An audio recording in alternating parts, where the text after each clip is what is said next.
Kim by Rudyard Kipling. I owe ye who tread the narrow way by Tophet flare to judgment day, be gentle when the heathen pray to Buddha at Kamakura. He sat, in defiance of municipal orders, astride the gun Zamzammer on her brick platform opposite the old Ajabgarh, the Wonder House, as the natives call the Lahore Museum.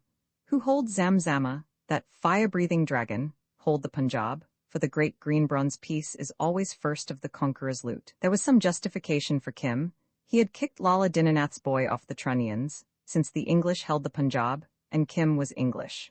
Though he was burned black as any native, though he spoke the vernacular by preference and his mother tongue in a clipped, uncertain sing-song, though he consorted on terms of perfect equality with the small boys of the bazaar, Kim was white, a poor white of the very poorest. The half-caste woman who looked after him, she smoked opium and pretended to keep a second-hand furniture shop by the square where the cheap cabs wait, told the missionaries that she was Kim's mother's sister. But his mother had been nursemaid in a colonel's family and had married Kimball O'Hara, a young colour sergeant of the Mavericks, an Irish regiment. He afterwards took a post on the Sindh, Punjab, and Delhi Railway, and his regiment went home without him. The wife died of cholera in Ferozpur, and O'Hara fell to drink and loafing up and down the line with the keen-eyed 3-year-old baby. Societies and chaplains, anxious for the child, tried to catch him, but O'Hara drifted away till he came across the woman who took opium and learned the taste from her, and died as poor whites die in India. His estate at death consisted of 3 papers. One he called his Ni Varieta because those words were written below his signature thereon, and another his clearance certificate. The third was Kim's birth certificate. Those things, he was used to say, in his glorious opium hours, would yet make little Kimball a man. On no account was Kim to part with them, for they belonged to a great piece of magic. Such magic as men practiced over yonder behind the museum, in the big blue and white Jadughar, the magic house, as we name the Masonic Lodge. It would, he said, all come right some day, and Kim's Han would be exalted between pillars, monstrous pillars of beauty and strength. The colonel himself, riding on a horse at the head of the finest regiment in the world, would attend to Kim, little Kim that should have been better off than his father. 900 first-class devils, whose god was a red bull on a green field, would attend to Kim if they had not forgotten O'Hara. Poor O'Hara that was gang foreman on the Ferozpur line. Then he would weep bitterly in the broken rush chair on the veranda. So it came about after his death that the woman sewed parchment, paper, and birth certificate into a leather amulet case which she strung round Kim's neck. And someday, she said, confusedly remembering O'Hara's prophecies, there will come for you a great red bull on a green field, and the colonel riding on his tall horse, yes, and, dropping into English, 900 devils. Ah, said Kim, I shall remember. A red bull and a colonel on a horse will come, but first, my father said, will come the 2 men making ready the ground for these matters. That is how my father said they always did, and it is always so when men work magic. If the woman had sent Kim up to the local Jadughar with those papers, he would, of course, have been taken over by the provincial lodge and sent to the Masonic orphanage in the hills, but what she had heard of magic she distrusted. Kim, too, held views of his own. As he reached the years of indiscretion, he learned to avoid missionaries and white men of serious aspect who asked who he was and what he did. For Kim did nothing with an immense success.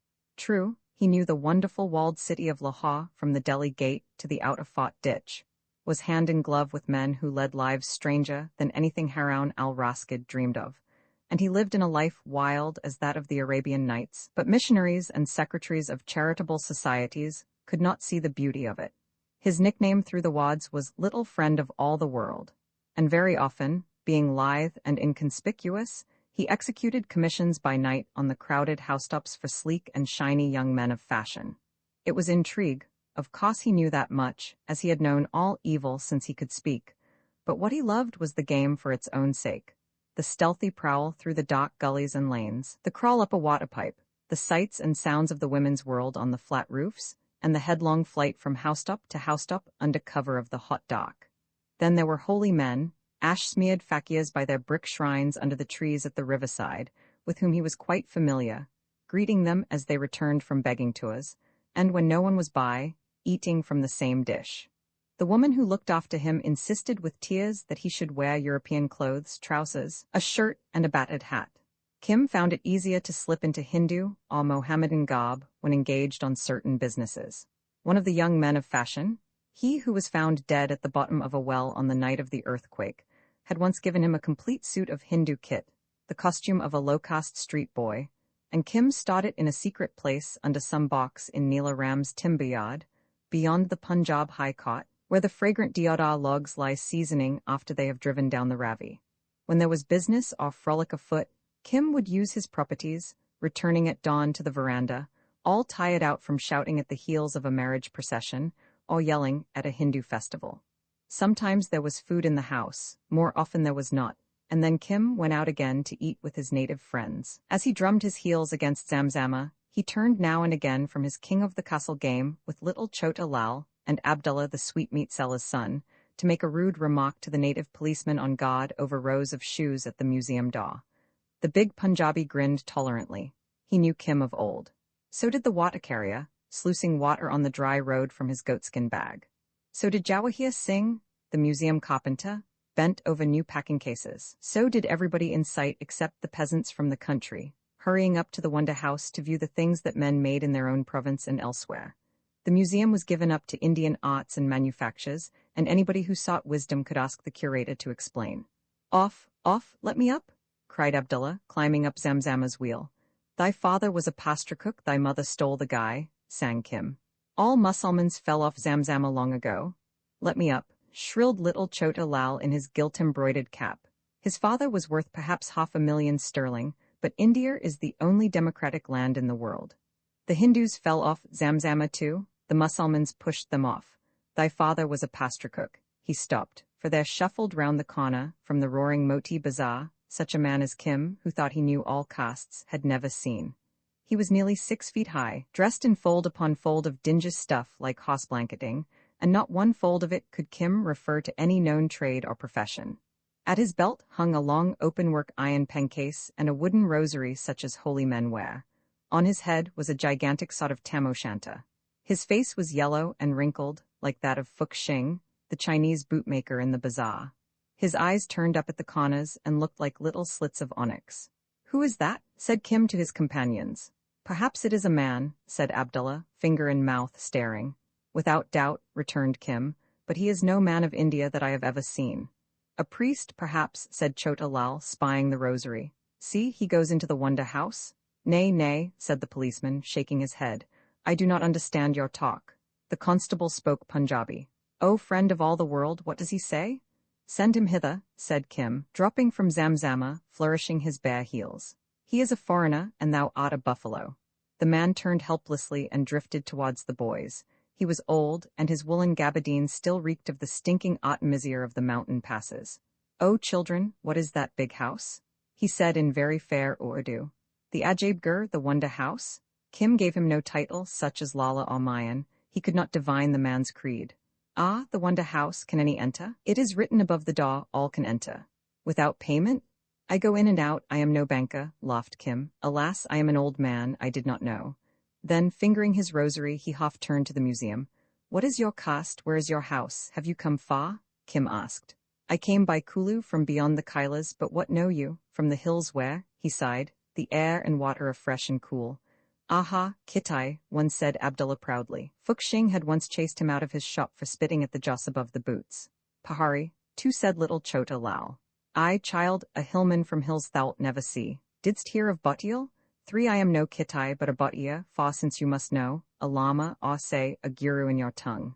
"A guru from Tibet," said Kim. "I have not seen such a man. They be Hindus in Tibet, then?" "We be followers of the middle way, living in peace in our lamasseries, and I go to see the far holy places before I die. Now do you, who are children, know as much as I do who am old." He smiled benignantly on the boys. "Hast thou eaten?" He fumbled in his bosom and drew forth a wan, wooden begging bowl. The boys nodded. All priests of their acquaintance begged. "I do not wish to eat yet." He turned his head like an old tortoise in the sunlight. "Is it true that there are many images in the Wonder House of Lahore?" He repeated the last words as one making sure of an address. "That is true," said Abdullah. "It is full of heathen butts, thou also art an idolater." "Never mind him," said Kim. "That is the government's house and there is no idolatry in it but only a sahib with a white beard. Come with me and I will show." "Strange priests eat boys," whispered Chota Lal. "And he is a stranger and a butt-perist?" "5 said Abdullah, the Mohammedan. Kim laughed. He is new. Run to your mother's laps and be safe. Come? Kim clicked round the self-registering turnstile. The old man followed and halted amazed. In the entrance hall stood the larger figures of the Greco-Buddhist sculptures done, savants know how long since, by forgotten workmen whose hands were feeling, and not unskillfully, for the mysteriously transmitted Grecian touch. There were hundreds of pieces, friezes of figures in relief, fragments of statues and slabs crowded with figures that had encrusted the brick walls of the Buddhist stupas and viharas of the North Country, and now, dug up and labeled, made the pride of the museum.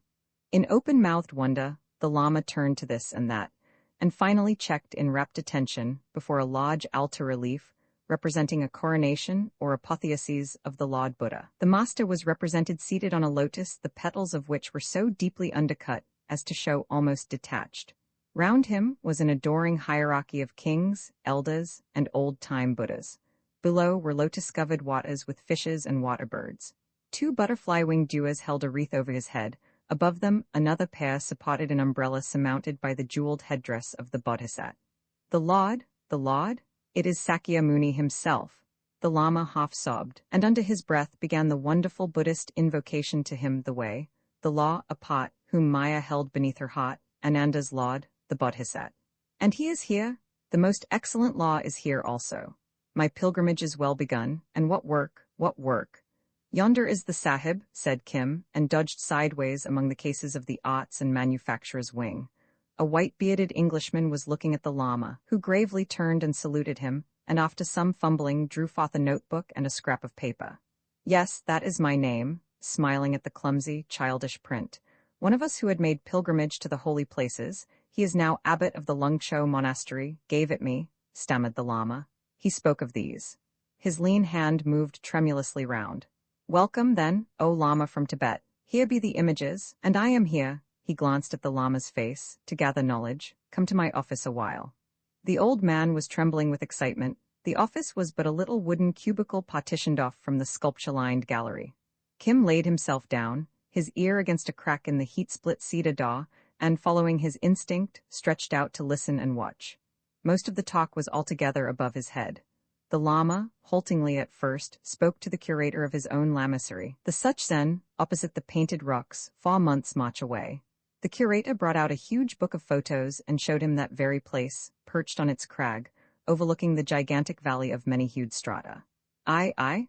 The Lama mounted a pair of horn-rimmed spectacles of Chinese work. Here is the little daw through which we bring wood before winter. And thou, the English know of these things? He who is now abbot of Lungcho told me, but I did not believe. The Lord, the excellent one, he has honor here too, and his life is known.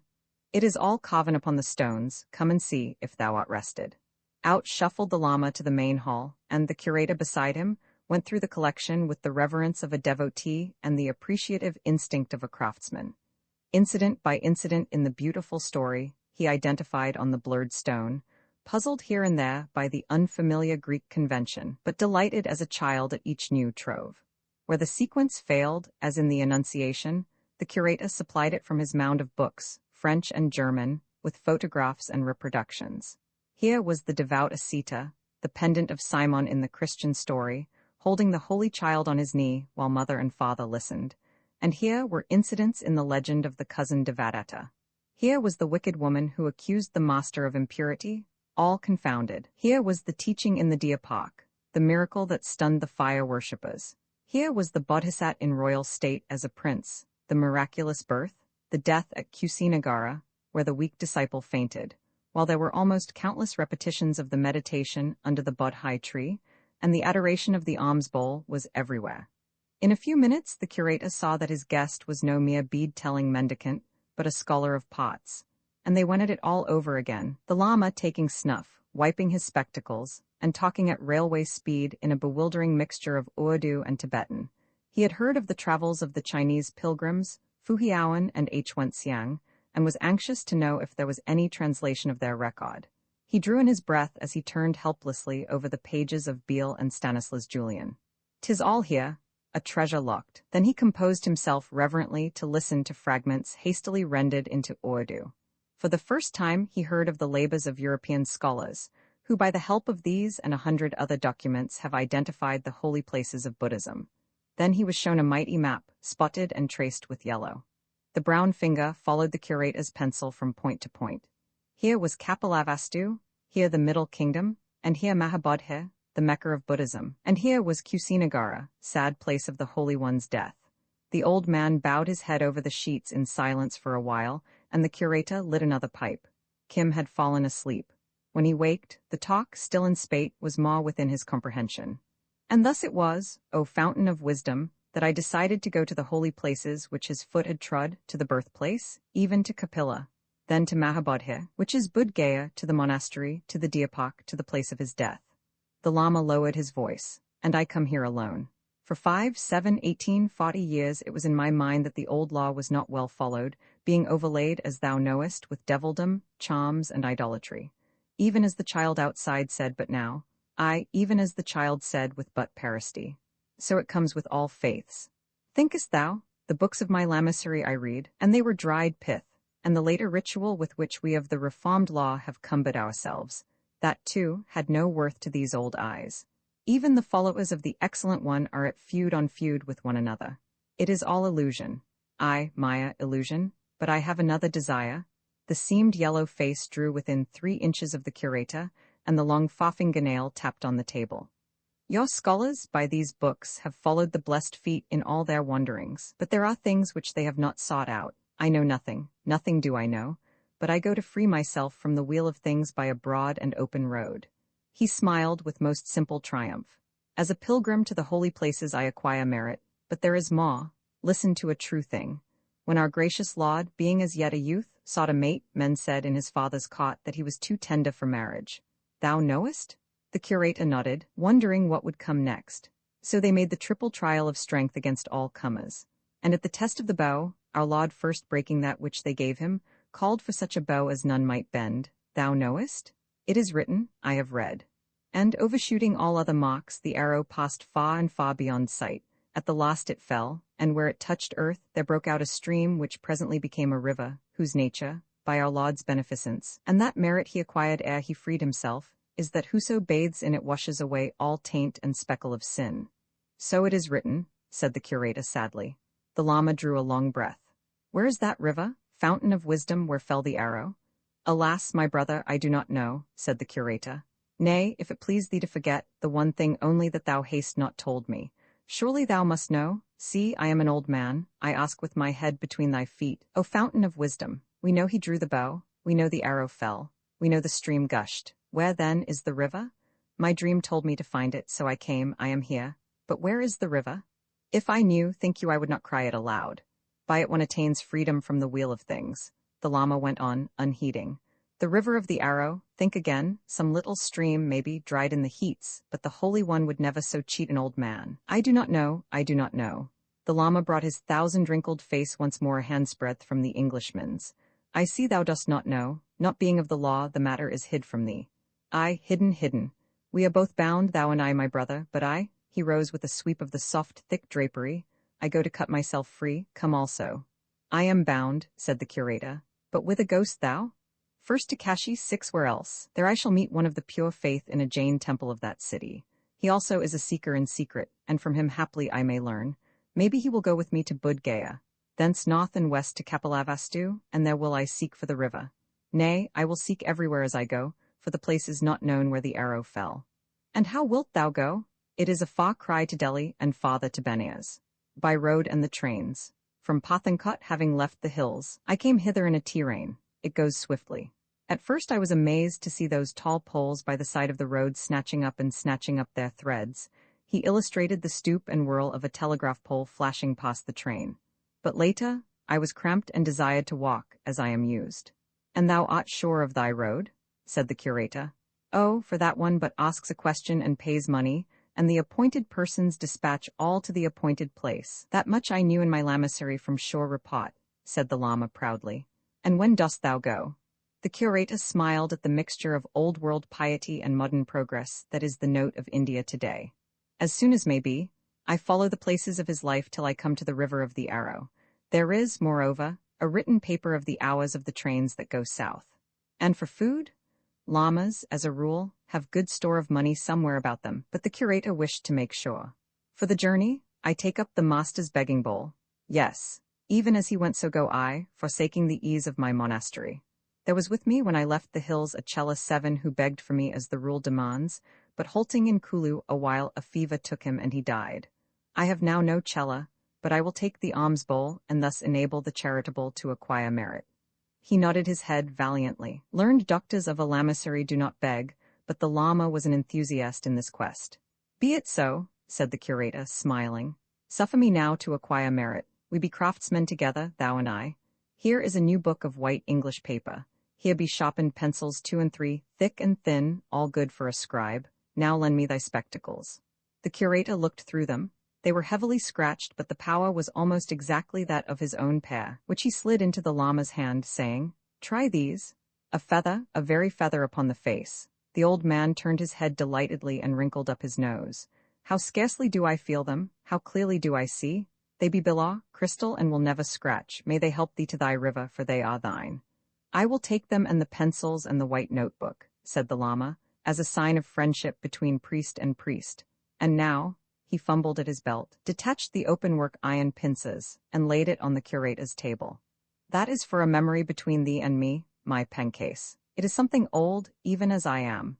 It was a piece of ancient design, Chinese, of an iron that is not smelted these days, and the collector's heart in the curator's bosom had gone out to it from the first. For no persuasion would the lama resume his gift.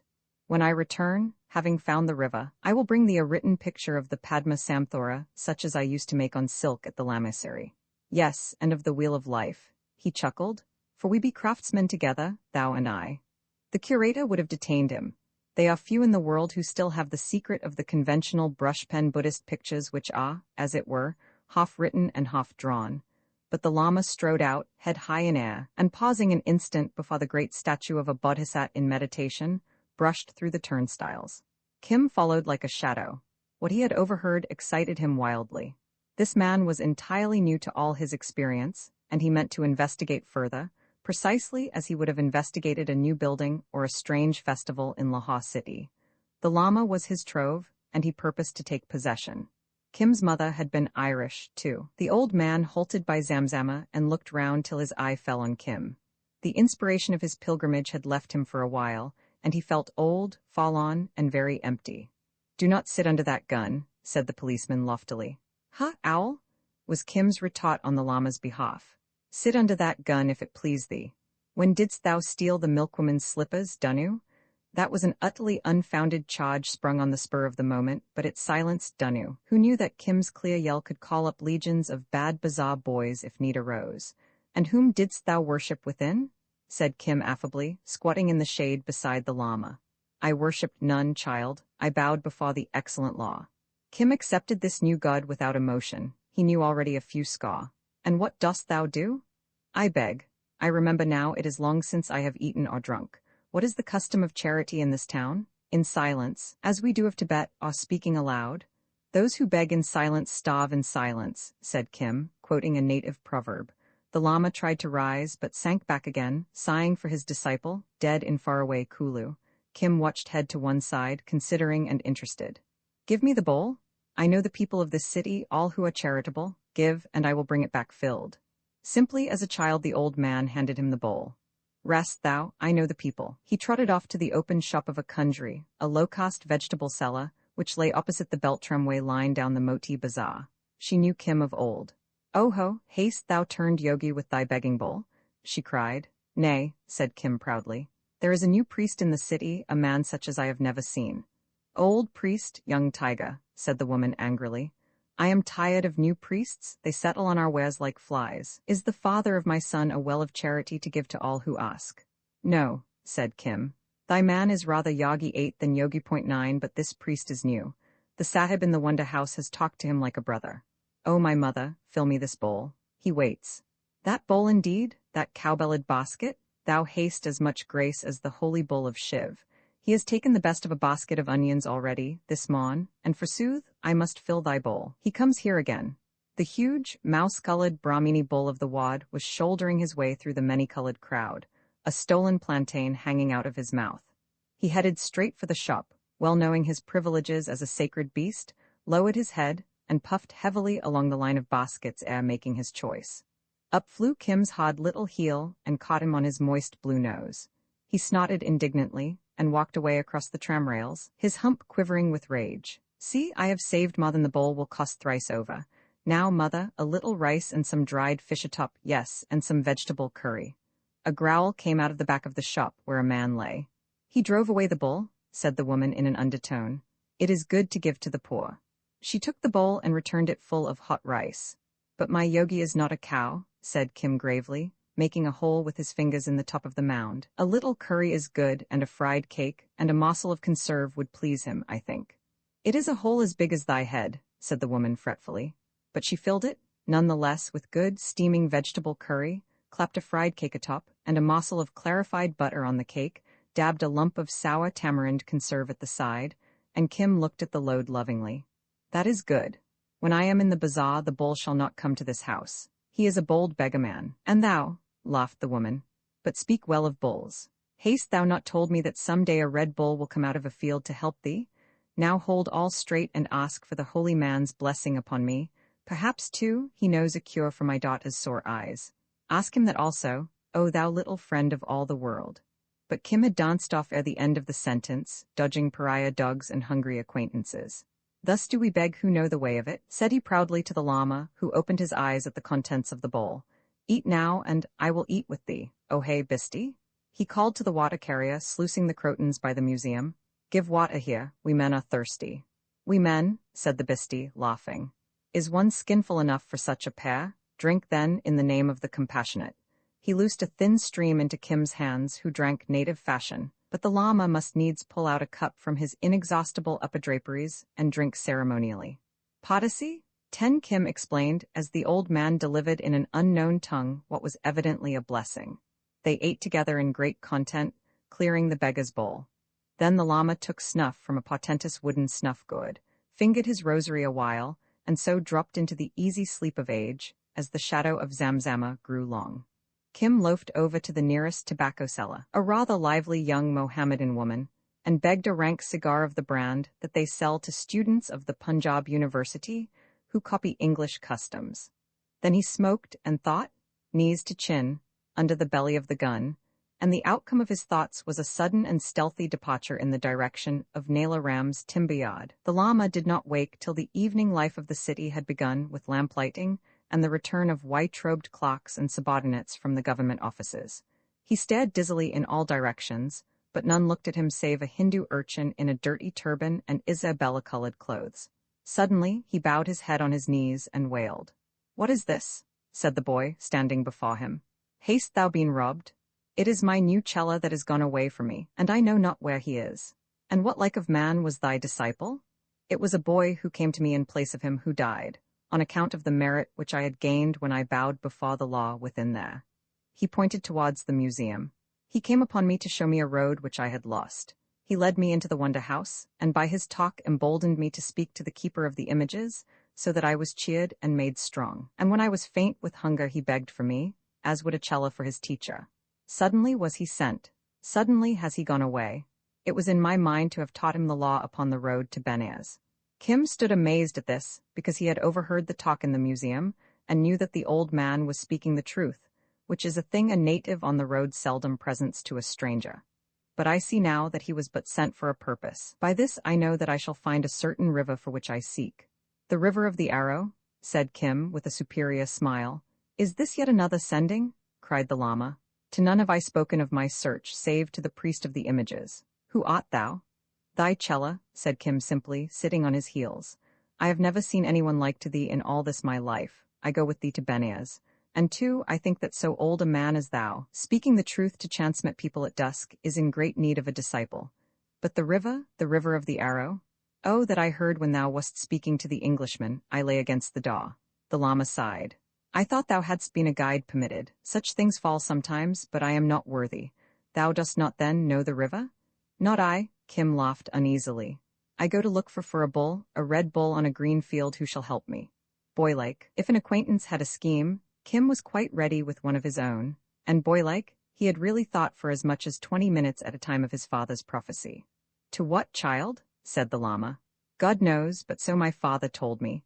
I heard thy talk in the wonder house of all those new strange places in the hills, and if one so old and so little, so used to truth-telling, may go out for the small matter of a river, it seemed to me that I too must go a-travelling. If it is our fate to find those things we shall find them, thou thy river, and I, my bull, and the strong pillars and some other matters that I forget.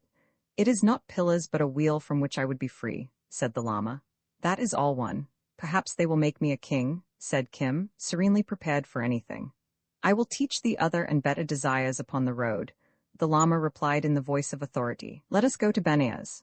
Not by night, thieves are abroad, wait till the day, but there is no place to sleep. The old man was used to the order of his monastery, and though he slept on the ground as the rule decrees, preferred a decency in these things. We shall get good lodging at the Kashmir Serai, said Kim, laughing at his perplexity. I have a friend there. Come. The hot and crowded bazaars blazed with light as they made their way through the press of all the races in Upper India, and the Lama mooned through it like a man in a dream. It was his first experience of a large manufacturing city, and the crowded tramcar with its continually squealing brakes frightened him. Half pushed, half towed, he arrived at the high gate of the Kashmir Serai, that huge open square over against the railway station, surrounded with arched cloisters, where the camel and horse caravans put up on their return from Central Asia. Here were all manner of northern folk, tending tethered ponies and kneeling camels, loading and unloading bales and bundles, drawing water for the evening meal at the creaking well windlasses, piling grass before the shrieking, wild-eyed stallions, cuffing the surly caravan dogs, paying off camel drivers, taking on new grooms, swearing, shouting, arguing, and chaffering in the packed square. The cloisters, reached by 3 or 4 masonry steps, made a haven of refuge around this turbulent sea. Most of them were rented to traders, as we rent the arches of a viaduct, the space between pillar and pillar being bricked or boarded off into rooms, which were guarded by heavy wooden doors and cumbrous native padlocks. Locked doors showed that the owner was away, and a few rude, sometimes very rude, chalk or paint scratches told where he had gone. Thus, Lutuf Uller is gone to Kurdistan. Below, in Kos verse. O Allah, who sufferest lice to live on the coat of a Kabuli, why hast thou allowed this louse Lutuf to live so long? Kim, fending the Lama between excited men and excited beasts, sidled along the cloisters to the far end, nearest the railway station, where Mahbub Ali, the horse trader, lived when he came in from that mysterious land beyond the passes of the north. Kim had had many dealings with Mahbub in his little life, especially between his 10th and his 13th year, and the big burly Afghan, his beard dyed scarlet with lime, for he was elderly and did not wish his gray hairs to show, knew the boy's value as a gossip. Sometimes he would tell Kim to watch a man who had nothing whatever to do with horses, to follow him for one whole day and repot every soul with whom he talked.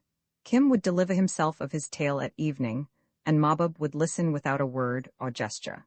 It was intrigue of some kind, Kim knew, but its worth lay in saying nothing whatever to anyone except Mahbub, who gave him beautiful meals all hot from the cookshop at the head of the Serai, and once as much as 8 annas in money. He is here, said Kim, hitting a bad-tempered camel on the nose. Oh hey, Mahbub Ali? He halted at a dark arch and slipped behind the bewildered Lama.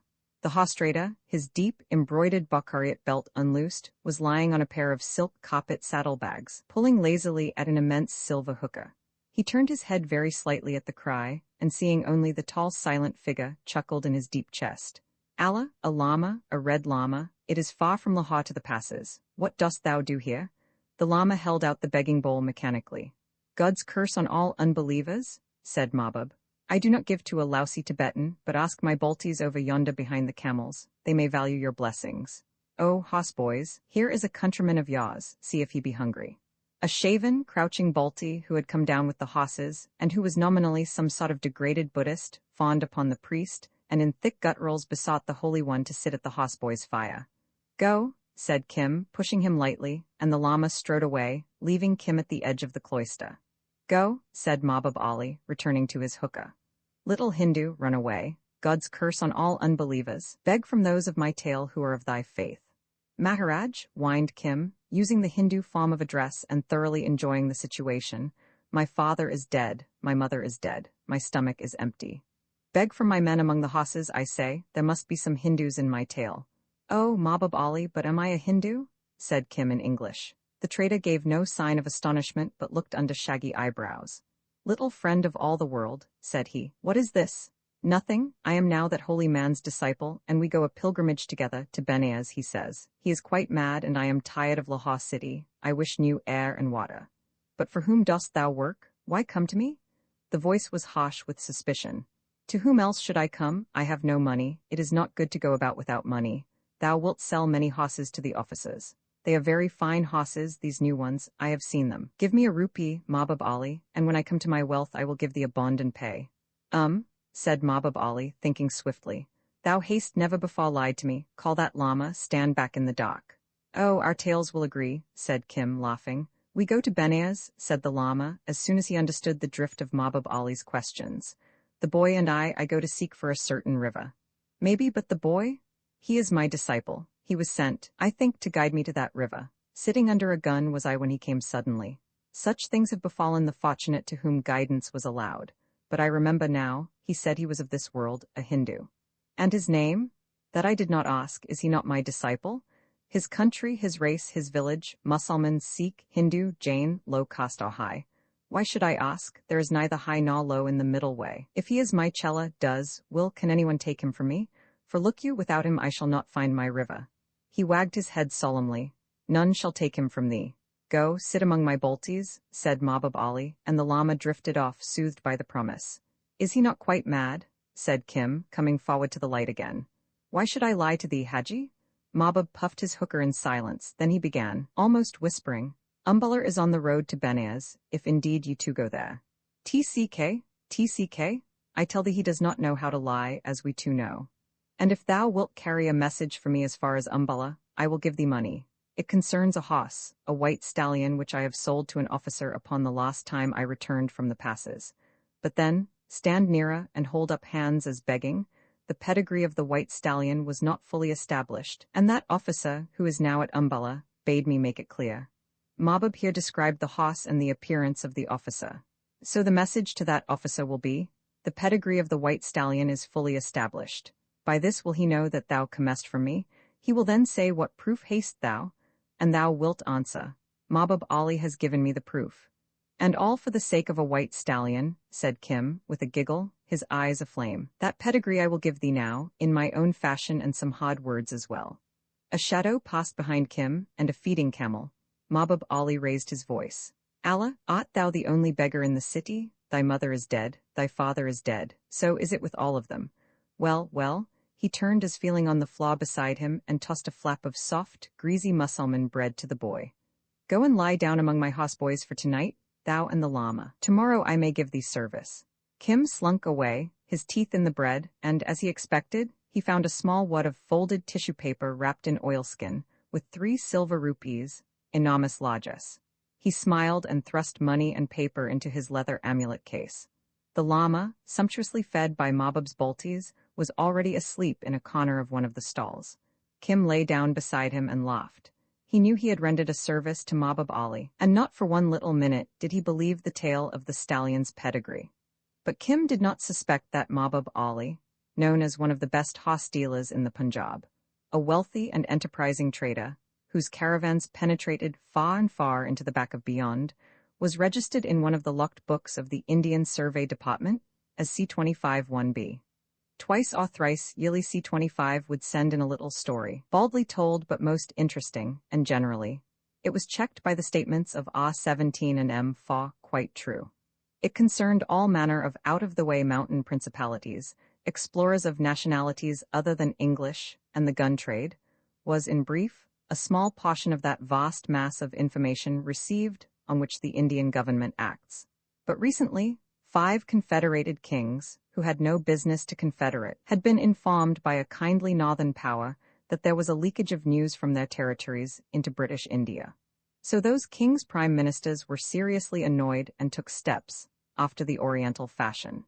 They suspected, among many others, the bullying, red-bearded horse dealer whose caravans plowed through their fastnesses belly-deep in snow. At least, his caravan that season had been ambushed and shot at twice on the way down, when Mahbub's men accounted for 3 strange ruffians who might, or might not, have been hired for the job. Therefore Mahbub had avoided halting at the insalubrious city of Peshawar, and had come through without stop to Lahore, where, knowing his country people, he anticipated curious developments. And there was that on Mahbub Ali which he did not wish to keep an hour longer than was necessary. A wad of closely folded tissue paper, wrapped in oilskin, an impersonal, unaddressed statement, with 5 microscopic pinholes in one corner, that most scandalously betrayed the 5 confederated kings, the sympathetic northern power, a Hindu banker in Peshawar, a firm of gun-makers in Belgium, and an important, semi-independent Mohammedan ruler to the south. This last was Ah-17's work, which Mahbub had picked up beyond the Dora Pass, and was carrying in for Ah-17, who, owing to circumstances over which he had no control, could not leave his post of observation. Dynamite was milky and innocuous beside that report of C-25, and even an Oriental, with an Oriental's views of the value of time, could see that the sooner it was in the proper hands the better.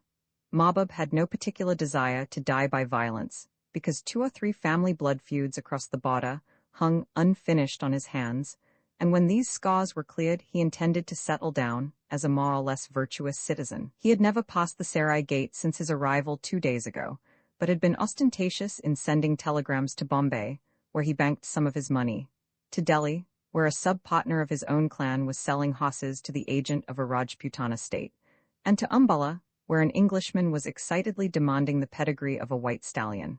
The public letter-writer, who knew English, composed excellent telegrams, such as, Creighton, Laurel Bank, Umballa. Horse is Arabian as already advised. Sorrowful delayed pedigree which I'm translating.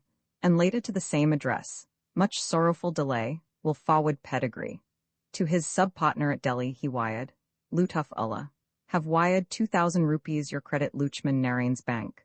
This was entirely in the way of trade, but every one of those telegrams was discussed and rediscussed by parties who conceived themselves to be interested before they went over to the railway station in charge of a foolish Balti, who allowed all sorts of people to read them on the road.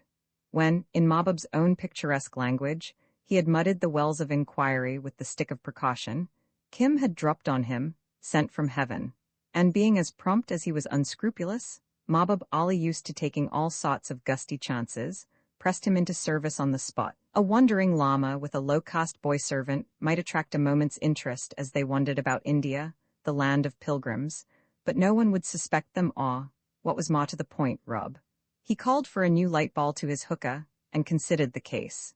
If the worst came to the worst, and the boy came to harm, the paper would incriminate nobody, and he would go up to Umballa leisurely, and at a certain risk of exciting fresh suspicion, repeat his tale by word of mouth to the people concerned. But Ah-17's report was the kernel of the whole affair, and it would be distinctly inconvenient if that failed to come to hand. However, God was great, and Mahbub Ali felt he had done all he could for the time being. Kim was the one soul in the world who had never told him a lie. That would have been a fatal blot on Kim's character, if Mahbub had not known that to others, for his own ends or Mahbub's business, Kim could lie like an Oriental. Then, Mahbub Ali rolled across the Sarai to the gate of the Hopis who paint their eyes and trap the stranger, and was at some pains to call on the one girl who, he had reason to believe, was a particular friend of a smooth-faced Kashmiri pundit who had waylaid his simple Balti in the matter of the telegrams. It was an utterly foolish thing to do, because they fell to drinking perfumed brandy against the law of the Prophet, and Mahbub grew wonderfully drunk, and the gates of his mouth were loosened, and he pursued the flower of delight with the feet of intoxication till he fell flat among the cushions, where the flower of delight, aided by a smooth-faced Kashmiri pundit, searched him from head to foot most thoroughly. About the same hour Kim heard soft feet in Mahbub's deserted stall. The horse-trader, curiously enough, had left his door unlocked, and his men were busy celebrating their return to India with a whole sheep of Mahbub's bounty.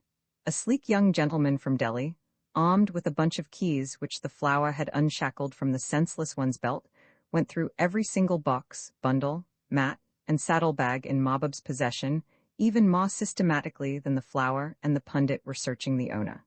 "And I think," said the flower scornfully an hour later, one rounded elbow on the snoring carcass, "that he is no more than a pig of an Afghan horse dealer, with no thought except women and horses. Moreover, he may have sent it away by now, if ever there were such a thing. Nay, in a matter touching 5 kings it would be next his black heart," said the pundit. "Was there nothing?" The Delhi man laughed and resettled his turban as he entered. I searched between the soles of his slippers as the flower searched his clothes. This is not the man but another. I leave little unseen. They did not say he was the very man, said the pundit thoughtfully. They said, look if he be the man, since our counsels are troubled. That North country is full of hostilas as an old coat of lice. There is Sikandar Khan, Nur Ali Beg, and Farrukh Shah, all heads of Kafilas 11, who deal there, said the flower. They have not yet come in, said the pundit. Thou must ensnare them later. Phew, said the flower with deep disgust, rolling Mahbub's head from her lap. I earn my money. Farrukh Shah is a bear, Ali Beg a swashbuckler, and old Sikandar Khan yea? Go, I sleep now. This swine will not stir till dawn. When Mahbub woke, the flower talked to him severely on the sin of drunkenness.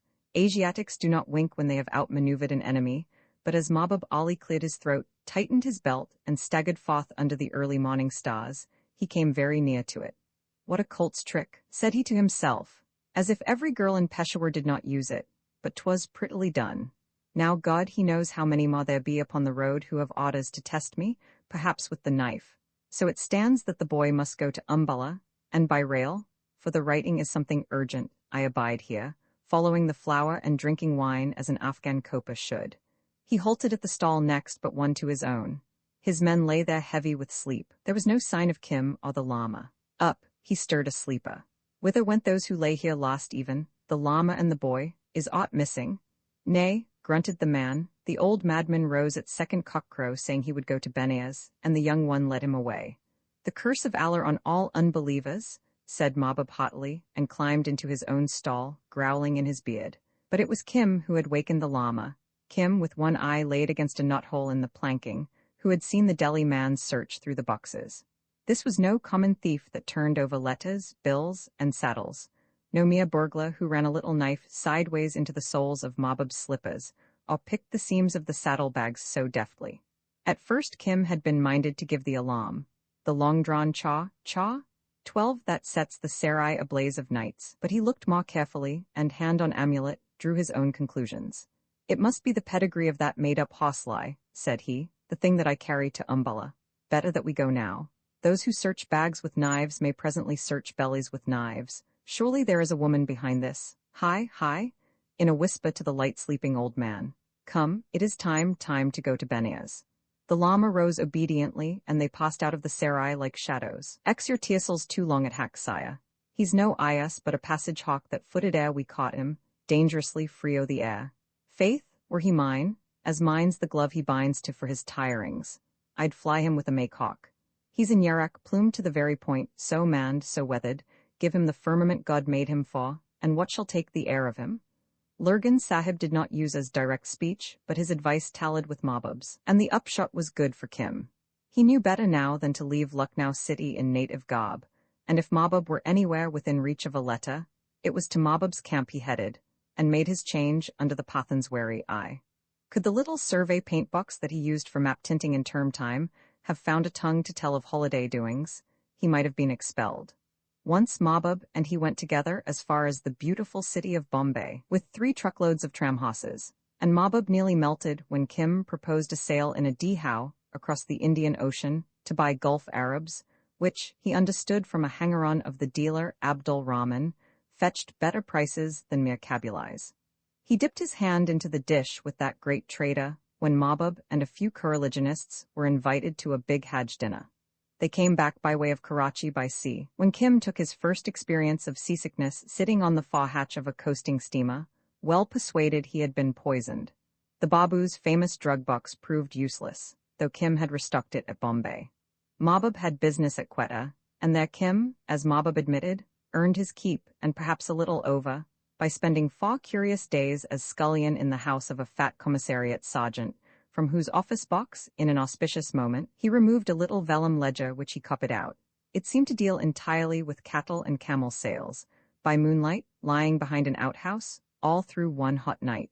Then he returned the ledger to its place, and at Mahbub's word, left that service unpaid, rejoining him 6 miles down the road, the clean copy in his bosom. That soldier is a small fish, Mahbub Ali explained, but in time we shall catch the larger one. He only sells oxen at 2 prices, one for himself and one for the government, which I do not think is a sin. Why could not I take away the little book and be done with it? Then he would have been frightened, and he would have told his master. Then we should miss perhaps a great number of new rifles which seek their way up from Quetta to the north. The game is so large that one sees but a little at a time. "Oh ho," said Kim, and held his tongue. That was in the monsoon holidays, after he had taken the prize for mathematics. The Christmas holidays he spent, deducting 10 days for private amusements, with Lurgan Sahib, where he sat for the most part in front of a roaring wood fire. Jacko Road was 4 feet deep in snow that year, and the small Hindu had gone away to be married, helped Lurgan to thread pearls. He made Kim learn whole chapters of the Quran by heart, till he could deliver them with the very roll and cadence of a mullah. Moreover, he told Kim the names and properties of many native drugs, as well as the runes proper to recite when you administer them. And in the evenings he wrote charms on parchment, elaborate pentagrams crowned with the names of devils, Murrah, and Awan the companion of kings, all fantastically written in the corners. More to the point, he advised Kim as to the care of his own body, the cure of fever fits, and simple remedies of the road. A week before it was time to go down, Colonel Creighton Sahib, this was unfair, sent Kim a written examination paper that concerned itself solely with rods and chains and links and angles. Next holidays he was out with Mahbub, and here, by the way, he nearly died of thirst, plodding through the sand on a camel to the mysterious city of Bicania, where the wells are 400 feet deep and lined throughout with camel bone. It was not an amusing trip from Kim's point of view, because, in defiance of the contract, the colonel ordered him to make a map of that wild, walled city, and since Mohammedan houseboys and pipe tenders are not expected to drag survey chains round the capital of an independent native state, Kim was forced to pace all his distances by means of a bead rosary. He used the compass for bearings as occasion served, after dark chiefly, when the camels had been fed, and by the help of his little survey paintbox of 6 color cakes and 3 brushes, he achieved something not remotely unlike the city of Jaisalmer. Mahbub laughed a great deal, and advised him to make up a written report as well, and in the back of the big account book that lay under the flap of Mahbub's pet saddle Kim fell to work. It must hold everything that thou hast seen or touched or considered, right as though the young Ilat Sahib himself had come by stealth with a vast army outsetting to war. How great an army? Oh, half a lack of men. Folly? Remember how few and bad were the wells in the sand. Not 1,000 thirsty men could come near by here. Then write that down, also all the old breaches in the walls and whence the firewood is cut, and what is the temper and disposition of the king. I stay here till all my horses are sold. I will hire a room by the gateway, and thou shalt be my accountant. There is a good lock to the door. The report in its unmistakable St. Xavier's running script and the brown, yellow, and lake-daubed map was on hand a few years ago. A careless clerk filed it with the rough notes of E.23 Second Saston survey, but by now the pencil characters must be almost illegible. Kim translated it, sweating under the light of an oil lamp, to Mahbub, the second day of their return journey. The Pathan rose and stooped over his dappled saddlebags. I knew it would be worthy a dress of honor, and so I made one ready, he said, smiling. Were I Amir of Afghanistan, and some day we may see him, I would fill thy mouth with gold. He laid the garments formally at Kim's feet. There was a gold-embroidered Peshawar turban cap, rising to a cone, and a big turban cloth ending in a broad fringe of gold. There was a Delhi-embroidered waistcoat to slip over a milky white shirt, fastening to the right, ample and flowing, green pajamas with twisted silk waist-string, and that nothing might be lacking, Russia leather slippers smelling divinely, with arrogantly curled tips.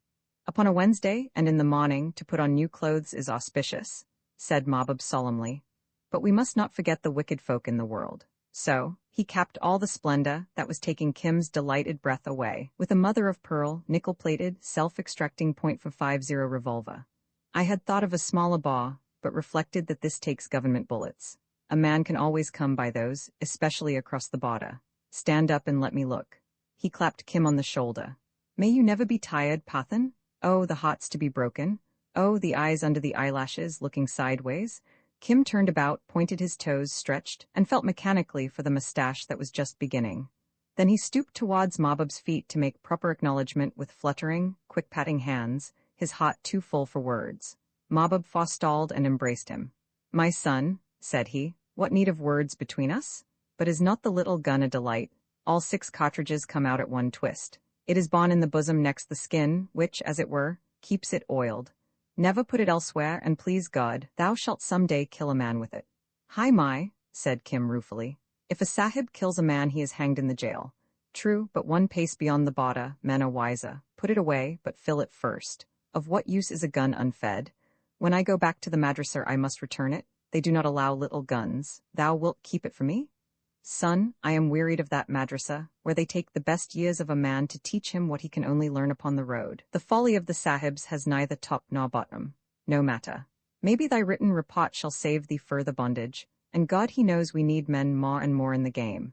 They marched, jaw-bound against blowing sand, across the salt desert to Jodhpur, where Mahbub and his handsome nephew Habib-ullah did much trading, and then sorrowfully, in European clothes, which he was fast outgrowing, Kim went second class to St. Xavier's.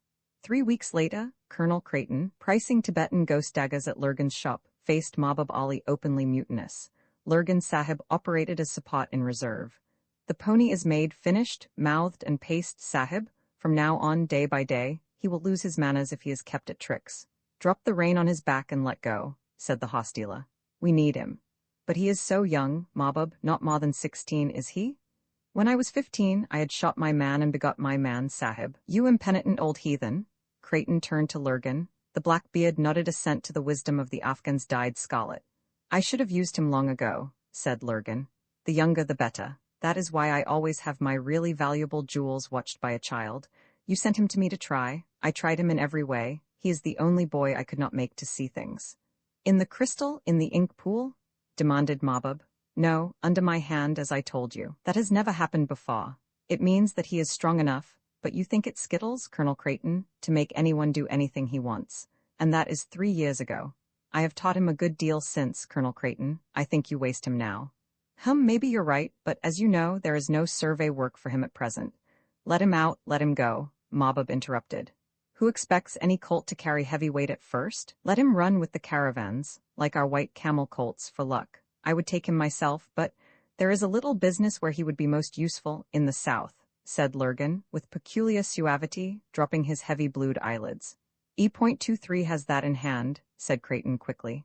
He must not go down there, besides he knows no turkey. Only tell him the shape and the smell of the letters we want and he will bring them back, Lurgan insisted. No, that is a man's job, said Creighton. It was a wry-necked matter of unauthorized and incendiary correspondence between a person who claimed to be the ultimate authority in all matters of the Mohammedan religion throughout the world, and a younger member of a royal house who had been brought to book for kidnapping women within British territory. The Muslim archbishop had been emphatic and over-arrogant. The young prince was merely sulky at the curtailment of his privileges, but there was no need he should continue a correspondence which might some day compromise him. One letter indeed had been procured, but the finder was later found dead by the roadside in the habit of an Arab trader, as E.23, taking up the work, duly reported. These facts, and a few others not to be published, made both Mahbub and Creighton shake their heads. Let him go out with his red llama, said the hostler with visible effort.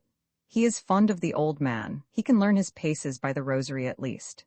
I have had some dealings with the old man, by letter, said Colonel Creighton, smiling to himself. Whither goes he? Up and down the land as he has these 3 years. He seeks a river of healing. God's curse upon all. Mahbub checked himself. He beds down at the temple of the Tirthankars or at Budh Gaya when he is in from the road. Then he goes to see the boy at the madrasa, as we know, for the boy was punished for it twice or thrice. He is quite mad, but a peaceful man. I have met him. The Babu also has had dealings with him. We have watched him for 3 years. Red llamas are not so common in Hind that one loses track. Babas are very curious, said Lurgan meditatively. Do you know what Hurry Babu really wants? He wants to be made a member of the Royal Society by taking ethnological notes. I tell him about the llama, everything which Mahbub and the boy have told me. Hurry Babu goes down to Benares, at his own expense, I think. I don't, said Creighton briefly. He had paid Hurry's traveling expenses out of a most lively curiosity to learn what the llama might be, and he applies to the llama for information on Lamaism and devil dances and spells and charms several times in these few years. Holy Virgin, I could have told him all that years ago.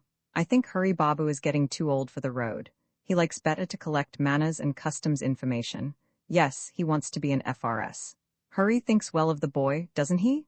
Oh, very indeed, We have had some pleasant evenings at my little place, but I think it would be waste to throw him away with hurry on the ethnological side.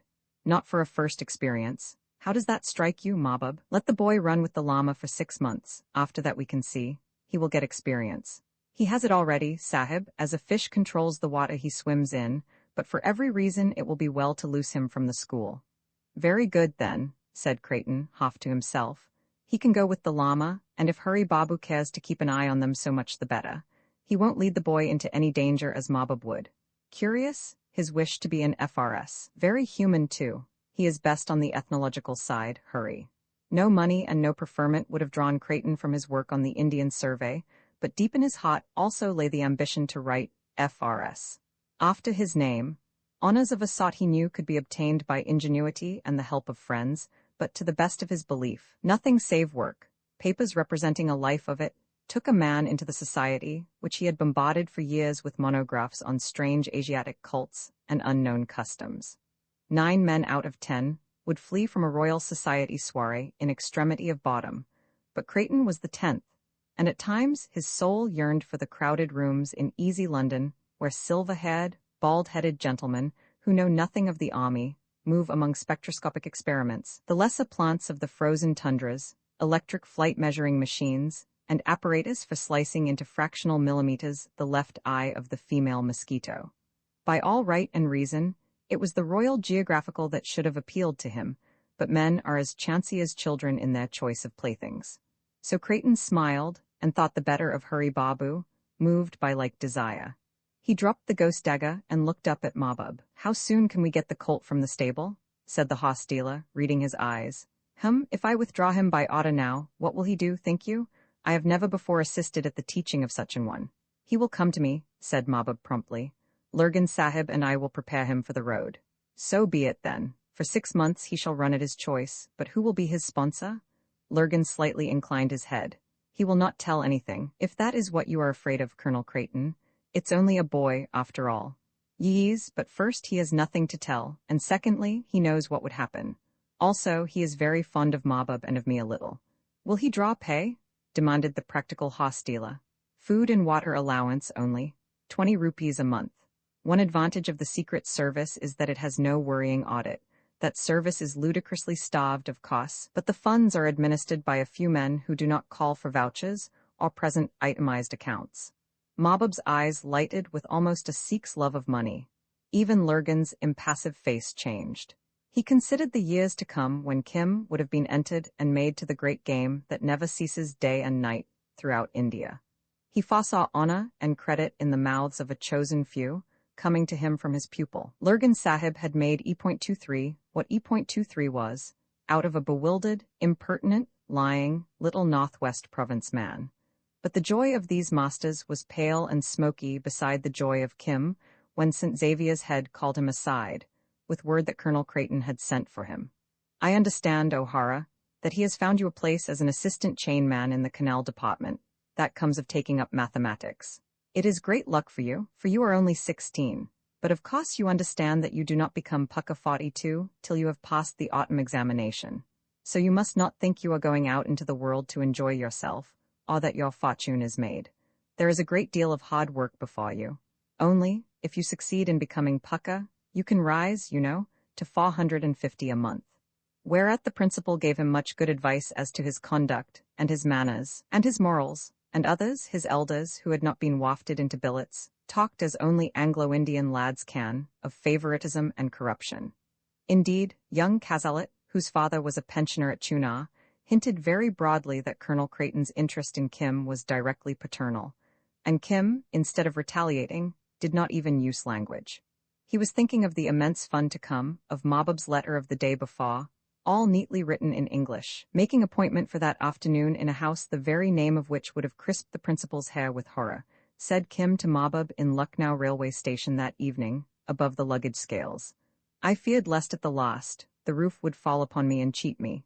It is indeed all finished, O my father. Mabub snapped his fingers to show the utness of that end, and his eyes blazed like red coals. Then where is the pistol that I may wear it? Softly, a half year, to run without heel ropes. I begged that much from Colonel Creighton Sahib. At 20 rupees a month. Old Red Hat knows that thou art coming. I will pay thee dustori 43 on my pay for 3 months, said Kim gravely. Yeah, 2 rupees a month, but first we must get rid of these. He plucked his thin linen trousers and dragged at his collar. I have brought with me all that I need on the road. My trunk has gone up to Lurgan Sahib's, who sends his salams to thee, Sahib. Lurgan Sahib is a very clever man, but what dost thou do? I go north again upon the great game. What else? Is thy mind still set on following old Red Hat? Do not forget he made me that I am, though he did not know it. Year by year he sent the money that taught me. I would have done as much had it struck my thick head, Mahbub growled. Come away, the lamps are lit now, and none will mock thee in the bazaar. We go to Hanifa's house. On the way thither, Mahbub gave him much the same sort of advice as his mother gave to Lemuel, and curiously enough, Mahbub was exact to point out how Hanifa and her likes destroyed kings. And I remember, he quoted maliciously, one who said, trust a snake before an harlot, and an harlot before a Pathan, Mahbub Ali. Now, excepting as to Pathans, of whom I am one, all that is true. Most true is it in the great game, for it is by means of women that all plans come to ruin, and we lie out in the dawning with our throats cut. So it happened to such a one. He gave the reddest particulars. Then why? Kim paused before a filthy staircase that climbed to the warm darkness of an upper chamber, in the ward that is behind Azim Ullah's tobacco shop. Those who know it call it the birdcage. It is so full of whisperings and whistlings and chirrupings. The room, with its dirty cushions and half-smoked hookahs, smelt abominably of stale tobacco. In one corner lay a huge and shapeless woman clad in greenish gauzes, and decked, brow, nose, ear, neck, wrist, arm, waist, and ankle with heavy native jewelry. When she turned, it was like the clashing of copper pots. A lean cat in the balcony outside the window mewed hungrily. Kim checked, bewildered, at the door curtain. Is that the new stuff, Mahbub?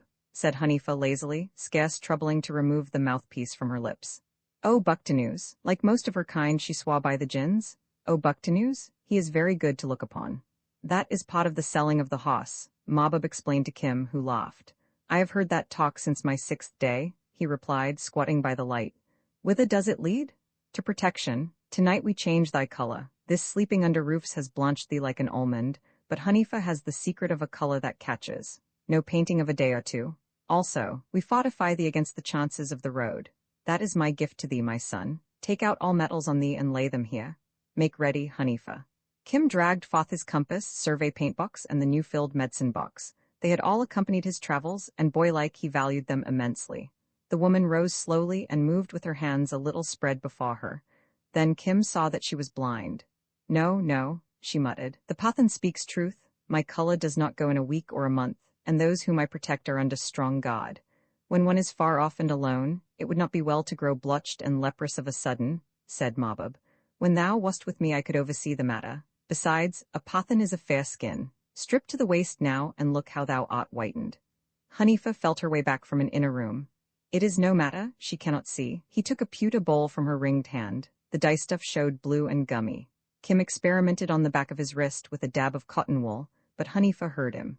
No, no, she cried. The thing is not done thus, but with the proper ceremonies. The coloring is the least part. I give thee the full protection of the road. Jadoo?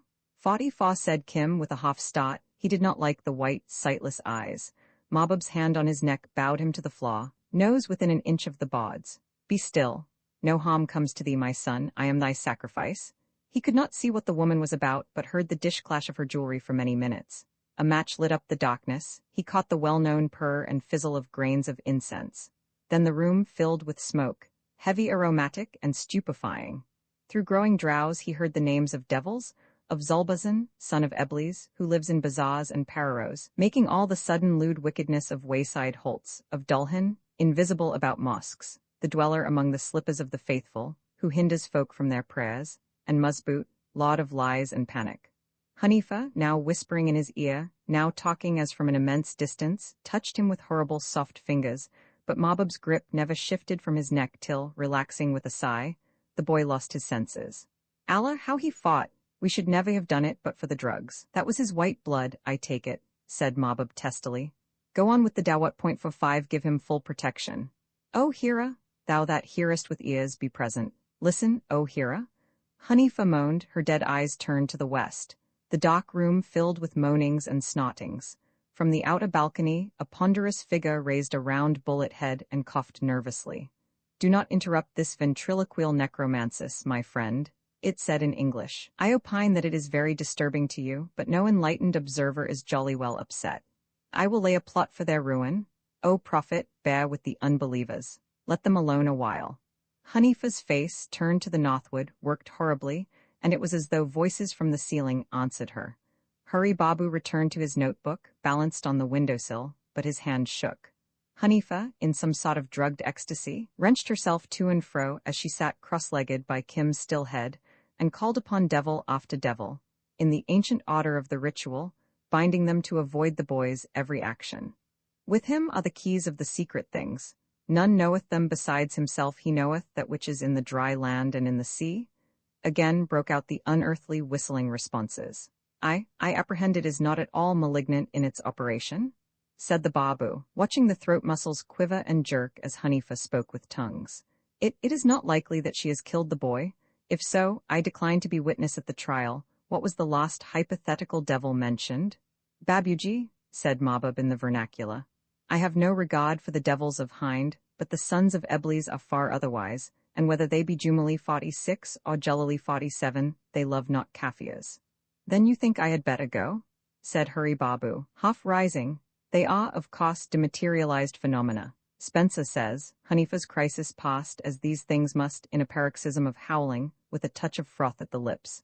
She lay spent and motionless beside Kim, and the crazy voices ceased. Wah, that work is done, may the boy be better for it, and Hanifa is surely a mistress of Dawat. Help haul her aside, Babu, do not be afraid. How am I to fear the absolutely non-existent? Said Hurry Babu, talking English to reassure himself. It is an awful thing still to dread the magic that you contemptuously investigate, to collect folklore for the Royal Society with a lively belief in all powers of darkness. Mahbub chuckled. He had been out with Hurry on the road ere now. Let us finish the coloring, said he. The boy is well protected if the lords of the air have ears to hear. I am a Sufi, 48, but when one can get blind sides of a woman, a stallion, or a devil, why go round to invite a kick? Set him upon the way, Babu, and see that old Red Hat does not lead him beyond our reach. I must get back to my horses. All right, said Hurry Babu. He is at present curious spectacle.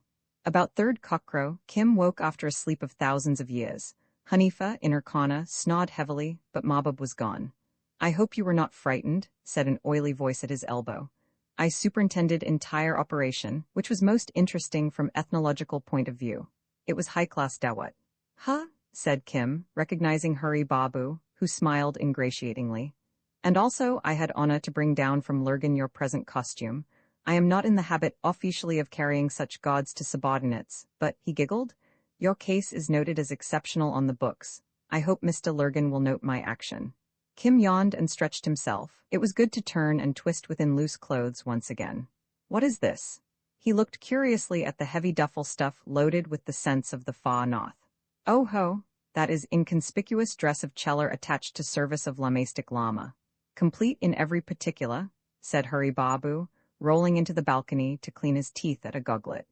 I am of opinion it is not your old gentleman's precise religion, but rather sub-variant of same. I have contributed rejected notes to Asiatic Quarterly Review on these subjects. Now it is curious that the old gentleman himself is totally devoid of religiosity. He is not a damn particular. You know him? Hurry Babu held up his hand to show he was engaged in the prescribed rites that accompany tooth-cleaning and such things among decently bred Bengalis.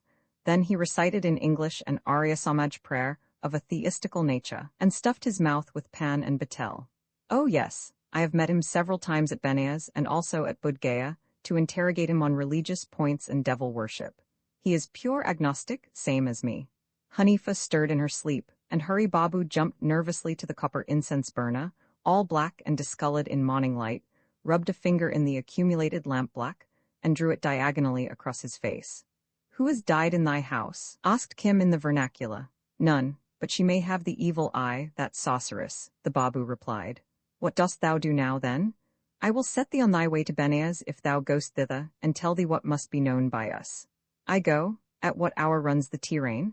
He rose to his feet, looked round the desolate chamber, and at the yellow wax face of Hanifa as the low sun stole across the floor. Is there money to be paid that witch? No, she has charmed thee against all devils and all dangers, in the name of her devils. It was Mahbub's desire. in English. He is highly obsolete, I think, to indulge in such superstition. Why, it is all ventriloque. Bella speak, eh? Kim snapped his fingers mechanically to avert whatever evil, Mabub he knew, meditated none, might have crept in through Hanifa's ministrations, and Hurry giggled once more. But as he crossed the room he was careful not to step in Hanifa's blotched, squat shadow on the boards. Witches, when their time is on them, can lay hold of the heels of a man's soul if he does that. Now you must well listen, said the Babu when they were in the fresh air. Part of these ceremonies which we witnessed, they include supply of efficient amulet to those of our department. If you feel in your neck you will find one small silver amulet, very cheap. That is ours. Do you understand? Oh yes, Hawadilly. 49, said Kim, feeling at his neck. Hanifa, she makes them for 2 rupees 12 annas with, oh, all sorts of exorcisms. They are quite common, except they are partially black enamel, and there is a paper inside, each one full of names of local saints and such things. That is Hanifa's lookout, you see? Hanifa makes them only for us, but in case she does not, when we get them we put in, before issue, one small piece of turquoise. Mr. Lurgan he gives them. There is no other source of supply, but it was me invented all this. It is strictly unofficial of course, but convenient for subordinates. Colonel Creighton he does not know. He is European. The turquoise is wrapped in the paper. Yes, that is road to railway station. Now suppose you go with the llama, all with me, I hope someday, all with Mabub. Suppose we get into a damn tight place. I am a fearful man, most fearful, but I tell you I have been in damn tight places more than hairs on my head. You say, I am son of the charm, very good. I do not understand quite, we must not be heard talking English here. That is all right. I am only Babu showing off my English to you. All we Babas talk English to show off, said Hurry, flinging his shoulder-cloth jauntily. As I was about to say, son of the charm means that you may be member of the Sat by the 7 brothers, which is Hindi and Tantric. It is popularly supposed to be extinct society, but I have written notes to show it is still extant. You see, it is all my invention. Very good. Satbai has many members, and perhaps before they jolly well cut your throat, they may give you just a chance of life. That is useful anyhow. And moreover, these foolish natives, if they are not too excited, they always stop to think before they kill a man who says he belongs to any specific organization. You see? You say then when you are in tight place, I am son of the charm, and you get, perhaps, your second wind. That is only in extreme instances or to open negotiations with a stranger. Can you quite see? Very good. But suppose now, I or any one of the department come to you dressed quite different. You would not know me at all unless I choose, I bet you. Some day I will prove it. I come as Ladaka trader, anything, and I say to you, you want to buy precious stones? You say, do I look like a man who buys precious stones? Then I say, even very poor man can buy a turquoise or takian. That is kikri, vegetable curry, said Kim. Of course it is, you say, let me see the takian. Then I say, it was cooked by a woman and perhaps it is bad for your caste. Then you say, there is no caste when men go to look for takian. You stop a little between those words to look. That is the whole secret, the little stop before the words. Kim repeated the test sentence. That is all right. Then I will show you my turquoise if there is time, and then you know who I am, and then we exchange views and documents and those all things. And so it is with any other man of us. We talk sometimes about turquoises and sometimes about takian, but always with that little stop in the words. It is very easy. First, son of the charm, if you are in a tight place. Perhaps that may help you, perhaps not. Then what I have told you about the takian, if you want to transact official business with a strange man. Of course, at present, you have no official business. You are, supernumerary on probation. Quite unique specimen. If you were Asiatic of birth, you might be employed right off, but this half-year of leave is to make you de-Englishized, you see? The Lama he expects you, because I have demi-officially informed him you have passed all your examinations, and will soon obtain government appointment. Oh ho, you are on acting allowance, you see, so if you are called upon to help sons of the charm, mind you jolly well try. Now I shall say goodbye, my dear fellow, and I hope you, will come out topside all right. Hurry Babu stepped back a pace or two into the crowd at the entrance of Lucknow station, and was gone. Kim drew a deep breath and hugged himself all over. The nickel-plated revolver he could feel in the bosom of his sad-colored robe, the amulet was on his neck, begging good, rosary, and ghost dagger. Mr. Lurgan had forgotten nothing, were all to hand, with medicine, paintbox, and compass, and in a wan old purse belt embroidered with porcupine quill patterns lay a month's pay. Kings could be no richer. He bought sweetmeats in a leaf cup from a Hindu trader, and ate them with glad rapture till a policeman ordered him off the steps. Roman 11 Give the man who is not made to his trade sods to fling and catch again, coins to ring and snatch again, men to harm and cure again, snakes to charm and lure again. He'll be hurt by his own blade, by his serpents disobeyed, by his clumsiness bewrayed, by the people mocked to scorn. So 'tis not with juggler born, pinch of dust or withered flower, chance-flung fruit or borrowed staff. Serve his need and shaw his power, bind the spell, or loose the laugh. Followed a sudden natural reaction. Now am I alone, all alone, he thought. In all India is no one so alone as I. If I die today, who shall bring the news, and to whom? If I live and God is good, there will be a price upon my head, for I am a son of the charm, I, Kim. A very few white people, but many Asiatics, can throw themselves into amazement as it were by repeating their own names over and over again to themselves, letting the mind go free upon speculation as to what is called personal identity. When one grows older, the power usually departs, but while it lasts it may descend upon a man at any moment. Who is Kim? Kim? He squatted in a corner of the clanging waiting room, wrapped from all other thoughts, hands folded in lap and pupils contracted to pinpoints. In a minute, in another half-second, he felt he would arrive at the solution of the tremendous puzzle, but here, as always happens, his mind dropped away from those heights with a rush of a wounded bird, and passing his hand before his eyes, he shook his head.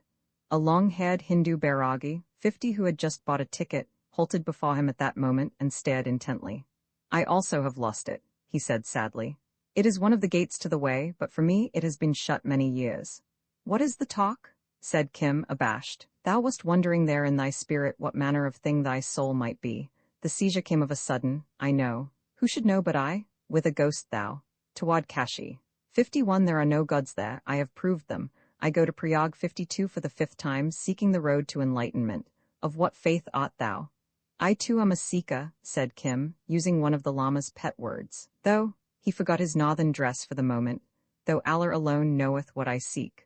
The old fellow slipped the bairaga's crutch under his armpit and sat down on a patch of ruddy leopard skin as Kim rose at the call for the Benares train. Go in hope, little brother, he said.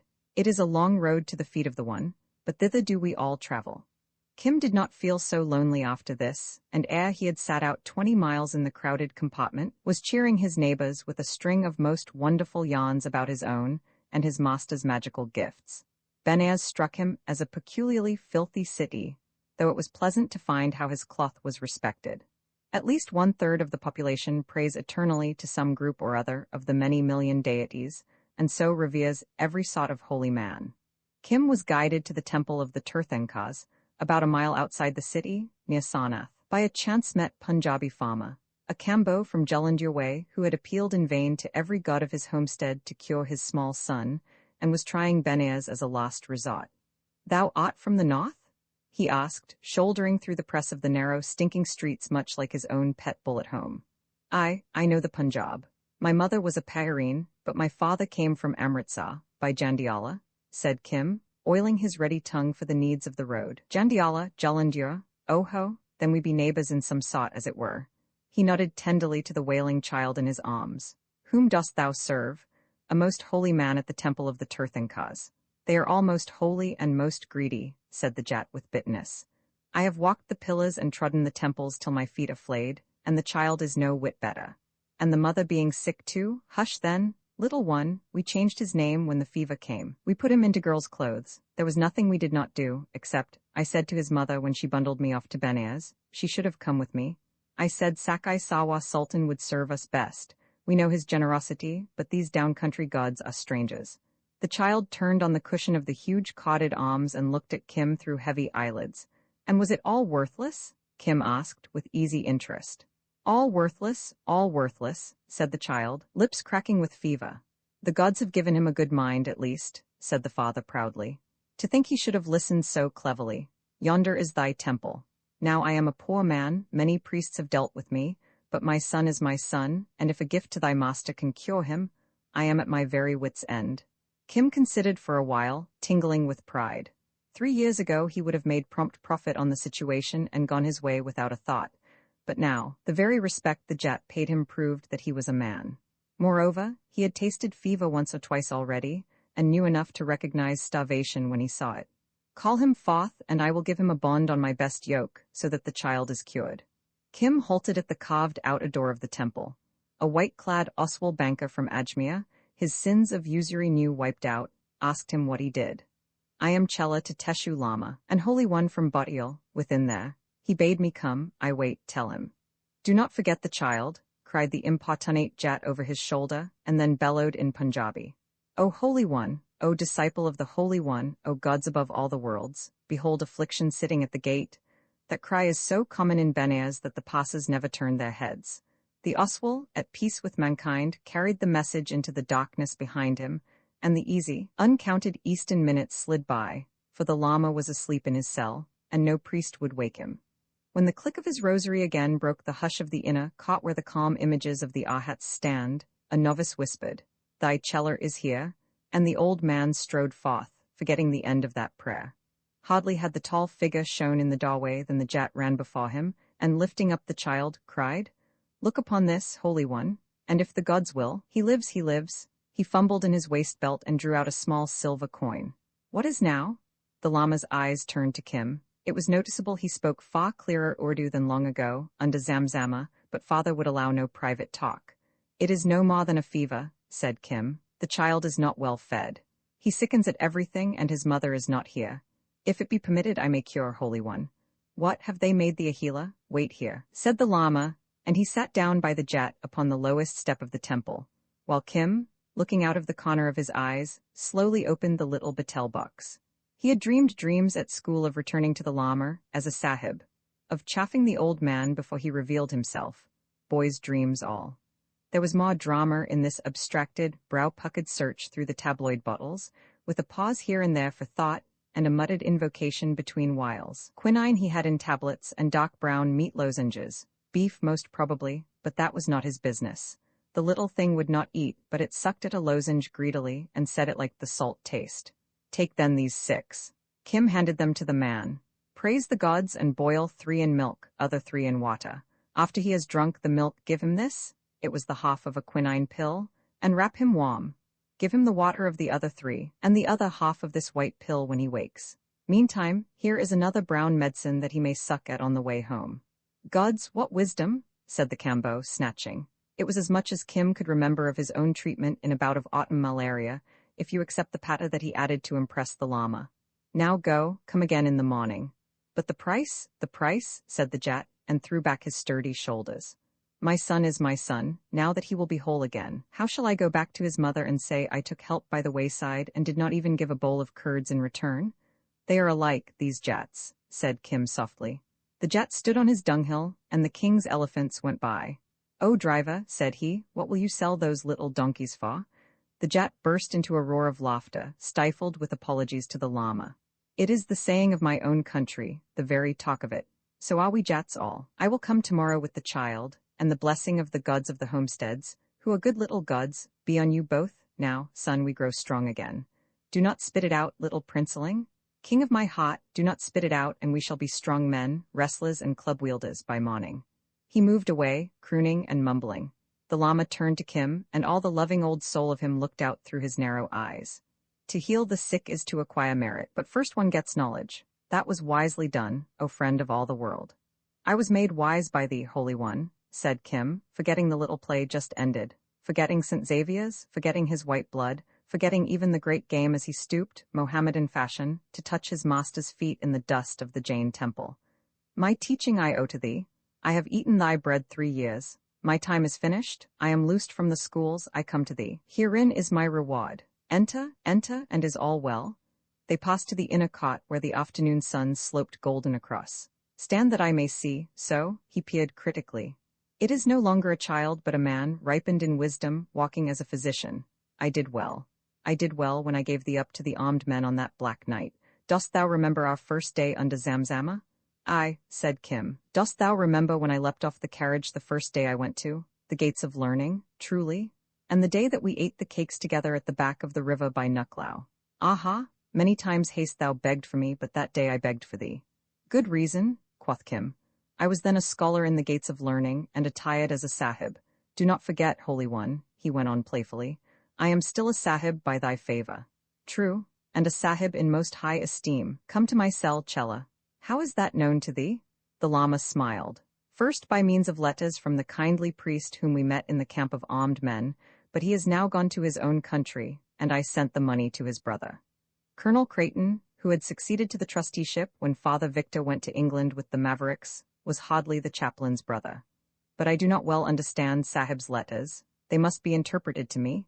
I chose a surer way. Many times when I returned from my search to this temple, which has always been a nest to me, there came one seeking enlightenment, a man from Leh, that had been, he said, a Hindu, but wearied of all those gods. The Lama pointed to the Arhats. A fat man? Said Kim, a twinkle in his eye. Very fat, but I perceived in a little his mind was wholly given up to useless things, such as devils and charms and the form and fashion of our tea-drinkings in the monasteries, and by what road we initiated the novices. A man abounding in questions, but he was a friend of thine, Chela.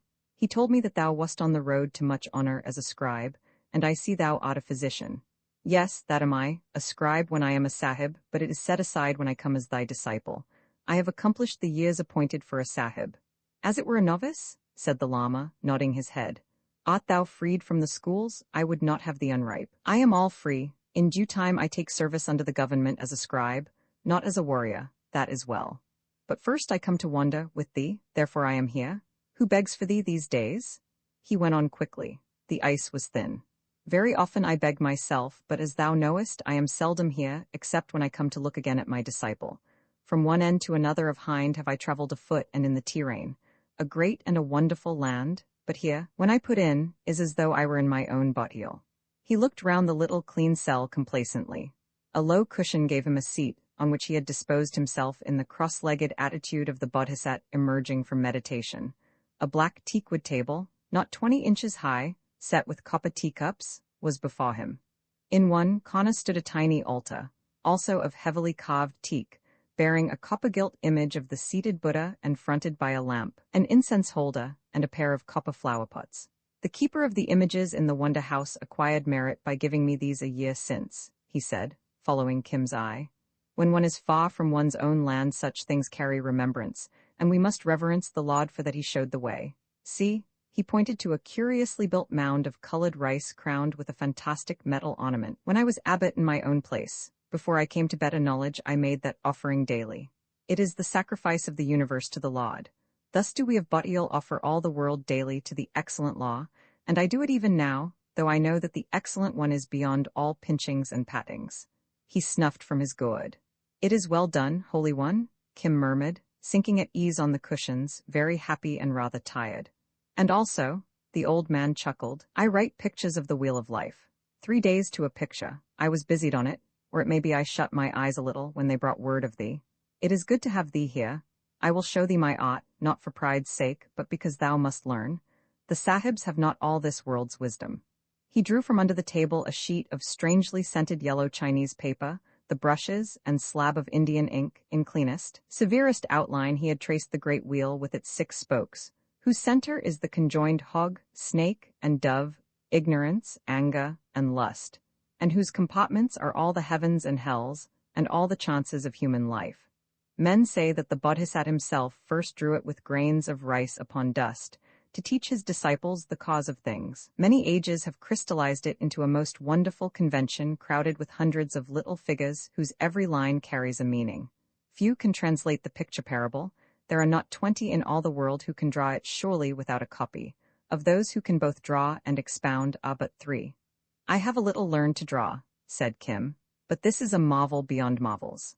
I have written it for many years, said the Lama. Time was when I could write it all between one lamplighting and the next. I will teach thee the art, after due preparation, and I will show thee the meaning of the wheel. We take the road, then? The road in our search, I was but waiting for thee. It was made plain to me in 100 dreams, notably one that came upon the night of the day that the gates of learning first shut, that without thee I should never find my river.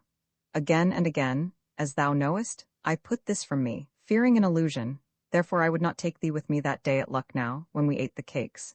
I would not take thee till the time was ripe and auspicious. From the hills to the sea, from the sea to the hills have I gone, but it was vain. Then I remembered the Jataka. He told Kim the story of the elephant with the leg iron, as he had told it so often to the Jam priests. Further testimony is not needed. he ended serenely. Thou wast sent for an aid. That aid removed, my search came to naught. Therefore we will go out again together, and our search sure. Whither go we? What matters, friend of all the world? The search, I say, is sure. If need be, the river will break from the ground before us. I acquired merit when I sent thee to the gates of learning, and gave thee the jewel that is wisdom. Thou didst return, I saw even now, a follower of Sakya Muni, the physician, whose altars are many in Bothiel. It is sufficient, we are together, and all things are as they were. Friend of all the world, friend of the stars, my Cella? Then they talked of matters secular, but it was noticeable that the Lama never demanded any details of life at St. Xavier's, nor showed the faintest curiosity as to the manners and customs of sahibs. His mind moved all in the past, and he revived every step of their wonderful first journey together, rubbing his hands and chuckling, till it pleased him to curl himself up into the sudden sleep of old age. Kim watched the last dusty sunshine fade out of the cot, and played with his ghost dagger and rosary. The clamor of Benares, oldest of all earth cities awake before the gods, day and night, beat round the walls as the seas roar round a breakwater. Now and again, a Jain priest crossed the cot, with some small offering to the images, and swept the path about him, lest by chance he should take the life of a living thing. A lamp twinkled, and there followed the sound of a prayer. Kim watched the stars as they rose one after another in the still, sticky dark, till he fell asleep at the foot of the altar. That night he dreamed in Hindustani, with never an English word. Holy One, there is the child to whom we gave the medicine, he said, about 3 o'clock in the morning, when the Lama, also waking from dreams, would have fared forth on pilgrimage. The Jat will be here at the light. I am well answered. In my haste I would have done a wrong. He sat down on the cushions and returned to his rosary. Surely old folk are as children, he said pathetically. They desire a matter, behold, it must be done at once, or they fret and weep. Many times when I was upon the road I have been ready to stamp with my feet at the hindrance of an ox cart in the way, or a mere cloud of dust. It was not so when I was a man, a long time ago. None the less it is wrongful. But thou art indeed old, Holy One. The thing was done. A cause was put out into the world, and old or young, sick or sound, knowing or unknowing, who can reign in the effect of that cause? Does the wheel hang still if a child spin it, or a drunkard? Cella, this is a great and a terrible world. I think it good, Kim yawned. What is there to eat? I have not eaten since yesterday even. I had forgotten thy need. Yonder is good bottiel tea and cold rice. We cannot walk far on such stuff. Kim felt all the Europeans' lust for flesh meat, which is not accessible in a Jain temple. Yet, instead of going out at once with the begging bowl, he stayed his stomach on slabs of cold rice till the full dawn. It brought the farmer, voluble, stuttering with gratitude. In the night the fever broke and the sweat came, he cried. Feel here, his skin is fresh and new. He esteemed the salt lozenges, and took milk with greed. He drew the cloth from the child's face, and it smiled sleepily at Kim. A little knot of Jain priests, silent but all observant, gathered by the temple door. They knew, and Kim knew that they knew, how the old Lama had met his disciple. Being courteous folk, they had not obtruded themselves overnight by presence, word, or gesture. Wherefore Kim repaid them as the sun rose. Thank the gods of the Jains, brother, he said, not knowing how those gods were named. The fever is indeed broken. Look, see? The Lama beamed in the background upon his hosts of 3 years. Was there ever such a Cella? He follows our Lord the Healer. Now the Jains officially recognize all the gods of the Hindu creed, as well as the lingam and the snake. They wear the Brahminical thread. They adhere to every claim of Hindu caste law. But because they knew and loved the Lama, because he was an old man, because he sought the way, because he was their guest, and because he collogued long of nights with the head priest, as free-thinking a metaphysician as ever split one hair into 70, they murmured assent. Remember, Kim bent over the child, this trouble may come again. Not if thou haste the proper spell, said the father, but in a little while we go away. True, said the Lama to all the Jains. We go now together upon the search whereof I have often spoken. I waited till my Cella was ripe. Behold him? We go north. Never again shall I look upon this place of my rest, O people of goodwill. But I am not a beggar. The cultivator rose to his feet, clutching the child. Be still, do not trouble the Holy One, a priest cried. Go, Kim whispered. Meet us again under the big railway bridge, and for the sake of all the gods of our Punjab, bring food, curry, pulse, cakes fried in fat, and sweetmeats. Specially sweetmeats. Be swift. The pallor of hunger suited Kim very well as he stood, tall and slim, in his sand-colored, sweeping robes, one hand on his rosary and the other in the attitude of benediction, faithfully copied from the Lama. An English observer might have said that he looked rather like the young saint of a stained-glass window, whereas he was but a growing lad faint with emptiness. Long and formal were the farewells, thrice ended and thrice renewed. The Sika, he who had invited the Lama to that haven from faraway Tibet, a silver-faced, hairless ascetic, took no part in it, but meditated, as always, alone among the images. The others were very human, pressing small comforts upon the old man, a betel box, a fine new iron pencase, a food bag, and such like, warning him against the dangers of the world without, and prophesying a happy end to the search. Meantime Kim, lonelier than ever, squatted on the steps, and swore to himself in the language of St. Xavier's. But it is my own fault, he concluded. With Mahbub, I ate Mahbub's bread or Lurgan Sahib's. At St. Xavier's, 3 meals a day. Here I must jolly well look out for myself. Besides, I am not in good training. How I could eat a plate of beef now? Is it finished, Holy One? The Lama, both hands raised, intoned a final blessing in ornate Chinese. I must lean on thy shoulder, said he, as the temple gates closed. We grow stiff, I think. The weight of a 6-foot man is not light to steady through miles of crowded streets, and Kim, loaded down with bundles and packages for the way, was glad to reach the shadow of the railway bridge. Here we eat, he said resolutely, as the Cambo, blue-robed and smiling, hove in sight, a basket in one hand and the child in the other. Fall to, Holy Ones? He cried from 50 yards. They were by the shoal under the first bridge span, out of sight of hungry priests. Rice and good curry, cakes all warm and well scented with hing, 53 curds and sugar. King of my fields, this to the small son, let us show these holy men that we Jats of Jalandhur can pay a service. I had heard the Jains would eat nothing that they had not cooked, but truly?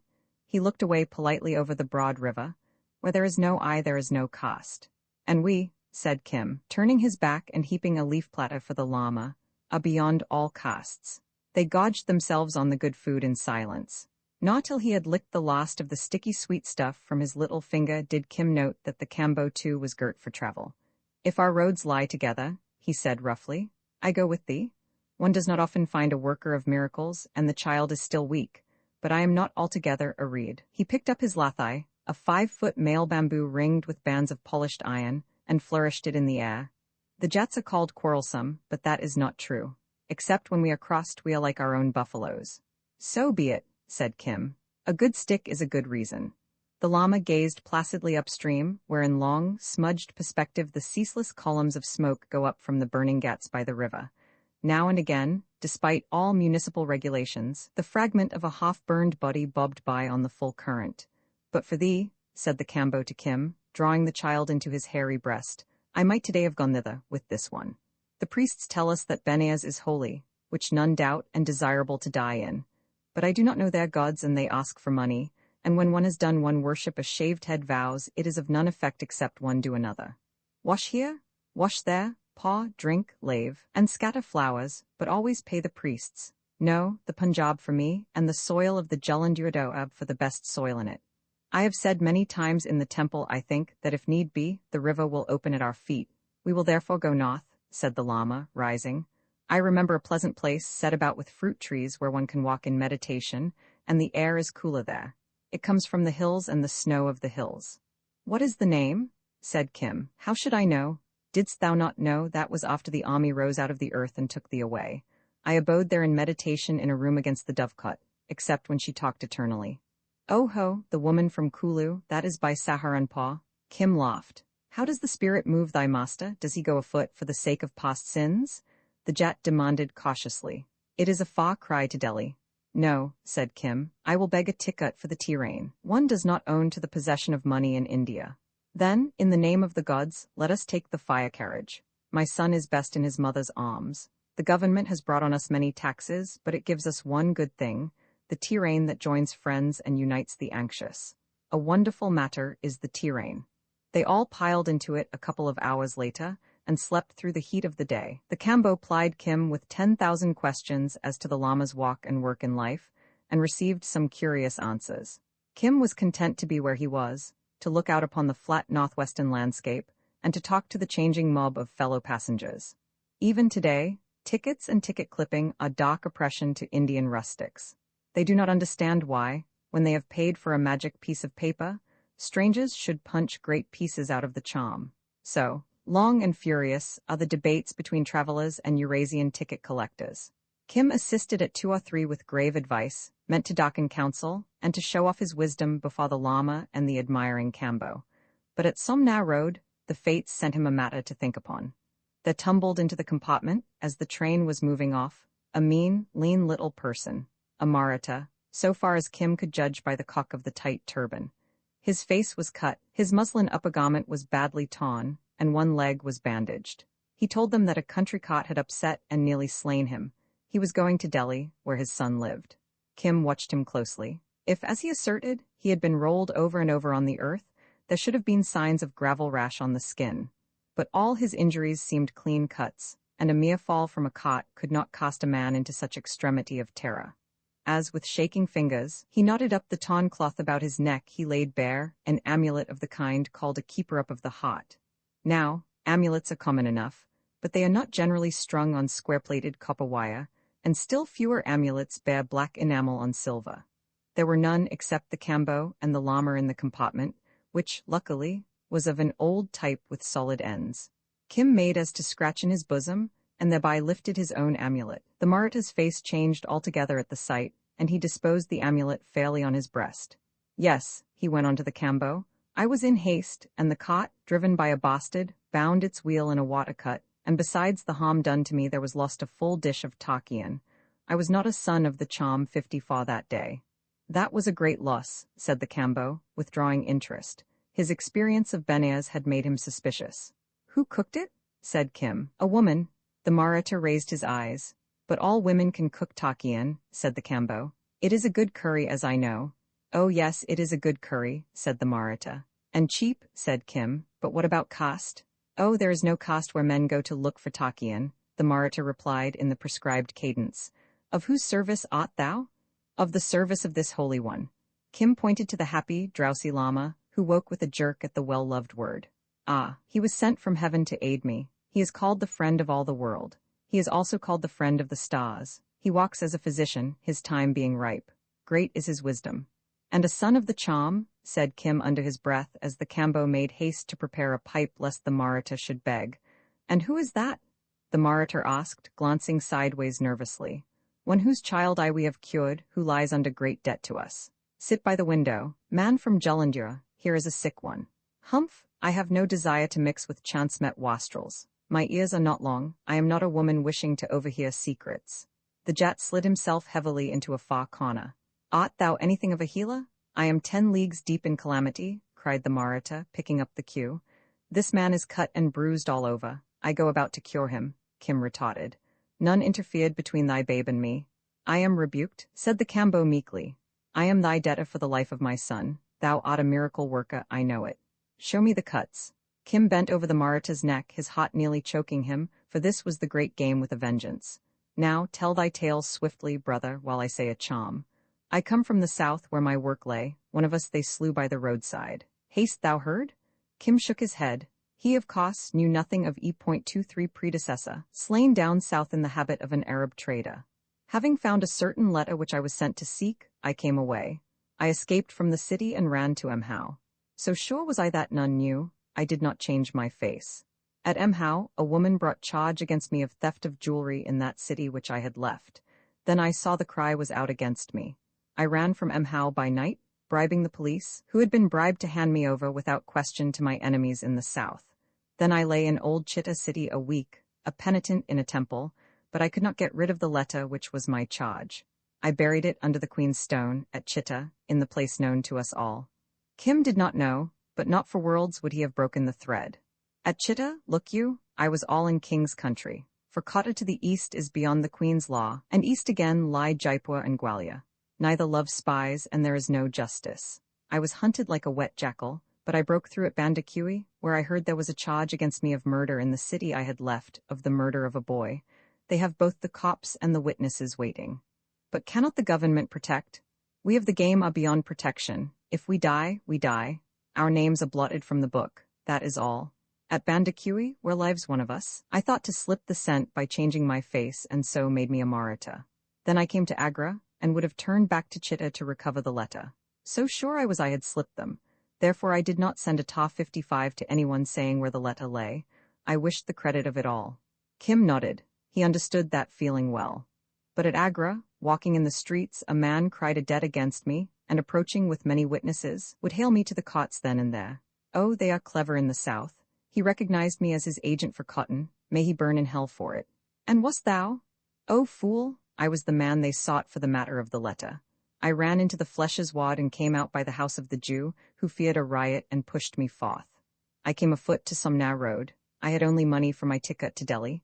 And there, while I lay in a ditch with a fever, one sprang out of the bushes and beat me and cut me and searched me from head to foot. Within earshot of the tyrann it was. Why did he not slay thee out of hand?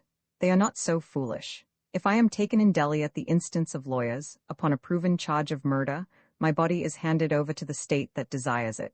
I go back guarded and then I die slowly for an example to the rest of us.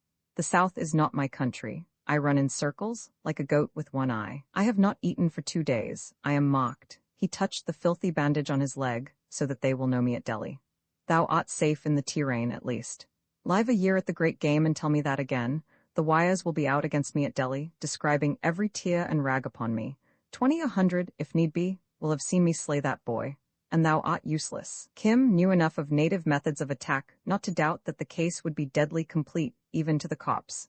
The Maratha twitched his fingers with pain from time to time. The Kambo in his khana glared sullenly.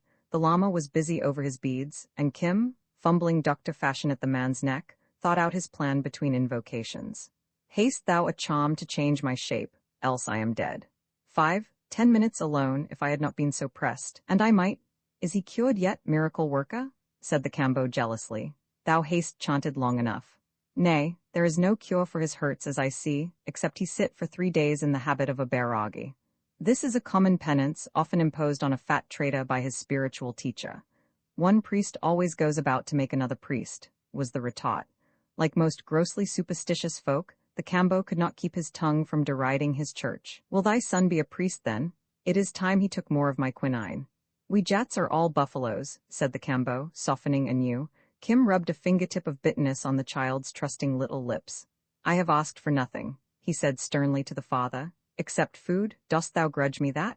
I go to heal another man, have I thy leave, prince? Up flew the man's huge paws in supplication. Nay, nay, do not mock me thus. It pleases me to cure this sick one. Thou shalt acquire merit by aiding. What color ash is there in thy pipe bowl? White. That is auspicious. Was there raw turmeric among thy foodstuffs? Aye, open thy bundle.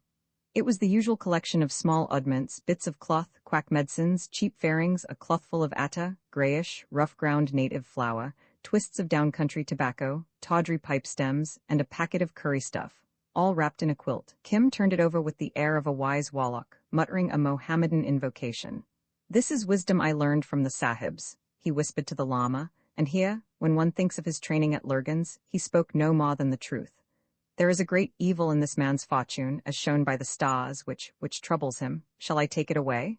Friend of the stars, thou hast done well in all things. Let it be at thy pleasure. Is it another healing?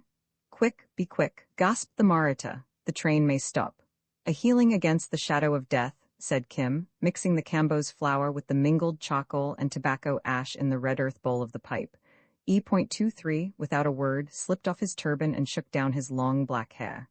That is my food, priest, the Jet growled.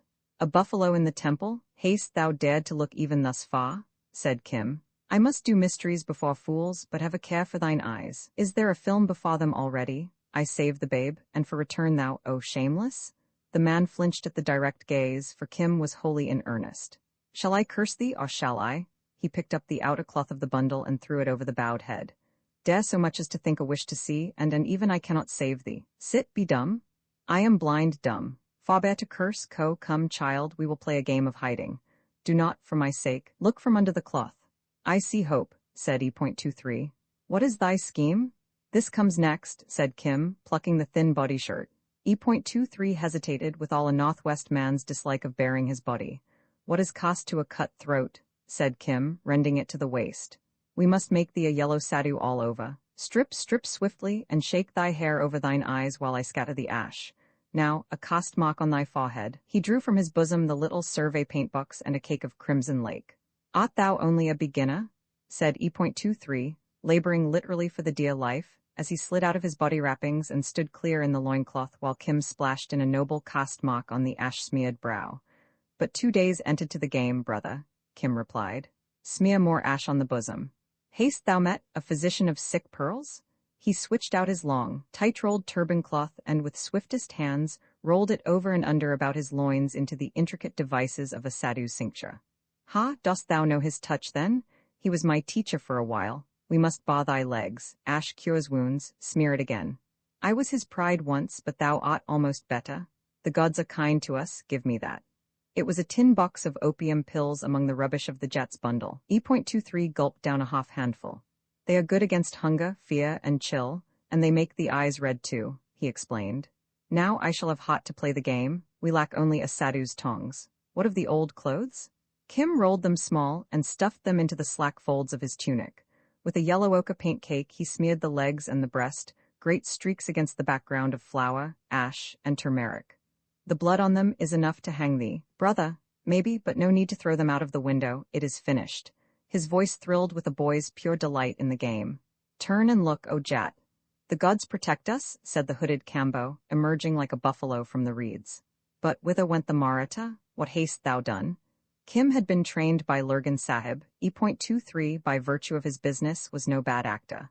In place of the tremulous, shrinking trader there lolled against the corner an all but naked, ash-smeared, ochre-bawd, dusty-haired sadhu. His swollen eyes, opium takes quick effect on an empty stomach, luminous with insolence and bestial lust. His legs crossed under him, Kim's brown rosary round his neck, and a scant yard of wan, flowered chintz on his shoulders. The child buried his face in his amazed father's arms. "Look up, princeling. We travel with wallocks, but they will not hurt thee. Oh, do not cry. What is the sense of curing a child one day and killing him with fright the next? The child will be fortunate all his life. He has seen a great healing. When I was a child I made clay men and horses. I have made them too. Sir Banaz, he comes in the night and makes them all alive at the back of our kitchen midden," piped the child. "And so thou art not frightened at anything, eh, prince?" "I was frightened because my father was frightened." I felt his arms shake. "Oh, chicken man," said Kim, and even the abashed Jat laughed. "I have done a healing on this poor trader. He must forsake his gains and his account books and sit by the wayside 3 nights to overcome the malignity of his enemies. The stars are against him. The fewer moneylenders the better, say I, but sadhu or no sadhu, he should pay for my stuff on his shoulders. So, but that is thy child on thy shoulder, given over to the burning ghat not 2 days ago. There remains one thing more. I did this charm in thy presence because need was great. I changed his shape and his soul. None the less, if, by any chance, O man from Jalandhur, thou rememberest what thou hast seen, either among the elders sitting under the village tree, or in thine own house, or in company of thy priest when he blesses thy cattle, a murrain will come among the buffaloes, and a fire in thy thatch, and rats in the corn bins, and the curse of our gods upon thy fields, that they may be barren before thy feet and after thy plowshare. This was part of an old curse picked up from a fakir by the Taksali gate in the days of Kim's innocence. It lost nothing by repetition. "Cease, Holy One, in mercy cease," cried the Jat. "Do not curse the household. I saw nothing, I heard nothing, I am thy cow." And he made to grab at Kim's bare foot, beating rhythmically on the carriage floor. "But since thou hast been permitted to aid me in the matter of a pinch of flour, and a little opium and such trifles as I have honored by using in my art, so will the gods return a blessing." And he gave it at length, to the man's immense relief. It was one that he had learned from Lurgan Sahib. The Lama stared through his spectacles as he had not stared at the business of disguisement.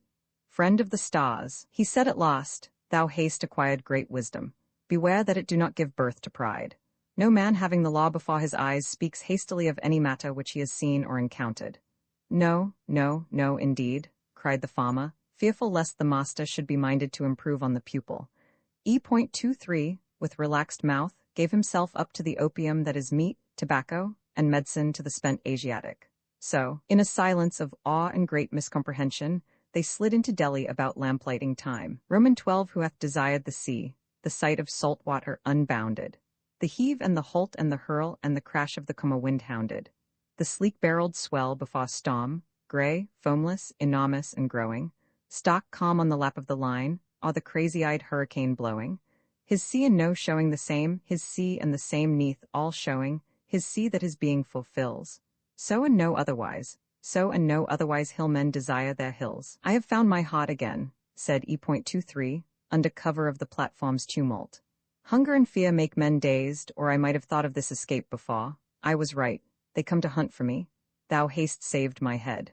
A group of yellow-trousered Punjab policemen, headed by a hot and perspiring young Englishman, potted the crowd about the carriages. Behind them, inconspicuous as a cat, ambled a small fat person who looked like a lawyer's tout. See the young sahib reading from a paper. My description is in his hand, said E.23. They go carriage by carriage, like fisherfolk netting a pool. When the procession reached their compartment, E.23 was counting his beads with a steady jerk of the wrist, while Kim jeered at him for being so drugged as to have lost the ringed fire tongs, which are the sadhu's distinguishing mark. The lama, deep in meditation, stared straight before him, and the farmer, glancing furtively, gathered up his belongings. Nothing here but a parcel of holy bolies, said the Englishman aloud, and passed on amid a ripple of uneasiness, for native police mean extortion to the native all India over. The trouble now, whispered E.23, lies in sending a wire as to the place where I hid that letter I was sent to find. I cannot go to the tar office in this guise. Is it not enough I have saved thy neck?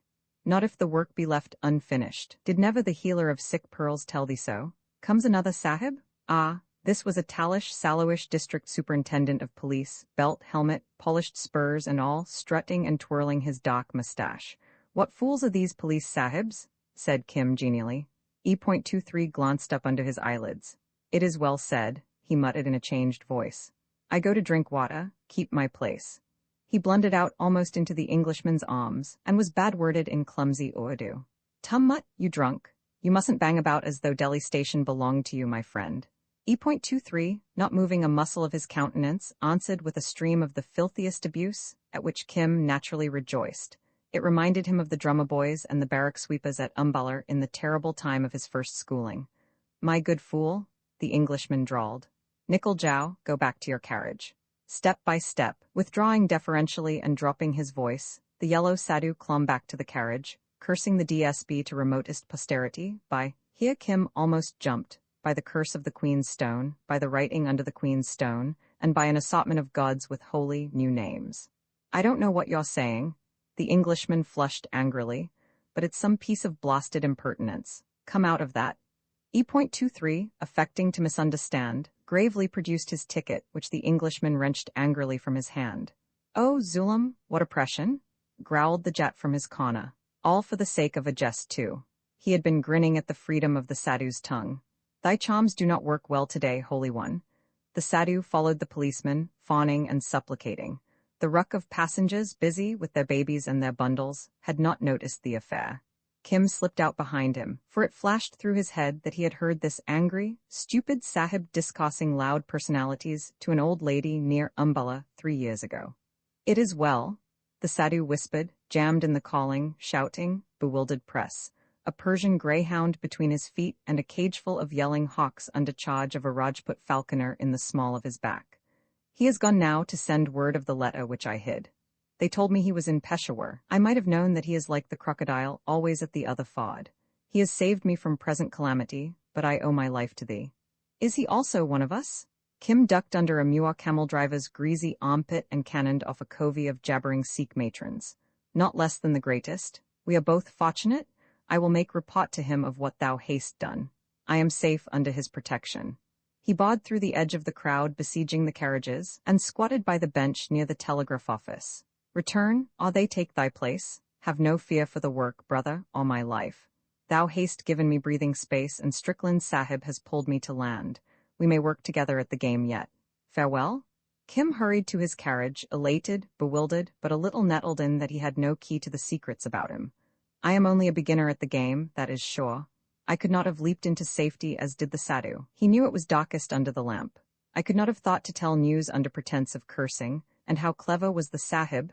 No matter, I saved the life of one. Where is the Cambo gone, Holy One? He whispered as he took his seat in the now crowded compartment. A fear gripped him, the lama replied with a touch of tender malice. He saw thee change the Maratha to a sadhu in the twinkling of an eye as a protection against evil. That shook him. Then he saw the sadhu fall sheer into the hands of the police, all the effect of thy art. Then he gathered up his son and fled, for he said that thou didst change a quiet trader into an impudent bandier of words with the sahibs, and he feared a like fate. Where is the sadhu? With the police, said Kim. Yet I saved the Kambo's child. The Lama snuffed blandly. Ah, Chella, see how thou art overtaken. Thou didst cure the Kambo's child solely to acquire merit. But thou didst put a spell on the Maratha with prideful workings, I watched thee, and with sidelong glances to bewilder an old man and a foolish farmer, whence calamity and suspicion. Kim controlled himself with an effort beyond his years. Not more than any other youngster did he like to eat dirt or to be misjudged, but he saw himself in a cleft stick. The train rolled out of Delhi into the night. It is true, he murmured. Where I have offended thee I have done wrong. It is Ma, Chella, thou hast loosed an act upon the world, and as a stone thrown into a pool, so spread the consequences thou canst not tell how far. This ignorance was well both for Kim's vanity and for the Lama's peace of mind, when we think that there was then being handed in at Simla a code wire reporting the arrival of E.23 at Delhi, and, more important, the whereabouts of a letter he had been commissioned to abstract. Incidentally, an overzealous policeman had arrested, on charge of murder done in a far southern state, a horribly indignant Ajmer cotton broker, who was explaining himself to a Mr. Strickland on Delhi platform, while E.23 was paddling through byways into the locked heart of Delhi city. In 2 hours, several telegrams had reached the angry minister of a southern state reporting that all trace of a somewhat bruised Maratha had been lost, and by the time the leisurely train halted at Saharanpur, the last ripple of the stone Kim had helped to heave was lapping against the steps of a mosque in faraway Raum, where it disturbed a pious man at prayers. The Lama made his in ample form near the dewy Bougainvillea trellis near the platform, cheered by the clear sunshine and the presence of his disciple. We will put these things behind us, he said, indicating the brazen engine and the gleaming track. The jolting of the terrain, though a wonderful thing, has turned my bones to water. We will use clean air henceforward. Let us go to the Kulu woman's house, said Kim, and stepped forth cheerily under the bundles. Early morning, Saharanpur is clean and well scented. He thought of the other mornings at St. Xavier's, and it topped his already thrice-heaped contentment. Where is this new haste born from? Wise men do not run about like chickens in the sun. We have come hundreds upon hundreds of kos already, and till now I have scarcely been alone with thee an instant. How canst thou receive instruction all jostled of crowds? How can I, whelmed by a flux of talk, meditate upon the way? Her tongue grows no shorter with the years then? The disciple smiled, nor her desire for charms. I remember once when I spoke of the wheel of life. The Lama fumbled in his bosom for his latest copy. She was only curious about the devils that besiege children. She shall acquire merit by entertaining us, in a little while, at an after occasion, softly, softly. Now we will wander loosefoot, waiting upon the chain of things. The search is sure. So they traveled very easily across and among the broad, bloomful fruit gardens, by way of Aminabad, Sahegunj, Akrolar of the Ford, and Little Philasa, the line of the Siwaliks always to the north, and behind them again the snows. After long, sweet sleep under the dry stars came the lordly, leisurely passage through a waking village, begging bowl held forth in silence, but eyes roving in defiance of the law from sky's edge to sky's edge. Then would Kim return soft-footed through the soft dust to his master under the shadow of a mango tree, or the thinnest shade of a white dune cirrus, to eat and drink at ease. At midday, after talk and a little wayfaring, they slept, meeting the world refreshed when the air was cooler. Night found them adventuring into new territory, some chosen village spied 3 hours before across the fat land, and much discussed upon the road. There they told their tale, a new one each evening so far as Kim was concerned, and there were they made welcome, either by priest or headman, after the custom of the kindly East. When the shadows shortened and the Lama leaned more heavily upon Kim, there was always the wheel of life to draw forth, to hold flat under wiped stones, and with a long straw to expound cycle by cycle. Here sat the gods on high, and they were dreams of dreams.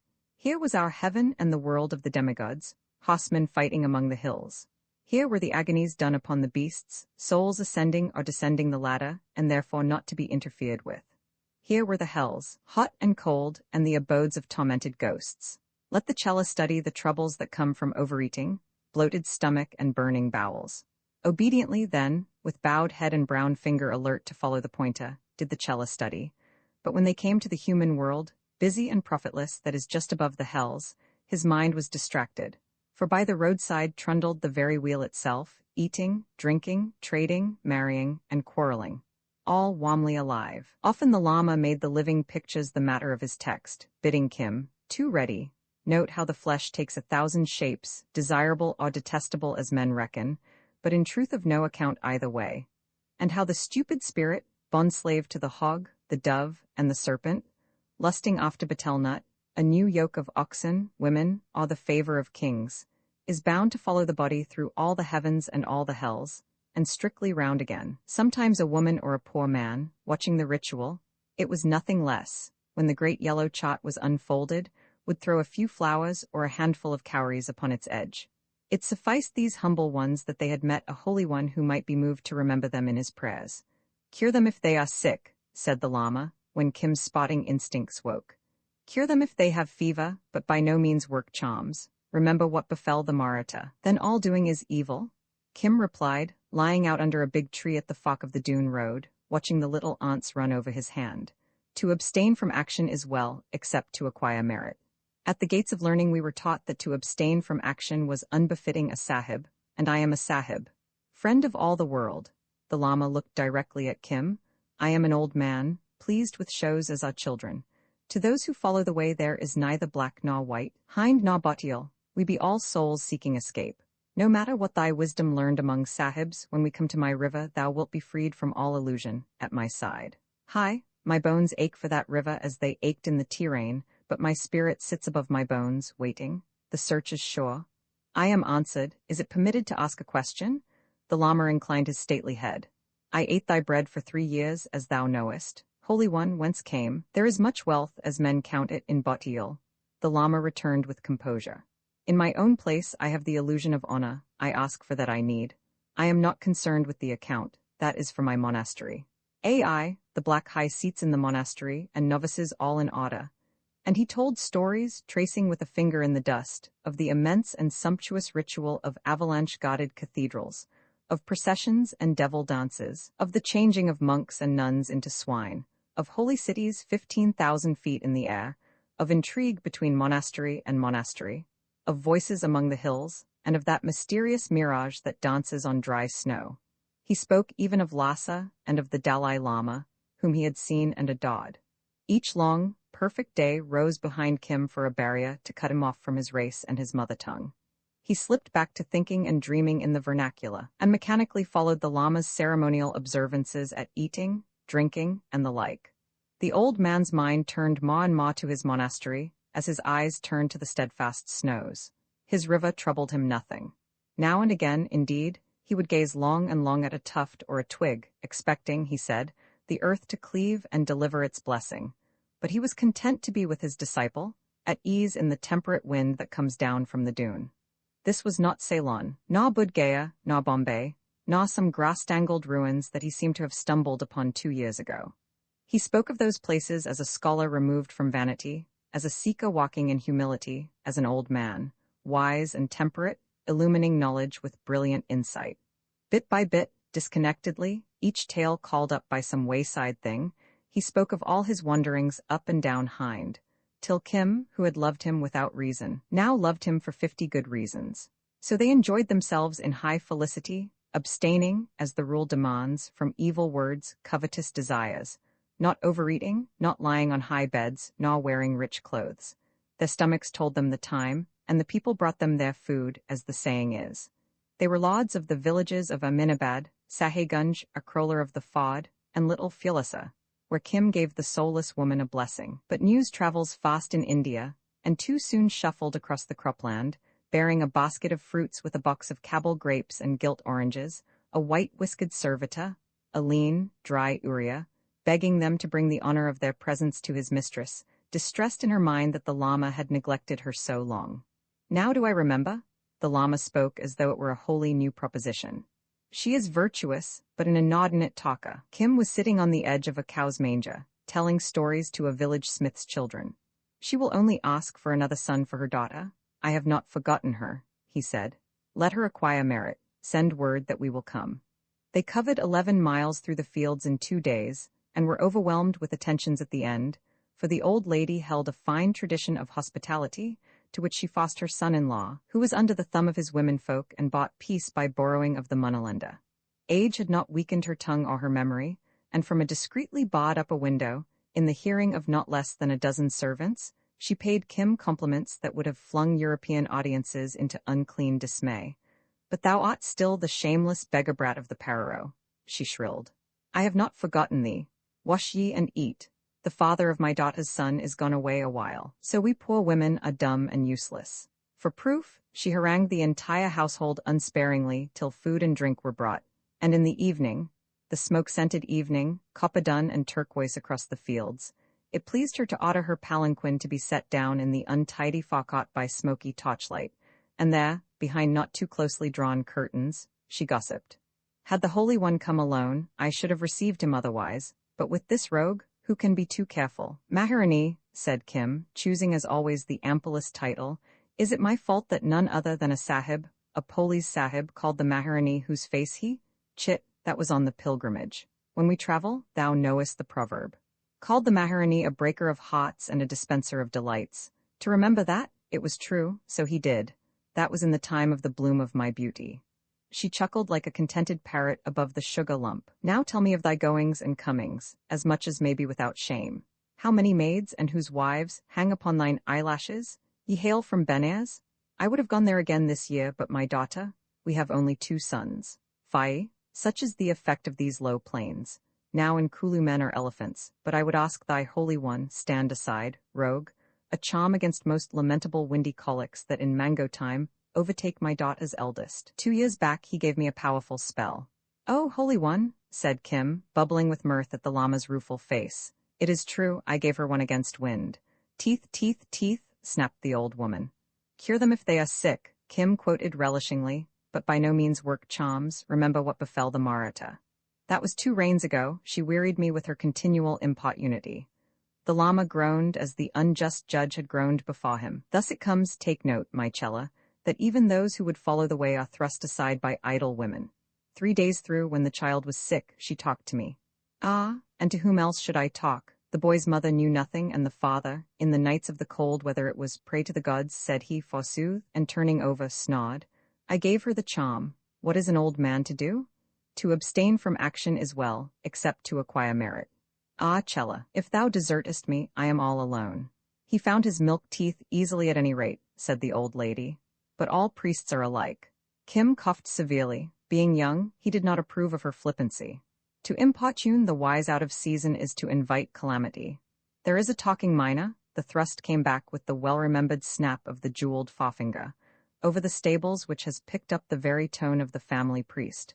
Maybe I forget honor to my guests, but if ye had seen him double his fists into his belly, which was like a half-grown gourd, and cry, 'Here is the pain,' ye would forgive.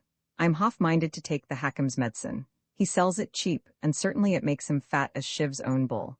He does not deny remedies, but I doubted for the child because of the inauspicious color of the bottles." The llama, under cover of the monologue, had faded out into the darkness towards the room prepared. "Thou haste angered him, belike," said Kim. "Not he is wearied, and I forgot, being a grandmother. None but a grandmother should ever oversee a child. Mothers are only fit for bearing. Tomorrow, when he sees how my daughter's son is grown, he will write the charm. Then, too, he can judge of the new Hakim's drugs." "Who is the Hakim, Maharani?"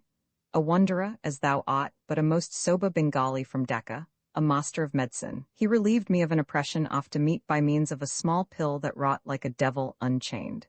He travels about now, vending preparations of great value. He has even papers, printed in Angrezi, telling what things he has done for weak-backed men and slack women. He has been here 4 days, but hearing you were coming, Hakims and priests are snake and tiger the world over, he has, as I take it, gone to cover."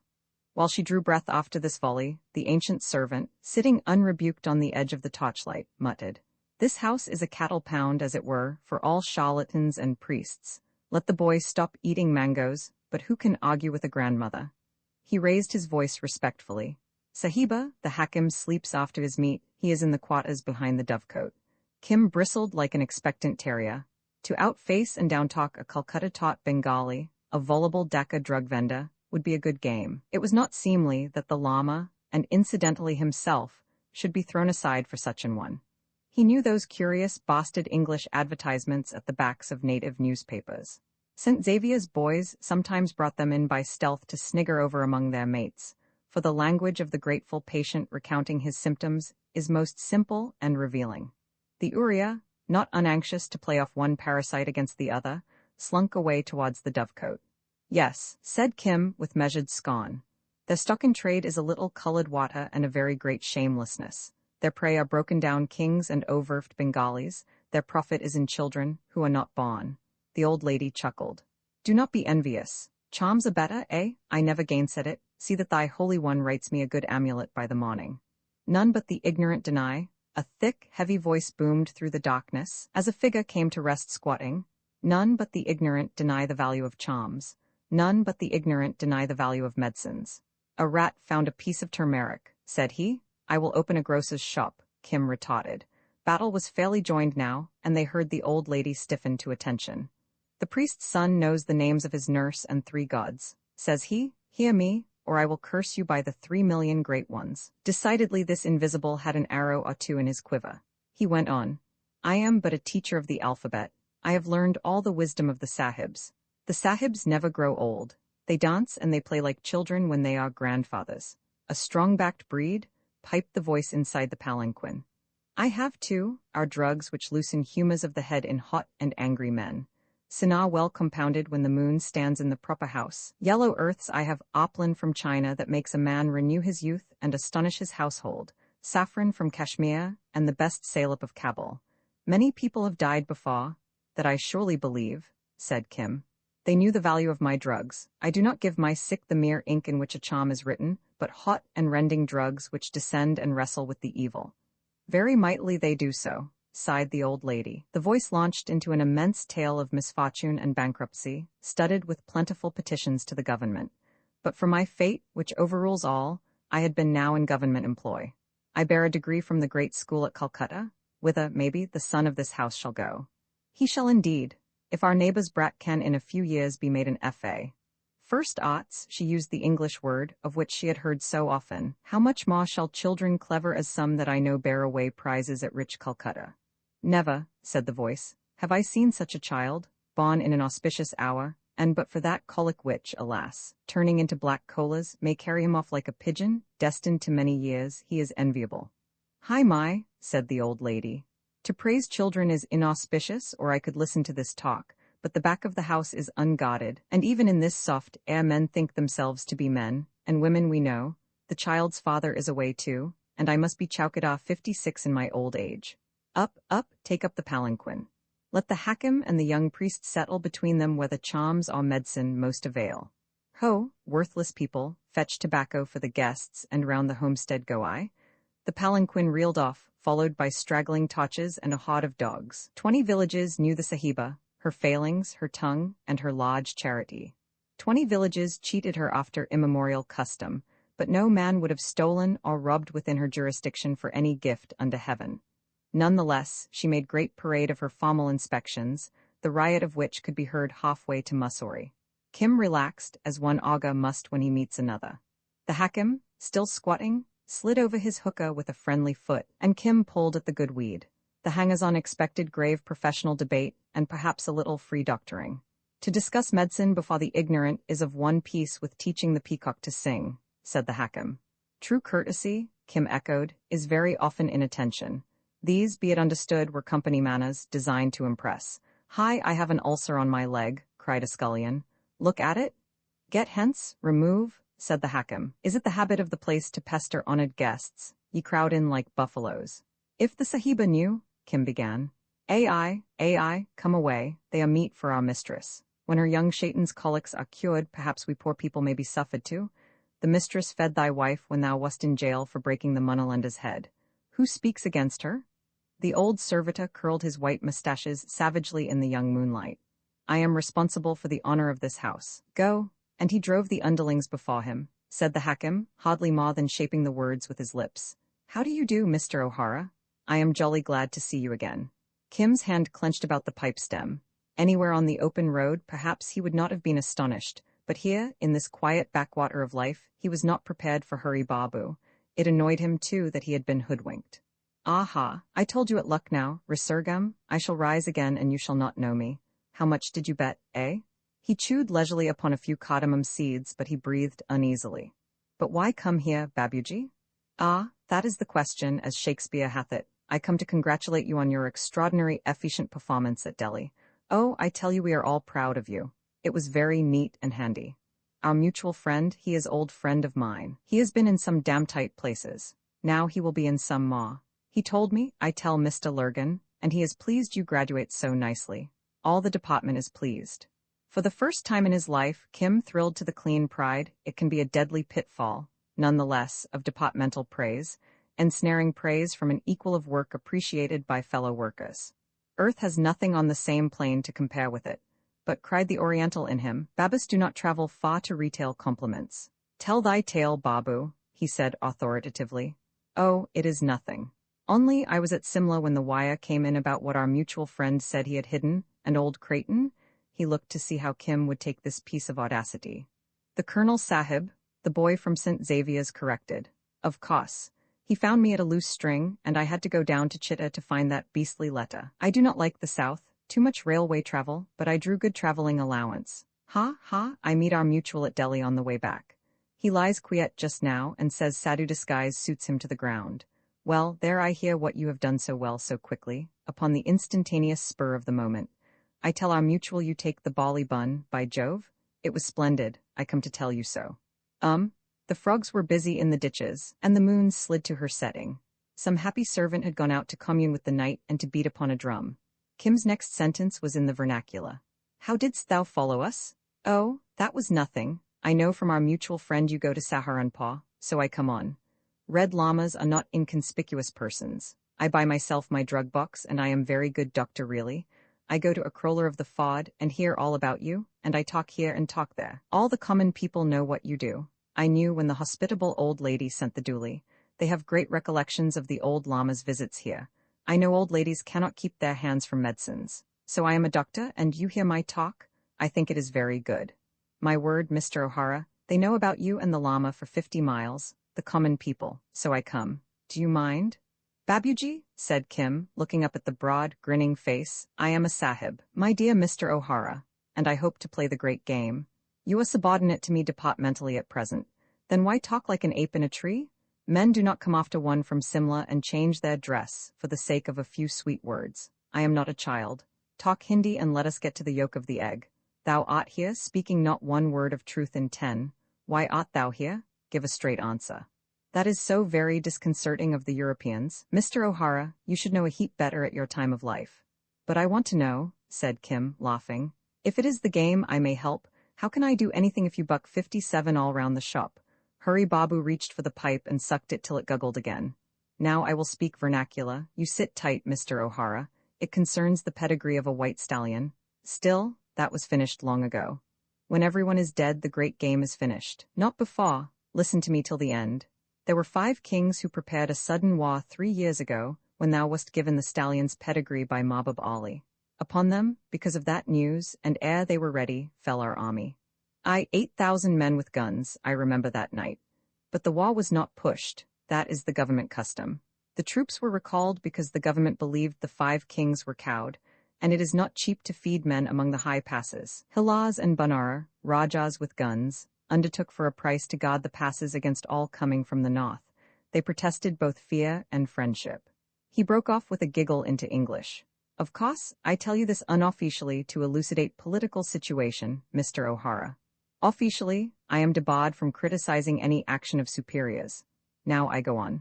This pleased the government, anxious to avoid expense, and a bond was made for so many rupees a month that Hilaz and Banara should guard the passes as soon as the state's troops were withdrawn.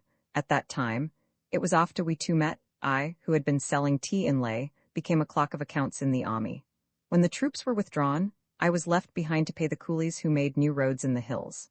This road-making was part of the bond between Banara, Hilaz, and the government. So, and then? I tell you, it was jolly beastly cold up there too after summer, said Hurry Babu confidentially. I was afraid these Banara men would cut my throat every night for the pay chest. My native sepoy god, they laughed at me? By Jove! I was such a fearful man. Never mind that. I go on colloquially. I send word many times that these two kings were sold to the North, and Mahbub Ali, who was yet farther north, amply confirmed it. Nothing was done. Only my feet were frozen, and a toe dropped off. I sent word that the roads for which I was paying money to the diggers were being made for the feet of strangers and enemies. For the Russians, the thing was an open jest among the coolies. Then I was called down to tell what I knew by speech of tongue. Mahbub came south too, see the end, over the passes this year after snow melting. He shivered afresh. Come two strangers under cover of shooting wild goats. They bear guns, but they bear also chains and levels and compasses. Oh ho, the thing gets clearer. They are well received by Halaz and Banara. They make great promises, they speak as the mouthpiece of a Kaisar with gifts. Up the valleys, down the valleys go they, saying, here is a place to build a breastwork. Here can you pitch a fort. Here can you hold the road against an army, the very roads for which I paid out the rupees monthly. The government knows, but does nothing. The three other kings, who were not paid for guarding the passes, tell them by runner of the bad faith of Banara and Hilaz.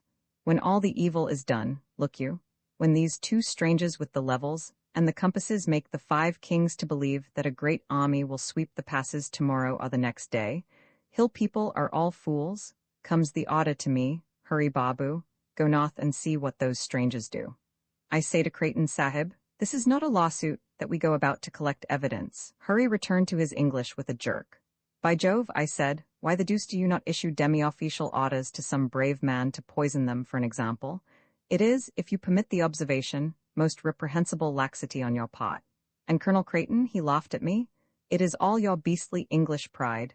You think no one dare conspire? That is all tommyrot.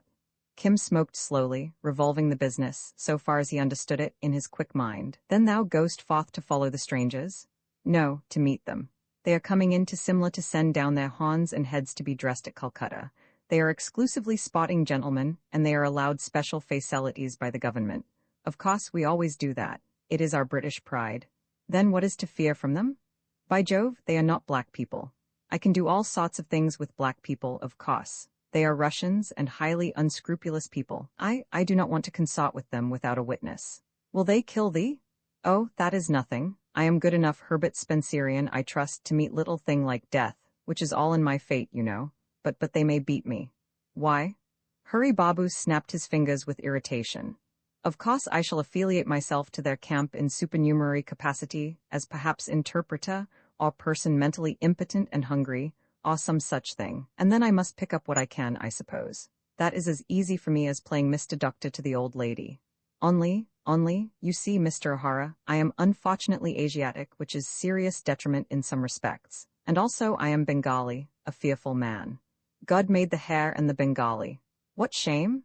Said Kim, quoting the proverb. It was process of evolution, I think, from primal necessity, but the fact remains in all the cui bono. I am, awfully fearful. I remember once they wanted to cut off my head on the road to Lhasa. No, I have never reached to Lhasa. I sat down and cried, Mr. O'Hara, anticipating Chinese tortures. I do not suppose these two gentlemen will torture me, but I like to provide for possible contingency with European assistance in emergency. He coughed and spat out the cardamoms.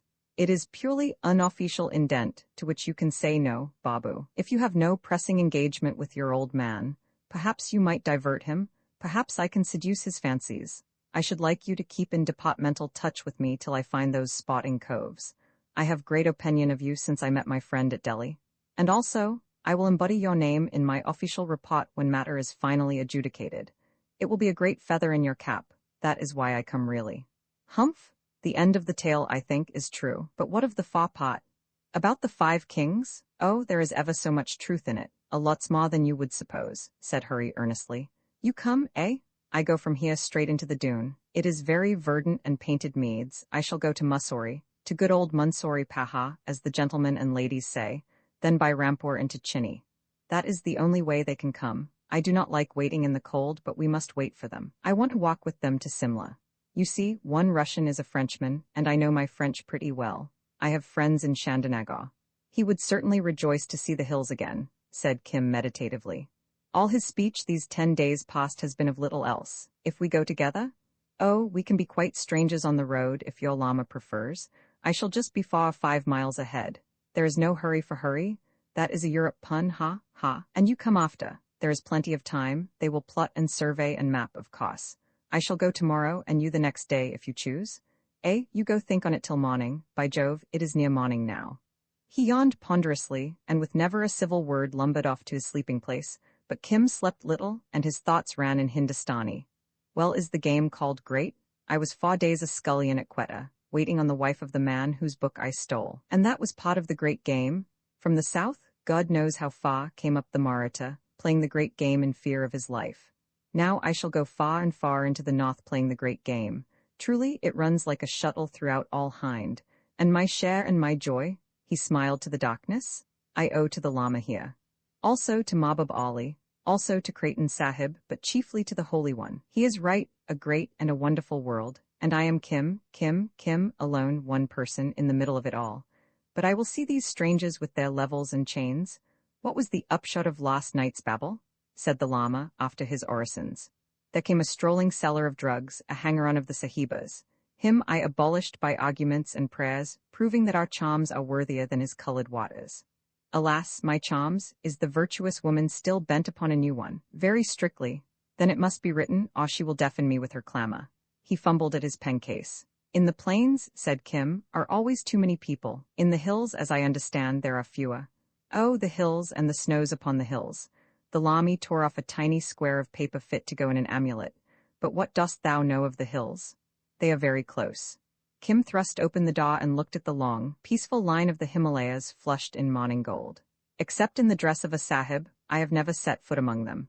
The Lama snuffed the wind wistfully. If we go north? Kim put the question to the waking sunrise. Would not much midday heat be avoided by walking among the lower hills at least? Is the charm made, Holy One? I have written the names of 7 silly devils, not one of whom is worth a grain of dust in the eye. Thus do foolish women drag us from the way. Hari Babu came out from behind the dovecote, washing his teeth with ostentatious ritual. Full-fleshed, heavy-haunched, bull-necked, and deep-voiced, he did not look like a fearful man. Kim signed almost imperceptibly that matters were in good train, and when the morning toilet was over, Hari Babu, in flowery speech, came to do honor to the Lama. They ate, of course, apart, and afterwards the old lady, more or less veiled behind a window, returned to the vital business of green mango colics in the young. The Lama's knowledge of medicine was, of course, sympathetic only.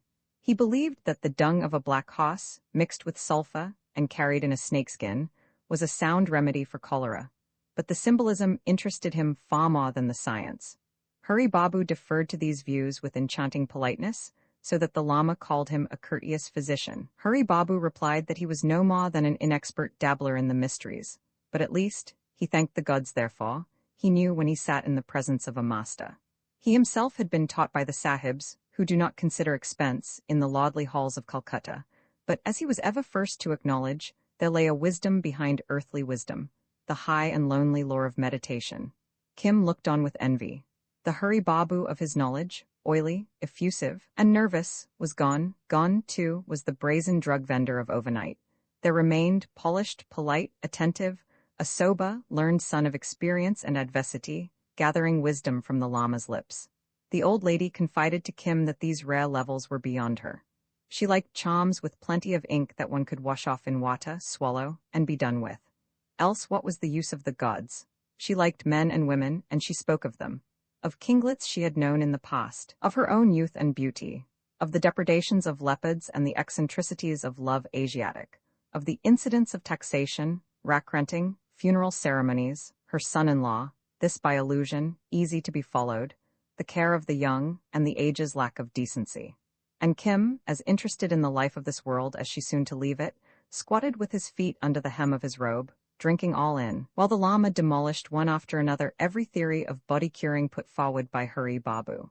At noon, the Babu strapped up his brass-bound drug box, took his patent leather shoes of ceremony in one hand, a gay blue and white umbrella in the other, and set off northwards to the dune, where he said he was in demand among the lesser kings of those parts.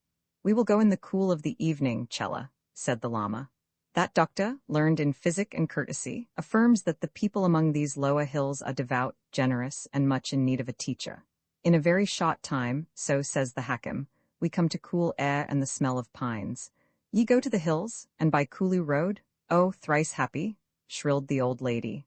But that I am a little pressed with the care of the homestead I would take palanquin, but that would be shameless and my reputation would be cracked. Ho, ho, I know the road, every motch of the road I know. You will find charity throughout, it is not denied to the well-looking.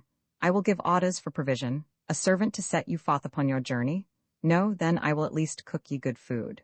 What a woman is the Sahiba, said the white-bearded Uriah, when a tumult rose by the kitchen quarters. She has never forgotten a friend, she has never forgotten an enemy in all her years, and her cookery, wah! He rubbed his slim stomach. There were cakes, there were sweetmeats, there was cold fowl stewed to rags with rice and prunes, enough to burden Kim like a mule. I am old and useless, she said. None now love me, and none respect, but there are few to compare with me when I call on the gods and squat to my cooking pots. Come again, O people of good will. Holy One and disciple, come again. The room is always prepared, the welcome is always ready, see the women do not follow thy Chela too openly. I know the women of Kulu. Take heed, Chela, lest he run away when he smells his hills again. Hi! Do not tilt the rice bag upside down, bless the household, Holy One, and forgive thy servant her stupidities. She wiped her red old eyes on a corner of her veil, and clucked throatily. Women talk, said the lammer at last, but that is a woman's infirmity. I gave her a charm. She is upon the wheel and wholly given over to the shows of this life, but none the less, Chela, she is virtuous, kindly, hospitable, of a whole and zealous heart. Who shall say she does not acquire merit? Not I, Holy One, said Kim, wristling the bountiful provision on his shoulders. In my mind, behind my eyes, I have tried to picture such an one altogether freed from the wheel, desiring nothing, causing nothing, a nun, as it were. And, oh imp? The lammer almost laughed aloud. I cannot make the picture. Nor I, but there are many, many millions of lives before her. She will get wisdom a little, it may be, in each one. And will she forget how to make stews with saffron upon that road? Thy mind is set on things unworthy, but she has skill. I am refreshed all over. When we reach the lower hills, I shall be yet stronger. The Hakim spoke truly to me this morn when he said a breath from the snows blows away 20 years from the life of a man. We will go up into the hills, the high hills, up to the sound of snow waters and the sound of the trees, for a little while. The Hakim said that at any time we may return to the plains, for we do no more than skirt the pleasant places. The Hakim is full of learning, but he is in no way proud. I spoke to him, when thou wast talking to the Sahiba, of a certain dizziness that lays hold upon the back of my neck in the night, and he said it rose from excessive heat, to be cured by cool air. Upon consideration, I marveled that I had not thought of such a simple remedy. Didst thou tell him of thy search? Said Kim, a little jealously. He preferred to sway the Lama by his own speech, not through the wiles of Hurry Babu. Assuredly, I told him of my dream, and of the manner by which I had acquired merit by causing thee to be taught wisdom. Thou didst not say I was a sahib?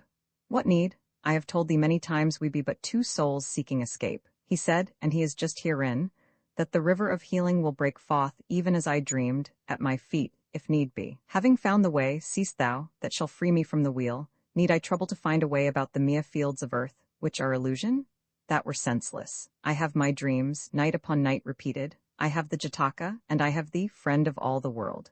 It was written in thy horoscope that a red bull on a green field, I have not forgotten, should bring thee to honor. Who but I saw that prophecy accomplished? Indeed, I was the instrument. Thou shalt find me my river, being in return the instrument. The search is sure?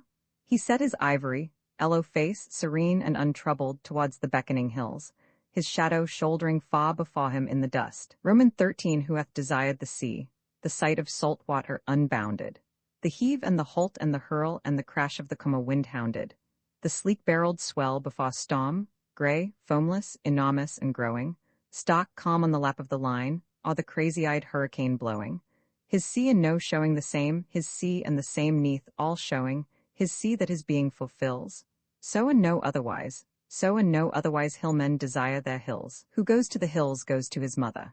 They had crossed the Siwaliks and the half-tropical dune, left Mussoorie behind them, and headed north along the narrow hill roads. Day after day, they struck deeper into the huddled mountains, and day after day, Kim watched the Lama return to a man's strength. Among the terraces of the dune, he had leaned on the boy's shoulder, ready to profit by wayside halts. Under the great ramp to Mussoorie, he drew himself together, as an old hunter faces a well-remembered bank, and where he should have sunk exhausted swung his long draperies about him, drew a deep double lungful of the diamond air, and walked as only a hillman can. Kim, plains-bred and plains-fed, sweated and panted astonished. This is my country. said the llama. "Besides such then, this is flatter than a rice field." And with steady, driving strokes from the loins he strode upwards. But it was on the steep downhill marches, 3,000 feet in 3 hours, that he went utterly away from Kim, whose back ached with holding back, and whose big toe was nigh cut off by his grass sandal string. Through the speckled shadow of the great deodar forests, through oak feathered and plumed with ferns, birch, ilex, rhododendron, and pine, out onto the bare hillside's slippery sunburnt grass, and back into the woodland's coolth again, till oak gave way to bamboo and palm of the valley. The llama swung untiring, glancing back in the twilight at the huge ridges behind him and the faint, thin line of the road whereby they had come. He would lay out, with a hillman's generous breadth of vision, fresh marches for the morrow. Halting in the neck of some uplifted pass that gave on Spiti and Kulu, would stretch out his hands yearningly towards the high snows of the horizon. In the dawns they flared windy red above stark blue, as Kedarnath and Badrinath, kings of that wilderness, took the first sunlight. All day long they lay like molten silver under the sun, and at evening put on their jewels again. At first they breathed temperately upon the travellers, winds good to meet when one crawled over some gigantic hogsback. But in a few days, at a height of 9,000 or 10,000 feet, those breezes bit, and Kim kindly allowed a village of hillmen to acquire merit by giving him a rough blanket coat. The llama was mildly surprised that anyone should object to the knife-edged breezes which had cut the years off his shoulders. "These are but the lower hills, Chella. There is no cold till we come to the true hills. Air and water are good, and the people are devout enough, but the food is very bad," Kim growled, "and we walk as though we were mad or English. It freezes at night, too. A little, maybe, but only enough to make old bones rejoice in the sun. We must not always delight in soft beds and rich food. We might at least keep to the road." Kim had all a plainsman's affection for the well-trodden track, not 6 feet wide, that snaked among the mountains, but the llama, being Tibetan, could not refrain from shortcuts over spurs and the rims of gravel-strewn slopes. As he explained to his limping disciple, a man bred among mountains can prophesy the course of a mountain road, and though low-lying clouds might be a hindrance to a short-cutting stranger, they made no earthly difference to a thoughtful man.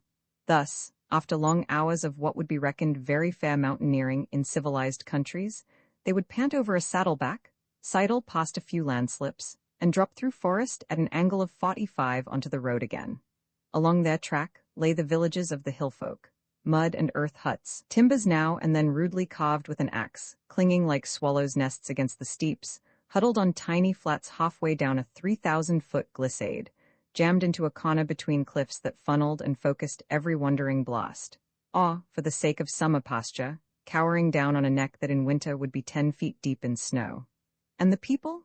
The sallow, greasy, duffel-clad people, with short bare legs and faces almost Eskimo, would flock out and adore. The plains, kindly and gentle, had treated the llama as a holy man among holy men, but the hills worshipped him as one in the confidence of all their devils. Theirs was an almost obliterated Buddhism, overlaid with a nature worship fantastic as their own landscapes, elaborate as the terracing of their tiny fields. But they recognized the big hat, the clicking rosary, and the rare Chinese texts for great authority, and they respected the man beneath the hat. "We saw thee come down over the black breasts of Ewa," said Abita, who gave them cheese, sour milk, and stone-hard bread one evening. "We do not use that often, except when calving cows stray in summer. There is a sudden wind among those stones that casts men down on the stillest day, but what should such folk care for the devil of Ewa?" Then did Kim, aching in every fibre, dizzy with looking down, footsore with cramping desperate toes into inadequate crannies, take joy in the day's march, such joy as a boy of St. Xavier's who had won the quarter mile on the flat might take in the praises of his friends. The hills sweated the guy and sugar suet off his bones, the dry air, taken sobbingly at the head of cruel passes, firmed and built out his upper ribs, and the tilted levels put new hard muscles into calf and thigh. They meditated often on the wheel of life, the more so since, as the llama said, they were freed from its visible temptations, except the gray eagle and an occasional far-seen bear grubbing and rooting on the hillside. A vision of a furious painted leopard met at dawn in a still valley devouring a goat. And now and again a bright-colored bird. They were alone with the winds and the grass singing under the wind. The women of the smoky huts over whose roofs the two walked as they descended the mountains were unlovely and unclean, wives of many husbands, and afflicted with goiter. The men were woodcutters when they were not farmers, meek, and of an incredible simplicity. But that suitable discourse might not fail. Fate sent them, overtaking and overtaken upon the road, the courteous Dacca physician, who paid for his food in ointments good for goiter and counsels that restore peace between men and women. He seemed to know these hills as well as he knew the hill dialects, and gave the Lama the lie of the land towards Ladakh and Tibet. He said they could return to the plains at any moment. Meantime, for such as loved mountains, yonder road might amuse. This was not all revealed in a breath, but at evening encounters on the stone threshing floors, when patience disposed of, the doctor would smoke and the Lama snuff, while Kim watched the wee cows grazing on the housetops, or threw his soul after his eyes across the deep blue gulfs between range and range. And there were talks apart in the dark woods, when the doctor would seek herbs, and Kim, as budding physician, must accompany him. You see, Mr. O'Hara, I do not know what the deuce and all I shall do when I find our spotting friends, but if you will kindly keep within sight of my umbrella, which is fine fixed point for cadastral survey, I shall feel much better. Kim looked out across the jungle of peaks. This is not my country, Hakim. Easier, I think, to find one louse in a bearskin. Oh, that is my strong points. There is no hurry for hurry. They were at Leh not so long ago. They said they had come down from the Karakoram with their heads and horns and all. I am only afraid they will have sent back all their letters and compromising things from Leh into Russian territory. Of course they will walk away as far to the east as possible, just to show that they were never among the western states. You do not know the hills. He scratched with a twig on the earth. Look, they should have come in by Srinagar or Abbottabad. That is their short road down the river by Bunji and Astar, but they have made mischief in the west. So, he drew a furrow from left to right. They march and they march away east to Leh. It is cold there, and down the Indus to Hanley. I know that road. And then down, you see, to Bushaw and Chinny Valley. That is ascertained by process of elimination, and also by asking questions from people that I cure so well. Our friends have been a long time playing about and producing impressions, so they are well known from far off. You will see me catch them somewhere in Chinny Valley. Please keep your eye on the umbrella. It nodded like a wind-blown harebell down the valleys and round the mountain sides, and in due time, the Lama and Kim, who steered by compass, would overhaul it, vending ointments and powders at eventide. We came by such and such a way. The Lama would throw a careless finger backward at the ridges, and the umbrella would expend itself in compliments. They crossed a snowy pass in cold moonlight, when the Lama, mildly chaffing Kim, went through up to his knees, like a Bactrian camel. The snowbread, shag-haired sot that came into the Kashmir Serai. They dipped across beds of light snow and snow-powdered shale, where they took refuge from a gale in a camp of Tibetans hurrying down tiny sheep, each laden with a bag of borax. They came out upon grassy shoulders still snow-speckled, and through forest to grass anew. For all their marchings, Kedarnath and Badranath were not impressed, and it was only after days of travel that Kim, uplifted upon some insignificant 10,000-foot hummock, could see that a shoulder knot or horn of the two great lords had, ever so slightly, changed outline. At last they entered a world within a world, a valley of leagues where the high hills were fashioned of a mere rubble and refuse from off the knees of the mountains. Here one day's march carried them no farther, it seemed, than a dreamer's clogged pace bears him in a nightmare. They skirted a shoulder painfully for hours, and behold, it was but an outlying boss in an outlying buttress of the main pile. A rounded meadow revealed itself, when they had reached it, for a vast tableland running far into the valley. 3 days later, it was a dim fold in the earth to southward. Surely the gods live here, said Kim, beaten down by the silence and the appalling sweep and dispersal of the cloud shadows after rain. This is no place for men. Long and long ago, said the Lama, as to himself, it was asked of the Lord whether the world were everlasting. On this the excellent one returned no answer, when I was in Ceylon. A wise Sikha confirmed that from the gospel which is written in Pali. Certainly, since we know the way to freedom, the question were unprofitable, but look and no illusion, Chella. These are the true hills. They are like my hills by such then. Never were such hills. Above them, still enormously above them, earth towered away towards the snow line, where from east to west across hundreds of miles, ruled as with a ruler, the last of the bold birches stopped. Above that, in scarps and blocks upheaved, the rocks strove to fight their heads above the white smother. Above these again, changeless since the world's beginning, but changing to every mood of sun and cloud, lay out the eternal snow. They could see blots and blurs on its face where Stom and wondering Walliwa got up to dance. Below them, as they stood, the forest slid away in a sheet of blue-green for mile upon mile. Below the forest was a village in its sprinkle of terraced fields and steep grazing grounds. Below the village, they knew, though a thunderstorm worried and growled there for the moment, a pitch of 12 or 1,500 feet gave to the moist valley where the streams gather that are the mothers of young Sutlej. As usual, the llama had led Kim by Koutrak and byroad, far from the main route along which Hurry Babu, that fearful man, had bucketed 3 days before through a storm to which 9 Englishmen out of 10 would have given full right of way. Hurry was no game shot. The snick of a trigger made him change color, but as he himself would have said, he was fairly efficient stalker, and he had raked the huge valley with a pair of cheap binoculars to some purpose. Moreover, the white of wan canvas tense against green carries far. Hurry Babu had seen all he wanted to see when he sat on the threshing floor of Ziglaw, 20 miles away as the eagle flies, and fought by road. That is to say, 2 small dots which one day were just below the snow line, and the next had moved downward perhaps 6 inches on the hillside. Once cleaned out and set to the work, his fat bare legs could cover a surprising amount of ground, and this was the reason why, while Kim and the llama lay in a leaky hut at Ziglaw till the storm should be overpast, an oily, wet, but always smiling Bengali, talking the best of English with the vilest of phrases, was ingratiating himself with 2 sudden and rather rheumatic foreigners. He had arrived, revolving many wild schemes, on the heels of a thunderstorm which had split a pine over against their camp, and so convinced a dozen or 2 forcibly impressed baggage coolies the day was inauspicious for farther travel, that with one accord they had thrown down their loads and jibbed. They were subjects of a hill Rajah who farmed out their services, as is the custom, for his private gain, and to add to their personal distresses, the strange sahibs had already threatened them with rifles. The most of them knew rifles and sahibs of old. They were trackers and shikaris of the northern valleys, keen after bear and wild goat, but they had never been thus treated in their lives.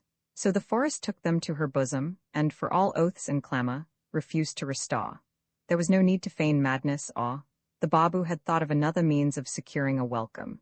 He wrung out his wet clothes, slipped on his patent leather shoes, opened the blue and white umbrella, and with mincing gait and a heart beating against his tonsils, appeared as agent for His Royal Highness, the Rajah of Rampur. Gentlemen, what can I do for you, please? The gentlemen were delighted. One was visibly French, the other Russian, but they spoke English not much inferior to the Babus. They begged his kind offices. Their native servants had gone sick at lay. They had hurried on because they were anxious to bring the spoils of the chase to Simler ere the skins grew moth-eaten. They bore a general letter of introduction. The Babus salamed to it orientally, to all government officials. No, they had not met any other shooting parties en route. They did for themselves. They had plenty of supplies. They only wished to push on as soon as might be. At this he waylaid a cowering hillman among the trees, and after 3 minutes' talk and a little silver, one cannot be economical upon state service. Though Hurry's heart bled at the waist, the 11 coolies and the 3 hangers-on reappeared. At least the Babu would be a witness to their oppression. My royal master, he will be much annoyed, but these people are only common people and grossly ignorant. If your honours will kindly overlook unfortunate affair, I shall be much pleased. In a little while rain will stop and we can then proceed. You have been shooting, eh? That is fine performance. He skipped nimbly from one kilta to the next, making pretense to adjust each conical basket. The Englishman is not, as a rule, familiar with the Asiatic, but he would not strike across the wrist a kindly Babu who had accidentally upset a kilta with a red oilskin top. On the other hand, he would not press drink upon a Babu, were he never so friendly, nor would he invite him to meat. The strangers did all these things, and asked many questions about women mostly, to which Hurry returned gay and unstudied answers. They gave him a glass of whitish fluid like to gin, and then more, and in a little time his gravity departed from him. He became thickly treasonous, and spoke in terms of sweeping indecency of a government which had forced upon him a white man's education, and neglected to supply him with a white man's salary. He babbled tales of oppression and wrong, till the tears ran down his cheeks for the miseries of his land. Then he staggered off, singing love songs of Lower Bengal, and collapsed upon a wet tree trunk. Never was so unfortunate a product of English rule in India more unhappily thrust upon aliens. They are all just of that pattern, said one spotsman to the other in French, When we get into India proper thou wilt see, I should like to visit his Raja. One might speak the good word there. It is possible that he has heard of us and wishes to signify his goodwill. We have not time. We must get into Simla as soon as may be. His companion replied, For my own part, I wish our reports had been sent back from Hilaz or even Leh. The English post is better and safer. Remember, we are given all facilities and name of God. They give them to us too. Is it unbelievable stupidity? It is pride that deserves and will receive punishment. Yes, to fight a fellow continental in our game is something. There is a risk attached, but these people, bah, it is too easy. Pride, all pride, my friend. Now, what the deuce is good of Chandanagar being so close to Calcutta and all? Said Hurry, snoring open-mouthed on the sodden moss. If I cannot understand their French, they talk so particularly fast. It would have been much better to cut their beastly throats.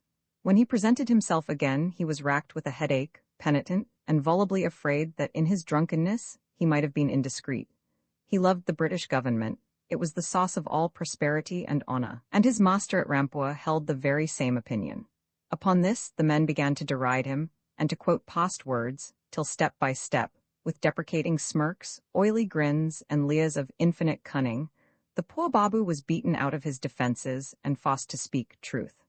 When Lurgan was told the tale later, he moaned aloud that he could not have been in the place of the stubborn, inattentive coolies, who with grass mats over their heads and the raindrops puddling in their footprints, waited on the weather. All the sahibs of their acquaintance, rough-clad men joyously returning year after year to their chosen gullies, had servants and cooks and orderlies, very often hillmen. These sahibs traveled without any retinue. Therefore they were poor sahibs and ignorant, for no sahib in his senses would follow a Bengali's advice. But the Bengali, appearing from somewhere, had given them money and could make shift with their dialect. Used to comprehensive ill-treatment from their own color, they suspected a trap somewhere, and stood by to run if occasion offered. Then through the new-washed air, steaming with delicious earth smells, the Babu led the way down the slopes, walking ahead of the coolies in pride, walking behind the foreigners in humility. His thoughts were many and various. The least of them would have interested his companions beyond words. But he was an agreeable guide, ever keen to point out the beauties of his royal master's domain. He peopled the hills with anything they had a mind to slay, thaw, ibex, almaca, and bear by Alicia's allowance. He discoursed of botany and ethnology with unimpeachable inaccuracy, and his store of local legends. He had been a trusted agent of the state for 15 years, remember, was inexhaustible. Decidedly this fellow is an original, said the taller of the two foreigners. He is like the nightmare of a Viennese courier. He represents in petto India in transition, the monstrous hybridism of East and West, the Russian replied. It is we who can deal with Orientals. He has lost his own country and has not acquired any other, but he has a most complete hatred of his conquerors. Listen. He confides to me last night, etc. Under the striped umbrella, Hurry Babu was straining ear and brain to follow the quick-pawed French, and keeping both eyes on a quilta full of maps and documents, an extra-large one with a double red oilskin cover. He did not wish to steal anything. He only desired to know what to steal, and, incidentally, how to get away when he had stolen it.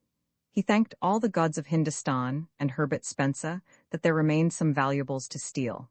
On the second day the road rose steeply to a grass spur above the forest, and it was here, about sunset, that they came across an aged lama, but they called him a bonze, sitting cross-legged above a mysterious chart held down by stones, which he was explaining to a young man, evidently a neophyte of singular, though unwashen, beauty.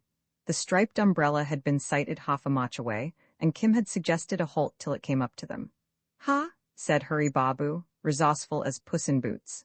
"That is eminent local holy man, probably subject of my royal master. What is he doing? It is very curious. He is expounding holy picture, all hand-worked." The two men stood bareheaded in the wash of the afternoon sunlight low across the gold-colored grass. The sullen coolies, glad of the check, halted and slid down their loads. "Look," said the Frenchman, "it is like a picture for the birth of a religion, the first teacher and the first disciple. Is he a Buddhist?" "Of some debased kind," the other answered. "There are no true Buddhists among the hills. But look at the folds of the drapery. Look at his eyes, how insolent! Why does this make one feel that we are so young a people?" The speaker struck passionately at a tall weed. "We have nowhere left our mark yet. Nowhere, that, do you understand, is what disquiets me." He scowled at the placid face and the monumental calm of the pose. Have patience. We shall make your mock together, we and you young people. Meantime, draw his picture." The Babu advanced loftily, his back out of all keeping with his deferential speech or his wink towards Kim. "Holy One, these be Sahibs. My medicines cured one of a flux, and I go into Simla to oversee his recovery. They wish to see thy picture? To heal the sick is always good. This is the wheel of life," said the Lama, "the same I showed thee in the hut at Ziglaw when the rain fell. And to hear thee expound it." The Lama's eyes lighted at the prospect of new listeners. To expound the most excellent way is good. Have they any knowledge of Hindi, such as had the keeper of images? A little, maybe. Hereat, simply as a child engrossed with a new game, the Lama threw back his head and began the full-throated invocation of the Doctor of Divinity ere he opens the full doctrine. The strangers leaned on their alpenstocks and listened. Kim, squatting humbly, watched the red sunlight on their faces and the blend and parting of their long shadows. They wore un-English leggings and curious Girton belts that reminded him hazily of the pictures in a book in St. Xavier's library. The Adventures of a Young Naturalist in Mexico was its name. Yes, they looked very like the wonderful Sumacrast of that tale, and very unlike the highly unscrupulous folk of Hurry Babu's imagining. The coolies, earth-colored and mute, crouched reverently some 20 or 30 yards away, and the Babu, the slack of his thin gear snapping like a mocking flag in the chill breeze, stood by with an air of happy proprietorship. "These are the men," Hurry whispered, as the ritual went on, and the two whites followed the grass blades sweeping from hell to heaven and back again. "All their books are in the large kulta with the reddish top, books and reports and maps, and I have seen a king's letter that either Hilaz or Banara has written. They guard it most carefully. They have sent nothing back from Hilaz or Leh, that is sure. Who is with them? Only the Biga coolies. They have no servants, they are so close they cook their own food. But what am I to do? Wait and see. Only if any chance comes to me thou wilt know where to seek for the papers. This were better in Mahbub Ali's hands than a Bengali's," said Kim scornfully. "There are more ways of getting to a sweetheart than butting down a wall. See here the hell appointed for avarice and greed, flanked upon the one side by desire and on the other by weariness." The Lama warmed to his work, and one of the strangers sketched him in the quick-fading light. "That is enough," the man said at last brusquely. "I cannot understand him, but I want that picture. He is a better artist than I. Ask him if he will sell it." "He says no, sah," the Babu replied. The Lama, of course, would no more have parted with his chart to a casual wayfarer than an archbishop would pawn the holy vessels of his cathedral. All Tibet is full of cheap reproductions of the wheel, but the Lama was an artist, as well as a wealthy abbot in his own place. "Perhaps in 3 days, or 4, or 10, if I perceive that the Sahib is a Sikha and of good understanding, I may myself draw him another. But this was used for the initiation of a novice. Tell him so, Hakim. He wishes it now, for money." The Lama shook his head slowly and began to fold up the wheel. The Russian, on his side, saw no more than an unclean old man haggling over a dirty piece of paper. He drew out a handful of rupees and snatched half-jestingly at the chart, which tore in the Lama's grip. A low murmur of horror went up from the coolies, some of whom were speedy men and, by their lights, good Buddhists. The Lama rose at the insult. His hand went to the heavy iron pencase that is the priest's weapon, and the Babu danced in agony. "Now you see why I wanted witnesses. They are highly unscrupulous people. Oh, Sa, you must not hit holy man. Chella, he has defiled the written word." It was too late. Before Kim could ward him off, the Russian struck the old man full on the face. Next instant he was rolling over and over downhill with Kim at his throat. The blow had waked every unknown Irish devil in the boy's blood, and the sudden fall of his enemy did the rest. The Lama dropped to his knees, half-stunned. The coolies under their loads fled up the hill as fast as plainsmen run across the level. They had seen sacrilege unspeakable, and it behoved them to get away before the gods and devils of the hills took vengeance. The Frenchman ran towards the Lama, fumbling at his revolver with some notion of making him a hostage for his companion. A shower of cutting stones, hillmen of very straight shots drove him away, and a coolie from Outchung snatched the Lama into the stampede. All came about as swiftly as the sudden mountain darkness. "They have taken the baggage and all the guns," yelled the Frenchman, firing blindly into the twilight. "All right, Sa, all right, don't shoot. I go to rescue."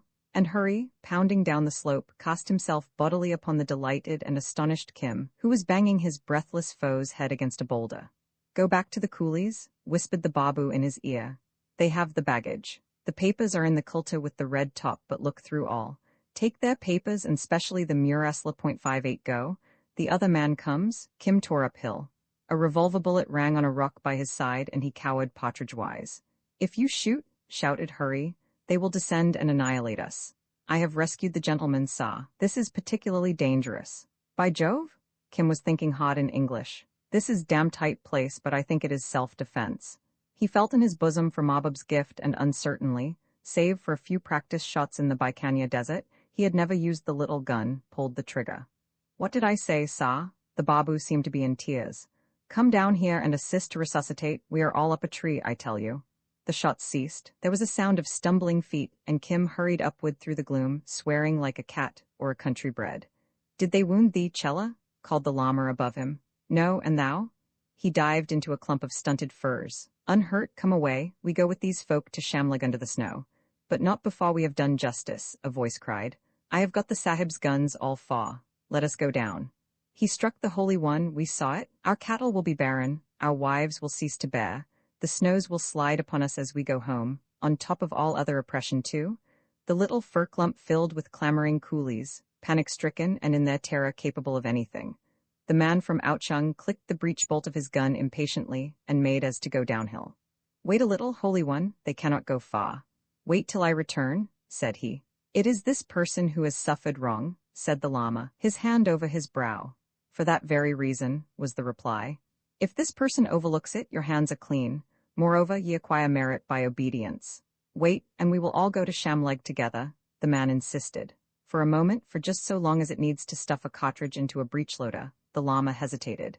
Then he rose to his feet and laid a finger on the man's shoulder. Hast thou heard?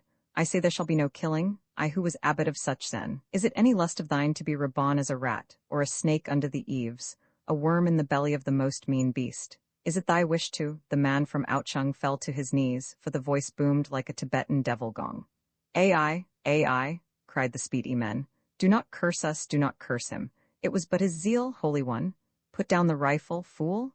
Anger on anger, evil on evil, there will be no killing. Let the priest-beaters go in bondage to their own acts. Just and sure is the wheel, swerving not a hair. They will be borne many times in torment. His head drooped, and he leaned heavily on Kim's shoulder. I have come near to great evil, Chella, he whispered in that dead hush under the pines. I was tempted to loose the bullet, and truly, in Tibet, there would have been a heavy and a slow death for them. He struck me across the face, upon the flesh. He slid to the ground, breathing heavily, and Kim could hear the overdriven hot bump and check. Have they hurt him to the death? Said the Outchung man, while the others stood mute. Kim knelt over the body in deadly fear. Nay, he cried passionately, this is only a weakness. Then he remembered that he was a white man with a white man's camp fittings at his service. Open the kultas, the sahibs may have a medicine. Oh ho, then I know it, said the Outchung man with a laugh. Not for 5 years was I yankling sahib's shikari without knowing that medicine. I too have tasted it. Behold, he drew from his breast a bottle of cheap whiskey, such as is sold to explorers at Leh, and cleverly forced a little between the Lama's teeth. So I did when Yankling Sahib twisted his foot beyond a star. Aha, I have already looked into their baskets, but we will make fair division at Shamleg. Give him a little maw. It is good medicine. Feel? His heart goes better now. Lay his head down and rub a little on the chest. If he had waited quietly while I accounted for the sahibs, this would never have come. But perhaps the sahibs may chase us here. Then it would not be wrong to shoot them with their own guns, heh? One is paid, I think, already, said Kim between his teeth. I kicked him in the groin as we went downhill. Would I had killed him? It is well to be brave when one does not live in Rampua, said one whose hut lay within a few miles of the Rajah's rickety palace. If we get a bad name among the sahibs, none will employ us as shikaris any more.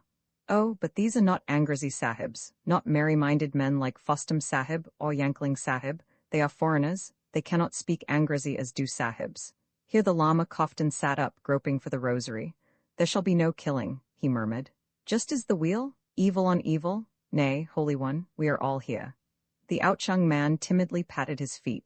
Except by thy order, no one shall be slain. Rest a while. We will make a little camp here, and later, as the moon rises, we go to Shamleg under the snow. After a blow, said a speedy man sententiously, it is best to sleep. There is, as it were, a dizziness at the back of my neck and a pinching in it. Let me lay my head on thy lap, Chella. I am an old man, but not free from passion. We must think of the cause of things. Give him a blanket. We dare not light a fire lest the sahibs see. Better get away to Shamleg. None will follow us to Shamleg. This was the nervous Rumpua man. I have been Fustum Sahib's shikari, and I am Yankling Sahib's shikari. I should have been with Yankling Sahib now, but for this cursed Biga.59 let 2 men watch below with the guns lest the Sahibs do more foolishness. I shall not leave this holy one. They sat down a little apart from the Lama, and after listening a while, passed round a water pipe whose receiver was an old day and Martin blacking bottle.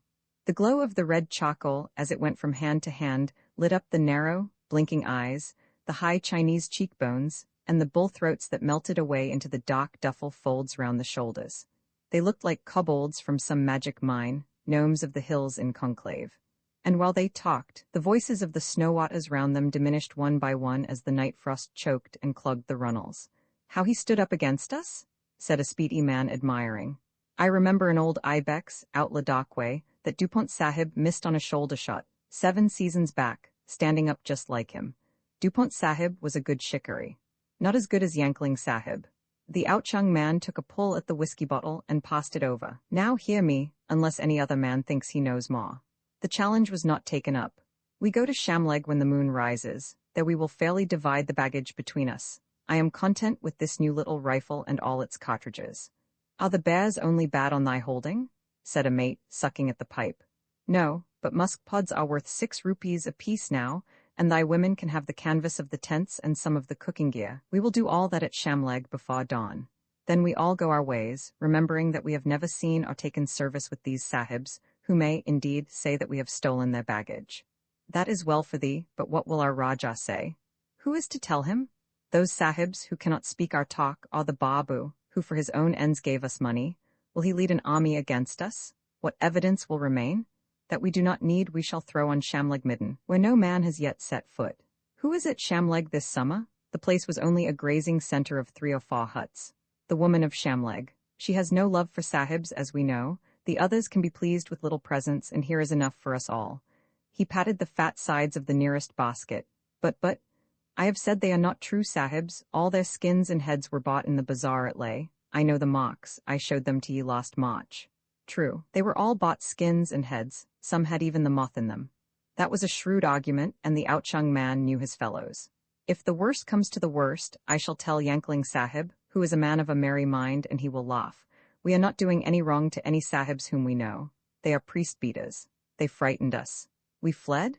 Who knows where we dropped the baggage?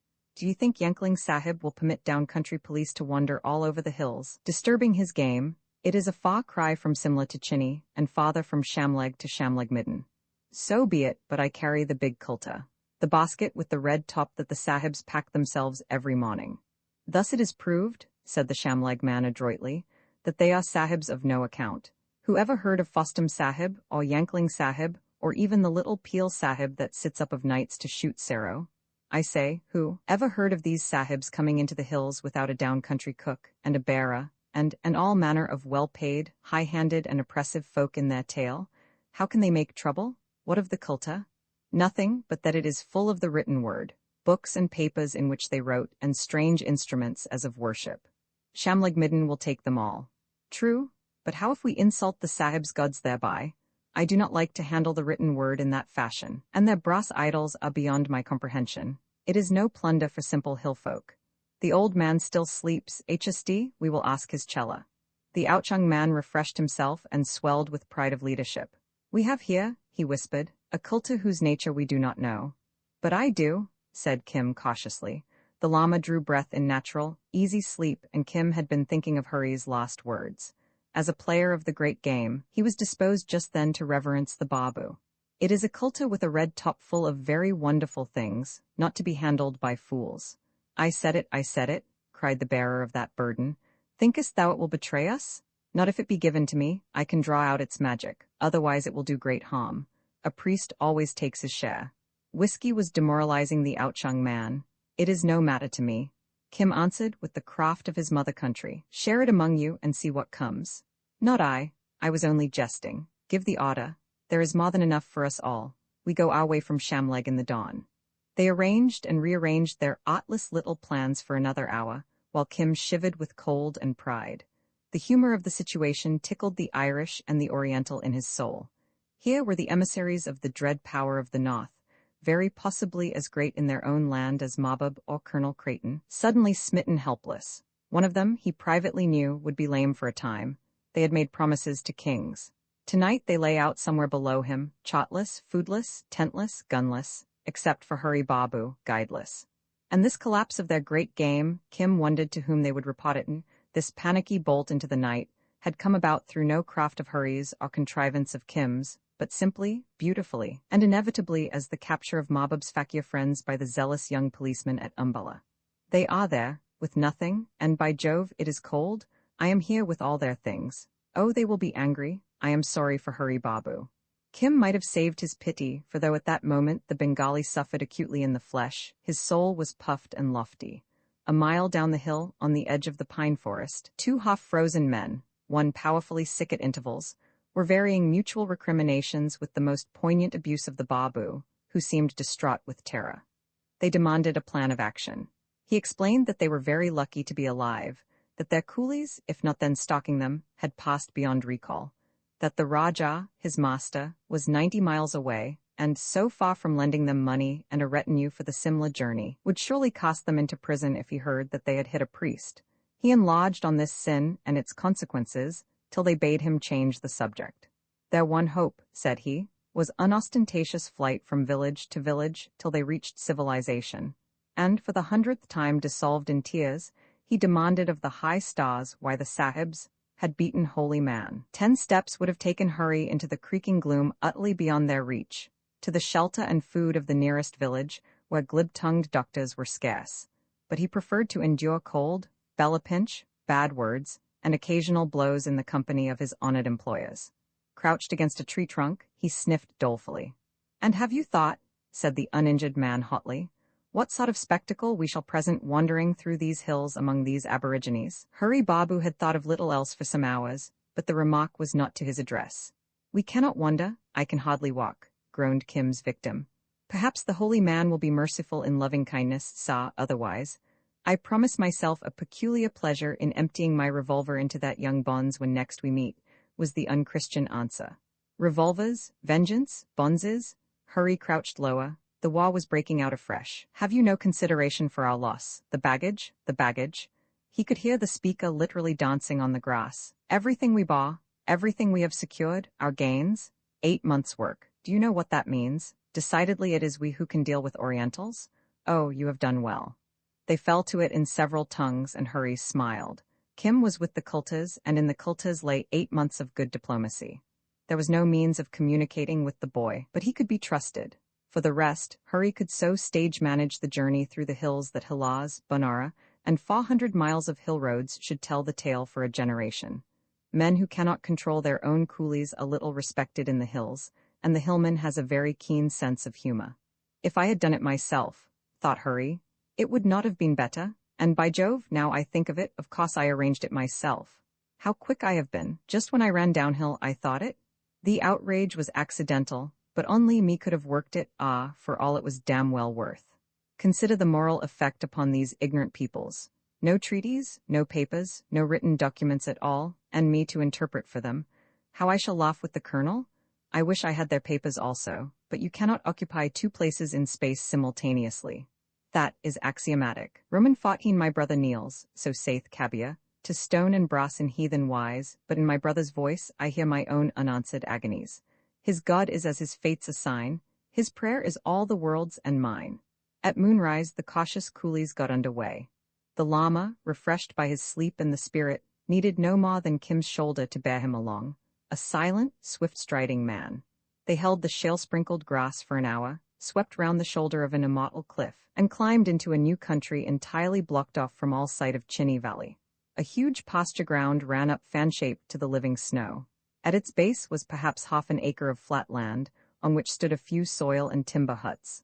Behind them, for hill fashion, they were perched on the edge of all things. The ground fell sheer 2,000 feet to Shamlag Midden, where never yet man has set foot. The men made no motion to divide the plunder till they had seen the llama bedded down in the best room of the place, with Kim shampooing his feet, Mohammedan fashion. "We will send food," said the Outchung man, and the red-topped Kulta. "By dawn there will be none to give evidence, one way or the other. If anything is not needed in the kulta, see here.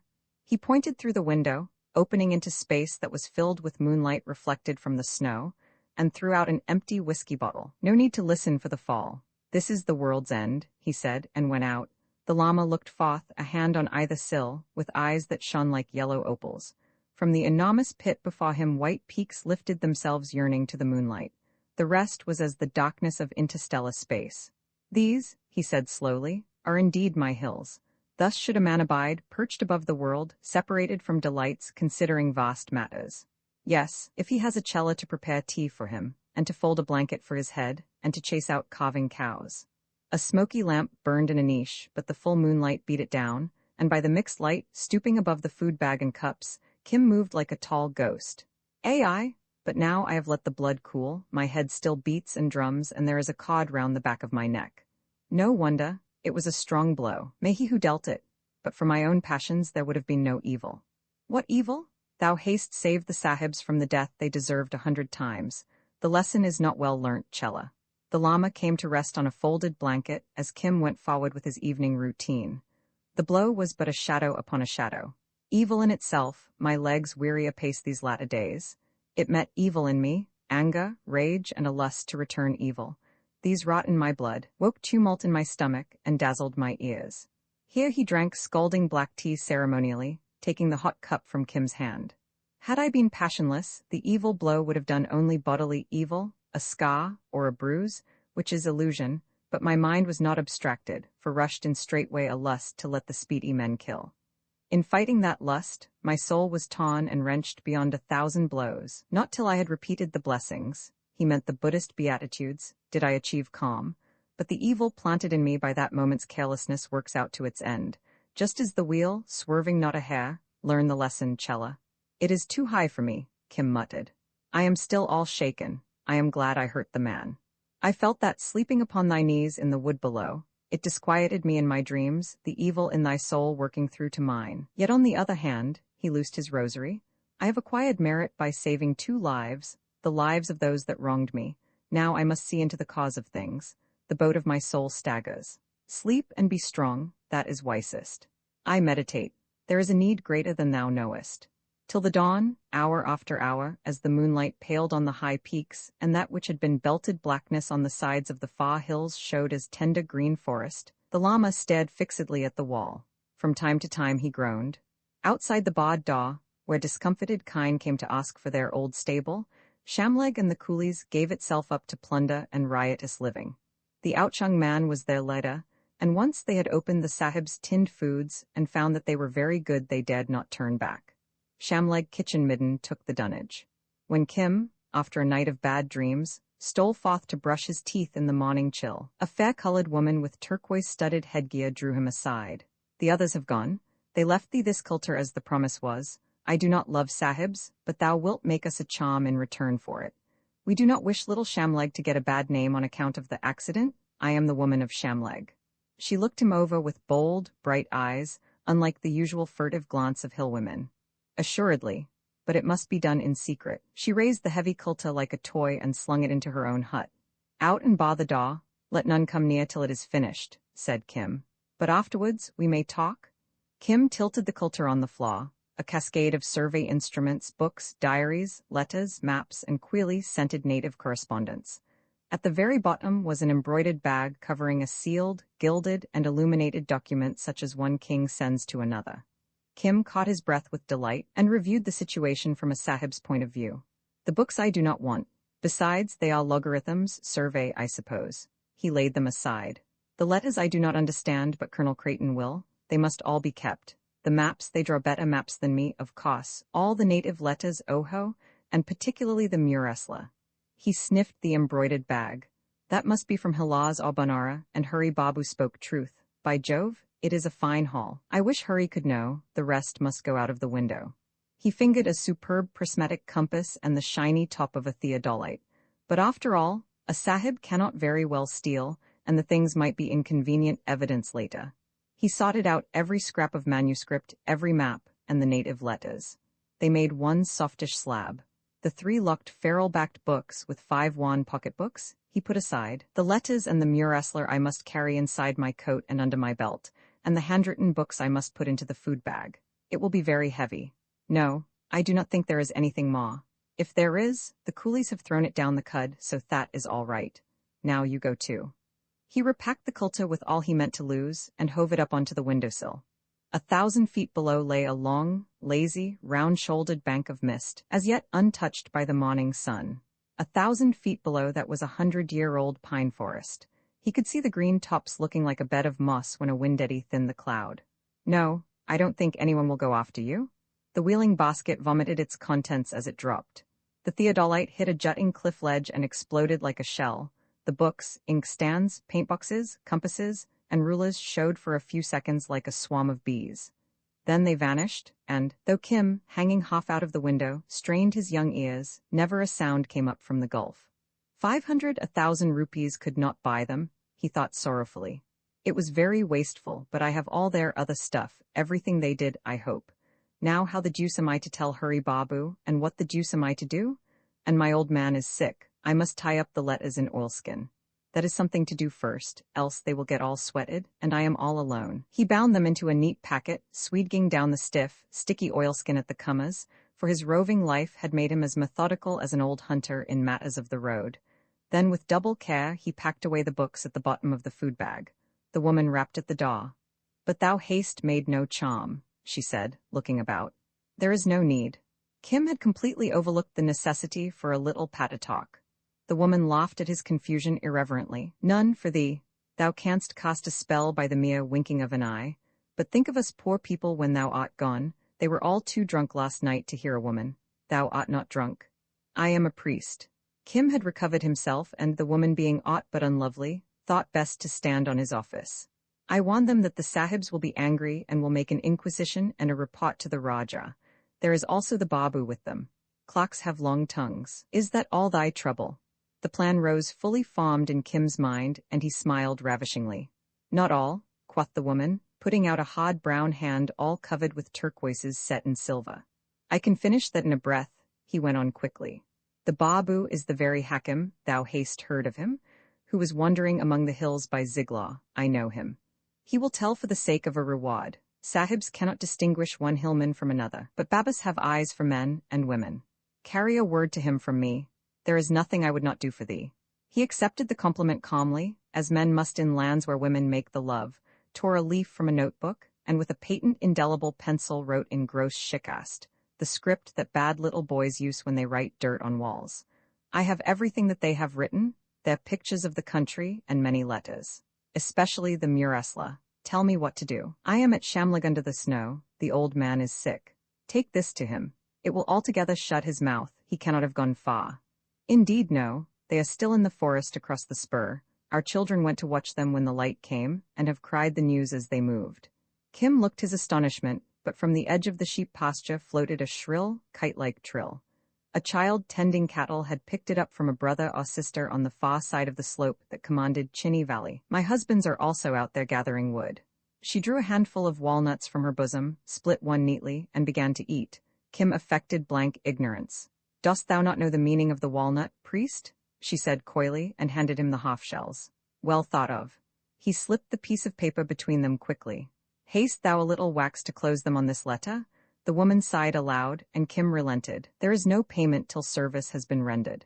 Carry this to the Babu, and say it was sent by the son of the charm. Ai, truly, truly, by a magician who is like a sahib. Nay, a son of the charm, and ask if there be any answer. But if he offer a rudeness, I am afraid. Kim laughed. He is, I have no doubt, very tired and very hungry. The hills make cold bedfellows. Hi, my, it was on the tip of his tongue to say mother, but he turned it to sister. Thou art a wise and witty woman. By this time all the villages know what has befallen the sahibs, eh? True. News was at Ziglaw by midnight, and by tomorrow should be at Kotga. The villages are both afraid and angry. No need. Tell the villages to feed the sahibs and pass them on in peace. We must get them quietly away from our valleys. To steal is one thing, to kill another. The Babu will understand, and there will be no after complaints. Be swift, I must tend my master when he wakes. So be it. After service, thou hast said, comes the reward. I am the woman of Shamleg, and I hold from the Rajah. I am no common bearer of babes. Shamleg is thine, hoof and hawn and hide, milk and butter. Take or leave. She turned resolutely uphill. her silver necklaces clicking on her broad breast to meet the morning sun 1,500 feet above them. This time Kim thought in the vernacular as he waxed down the oilskin edges of the packets. How can a man follow the way of the great game when he is so always pestered by women? There was that girl at a crawler of the fod, and there was the scullion's wife behind the dovecot, not counting the others, and now comes this one? When I was a child it was well enough, but now I am a man and they will not regard me as a man. Walnuts, indeed? Ho, ho, it is almonds in the plains. He went out to levy on the village, not with a begging bowl, which might do for down country, but in the manner of a prince. Shamleg's summer population is only 3 families, 4 women and 8 or 9 men. They were all full of tinned meats and mixed drinks, from ammoniated quinine to white vodka, for they had taken their full share in the overnight loot. The neat continental tents had been cut up and shared long ago, and there were patent aluminium saucepans abroad. But they considered the llama's presence a perfect safeguard against all consequences, and impenitently brought Kim of their best, even to a drink of chang, the barley beer that comes from Ladakh. Then they thawed out in the sun, and sat with their legs hanging over infinite abysses, chattering, laughing, and smoking. They judged India and its government solely from their experience of wandering sahibs who had employed them or their friends as shikaris. Kim heard tales of shots missed upon ibex, sero or makha, by sahibs 20 years in their graves, every detail lighted from behind like twigs on treetops seen against lightning. They told him of their little diseases and, more important, the diseases of their tiny, sure-footed cattle, of trips as far as Kotga, where the strange missionaries live, and beyond even to marvelous Simla, where the streets are paved with silver, and anyone, look you, can get service with the sahibs, who ride about in 2-wheeled cots and spend money with a spade. Presently, grave and aloof, walking very heavily, the Lama joined himself to the chatter under the eaves, and they gave him great room. The thin air refreshed him, and he sat on the edge of precipices with the best of them, and when talk languished, flung pebbles into the void. 30 miles away, as the eagle flies, lay the next range, seamed and channeled and pitted with little patches of brush forests, each a day's dark march. Behind the village, Shamleg Hill itself cut off all view to southward. It was like sitting in a swallow's nest under the eaves of the roof of the world. From time to time, the Lama stretched out his hand, and with a little low-voiced prompting would point out the road to Spiti and North across the Parangla. Beyond, where the hills lie thickest, lies Dchen, he meant Hanley, the great monastery. Estag Stanraz Chn built it, and of him there runs this tale. Whereupon he told it, a fantastic piled narrative of bewitchment and miracles that set Shamleg gasping. Turning west a little, he steered for the green hills of Kulu and sought Kailung under the glaciers. For thither came I in the old days. From Leh I came over the Baralachi. Yes, we know it, said the far-faring people of Shamleg. And I slept 2 nights with the priests of Kailung. These are the hills of my delight, shadows blessed above all other shadows. There my eyes opened on this world, there my eyes were opened to this world, there I found enlightenment, and there I girt my loins for my search. Out of the hills I came, the high hills and the strong winds. Oh, just as the wheel? He blessed them in detail.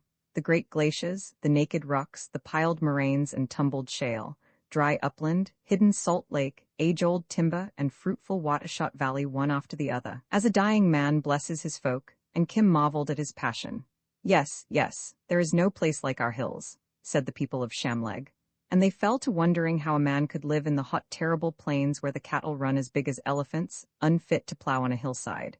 Where village touches village, they had heard, for 100 miles, where folk went about stealing in gangs, and what the robbers spared the police carried utterly away. So the still forenoon wore through, and at the end of it Kim's messenger dropped from the steep pasture as unbreathed as when she had set out. I sent a word to the Hakim, Kim explained, while she made reverence. He joined himself to the idolaters? Nay, I remember he did a healing upon one of them. He has acquired merit, though the healed employed his strength for evil. Just as the wheel, what of the Hakim? I feared that thou hadst been bruised and I knew he was wise. Kim took the waxed walnut shell and read in English on the back of his note. Your favor received. Cannot get away from present company at present, but shall take them into Simla. After which, hope to rejoin you. Inexpedient to follow angry gentlemen. Return by same road you came, and will overtake. Highly gratified about correspondence due to my forethought. He says, Holy One, that he will escape from the idolaters, and will return to us. Shall we wait a while at Shamleg then? The Lama looked long and lovingly upon the hills and shook his head. That may not be, Chella. From my bones outward I do desire it, but it is forbidden. I have seen the cause of things. Why, when the hills give thee back thy strength day by day, remember we were weak and fainting down below there in the dune. I became strong to do evil and to forget.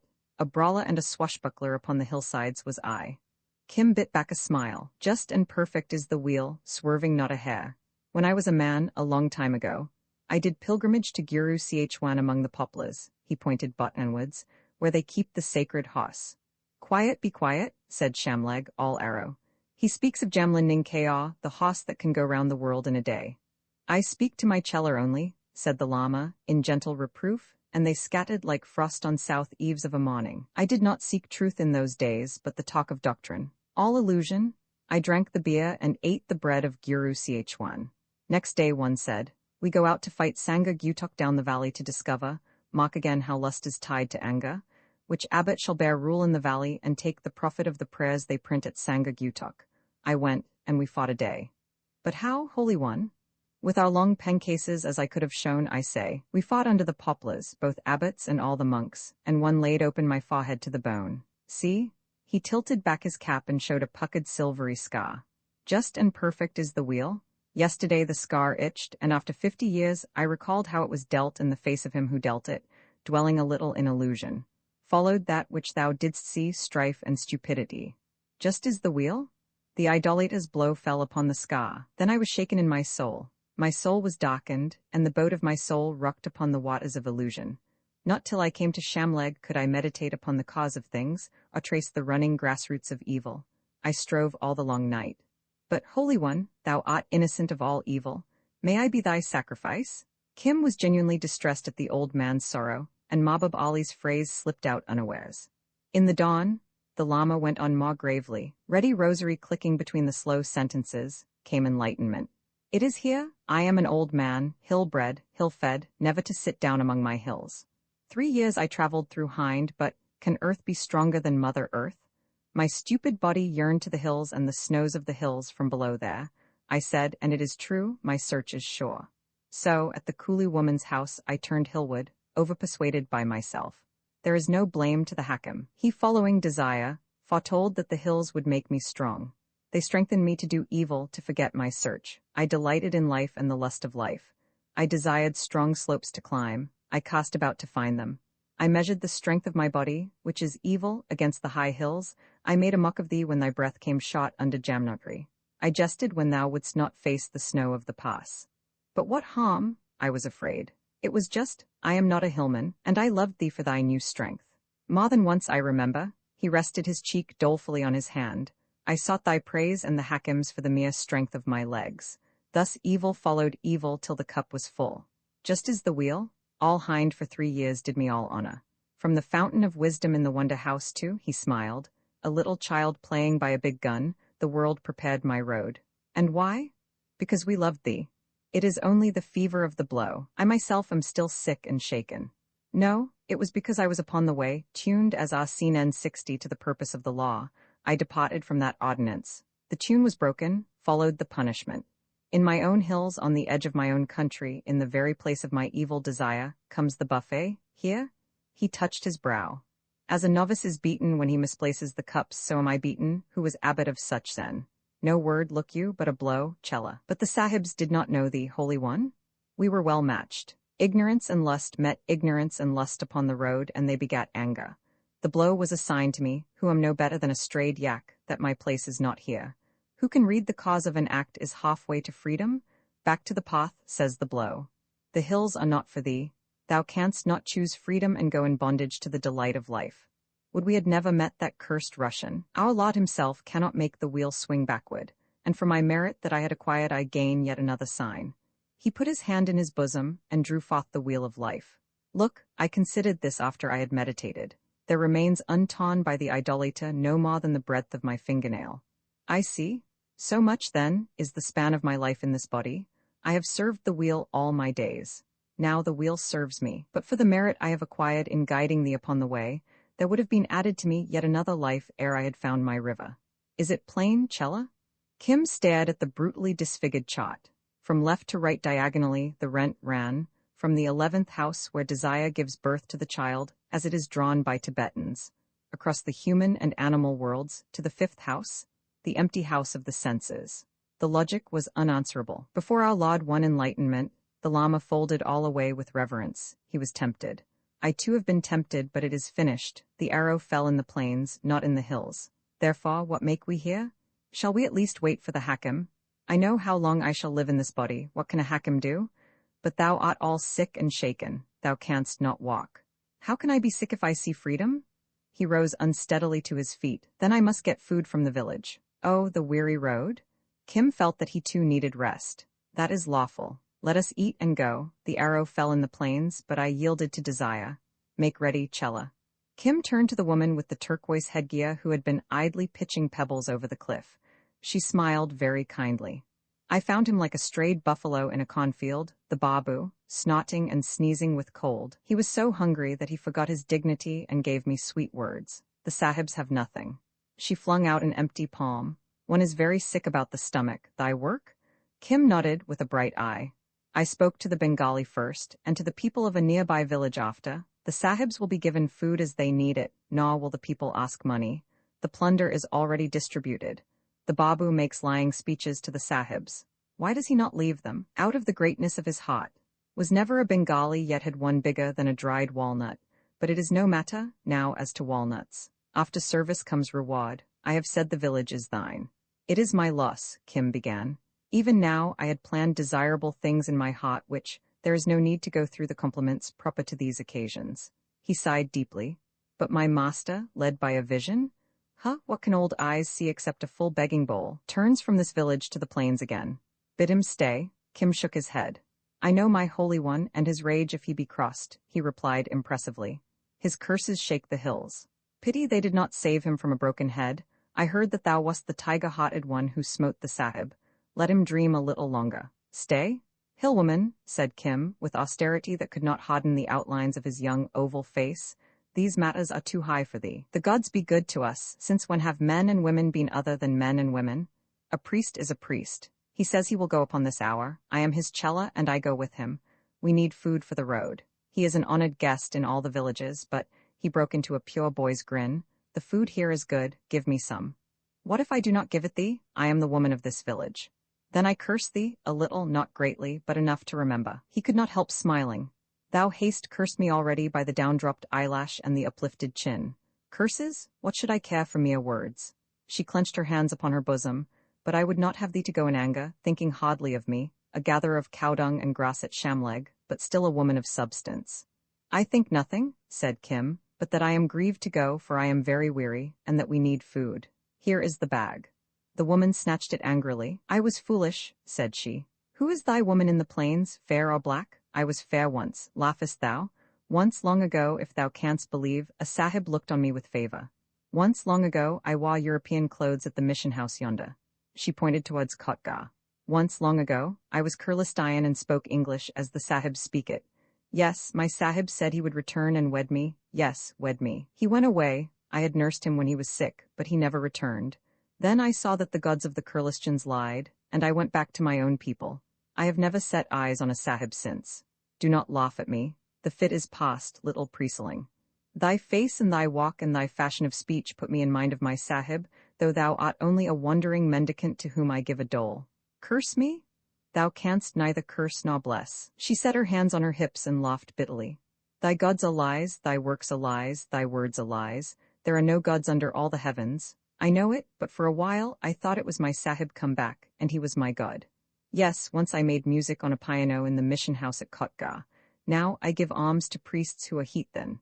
She wound up with the English word and tied the mouth of the brimming bag.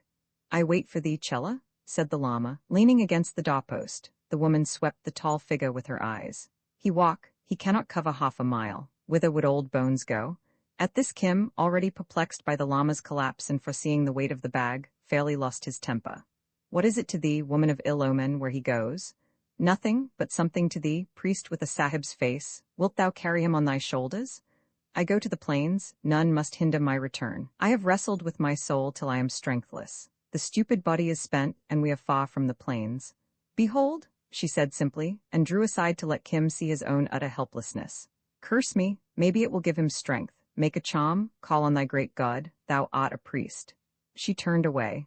The Lama had squatted limply, still holding by the doorpost. One cannot strike down an old man that he recovers again like a boy in the night. Weakness bowed him to the earth, but his eyes that hung on Kim were alive and imploring. "It is all well," said Kim. "It is the thin air that weakens thee. In a little while we go. It is the mountain sickness. I too am a little sick at stomach." And he knelt and comforted with such poor words as came first to his lips. Then the woman returned, more erect than ever. "Thy God's useless, ha? Try mine. I am the woman of Shamleg." She hailed hoarsely, and there came out of a cowpen her 2 husbands and 3 others with a dooli, the rude native litter of the hills, that they use for carrying the sick and for visits of state. "These cattle," she did not condescend to look at them, "are thine for so long as thou shalt need.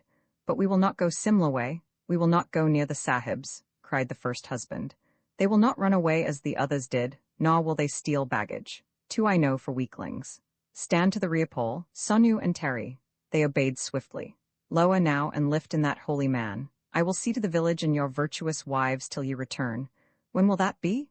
Ask the priests, do not pester me, lay the food bag at the foot, it balances better so." "Oh, Holy One, thy hills are kinder than our plains," cried Kim, relieved as the Lama tottered to the litter. "It is a very king's bed, a place of honor and ease, and we owe it to a woman of ill omen. I need thy blessings as much as I do thy curses. It is my order and none of thine. Lift and away. Here, haste thou money for the road." She beckoned Kim to her hut and stooped above a battered English cash-box under her cot. "I do not need anything," said Kim, angered where he should have been grateful. "I am already rudely loaded with favors." She looked up with a curious smile and laid a hand on his shoulder. "At least, thank me. I am foul-faced and a hill-woman, but, as thy talk goes, I have acquired merit. Shall I show thee how the sahibs render thanks?" And her hard eyes softened. "I am but a wandering priest," said Kim, his eyes lighting in answer. "Thou needest neither my blessings nor my curses. Nay, but for one little moment thou canst overtake the dooli in 10 strides. If thou wast a sahib, shall I show thee what thou wouldst do?" "How if I guess, though?" said Kim, and putting his arm round her waist, he kissed her on the cheek, adding in English, "Thank you very much, my dear." Kissing is practically unknown among Asiatics, which may have been the reason that she leaned back with wide-open eyes and a face of panic. "Next time," Kim went on, "you must not be so sure of your heat then, priests. Now I say goodbye." He held out his hand English fashion. She took it mechanically. "Goodbye, my dear." "Goodbye, and," she was remembering her English words one by one, "you will come back again?" "Goodbye, and thee God bless you." Half an hour later, as the creaking litter jolted up the hill path that leads southeasterly from Shamleg, Kim saw a tiny figure at the hut door waving a white rag. "She has acquired merit beyond all others," said the Lama. "For to set a man upon the way to freedom is half as great as though she had herself found it." Said Kim thoughtfully, considering the past. "It may be that I have acquired merit also. At least she did not treat me like a child." He hitched the front of his robe, where lay the slab of documents and maps, restowed the precious food bag at the Lama's feet, laid his hand on the litter's edge, and buckled down to the slow pace of the grunting husbands. "These also acquire merit," said the Lama after 3 miles. "More than that, they shall be paid in silver," quoth Kim. The woman of Shamleg had given it to him, and it was only fair, he argued, that her men should earn it back again. Roman 15 I'd not give room for an emperor. I'd hold my road for a king. To the Triple Crown I'd not bow down, but this is a different thing. I'll not fight with the powers of air. Sentry, pass him through. Drawbridge let fall, he's the lord of us all, the dreamer whose dream came true. 200 miles north of Chinny, on the blue shale of Ladakh, lies Yankling Sahib, the merry-minded man, spyglassing wrathfully across the ridges for some sign of his pet tracker, a man from Outchung. But that renegade, with a new Menlica rifle and 200 cartridges, is elsewhere, shooting musk deer for the market, and Yankling Sahib will learn next season how very ill he has been. Up the valleys of Bushahr, the far-beholding eagles of the Himalayas swerve at his new blue and white god umbrella. Hurries a Bengali, once fat and well-looking, now lean and weather-worn. He has received the thanks of 2 foreigners of distinction, piloted not unskillfully to Mashapur Tunnel, which leads to the great and gay capital of India. It was not his fault that, blanketed by wet mists, he conveyed them past the telegraph station and European colony of Kotgar. It was not his fault, but that of the gods, of whom he discoursed so engagingly, that he led them into the borders of Nahan, where the Rajar of that state mistook them for deserting British soldiery. Hurry Babu explained the greatness and glory, in their own country, of his companions, till the drowsy kinglet smiled. He explained it to everyone who asked many times, aloud, variously. He begged food, arranged accommodation, proved a skillful leech for an injury of the groin, such a blow as one may receive rolling down a rock-covered hillside in the dock, and in all things indispensable. The reason of his friendliness did him credit. With millions of fellow serfs, he had learned to look upon Russia as the great deliverer from the north. He was a fearful man. He had been afraid that he could not save his illustrious employers from the anger of an excited peasantry. He himself would just as lief hit a holy man as not, but he was deeply grateful and sincerely rejoiced that he had done his little possible towards bringing their venture to, barring the lost baggage. A successful issue, he had forgotten the blows, denied that any blows had been dealt that unseemly first night under the pines. He asked neither pension nor retaining fee, but if they deemed him worthy, would they write him a testimonial? It might be useful to him later, if others, their friends, came over the passes. He begged them to remember him in their future greatnesses, for he opined subtly that he, even he, Mohendro Lal Dutt, M.A. of Calcutta, had done the state some service. They gave him a certificate praising his courtesy, helpfulness, and unerring skill as a guide. He put it in his waist belt and sobbed with emotion. They had endured so many dangers together. He led them at high noon along crowded Simla Mall to the Alliance Bank of Simla, where they wished to establish their identity. Thence he vanished like a dawn cloud on Jacko. Behold him, too fine-drawn to sweat, too pressed to vaunt the drugs in his little brass-bound box, ascending Shamleg slope, a just man made perfect. Watch him, all Bobudum laid aside, smoking at noon on a cot, while a woman with turquoise-studded headgear points southeasterly across the bare grass. Litters, she says, do not travel as fast as single men, but his birds should now be in the plains. The holy man would not stay though Lisbeth pressed him. The Babu groans heavily, girds up his huge loins, and is off again. He does not care to travel after dusk, but his days marches. There is none to enter them in a book. Would astonish folk who mock at his race. Kindly villages, remembering the Dhaka drug vendor of 2 months ago, give him shelter against evil spirits of the wood. He dreams of Bengali gods, university textbooks of education, and the Royal Society, London, England. Next dawn, the bobbing blue and white umbrella goes forward. On the edge of the dune, Mussoorie well behind them and the plains spread out in golden dust before, rests a wan litter in which, all the hills know it, lies a sick lama who seeks a river for his healing. Villages have almost come to blows over the honor of bearing it, for not only has the lama given them blessings, but his disciple good money, full 1/3 sahib's prices. 12 miles a day has the dooli traveled, as the greasy, rubbed polens show, and by roads that few sahibs use. Over the Nilang Pass in storm when the driven snow dust filled every fold of the impassive lama's drapery, between the black horns of Rayong, where they heard the whistle of the wild goats through the clouds, pitching and strained on the shale below, hot held between shoulder and clenched jaw when they rounded the hideous curves of the cut road under Bajarati, swinging and creaking to the steady jog-trot of the descent into the Valley of the Waters, pressed along the steamy levels of that locked valley, up and out again, to meet the roaring gusts off Kedarnath, set down of middays in the dun gloom of kindly oak forests, passed from village to village in Donchil, when even devotees may be forgiven for swearing at impatient holy men, all by torchlight, when the least fearful think of ghosts. The dooli has reached her last stage. The little hill folk sweat in the modified heat of the lower Siwaliks, and gather round the priests for their blessing and their wage. Ye have acquired merit, says the Lama, merit greater than your knowing, and you will return to the hills, he sighs. Surely, the high hills as soon as may be. The bearer rubs his shoulder, drinks water, spits it out again, and readjusts his grass sandal. Kim, his face is drawn and tired, pays very small silver from his belt, heaves out the food bag, crams an oilskin packet, they are holy writings, into his bosom, and helps the Lama to his feet. The peace has come again into the old man's eyes, and he does not look for the hills to fall down and crush him, as he did that terrible night when they were delayed by the flooded river. The men pick up the dooli and swing out of sight between the scrub clumps. The Lama raises a hand toward the rampart of the Himalayas. Not with you, O blessed among all hills, fell the arrow of our Lord, and never shall I breathe your airs again. But thou art 10 times the stronger man in this good air, says Kim, for to his wearied soul appeal the well-cropped, kindly plains. Here, or hereabouts, fell the arrow, yes, we will go very softly, perhaps a koss a day, for the search is sure, but the bag weighs heavy.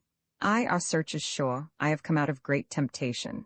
It was never more than a couple of miles a day now, and Kim's shoulders bore all the weight of it. The burden of an old man, the burden of the heavy food bag with the locked books, the load of the writings on his heart, and the details of the daily routine. He begged in the dawn, set blankets for the llama's meditation, held the weary head on his lap through the noonday heats, fanning away the flies till his wrists ached, begged again in the evenings, and rubbed the llama's feet, who rewarded him with promise of freedom, today, tomorrow, or at furthest the next day. Never was such a chela. I doubt at times whether Ananda more faithfully nursed our Lord, and thou art a sahib, when I was a man, a long time ago, I forgot that. Now I look upon thee often, and every time I remember that thou art a sahib. It is strange. Thou hast said there is neither black nor white. Why plague me with this talk, Holy One? Let me rub the other foot, it vexes me. I am not a sahib, I am thy chela, and my head is heavy on my shoulders. Patience a little, we reach freedom together. Then thou and I, upon the far bank of the river, will look back upon our lives as in the hills we saw our days' marches laid out behind us. Perhaps I was once a sahib. Was never a sahib like thee, I swear it. I am certain the keeper of the images in the Wonder House was in past life a very wise abbot, but even his spectacles do not make my eyes see. There fall shadows when I would look steadily. No matter, we know the tricks of the poor stupid carcass, shadow changing to another shadow. I am bound by the illusion of time and space. How far came we today in the flesh? Perhaps half a cos. 3/4 of a mile, and it was a weary march. Half a cos, ha! I went 10,000 in the spirit. How, we are all lapped and swathed and swaddled in these senseless things. He looked at his thin blue-veined hand that found the beads so heavy. Chela, hast thou never a wish to leave me? Kim thought of the oilskin packet and the books in the food bag. If someone duly authorized would only take delivery of them, the great game might play itself for aught he then cared. He was tired and hot in his head, and a cough that came from the stomach worried him. No, he said almost sternly. I am not a dog or a snake to bite when I have learned to love. Thou art too tender towards me. Not that either. I have moved in one matter without consulting thee. I have sent a message to the Kulu woman by that woman who gave us the goat's milk this morn, saying that thou wast a little feeble and wouldst need a litter. I beat myself in my mind that I did not do it when we entered the dune. We stay in this place till the litter returns. I am content. She is a woman with a heart of gold, as thou sayest, but a talker, something of a talker. She will not weary thee, I have looked to that also. Holy One, my heart is very heavy for my many carelessnesses towards thee. An hysterical catch rose in his throat. I have walked thee too far. I have not picked good food always for thee. I have not considered the heat. I have talked to people on the road and left thee alone. I have hi my, but I love thee, and it is all too late. I was a child, oh, why was I not a man? Overborne by strain, fatigue, and the weight beyond his years, Kim broke down and sobbed at the llama's feet. What a to-do is here, said the old man gently. Thou hast never stepped a hair's breadth from the way of obedience. Neglect me, child. I have lived on thy strength as an old tree lives on the lime of a new wall. Day by day, since Shamleg down, I have stolen strength from thee. Therefore, not through any sin of thine, art thou weakened. It is the body, the silly, stupid body, that speaks now, not the assured soul. Be comforted. Know at least the devils that thou fightest. They are earth-born, children of illusion. We will go to the woman from Kulu. She shall acquire merit in housing us, and specially in tending me. Thou shalt run free till strength returns. I had forgotten the stupid body. If there be any blame, I bear it. But we are too close to the gates of deliverance to weigh blame. I could praise thee, but what need? In a little, in a very little, we shall sit beyond all needs. And so he petted and comforted Kim with wise saws and grave texts on that little understood beast, our body, who, being but a delusion, insists on posing as the soul, to the darkening of the way, and the immense multiplication of unnecessary devils. Hi, let us talk of the woman from Kulu. Think you she will ask another charm for her grandsons? When I was a young man, a very long time ago, I was plagued with these vapors, and some others, and I went to an abbot, a very holy man and a seeker after truth, though then I knew it not. Sit up and listen, child of my soul. My tale was told. Said he to me, Chela, know this. There are many lies in the world, and not a few liars, but there are no liars like our bodies, except it be the sensations of our bodies. Considering this I was comforted, and of his great favor he suffered me to drink tea in his presence. Suffer me now to drink tea, for I am thirsty. With a laugh across his tears, Kim kissed the llama's feet and set about the tea-making. Thou leanest on me in the body, Holy One, but I lean on thee for some other things. Dost know it? I have guessed maybe, and the Lama's eyes twinkled. We must change that. So, when with scufflings and scrapings and a hot air of importance, paddled up nothing less than the Sahiba's pet palanquin sent 20 miles, with that same grizzled old Uriah servant in charge, and when they reached the disorderly order of the long white rambling house behind Saharanpur, the Lama took his own measures. Said the Sahiba cheerily from an upper window, after compliments, "What is the good of an old woman's advice to an old man? I told thee, Holy One, to keep an eye upon the Chela. How didst thou do it? Never answer me, I know, he has been running among the women. Look at his eyes, hollow and sunk, and the betraying line from the nose down. He has been sifted out, fie, and a priest too?" Kim looked up, overweary to smile, shaking his head in denial. "Do not jest," said the Lama. "That time is done. We are here upon great matters. A sickness of soul took me in the hills, and him a sickness of the body. Since then I have lived upon his strength, eating him. Children together, young and old," she sniffed, but forbar to make any new jokes. "May this present hospitality restore ye? Hold a while, and I will come to gossip of the high good hills." At evening time, her son-in-law was returned, so she did not need to go on inspection round the farm. She won to the meat of the matter, explained low-voicedly by the Lama. The two old heads nodded wisely together. Kim had reeled to a room with a cot in it, and was dozing soddenly. The Lama had forbidden him to set blankets or get food. I know, who but I?" she cackled. "We who go down to the burning ghats clutch at the hands of those coming up from the river of life with full water jars. Yes, brimming water jars. I did the boy wrong? He lent thee his strength. It is true that the old eat the young daily. Stands now we must restore him. Thou hast many times acquired merit, my merit. What is it? Old bag of bones making curries for men who do not ask who cooked this? Now if it were stored up for my grandson, he that had the bella pain. To think the Holy One remembers that, I must tell his mother. It is most singular honor. He that had the bella pain, straightway the Holy One remembered. She will be proud. My Cheller is to me as is a son to the unenlightened. Say grandson, rather. Mothers have not the wisdom of our years. If a child cries, they say the heavens are falling. Now a grandmother is far enough separated from the pain of bearing and the pleasure of giving the breast to consider whether a cry is wickedness pure or the wind. And since thou speakest once again of wind, when last the Holy One was here, maybe I offended in pressing for charms. Sister, said the Lama, using that form of address a Buddhist monk may sometimes employ towards a nun, if charms comfort thee, they are better than 10,000 doctors.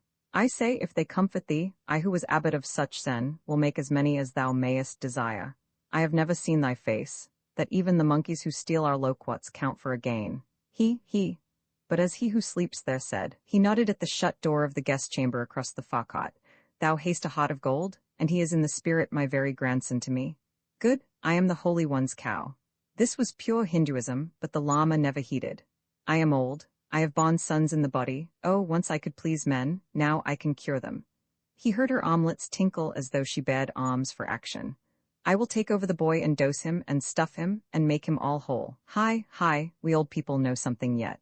Wherefore, when Kim, aching in every bone, opened his eyes and would go to the cookhouse to get his master's food, he found strong coercion about him, and a veiled old figure at the door, flanked by the grizzled manservant, who told him very precisely the things that he was on no account to do.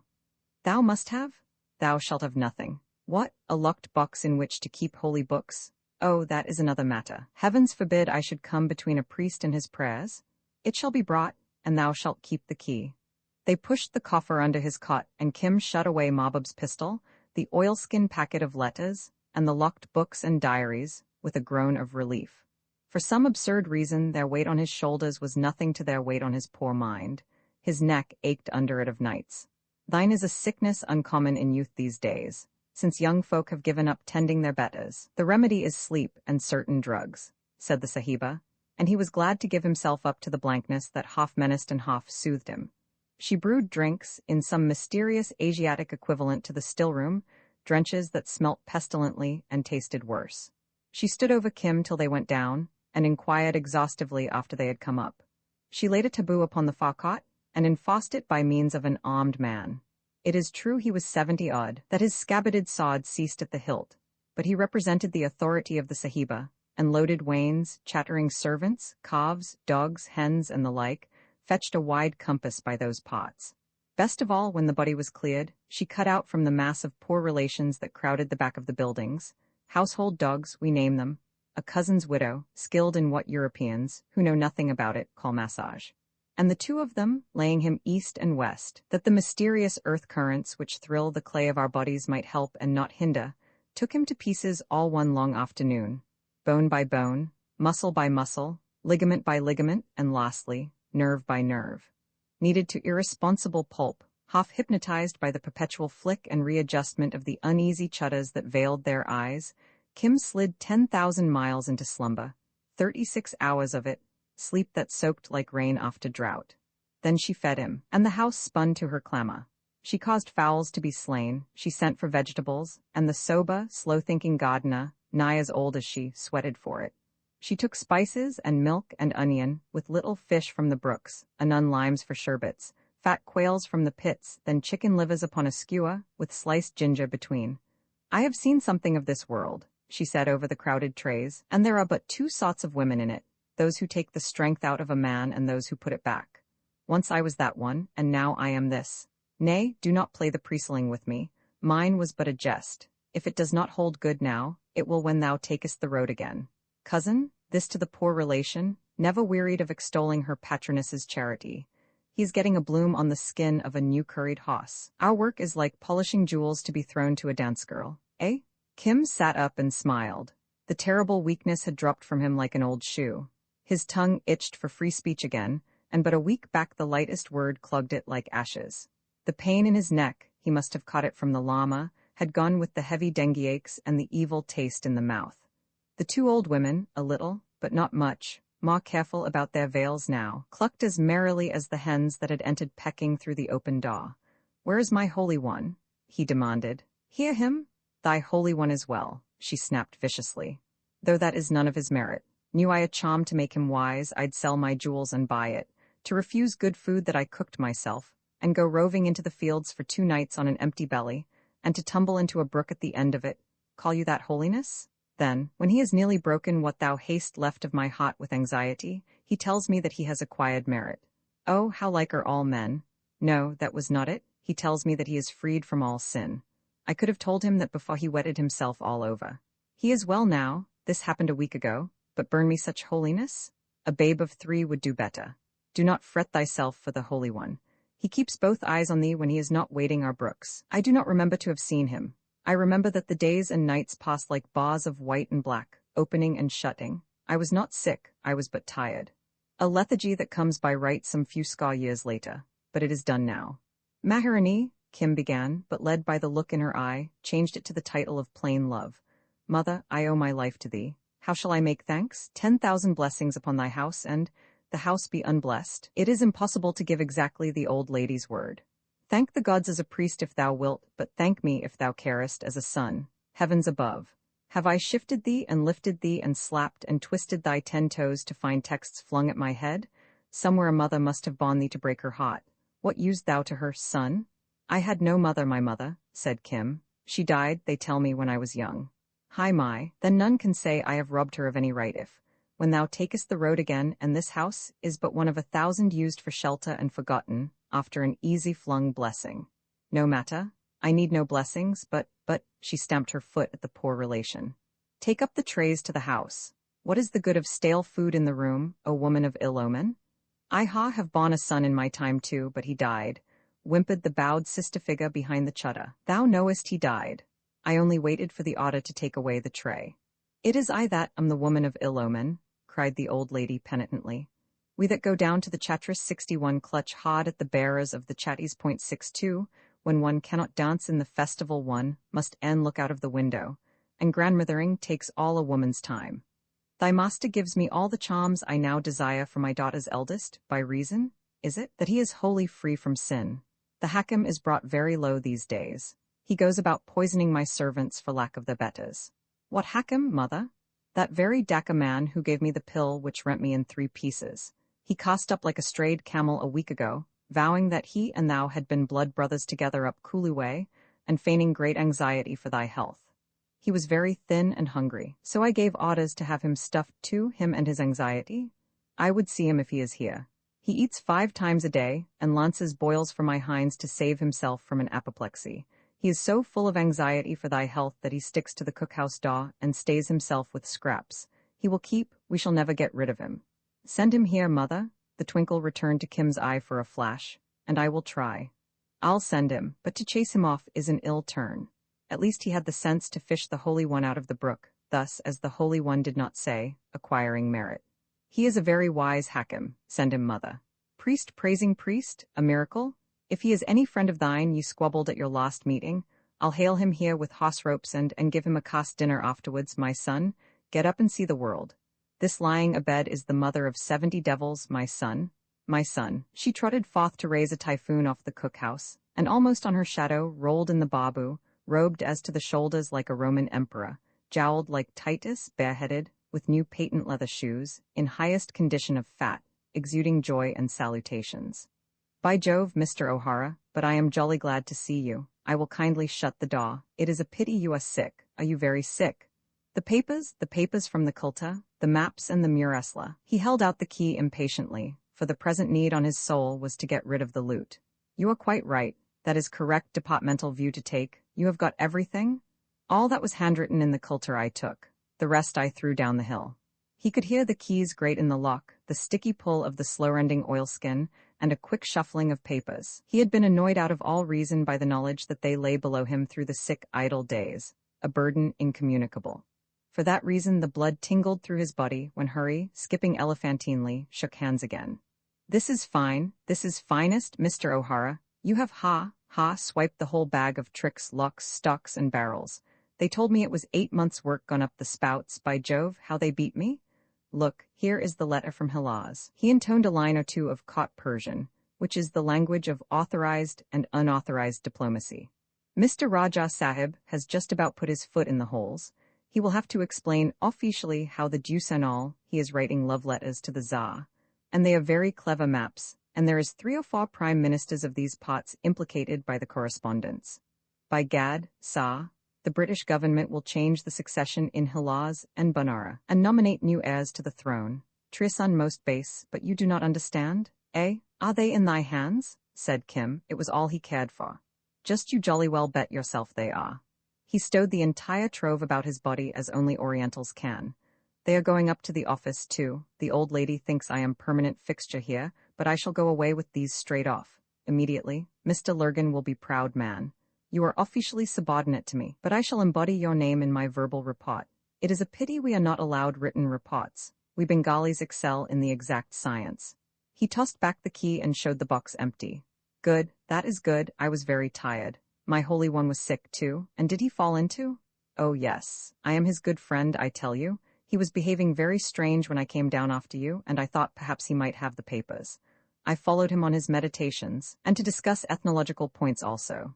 You see, I am very small person here nowadays, in comparison with all his charms. By Jove, O'Hara, do you know, he is afflicted with infirmity of fits. Yes, I tell you. Cataleptic too, if not also epileptic.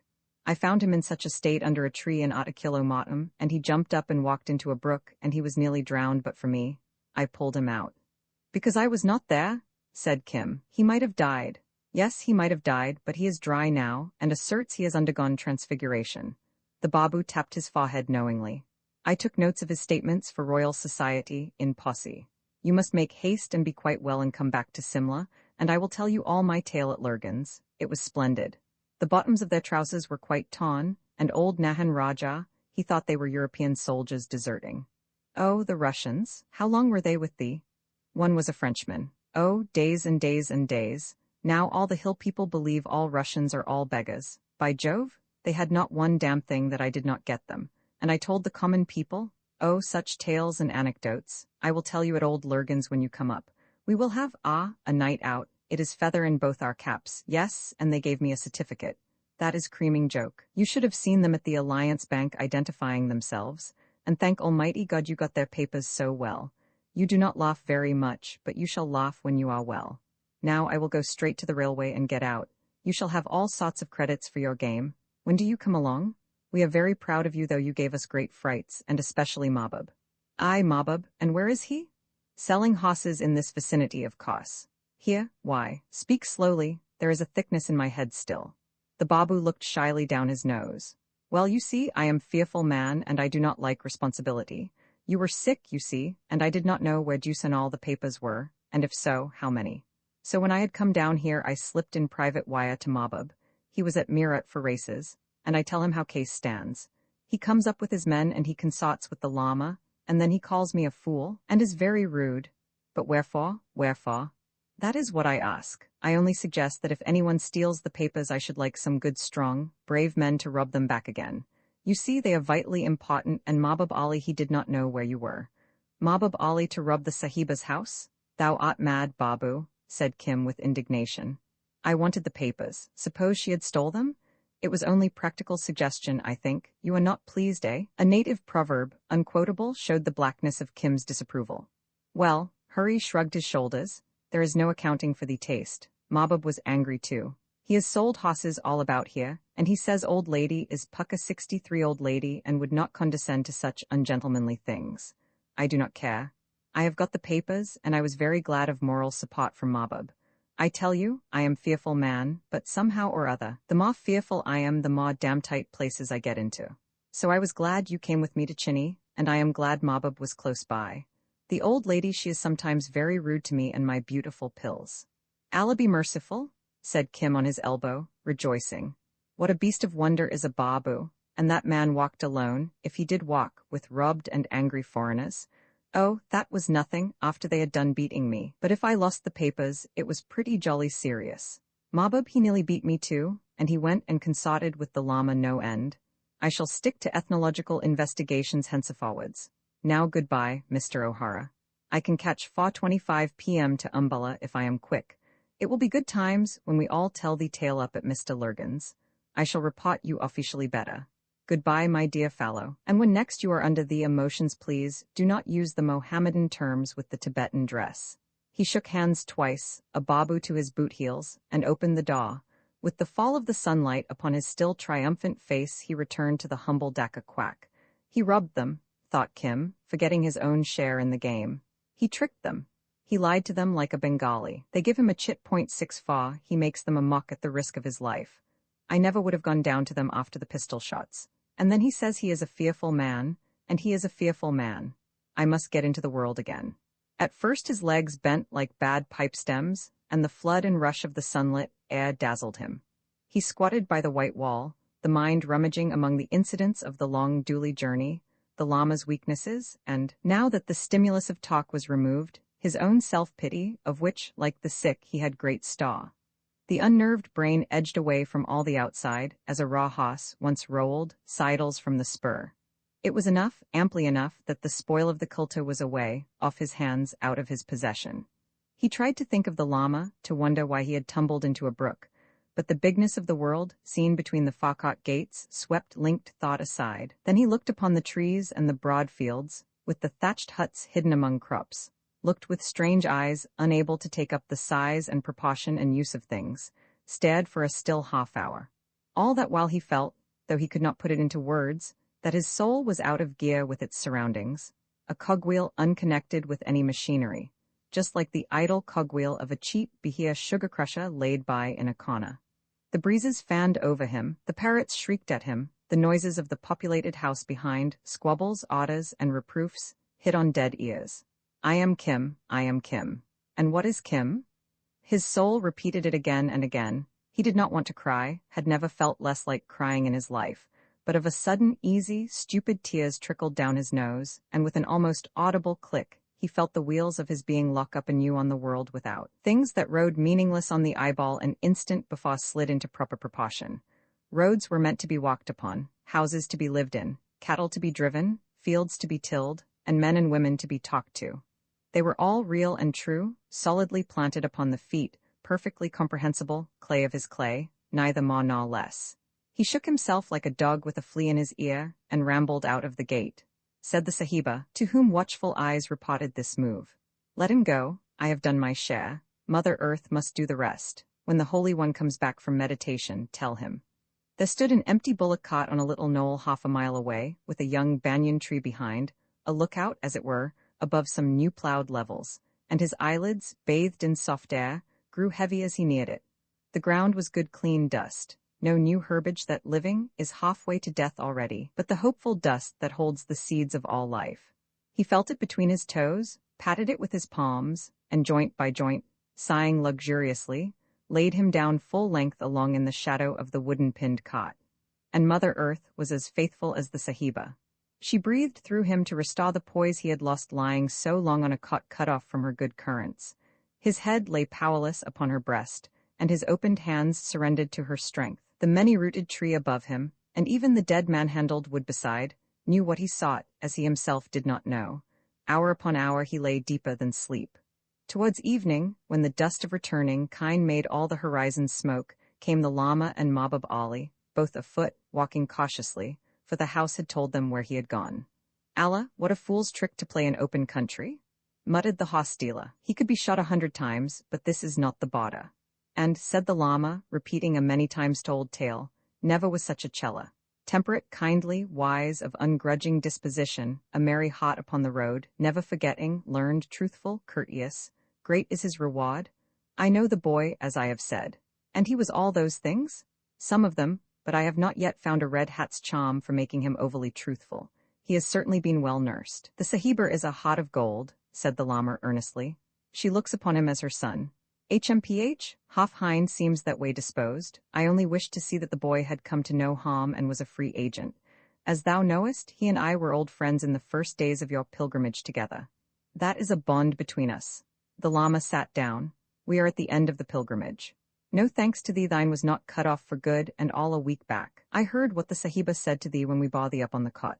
Mahbub laughed and tugged his newly dyed beard. I was meditating upon other matters that tide. It was the Hakim from Dhaka broke my meditations.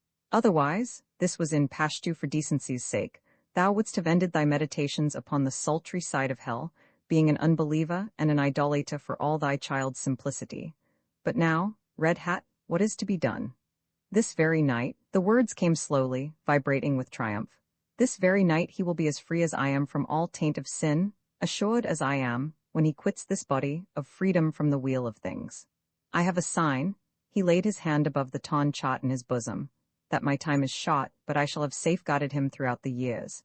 Remember, I have reached knowledge, as I told thee only 3 nights back. It must be true, as the Tura priest said when I stole his cousin's wife, that I am a Sufi, 65 for here I sit, said Mahbub to himself, drinking in blasphemy unthinkable. I remember the tale. On that then he goes to Jannat Ul-Aladdin.66, but how? Wilt thou slay him or drown him in that wonderful river from which the Babu dragged thee? I was dragged from no river, said the Lama simply. Thou hast forgotten what befell. I found it by knowledge. Oh, aye, true, stammered Mahbub, divided between high indignation and enormous mirth. I had forgotten the exact run of what happened. Thou didst find it knowingly. And to say that I would take life is not a sin, but a madness simple. My cheller aided me to the river. It is his right to be cleansed from sin, with me. Aye, he needs cleansing, but afterwards, old man, afterwards. What matter under all the heavens? He is sure of Nibbin enlightened, as I am. Well said. I had a fear he might mount Mohammed's horse and fly away. Nay, he must go forth as a teacher. Aha, now I see, that is the right gait for the colt. Certainly he must go forth as a teacher. He is somewhat urgently needed as a scribe by the state, for instance. To that end he was prepared. I acquired merit in that I gave alms for his sake. A good deed does not die. He aided me in my search, I aided him in his. Just as the wheel, O Hosella from the north. Let him be a teacher, let him be a scribe. What matter? He will have attained freedom at the end. The rest is illusion. What matter? When I must have him with me beyond bulk in 6 months, I come up with 10 lame horses and 3 strong-backed men, thanks to that chicken of a Babu, to break a sick boy by force out of an old trot's house. It seems that I stand by, while a young sahib is hoisted into Allah knows what of an idolater's heaven by means of old Red Hat, and I am reckoned something of a player of the game myself. But the madman is fond of the boy, and I must be very reasonably mad too. What is the prayer? Said the Lama, as the rough Pashtu rumbled into the red beard. No matter at all, but now I understand that the boy, sure of paradise, can yet enter government service. My mind is easier. I must get to my horses. It grows dark. Do not wake him. I have no wish to hear him call thee master. But he is my disciple. What else? He has told me. Mahbub choked down his touch of spleen and rose laughing. I am not altogether of thy faith, Red Hat, if so small a matter concern thee. It is nothing, said the Lama. I thought not. Therefore it will not move thee, sinless, new-washed, and 3 pots drowned to boot, when I call thee a good man, a very good man. We have talked together some 4 or 5 evenings now, and for all I am a hoss-coper I can still, as the saying is, see holiness beyond the legs of a hoss. Yea, can see, too, how our friend of all the world put his hand in thine at the first. Use him well, and suffer him to return to the world as a teacher, when thou hast bathed his legs, if that be the proper medicine for the colt. Why not follow the way thyself, and so accompany the boy? Mahbub stared stupefied at the magnificent insolence of the demand, which across the border he would have paid with more than a blow. Then the humor of it touched his worldly soul. Softly, softly, 1 foot at a time, as the lame gelding went over the umbrella jumps. I may come to paradise later. I have workings that way, great motions, and I owe them to thy simplicity. Thou hast never lied. What need? O Allah, hear him. What need in this thy world, nor ever harmed a man? Once, with a pencase, before I was wise. So, I think the better of thee. Thy teachings are good. Thou hast turned one man that I know from the path of strife. He laughed immensely. He came here open-minded to commit a dacoity. 67 Yes, to cut, rob, kill, and carry off what he desired. A great foolishness? Oh, black shame too, so he thought after he had seen thee, and a few others, male and female, so he abandoned it, and now he goes to beat a big fat babu man. I do not understand. Allah forbid it. Some men are strong in knowledge, red hat. Thy strength is stronger still. Keep it, I think thou wilt. If the boy be not a good servant, pull his ears off. With a hitch of his broad Bokhariot belt the Pathan swaggered off into the gloaming, and the Lama came down from his clouds so far as to look at the broad back. That person lacks courtesy, and is deceived by the shadow of appearances. But he spoke well of my Chela, who now enters upon his reward. Let me make the prayer? Wake, O fortunate above all born of women. Wake, it is found. Kim came up from those deep wells, and the Lammer attended his yawning pleasure, duly snapping fingers to head off evil spirits. I have slept 100 years. Where? Holy One, hast thou been here long? I went out to look for thee, but, he laughed drowsily, I slept by the way. I am all well now. Hast thou eaten? Let us go to the house. It is many days since I tended thee. And the Sahiba fed thee well? Who shampooed thy legs? What of the weaknesses, the belly and the neck, and the beating in the ears? Gone, all gone. Dost thou not know? I know nothing, but that I have not seen thee in a monkey's age. Know what? Strange the knowledge did not reach out to thee when all my thoughts were theeward. I cannot see the face, but the voice is like a gong. Has the Sahiba made a young man of thee by her cookery? He peered at the cross-legged figure, outlined jet black against the lemon-colored drift of light. So does the stone bodhisat sit, who looks down upon the patent self-registering turnstiles of the Lahore Museum. The Lama held his peace. Except for the click of the rosary and a faint clop-clop of Mahbub's retreating feet, the soft, smoky silence of evening in India wrapped them close. Hear me, I bring news. But let us. Out shot the long yellow hand, compelling silence. Kim tucked his feet under his robe edge obediently. Hear me, I bring news. The search is finished. Comes now the reward thus. When we were among the hills, I lived on thy strength till the young branch bowed and nigh broke. When we came out of the hills, I was troubled for thee, and for other matters which I held in my heart. The boat of my soul lacked direction. I could not see into the cause of things. So I gave thee over to the virtuous woman altogether. I took no food. I drank no water. Still I saw not the way. They pressed food upon me and cried at my shut door. So I removed myself to a hollow under a tree. I took no food. I took no water. I sat in meditation 2 days and 2 nights, abstracting my mind, in-breathing and out-breathing in the required manner. Upon the 2nd night, so great was my reward, the wise soul loosed itself from the silly body and went free. This I have never before attained, though I have stood on the threshold of it. Consider, for it is a marvel. A marvel indeed. 2 days and 2 nights without food. Where was the Sahiba? Said Kim under his breath. Yeah, my soul went free, and wheeling like an eagle, saw indeed that there was no Teshu Lama nor any other soul. As a drop draws to water, so my soul drew near to the great soul which is beyond all things. At that point, exalted in contemplation, I saw all Hind, from Ceylon in the sea to the hills, and my own painted rucks at such then. I saw every camp and village, to the least, where we have ever rested. I saw them at one time and in one place, for they were within the soul. By this I knew the soul had passed beyond the illusion of time and space and of things. By this I knew that I was free. I saw thee lying in thy cot, and I saw thee falling downhill under the idolater. At one time in one place, in my soul, which, as I say, had touched the great soul. Also I saw the stupid body of Teshu Lama lying down, and the Hakim from Dhaka kneeled beside, shouting in its ear. Then my soul was all alone, and I saw nothing, for I was all things, having reached the great soul. And I meditated 1,000,000 years, passionless, well aware of the causes of all things. Then a voice cried, "What shall come to the boy if thou art dead?" And I was shaken back and forth in myself with pity for thee, and I said, I will return to my cella, lest he miss the way. Upon this, my soul, which is the soul of Teshu Lama, withdrew itself from the great soul with strivings and yearnings and retchings and agonies not to be told.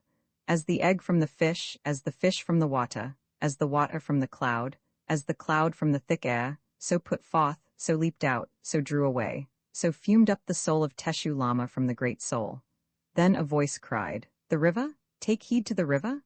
And I looked down upon all the world, which was as I had seen it before, one in time, one in place, and I saw plainly the river of the arrow at my feet. At that hour, my soul was hampered by some evil or other whereof I was not wholly cleansed, and it lay upon my arms and coiled round my waist. But I put it aside, and I cast forth as an eagle in my flight for the very place of the river. I pushed aside world upon world for thy sake. I saw the river below me, the river of the arrow, and, descending, the waters of it closed over me, and behold, I was again in the body of Teshu Lama, but free from sin, and the Hakim from Dhaka bore up my head in the waters of the river. It is here, it is behind the mango tope here, even here. Allah Karim, oh, well that the Babu was by, wast thou very wet. Why should I regard? I remember the Hakim was concerned for the body of Teshu Lama. He haled it out of the holy water in his hands, and there came afterwards thy host seller from the north with a cot and men, and they put the body on the cot and bore it up to the Sahiba's house. What said the Sahiba? I was meditating in that body, and did not hear, so thus the search is ended. For the merit that I have acquired, the river of the arrow is here. It broke forth at our feet, as I have said, I have found it. Son of my soul, I have wrenched my soul back from the threshold of freedom to free thee from all sin, as I am free and sinless. Just is the wheel, certain is our deliverance. Come. He crossed his hands on his lap and smiled, as a man may, who has won salvation for himself and his beloved. Roman 2 For whoso will, from pride released, contemning neither creed nor priest, may feel the soul of all the East, about him at Kamakura. They entered the fort-like railway station, black in the end of night, the electrics sizzling over the goods yard where they handle the heavy northern grain traffic.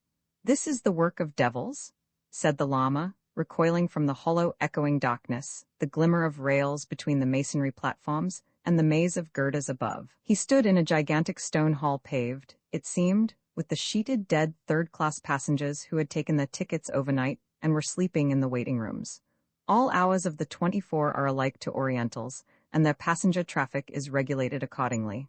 This is where the fire carriages come. One stands behind that hole. Kim pointed to the ticket office. Who will give thee a paper to take thee to Umballa? But we go to Benares, he replied petulantly. All one, Benares then. Quick she comes. Take thou the purse. The Lama, not so well used to trains as he had pretended, started as the 3:25 a.m. southbound rode in. The sleepers sprang to life, and the station filled with clamor and shoutings, cries of water and sweetmeat vendors, shouts of native policemen, and shrill yells of women gathering up their baskets, their families, and their husbands. It is the train, only the train. It will not come here. Wait. Amazed at the Lama's immense simplicity, he had handed him a small bag full of rupees. Kim asked and paid for a ticket to Umballa. A sleepy clock grunted and flung out a ticket to the next station, just 6 miles distant. Nay, said Kim, scanning it with a grin. This may serve for farmers, but I live in the city of Lahore. It was cleverly done, Babu. Now give the ticket to Umballa. The Babu scowled and dealt the proper ticket. Now another to Amritsar, said Kim, who had no notion of spending Mahbub Ali's money on anything so crude as a paid ride to Umballa.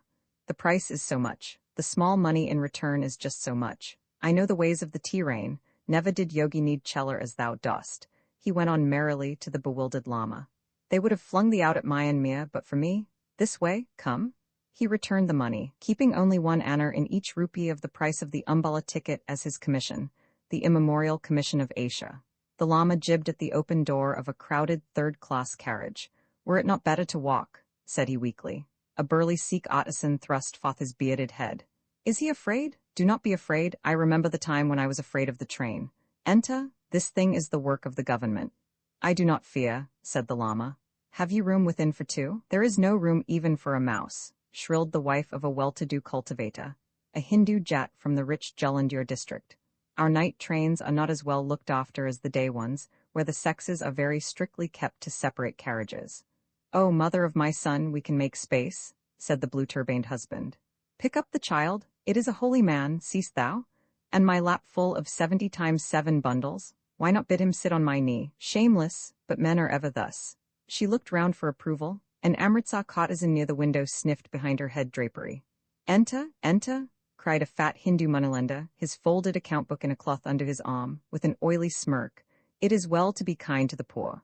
I, at 7% a month with a mortgage on the unborn calf, said a young Douglas soldier going south on leave, and they all laughed. Will it travel to Benares? Said the Lama.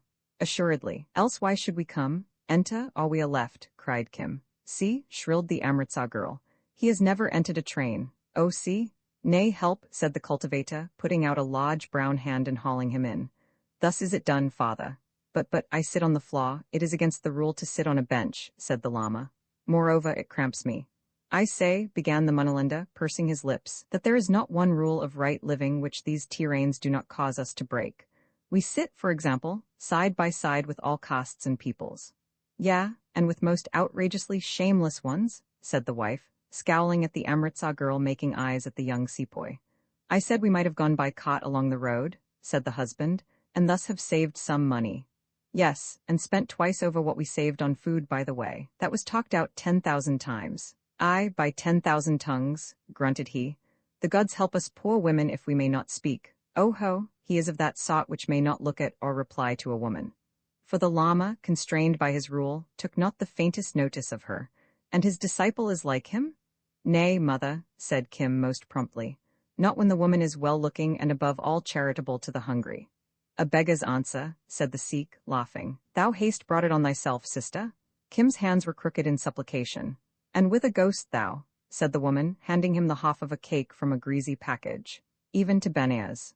Jugglers belike? The young soldier suggested. Have ye any tricks to pass the time? Why does not that yellow man answer? Because, said Kim stoutly, he is holy and thinks upon matters hidden from thee. That may be well. We of the Ludhiana Sikhs, he rolled it out sonorously, do not trouble our heads with doctrine, we fight. My sister's brother's son is nake 13 in that regiment, said the Sikh craftsman quietly. There are also some Dogra companies there. The soldier glared, for a Dogra is of other caste than a Sikh, and the banker tittered. They are all one to me, said the Amritsar girl. That we believe, snorted the cultivator's wife malignantly. Nay, but all who serve the Sirkar with weapons in their hands are, as it were, one brotherhood. There is one brotherhood of the caste, but beyond that again, she looked round timidly, the bond of the Pulton, the regiment, my brother is in a jet regiment, said the cultivator. Dogras be good men. Thy Sikhs at least were of that opinion, said the soldier, with a scowl at the placid old man in the corner. Thy Sikhs thought so when our 2 companies came to help them at the Purzai Kotal, in the face of 8 Afridi standards on the ridge not 3 months gone. He told the story of a border action in which the Dogra companies of the Ludhiana Sikhs had acquitted themselves well. The Amritsar girl smiled, for she knew the talk was to win her approval. Alas, said the cultivator's wife at the end, so their villages were burnt, and their little children made homeless. They had mocked our dead. They paid a great payment after we of the Sikhs had schooled them. So it was. Is this Amritsar? Aye, and here they cut our tickets, said the banker, fumbling at his belt. The lamps were paling in the dawn when the half-caste god came round.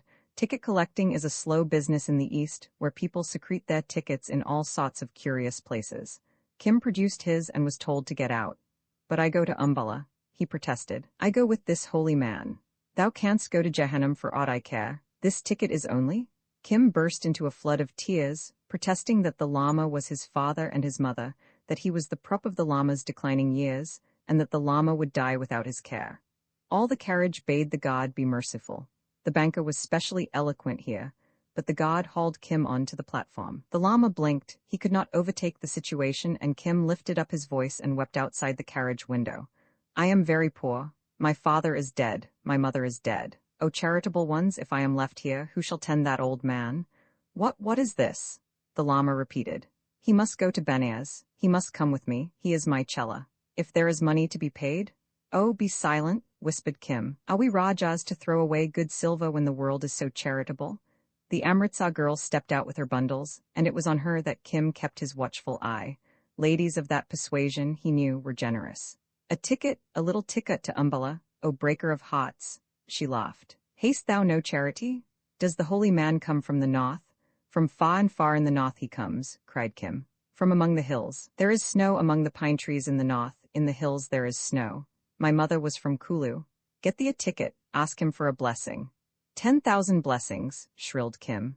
O holy one, a woman has given us in charity so that I can come with thee, a woman with a golden heart. I run for the ticket. The girl looked up at the Lama, who had mechanically followed Kim to the platform. He bowed his head that he might not see her, and muttered in Tibetan as she passed on with the crowd. Light come, light go, said the cultivator's wife viciously. She has acquired merit, returned the Lama. Beyond doubt it was a nun. There be 10,000 such nuns in Amritsar alone. Return, old man, or the train may depart without thee, cried the banker. Not only was it sufficient for the ticket, but for a little food also, said Kim, leaping to his place. Now eat, holy one, look, day comes. Golden, rose, saffron, and pink, the morning mists smoked away across the flat green levels. All the rich Punjab lay out in the splendor of the keen sun. The Lama flinched a little as the telegraph posts swung by. Great is the speed of the tea rain, said the banker, with a patronizing grin. We have gone farther since Lahore than thou couldst walk in 2 days. At even, we shall enter Umballa. And that is still far from Benares, said the Lama wearily, mumbling over the cakes that Kim offered. They all unloosed their bundles and made their morning meal. Then the banker, the cultivator, and the soldier prepared their pipes and wrapped the compartment in choking, acrid smoke, spitting and coughing and enjoying themselves. The Sikh and the cultivator's wife chewed pan. The Lama took snuff and told his beads, while Kim, cross-legged, smiled over the comfort of a full stomach. What rivers have ye by Benares? Said the Lama of a sudden to the carriage at large. We have Gunga, returned the banker, when the little titter had subsided. What others? What other than Gunga? Nay, but in my mind was the thought of a certain river of healing. That is Gunga. Who bathes in her is made clean and goes to the gods. Thrice have I made pilgrimage to Gunga. He looked round proudly. There was need, said the young sepoy dryly, and the traveller's laugh turned against the banker. Clean to return again to the gods, the Lama muttered, and to go forth on the round of lives in you, still tied to the wheel. He shook his head testily. But maybe there is a mistake. Who then made Gunga in the beginning? The gods. Of what known faith art thou? The banker said, appalled. I follow the law, the most excellent law, so it was the gods that made Gunga. What like of gods were they? The carriage looked at him in amazement. It was inconceivable that anyone should be ignorant of Gunga. What is thy god? Said the moneylender at last. Here, said the Lama, shifting the rosary to his hand. Here, for I speak of him now. O people of Hind, listen. He began in Urdu the tale of the Lord Buddha, but bound by his own thoughts slid into Tibetan and long-drawn texts from a Chinese book of the Buddha's life. The gentle, tolerant folk looked on reverently. All India is full of holy men stammering gospels in strange tongues, shaken and consumed in the fires of their own zeal, dreamers, babblers, and visionaries, as it has been from the beginning and will continue to the end. Said the soldier of the Ludhiana Sikhs.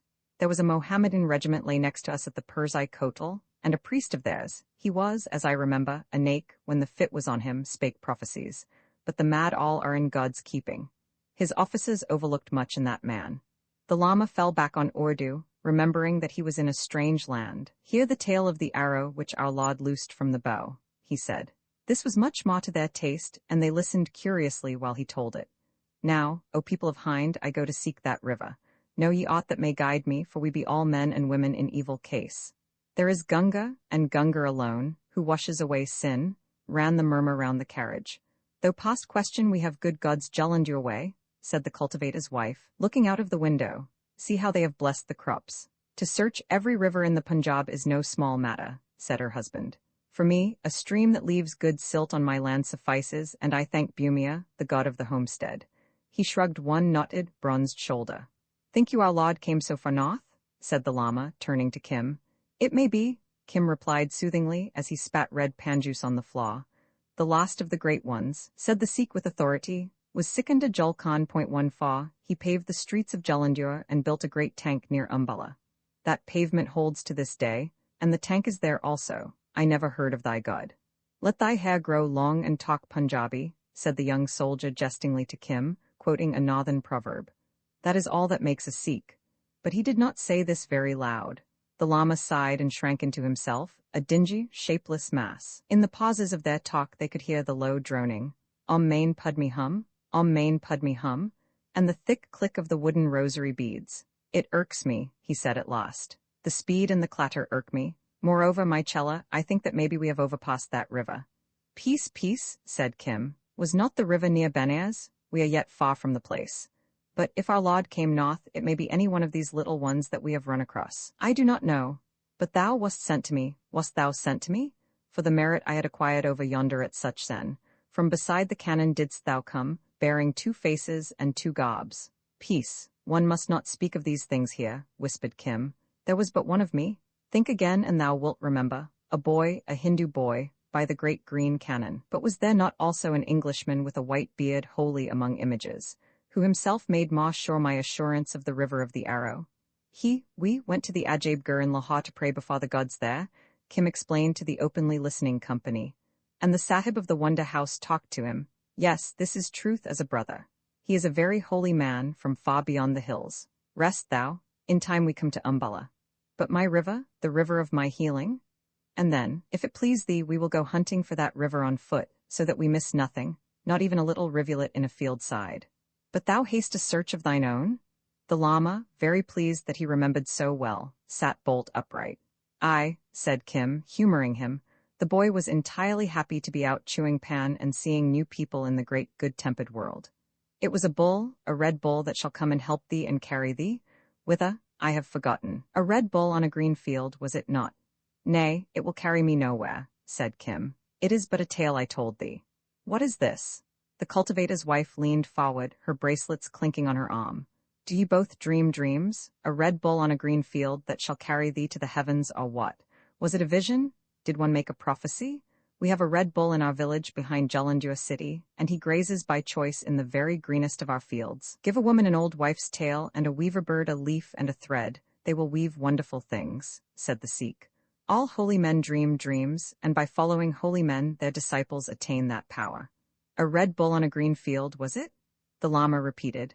In a former life it may be thou hast acquired merit, and the bull will come to reward thee.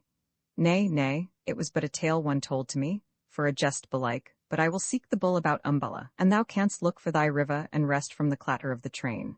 It may be that the bull knows, that he is sent to guide us both, said the Lama, hopefully as a child. Then to the company, indicating Kim, this one was sent to me but yesterday. He is not, I think, of this world. Beggars aplenty have I met, and holy men to boot, but never such a yogi nor such a disciple, said the woman. Her husband touched his forehead lightly with one finger and smiled, but the next time the Lama would eat they took care to give him of their best. And at last, tired, sleepy, and dusty, they reached Umballa city station. We abide here upon a lawsuit, said the cultivator's wife to Kim. We lodge with my man's cousin's younger brother. There is room also in the courtyard for thy yogi and for thee. Will he give me a blessing? O holy man, a woman with a heart of gold gives us lodging for the night. It is a kindly land, this land of the south. See how we have been helped since the dawn. The Lama bowed his head in benediction. To fill my cousin's younger brother's house with wastrels, the husband began, as he shouldered his heavy bamboo staff. Thy cousin's younger brother owes my father's cousin something yet on his daughter's marriage feast, said the woman crisply. Let him put their food to that account. The yogi will beg, I doubt not. I beg for him, said Kim, anxious only to get the Lama under shelter for the night, that he might seek Mahbub Ali's Englishman and deliver himself of the white stallion's pedigree. Now, said he, when the Lama had come to an anchor in the inner courtyard of a decent Hindu house behind the cantonments, I go away for a while, to buy us victual in the bazaar. Do not stray abroad till I return. Thou wilt return? Thou wilt surely return? The old man caught at his wrist. And thou wilt return in this very same shape. Is it too late to look tonight for the river? Too late and too dark. Be comforted. Think how far thou art on the road, and 100 costs 15 from Lahore already. Yea, and farther from my monastery. Alas, it is a great and terrible world. Kim stole out and away, as unremarkable a figure as ever carried his own and a few score thousand other folks' fates slung round his neck. Mahbub Ali's directions left him little doubt of the house in which his Englishman lived, and a groom, bringing a dog-cart home from the club, made him quite sure. It remained only to identify his man, and Kim slipped through the garden hedge and hid in a clump of plumed grass close to the veranda. The house blazed with lights, and servants moved about tables dressed with flowers, glass, and silver. Presently forth came an Englishman, dressed in black and white, humming a tune. It was too dark to see his face, so Kim, beggar-wise, tried an old experiment. "Protector of the poor," the man backed towards the voice. "Mahbub Ali says." "Huh, what says Mahbub Ali?" He made no attempt to look for the speaker, and that showed Kim that he knew. "The pedigree of the white stallion is fully established." "What proof is there?" The Englishman switched at the rose hedge in the side of the drive. "Mahbub Ali has given me this proof." Kim flipped the wad of folded paper into the air, and it fell in the path beside the man, who put his foot on it as a gardener came round the corner. When the servant passed, he picked it up, dropped a rupee. Kim could hear the clink, and strode into the house, never turning round. Swiftly Kim took up the money, but for all his training, he was Irish enough by birth to reckon silver the least part of any game. What he desired was the visible effect of action. So, instead of slinking away, he lay close in the grass and wormed nearer to the house. He saw Indian bungalows are open through and through.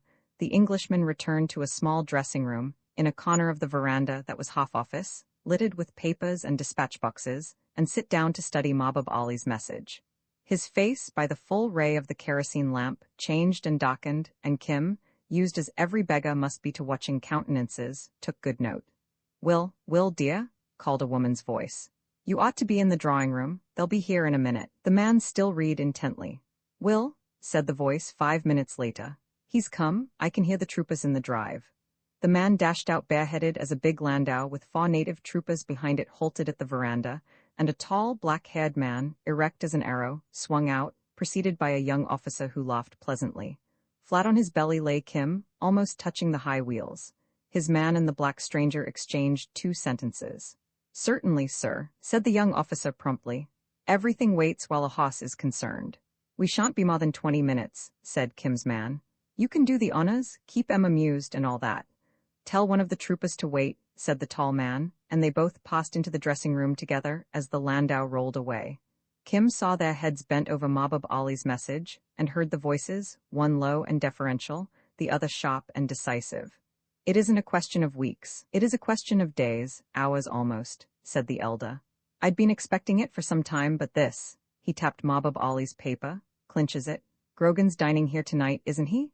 "Yes, sir, and Macklin too." "Very good. I'll speak to them myself. The matter will be referred to the council, of course, but this is a case where one is justified in assuming that we take action at once. Warn the Pind and Peshawar brigades. It will disorganize all the summer reliefs, but we can't help that. This comes of not smashing them thoroughly the first time. 8,000 should be enough." "What about artillery, sir?" "I must consult Macklin." "Then it means war?" "No, punishment when a man is bound by the action of his predecessor, but C-25 may have lied. He bears out the other's information. Practically, they showed their hand 6 months back, but Devenish would have it there was a chance of peace. Of course they used it to make themselves stronger. Send off those telegrams at once, the new code, not the old mine and Wattens. I don't think we need keep the ladies waiting any longer. We can settle the rest over the cigars. I thought it was coming. It's punishment, not war." As the trooper cantered off, Kim crawled round to the back of the house, where, going on his Lahore experiences, he judged there would be food and information. The kitchen was crowded with excited scullions, one of whom kicked him. "Aya," said Kim, feigning tears. "I came only to wash dishes in return for Bellaful. All Umballer is on the same errand. Get hence, they go in now with the soup. Think you that we who serve Creighton Sahib need strange scullions to help us through a big dinner?" "It is a very big dinner," said Kim, looking at the plates. "Small wonder. The guest of honor is none other than the Jangilat Sahib." 16, ho?" said Kim, with the correct guttural note of wonder. He had learned what he wanted, and when the scullion turned he was gone. "And all that trouble?" said he to himself, thinking as usual in Hindustani. "For a hoss's pedigree, Mahbub Ali should have come to me to learn a little lying. Every time before that I have borne a message it concerned a woman. Now it is men. Better." The tall man said that they will loose a great army to punish someone somewhere. The news goes to Pindi and Peshawar. There are also guns. Would I had crept nearer. It is big news. He returned to find the cultivator's cousin's younger brother discussing the family lawsuit in all its bearings with the cultivator and his wife and a few friends, while the llama dozed. After the evening meal, someone passed him a water pipe, and Kim felt very much of a man as he pulled at the smooth coconut shell, his legs spread abroad in the moonlight, his tongue clicking in remarks from time to time. His hosts were most polite, for the cultivator's wife had told them of his vision of the Red Bull and of his probable descent from another world. Moreover, the Lama was a great and venerable curiosity. The family priest, an old, tolerant Sasat Brahmin, dropped in later and naturally started a theological argument to impress the family. By creed, of course, they were all on their priest's side, but the Lama was the guest and the novelty. His gentle kindliness and his impressive Chinese quotations that sounded like spells delighted them hugely. And in this sympathetic, simple air, he expanded like the Bodhisattva's own lotus, speaking of his life in the great hills of Suchsen, before, as he said, I rose up to seek enlightenment. Then it came out that in those worldly days he had been a master hand at casting horoscopes and nativities, and the family priest led him on to describe his methods, each giving the planets names that the other could not understand, and pointing upwards as the big stars sailed across the dark. The children of the house tugged unrebuked at his rosary, and he clean forgot the rule which forbids looking at women as he talked of enduring snows, landslips, blocked passes, the remote cliffs where men find sapphires and turquoise, and that wonderful upland road that leads at last into Great China itself. How thinkest thou of this one? Said the cultivator aside to the priest. A holy man indeed. His gods are not the gods, but his feet are upon the way, was the answer, and his methods of nativities, though that is beyond thee, are wise and sure. Tell me, said Kim lazily, whether I find my Red Bull on a green field as was promised me. What knowledge hast thou of thy birth hour? The priest asked, swelling with importance. Between first and second cockcrow of the first night in May. Of what year? I do not know, but upon the hour that I cried first fell the great earthquake in Srinagar, which is in Kashmir. This Kim had from the woman who took care of him, and she again from Kimball O'Hara. The earthquake had been felt in India, and for long stood a leading date in the Punjab. Ai, said a woman excitedly. This seemed to make Kim's supernatural origin more certain. Was not such an one's dot a born then, and her mother bore her husband 4 sons in 4 years, all likely boys, cried the cultivator's wife, sitting outside the circle in the shadow. None reared in the knowledge, said the family priest, forget how the planets stood in their houses upon that night. He began to draw in the dust of the courtyard. At least thou hast good claim to a half of the house of the bull. How runs thy prophecy? Upon a day, said Kim, delighted at the sensation he was creating, I shall be made great by means of a Red Bull on a green field, but first there will enter 2 men making all things ready. Yes, thus ever at the opening of a vision.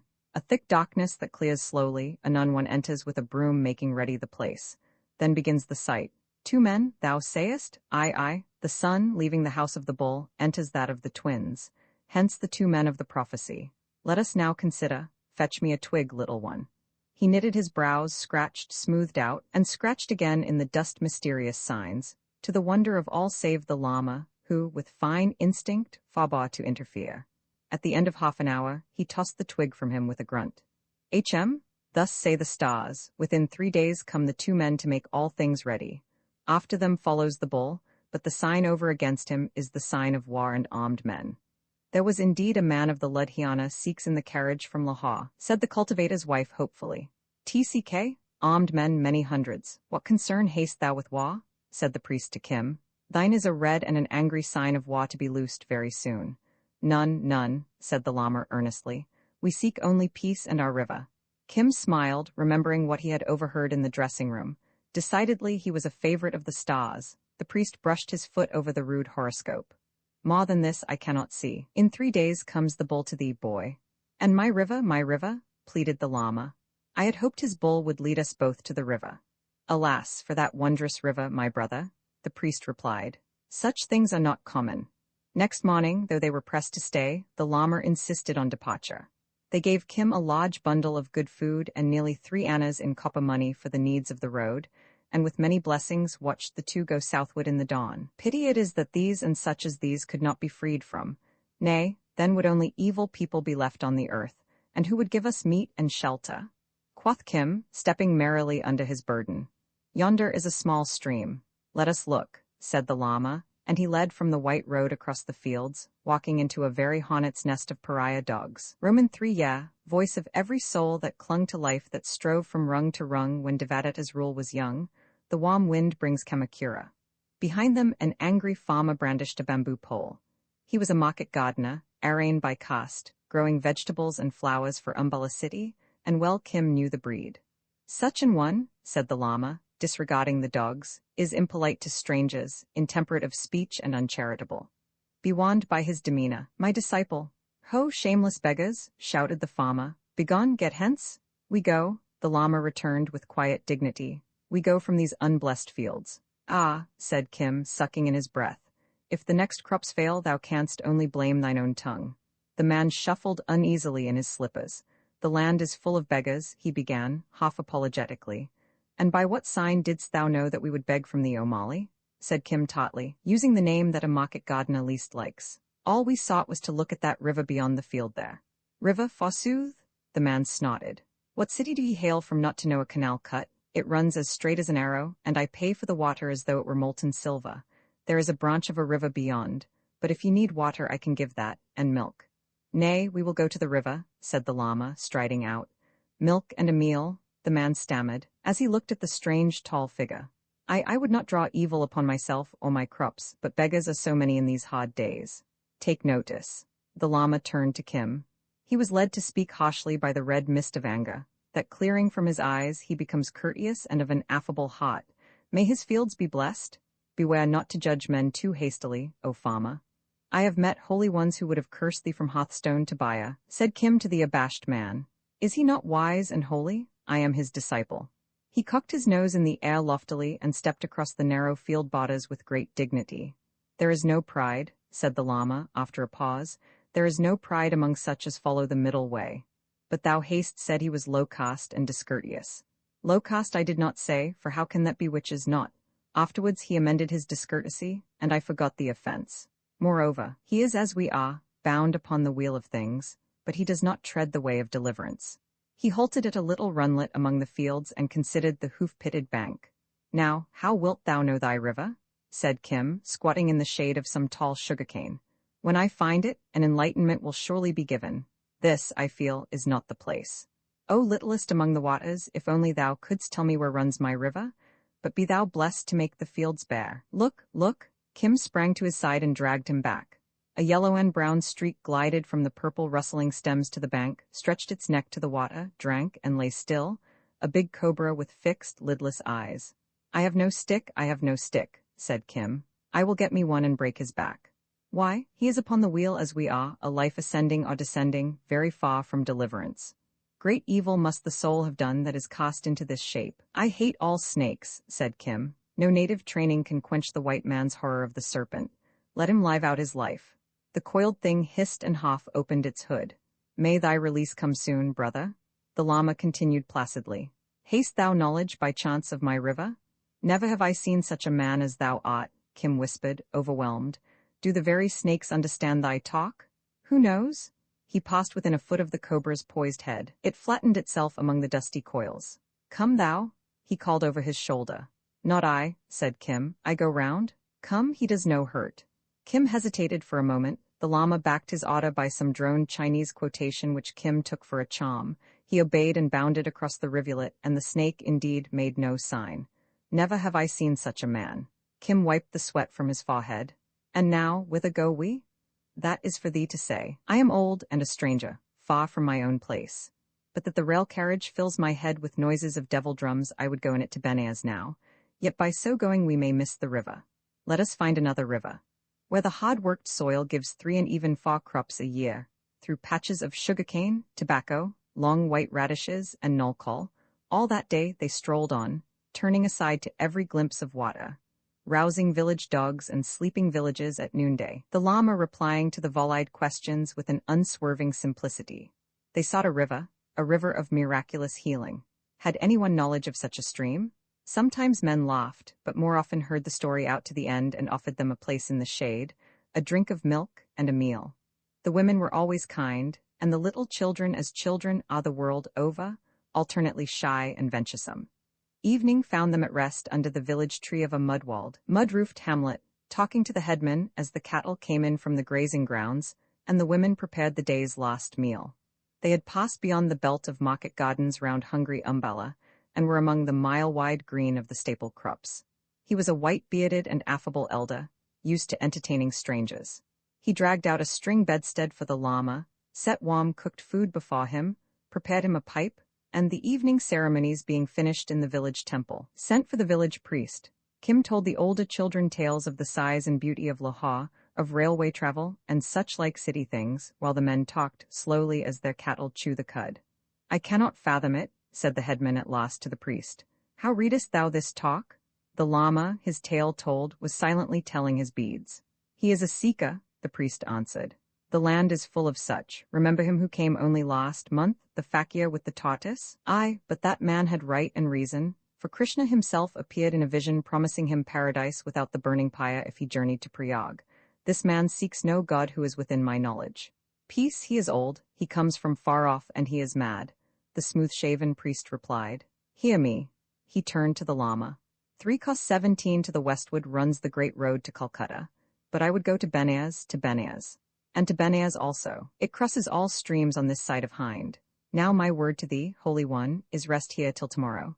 Then take the road," it was the Grand Trunk Road he meant, "and test each stream that it overpasses, for as I understand, the virtue of thy river lies neither in one pool nor place, but throughout its length. Then, if thy gods will, be assured that thou wilt come upon thy freedom." "That is well said." The Lama was much impressed by the plan. "We will begin tomorrow, and a blessing on thee for showing old feet such a near road." A deep, sing-song Chinese half-chant closed the sentence. Even the priest was impressed, and the headman feared an evil spell. But none could look at the Lama's simple, eager face and doubt him long. "Seest thou my chela?" he said, diving into his snuff-gourd with an important sniff. It was his duty to repay courtesy with courtesy. "I see, and hear." The headman rolled his eye where Kim was chatting to a girl in blue as she laid crackling thorns on a fire. "He also has a search of his own. No river, but a bull. Yeah, a red bull on a green field will some day raise him to honor. He is, I think, not altogether of this world. He was sent of a sudden to aid me in this search, and his name is Friend of all the World." The priest smiled. "Ho there, Friend of all the World," he cried across the shop smelling smoke. "What art thou?" "This Holy One's disciple," said Kim. "He says thou are a butt." 18 can butts eat?" said Kim with a twinkle, "for I am hungry." "It is no jest," cried the Lama. "A certain astrologer of that city whose name I have forgotten, that is no more than the city of Umballa where we slept last night," Kim whispered to the priest. "Aye, Umballa was it? He cast a horoscope and declared that my chela should find his desire within 2 days. But what said he of the meaning of the stars, Friend of all the World?" Kim cleared his throat and looked around at the village graybeards. "The meaning of my star is Wa," he replied pompously. Somebody laughed at the little tattered figure strutting on the brickwork plinth under the great tree. Where a native would have lain down, Kim's white blood set him upon his feet. "Aye, Wa," he answered. "That is a sure prophecy," rumbled a deep voice. "For there is always war along the border, as I know." It was an old, withered man, who had served the government in the days of the mutiny as a native officer in a newly raised cavalry regiment. The government had given him a good holding in the village, and though the demands of his sons, now gray-bearded officers on their own account, had impoverished him, he was still a person of consequence. English officials, deputy commissioners even, turned aside from the main road to visit him, and on those occasions he dressed himself in the uniform of ancient days and stood up like a ramrod. "But this shall be a great war, a war of 8,000. Kim's voice shrilled across the quick-gathering crowd, astonishing himself. "Redcoats or our own regiments?" the old man snapped as though he were asking an equal. His tone made men respect Kim. "Redcoats?" said Kim at a venture. "Redcoats and guns." But the astrologer said no word of this," cried the Lama, snuffing prodigiously in his excitement. "But I know, the word has come to me, who am this Holy One's disciple. There will rise a war of 8,000 redcoats. From Pindi and Peshawar they will be drawn, this is sure." "The boy has heard bazaar talk," said the priest. "But he was always by my side," said the Lama. "How should he know?" "I did not know." "He will make a clever juggler when the old man is dead," muttered the priest to the headman. "What new trick is this?" "A sign, give me a sign," thundered the old soldier suddenly. "If there were war my sons would have told me." "When all is ready, thy sons, doubt not, will be told. But it is a long road from thy sons to the man in whose hands these things lie." Kim warmed to the game, for it reminded him of experiences in the letter-carrying line, when, for the sake of a few pice, he pretended to know more than he knew. But now he was playing for larger things, the sheer excitement and the sense of power. He drew a new breath and went on. Old man, give me a sign. Do underlings order the goings of 8,000 redcoats with guns? No, still the old man answered as though Kim were an equal. Dost thou know who he is, then, that gives the order? I have seen him. To know again? I have known him since he was a lieutenant in the Topkana. 19, a tall man with black hair. Walking thus, Kim took a few paces in a stiff, wooden style. Aye, but that anyone may have seen. The crowd were breathless still through all this talk. That is true, said Kim, but I will say more. Look now, first the great man walks thus, then he thinks thus. Kim drew a forefinger over his forehead and downwards till it came to rest by the angle of the jaw. Anon he twitches his fingers thus. Anon he thrusts his hat under his left armpit. Kim illustrated the motion and stood like a stock. The old man groaned, inarticulate with amazement, and the crowd shivered. So, but what does he when he is about to give an order? He rubs the skin at the back of his neck, thus. Then falls one finger on the table and he makes a small sniffing noise through his nose.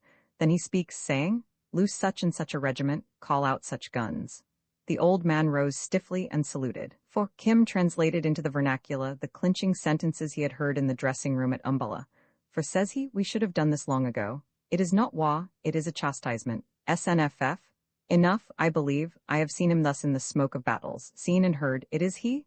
I saw no smoke. Kim's voice shifted to the rapt sing-song of the wayside fortune-teller. I saw this in darkness. First came a man to make things clear.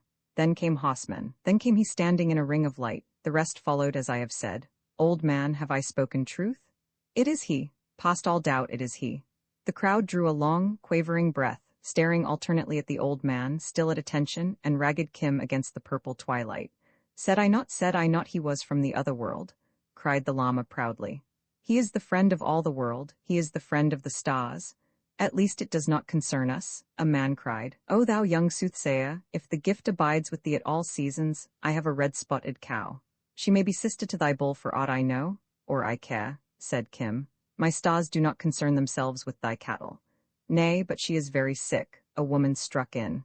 My man is a buffalo, or he would have chosen his words better. Tell me if she recover? Had Kim been at all an ordinary boy, he would have carried on the play, but one does not know Lahore City, and least of all the fakirs by the Taksali Gate, for 13 years without also knowing human nature. The priest looked at him sideways, something bitterly, a dry and blighting smile. Is there no priest, then, in the village? I thought I had seen a great one even now, cried Kim. Aye, but, the woman began, but thou and thy husband hoped to get the cow cured for a handful of thanks. The shot told, they were notoriously the closest-fisted couple in the village. It is not well to cheat the temples. Give a young calf to thine own priest, and unless thy gods are angry past recall, she will give milk within a month. A master beggar art thou, purred the priest approvingly. Not the cunning of 40 years could have done better. Surely thou hast made the old man rich? A little flour, a little butter, and a mouthful of cardamoms, Kim retorted, flushed with the praise, but still cautious. Does one grow rich on that? And as thou canst see, he is mad, but it serves me while I learn the road at least. He knew what the fakirs of the Taksali Gate were like when they talked among themselves, and copied the very inflection of their lewd disciples. Is his search, then, truth or a cloak to other ends? It may be treasure. He is mad, many times mad. There is nothing else. Here the old soldier bubbled up and asked if Kim would accept his hospitality for the night. The priest recommended him to do so, but insisted that the honor of entertaining the Lama belonged to the temple, at which the Lama smiled guilelessly. Kim glanced from one face to the other, and drew his own conclusions. Where is the money? He whispered, beckoning the old man off into the darkness. In my bosom, where else? Give it me, quietly and swiftly give it me. But why? Here is no ticket to buy. Am I thy chela, or am I not? Do I not safeguard thy old feet about the ways? Give me the money, and at dawn I will return it. He slipped his hand above the Lama's girdle and brought away the purse. Be it so, be it so. The old man nodded his head. This is a great and terrible world. I never knew there were so many men alive in it. Next morning the priest was in a very bad temper, but the Lama was quite happy, and Kim had enjoyed a most interesting evening with the old man, who brought out his cavalry saber and, balancing it on his dry knees, told tales of the mutiny and young captains 30 years in their graves, till Kim dropped off to sleep. Certainly the air of this country is good, said the Lama. I sleep lightly, as do all old men, but last night I slept unwaking till broad day. Even now I am heavy. Drink a draught of hot milk, said Kim, who had carried not a few such remedies to opium smokers of his acquaintance. It is time to take the road again. The long road that overpasses all the rivers of Hind, said the Lama gaily. Let us go. But how thinkest thou, Chela, to recompense these people, and especially the priest, for their great kindness? Truly they are but perished, but in other lives, maybe, they will receive enlightenment. A rupee to the temple? The thing within is no more than stone and red paint, but the heart of man we must acknowledge when and where it is good. Holy One, hast thou ever taken the road alone? Kim looked up sharply, like the Indian crows so busy about the fields. Surely, child, from Kulu to Pathankot, from Kulu, where my first Chela died. When men were kind to us we made offerings, and all men were well disposed throughout all the hills. It is otherwise in Hind, said Kim dryly. The gods are many-armed and malignant, let them alone. I would set thee on thy road for a little, friend of all the world, thou and thy yellow man. The old soldier ambled up the village street, all shadowy in the dawn, on a punt, sissa-hooked pony. Last night broke up the fountains of remembrance in my so-dried heart, and it was as a blessing to me. Truly there is war abroad in the air. I smell it. See, I have brought my sod. He sat long-legged on the little beast, with the big sod at his side, hand dropped on the pommel, staring fiercely over the flat lands towards the north. Tell me again how he showed in thy vision. Come up and sit behind me, the beast will carry too. I am this Holy One's disciple, said Kim, as they cleared the village gate. The villagers seemed almost sorry to be rid of them, but the priest's farewell was cold and distant. He had wasted some opium on a man who carried no money. That is well spoken. I am not much used to holy men, but respect is always good. There is no respect in these days, not even when a Commissioner Sahib comes to see me. But why should one whose star leads him to follow a holy man? But he is a holy man, said Kim earnestly. In truth and in talk and in act holy. He is not like the others. I have never seen such an one. We be not fortune-tellers or jugglers or beggars. Thou art not, that I can see, but I do not know that other. He marches well, though. The first freshness of the day carried the Lama forward with long, easy, camel-like strides. He was deep in meditation, mechanically clicking his rosary. They followed the rutted and wan country road that wound across the flat between the great dark green mango groves, the line of the snow-capped Himalayas faint to the eastward. All India was at work in the fields, to the creaking of well-wheels, the shouting of ploughmen behind their cattle, and the clamor of the crows. Even the pony felt the good influence and almost broke into a trot, as Kim laid a hand on the stirrup leather. It repents me that I did not give a rupee to the shrine, said the Lama on the last beat of his 81. The old soldier growled in his beard, so that the Lama for the first time was aware of him. Seekest thou the river also? Said he, turning. The day is new, was the reply. What need of a river save to water it before sundown? I come to show thee a short lane to the big road. That is a courtesy to be remembered, O man of goodwill. But why the sod? The old soldier looked as abashed as a child interrupted in his game of make-believe. The sod, he said, fumbling it. Oh, that was a fancy of mine, an old man's fancy. Truly the police orders are that no man must bear weapons throughout Hind, but, he cheered up and slapped the hilt. All the constables hereabout know me. It is not a good fancy, said the Lama. What profit to kill men? Very little, as I know. But if evil men were not now and then slain, it would not be a good world for weaponless dreamers. I do not speak without knowledge who have seen the land from Delhi south awash with blood. What madness was that, then? The gods, who sent it for a plague, alone know. A madness ate into all the army, and they turned against their officers. That was the first evil, but not past remedy if they had then held their hands. But they chose to kill the sahibs' wives and children. Then came the sahibs from over the sea and called them to most strict account. Some such rumor, I believe, reached me once long ago. They called it the Black Year, as I remember. What manner of life hast thou led, not to know the year? A rumor indeed, all earth knew and trembled? Our earth never shook but once, upon the day that the Excellent One received enlightenment. I saw Delhi shake at least, and Delhi is the navel of the world. So they turned against women and children? That was a bad deed, for which the punishment cannot be avoided. Many strove to do so, but with very small profit. I was then in a regiment of cavalry. It broke. Of 680 sabres stood fast to their salt. How many, think you? 3, of whom I was one. The great merit. Merit? We did not consider it merit in those days. My people, my friends, my brothers fell from me. They said, the time of the English is accomplished. Let each strike out a little holding for himself. But I had talked with the men of Sobraon, of Chilianwala, of Mudki and Ferozshah. I said, abide a little and the wind turns. there is no blessing in this work. In those days I rode 70 miles with an English memsahib and her babe on my saddle bow. Wow, that was a hoss fit for a man. I placed them in safety, and back came I to my officer, the one that was not killed of our 5. Give me work, said I, for I am an outcast among my own kind, and my cousin's blood is wet on my sabre. Be content, said he, there is great work forward. When this madness is over, there is a recompense. Aye, there is a recompense when the madness is over, surely? The Lama muttered half to himself. They did not hang medals in those days on all who by accident had heard a gun fired. No, in 19 pitched battles was I, in 640 skirmishes of hoss, and in small affairs without number. 9 wounds I bear, a medal and 4 clasps and the medal of an order, for my captains, who are now generals, remembered me when the Kaisar Hind had accomplished 50 years of her reign, and all the land rejoiced. They said, give him the order of British India. I carry it upon my neck now. I have also my Jaghir 20 from the hands of the state, a free gift to me and mine. The men of the old days, they are now commissioners, come riding to me through the crops, high upon hosses so that all the village sees, and we talk out the old skirmishes, one dead man's name leading to another. And after? Said the Lama.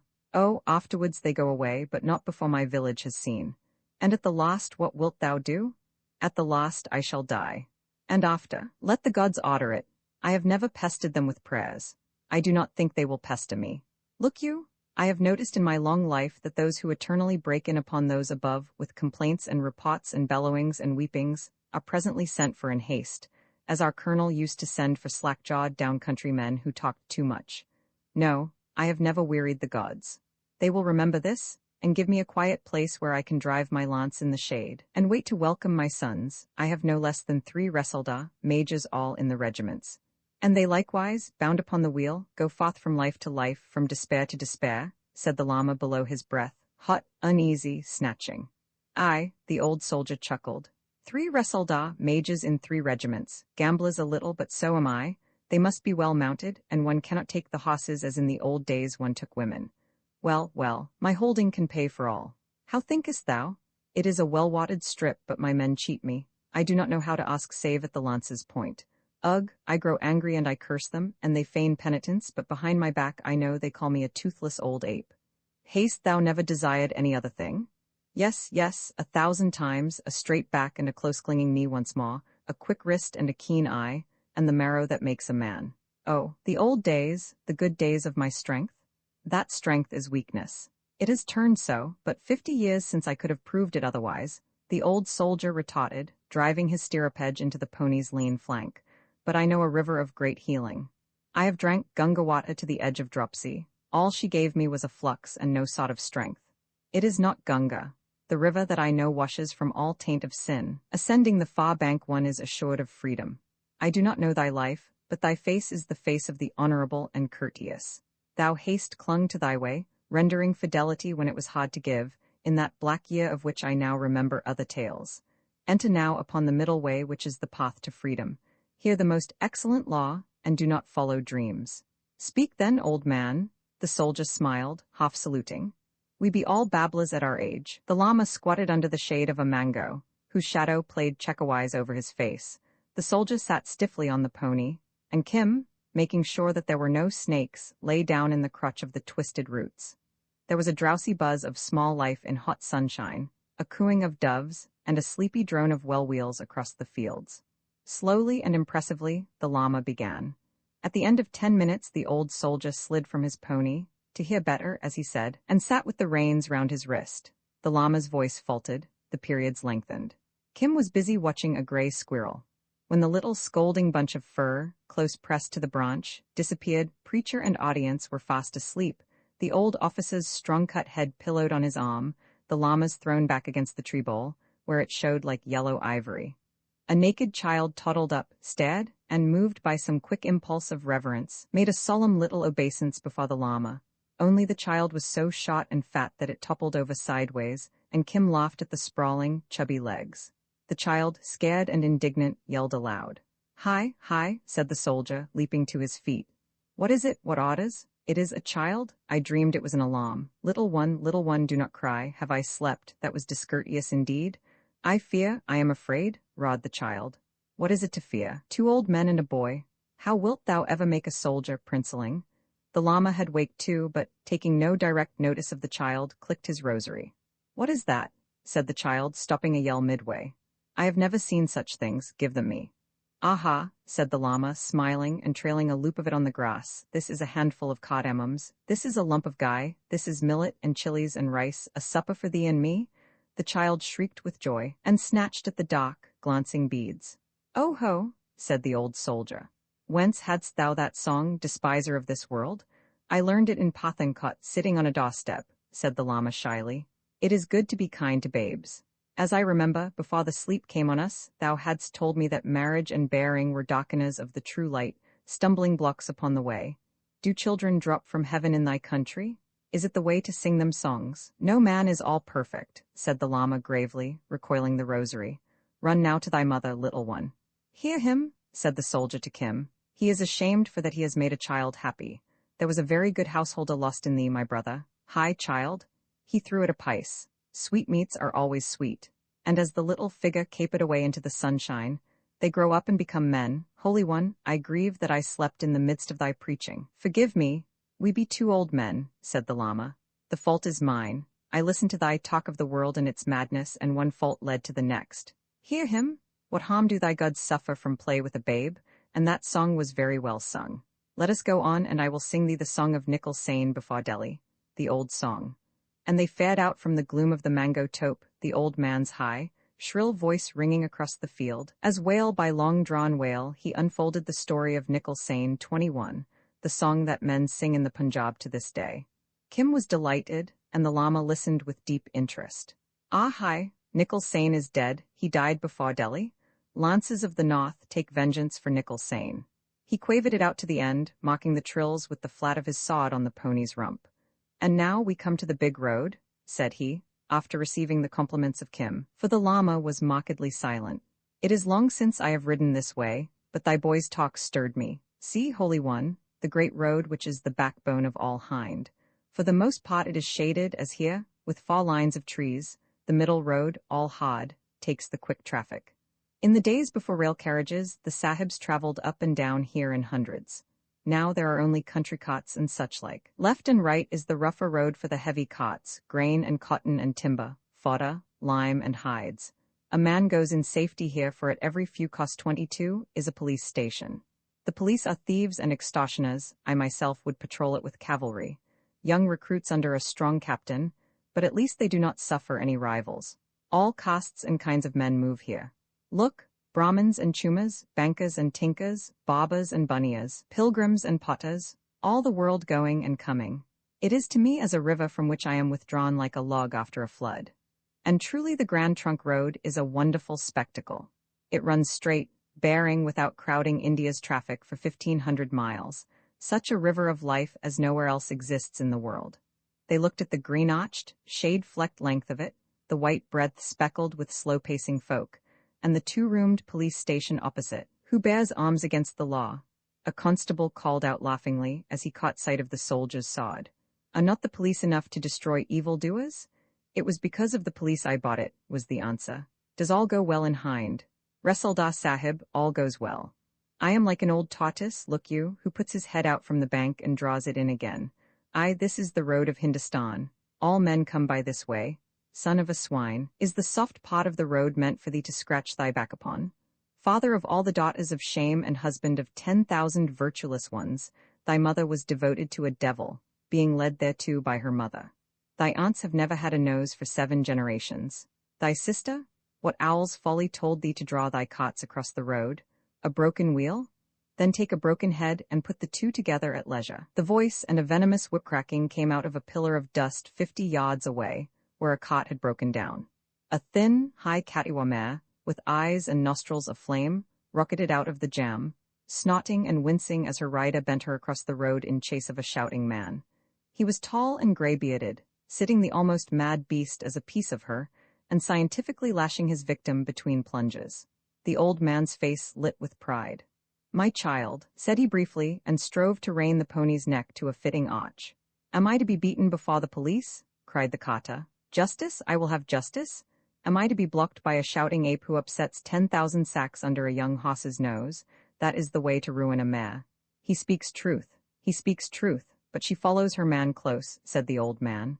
The cotter ran under the wheels of his cot and thence threatened all sorts of vengeance.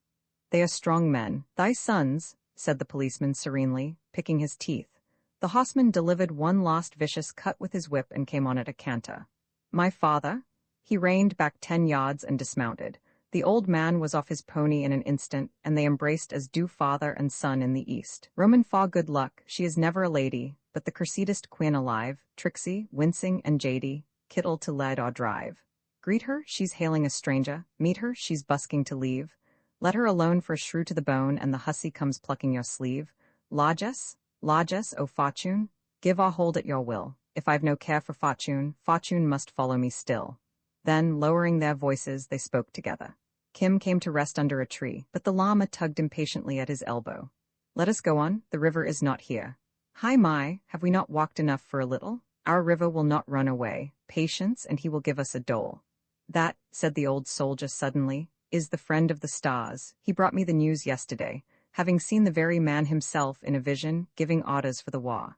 H.M.? Said his son, all deep in his broad chest. He came by a bazaaruma and made profit of it. His father laughed. At least he did not ride to me begging for a new charger, and the gods know how many rupees. Are thy brother's regiments also under orders? I do not know. I took leave and came swiftly to thee in case they ran before thee to beg. O gamblers and spendthrifts all, but thou hast never yet ridden in a charge. A good horse is needed there, truly, a good follower and a good pony also for the marching. Let us see. He thrummed on the pommel. This is no place to cast accounts in, my father. Let us go to thy house. At least pay the boy then. I have no pice with me, and he brought auspicious news. Ho, friend of all the world, a war is toward as thou hast said. Nay, as I know the war, returned Kim composedly.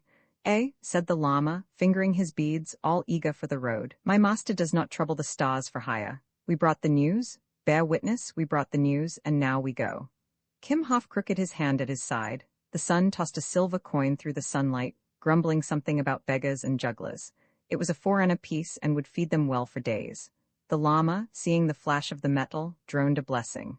Go thy way, friend of all the world, piped the old soldier, wheeling his scrawny mount. For once in all my days I have met a true prophet, who was not in the army. Father and son swung round together, the old man sitting as erect as the younger. A Punjabi constable in yellow linen trousers slouched across the road. He had seen the money pass. Halt! He cried in impressive English. Know ye not that there is a tax of 2 annas a head, which is 4 annas, on those who enter the road from this side road? It is the order of the Sirkar, and the money is spent for the planting of trees and the beautification of the ways. And the bellies of the police? Said Kim, slipping out of arm's reach. Consider for a while, man with a mud head. Think you we came from the nearest pond like the frog thy father-in-law? Hast thou ever heard the name of thy brother? And who was he? Leave the boy alone, cried a senior constable, immensely delighted as he squatted down to smoke his pipe in the veranda. He took a label from a bottle of Belati penny, 23, and, affixing it to a bridge, collected taxes for a month from those who passed, saying that it was the Sirkar's order. Then came an Englishman and broke his head. Ah, brother, I am a town crow, not a village crow. The policeman drew back abashed, and Kim hooted at him all down the road. Was there ever such a disciple as I? He cried merrily to the llama. All earth would have picked thy bones within 10 miles of Lahore city if I had not guarded thee. I consider in my own mind whether thou art a spirit, sometimes, or sometimes an evil imp, said the llama, smiling slowly. I am thy chela. Kim dropped into step at his side, that indescribable gait of the long-distance tramp all the world over. Now let us walk, muttered the llama, and to the click of his rosary they walked in silence mile upon mile. The llama, as usual, was deep in meditation, but Kim's bright eyes were open wide. This broad, smiling river of life, he considered, was a vast improvement on the cramped and crowded Lahore streets. There were new people and new sights at every stride, castes he knew and castes that were altogether out of his experience. They met a troop of long-haired, strong-scented Sansis with baskets of lizards and other unclean food on their backs, their lean dogs sniffing at their heels. These people kept their own side of the road, moving at a quick, furtive jog-trot, and all other castes gave them ample room, for the Sansi is deep pollution. Behind them, walking wide and stiffly across the strong shadows, the memory of his leg irons still on him, strode one newly released from the jail, his full stomach and shiny skin to prove that the government fed its prisoners better than most honest men could feed themselves. Kim knew that walk well, and made broad jest of it as they passed. Then an Akali, a wild-eyed, wild-haired Sikh devotee in the blue-checked clothes of his faith, with polished steel quoits glistening on the cone of his tall blue turban, stalked past, returning from a visit to one of the independent Sikh states, where he had been singing the ancient glories of the Khalsa to college-trained princelings in top boots and white-cod breeches. Kim was careful not to irritate that man, for the Akali's temper is shot and his arm quick. Here and there they met or were overtaken by the gaily dressed crowds of whole villages turning out to some local fair. The women, with their babes on their hips, walking behind the men, the older boys prancing on sticks of sugarcane, dragging rude brass models of locomotives such as they sell for a halfpenny, or flashing the sun into the eyes of their betters from cheap toy mirrors. One could see at a glance what each had bought, and if there were any doubt, it needed only to watch the wives comparing, brown arm against brown arm, the newly purchased dull glass bracelets that come from the northwest. These merrymakers stepped slowly, calling one to the other, and stopping to haggle with sweetmeat sellers, or to make a prayer before one of the wayside shrines, sometimes Hindu, sometimes Musalman, which the low caste of both creeds share with beautiful impartiality. A solid line of blue, rising and falling like the back of a caterpillar in haste, would swing up through the quivering dust and trot past to a chorus of quick cackling.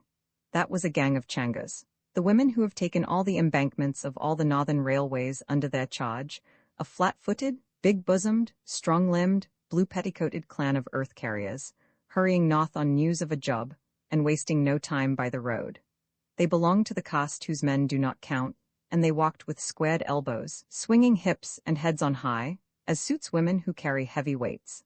A little later a marriage procession would strike into the grand trunk with music and shoutings, and a smell of marigold and jasmine stronger, even than the reek of the dust. One could see the bride's litter, a blur of red and tinsel, staggering through the haze, while the bridegroom's bereaved pony turned aside to snatch a mouthful from a passing photocot. Then Kim would join the Kentish fire of good wishes and bad jokes, wishing the couple 100 sons and no daughters, as the saying is. Still more interesting and more to be shouted over, it was when a strolling juggler with some half-trained monkeys, or a panting, feeble bear, or a woman who tied goat's horns to her feet, and with these danced on a slack rope, set the horses to shying and the women to shrill, long-drawn quavers of amazement. The llama never raised his eyes. He did not note the moneylender on his goose-rumped pony, hastening along to collect the cruel interest. Or the long-shouting, deep-voiced little mob, still in military formation, of native soldiers on leave, rejoicing to be rid of their breeches and puttees, and saying the most outrageous things to the most respectable women in sight. Even the seller of Ganges water he did not see, and Kim expected that he would at least buy a bottle of that precious stuff. He looked steadily at the ground and strode as steadily hour after hour, his soul busied elsewhere. But Kim was in the seventh heaven of joy.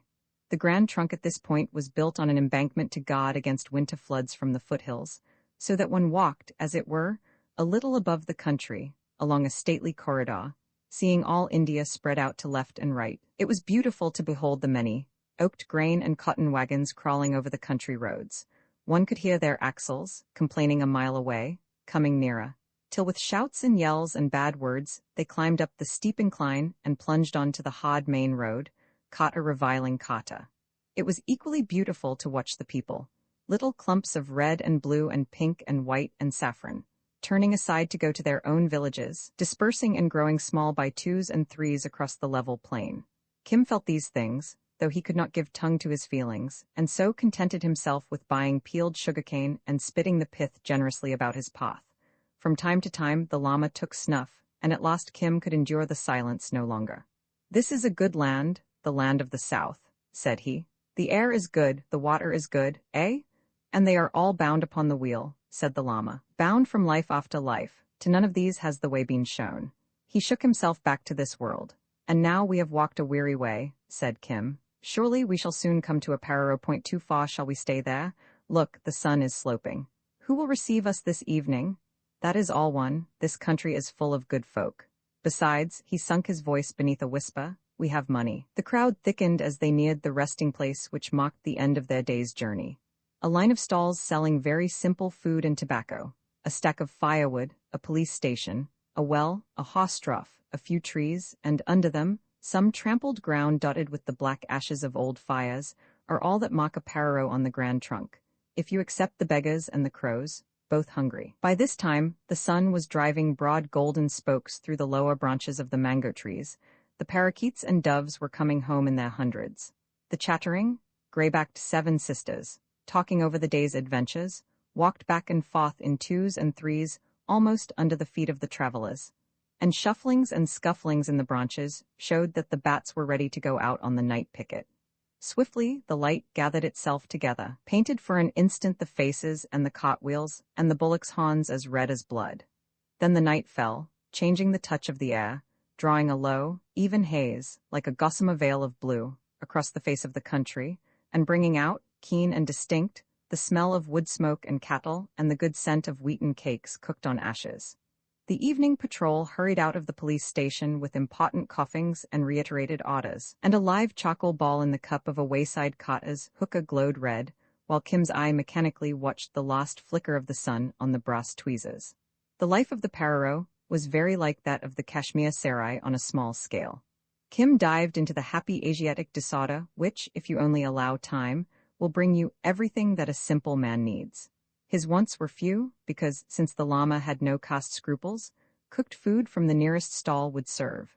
But, for luxury's sake, Kim bought a handful of dung cakes to build a fire. All about, coming and going round the little flames, men cried for oil, or grain, or sweetmeats, or tobacco, jostling one another while they waited their turn at the well. And under the men's voices you heard from halted, shuttered cots the high squeals and giggles of women whose faces should not be seen in public.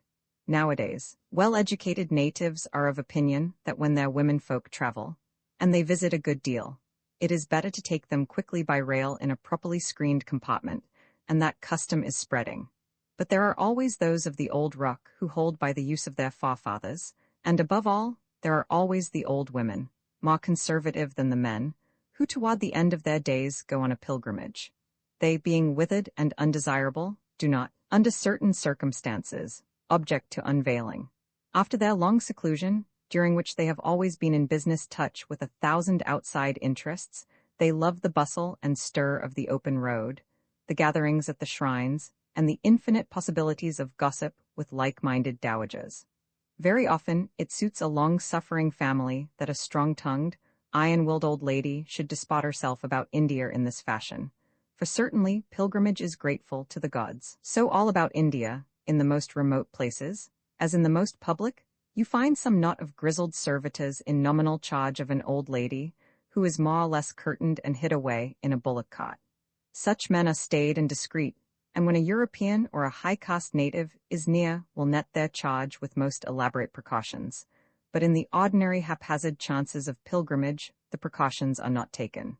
The old lady is, after all, intensely human, and lives to look upon life. Kim mocked down a gaily ornamented Ruth or family bullock cart, with a broidered canopy of 2 domes, like a double-humped camel, which had just been drawn into the parro. 8 men made its retinue, and 2 of the 8 were armed with rusty sabres, sure signs that they followed a person of distinction, for the common folk do not bear arms. An increasing cackle of complaints, orders, and jests, and what to a European would have been bad language, came from behind the curtains. Here was evidently a woman used to command. Kim looked over the retinue critically. Half of them were thin-legged, gray-bearded Urias from down country. The other half were duffel-clad, felt-hatted hillmen of the north, and that mixture told its own tale, even if he had not overheard the incessant sparring between the 2 divisions. The old lady was going south on a visit, probably to a rich relative, most probably to a son-in-law, who had sent up an escort as a mark of respect. The hillmen would be of her own people, Kulu or Kangra folk. It was quite clear that she was not taking her daughter down to be wedded, or the curtains would have been laced home, and the god would have allowed no one near the car. A merry and a high-spirited dame, thought Kim, balancing the dung cake in one hand, the cooked food in the other, and piloting the llama with a nudging shoulder. Something might be made out of the meeting. The llama would give him no help, but, as a conscientious chela, Kim was delighted to beg for 2. He built his fire as close to the cot as he dared, waiting for one of the escort to order him away. The llama dropped wearily to the ground, much as a heavy fruit-eating bat cowers, and returned to his rosary. "Stand farther off, beggar!" The order was shouted in broken Hindustani by one of the hillmen. "Huh, it is only a Pahari," 25 said Kim over his shoulder. "Since when have the Hillasses owned all Hindustan?" The retort was a swift and brilliant sketch of Kim's pedigree for 3 generations. "Ah!" Kim's voice was sweeter than ever, as he broke the dung cake into fit pieces. "In my country we call that the beginning of love talk." A harsh, thin cackle behind the curtains put the hillman on his mettle for a second shot. Not so bad," said Kim with calm. "But have a care, my brother, lest I say, be minded to give a curse or so in return, and our curses have the knack of biting home." The Urias laughed, the hillman sprang forward threateningly. The llama suddenly raised his head, bringing his huge tam o' shanter hat into the full light of Kim's new-started fire. "What is it?" said he. The man halted as though struck to stone. I am saved from a great sin," he stammered. "The foreigner has found him a priest at last," whispered one of the Urias. "Hi, why is that beggar brat not well beaten?" the old woman cried. The hillman drew back to the cot and whispered something to the curtain. There was dead silence, then a muttering. "This goes well," thought Kim, pretending neither to see nor hear. When he has eaten," the hillman fawned on Kim, it is requested that the Holy One will do the honor to talk to one who would speak to him. After he has eaten he will sleep," Kim returned loftily. He could not quite see what new turn the game had taken, but stood resolute to profit by it. "Now I will get him his food." The last sentence, spoken loudly, ended with a sigh as of faintness. I myself and the others of my people will look to that, if it is permitted." "It is permitted," said Kim, more loftily than ever. "Holy One, these people will bring us food. The land is good, all the country of the south is good, a great and a terrible world," mumbled the llama drowsily. "Let him sleep," said Kim, "but look to it that we are well fed when he wakes. He is a very holy man." Again one of the Urias said something contemptuously. "He is not a fakir, he is not a down-country beggar," Kim went on severely, addressing the stars. "He is the most holy of holy men, he is above all castes, I am his chela." "Come here," said the flat, thin voice behind the curtain, and Kim came, conscious that eyes he could not see were staring at him. One skinny brown finger heavy with rings lay on the edge of the cot, and the talk went this way. "Who is that one?" "An exceedingly holy one. He comes from far off, he comes from Tibet." "Where in Tibet?" "From behind the snows, from a very far place. He knows the stars, he makes horoscopes, he reads nativities, but he does not do this for money. He does it for kindness and great charity. I am his disciple. I am called also the friend of the stars. Thou art no hillman. Ask him. He will tell thee I was sent to him from the stars to show him an end to his pilgrimage." "Humph! Consider, brat, that I am an old woman and not altogether a fool. Lamas I know, and to these I give reverence, but thou art no more a lawful chela than this my finger is the pole of this wagon. Thou art a casteless Hindu, a bold and unblushing beggar, attached, belike, to the Holy One for the sake of gain. Do we not all work for gain?" Kim changed his tone promptly to match that altered voice. "I have heard. This was a bow drawn at a venture. I have heard. What hast thou heard?" she snapped, rapping with the finger. "Nothing that I well remember, but some talk in the bazaars, which is doubtless a lie, that even Rajas, small hill Rajas, but none the less of good Rajput blood, assuredly of good blood, that these even sell the more comely of their womenfolk for gain. Down south they sell them, to zemindars and such all of Oud. If there be one thing in the world that the small hill Rajas deny, it is just this charge, but it happens to be one thing that the bazaars believe when they discuss the mysterious slave traffics of India." The old lady explained to Kim, in a tense, indignant whisper, precisely what manner and fashion of malignant liar he was. Had Kim hinted this when she was a girl, he would have been pummeled to death that same evening by an elephant. This was perfectly true. "I am only a beggar's brat, as the Eye of Beauty has said," he wailed in extravagant terror. "Eye of Beauty, forsooth? Who am I that thou shouldst fling beggar endearments at me?" And yet she laughed at the long-forgotten word. 40 years ago that might have been said, and not without truth. 30 years ago. But it is the fault of this gadding up and down hind that a king's widow must jostle all the scum of the land, and be made a mock by beggars. "Great Queen," said Kim promptly, for he heard her shaking with indignation, "I am even what the Great Queen says I am, but none the less is my master holy." He has not yet heard the Great Queen's order that, I order a holy one, a teacher of the law, to come and speak to a woman. Never. Pity my stupidity, I thought it was given as an order. It was not. It was a petition. Does this make all clear? A silver coin clicked on the edge of the cot. Kim took it and salaamed profoundly. The old lady recognized that, as the eyes and the ears of the Lama, he was to be propitiated. I am but the Holy One's disciple. When he has eaten, perhaps he will come. Oh, villain and shameless rogue. The jeweled forefinger shook itself at him reprovingly, but he could hear the old lady's chuckle. Nay, what is it? He said, dropping into his most caressing and confidential tone, the one he well knew that few could resist. Is there any need of a son in thy family? Speak freely, for we priests. That last was a direct plagiarism from a fakir by the Texali gate. We priests? Thou art not yet old enough to, she checked the joke with another laugh. Believe me, now and again we women, O priest, think of other matters than sons. Moreover, my daughter has borne her man-child.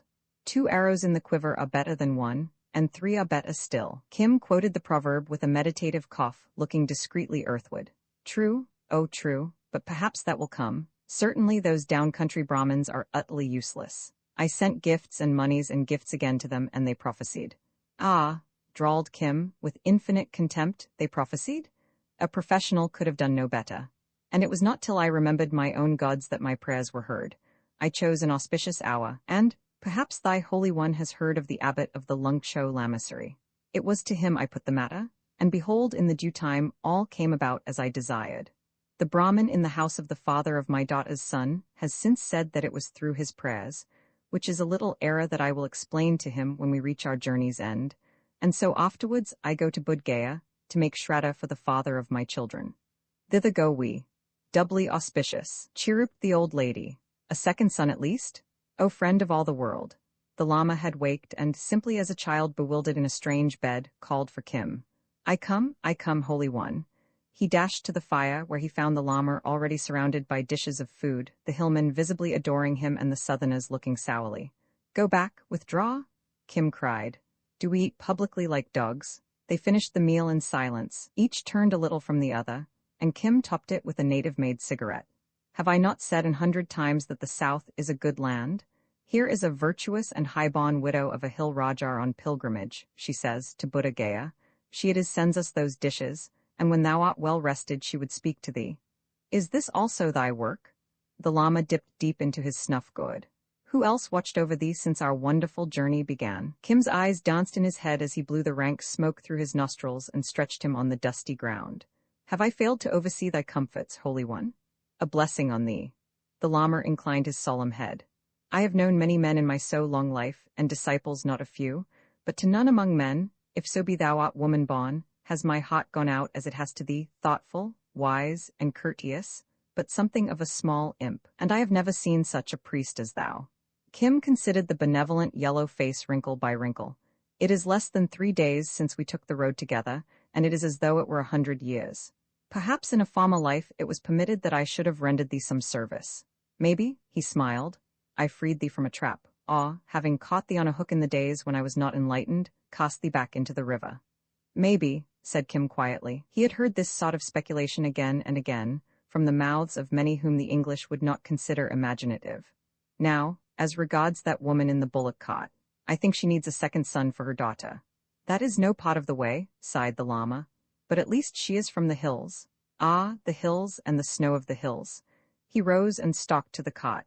Kim would have given his ears to come too, but the Lama did not invite him, and the few words he caught were in an unknown tongue, for they spoke some common speech of the mountains. The woman seemed to ask questions which the Lama turned over in his mind before answering. Now and again, he heard the sing-song cadence of a Chinese quotation. It was a strange picture that Kim watched between drooped eyelids.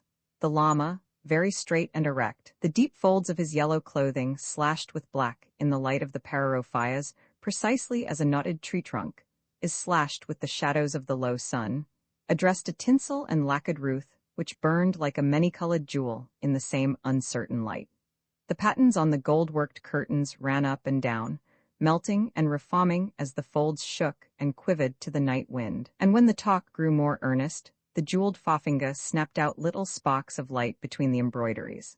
Behind the cot was a wall of uncertain darkness speckled with little flames, and alive with half-caught forms and faces and shadows.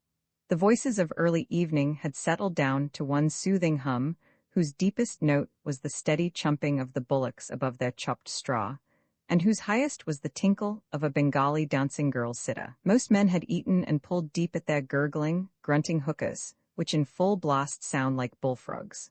At last the Lama returned. A hillman walked behind him with a wadded cotton quilt and spread it carefully by the fire. She deserves 10,000 grandchildren, thought Kim. None the less, but for me, those gifts would not have come. A virtuous woman and a wise one. The Lama slackened off, joint by joint, like a slow camel. The world is full of charity to those who follow the way.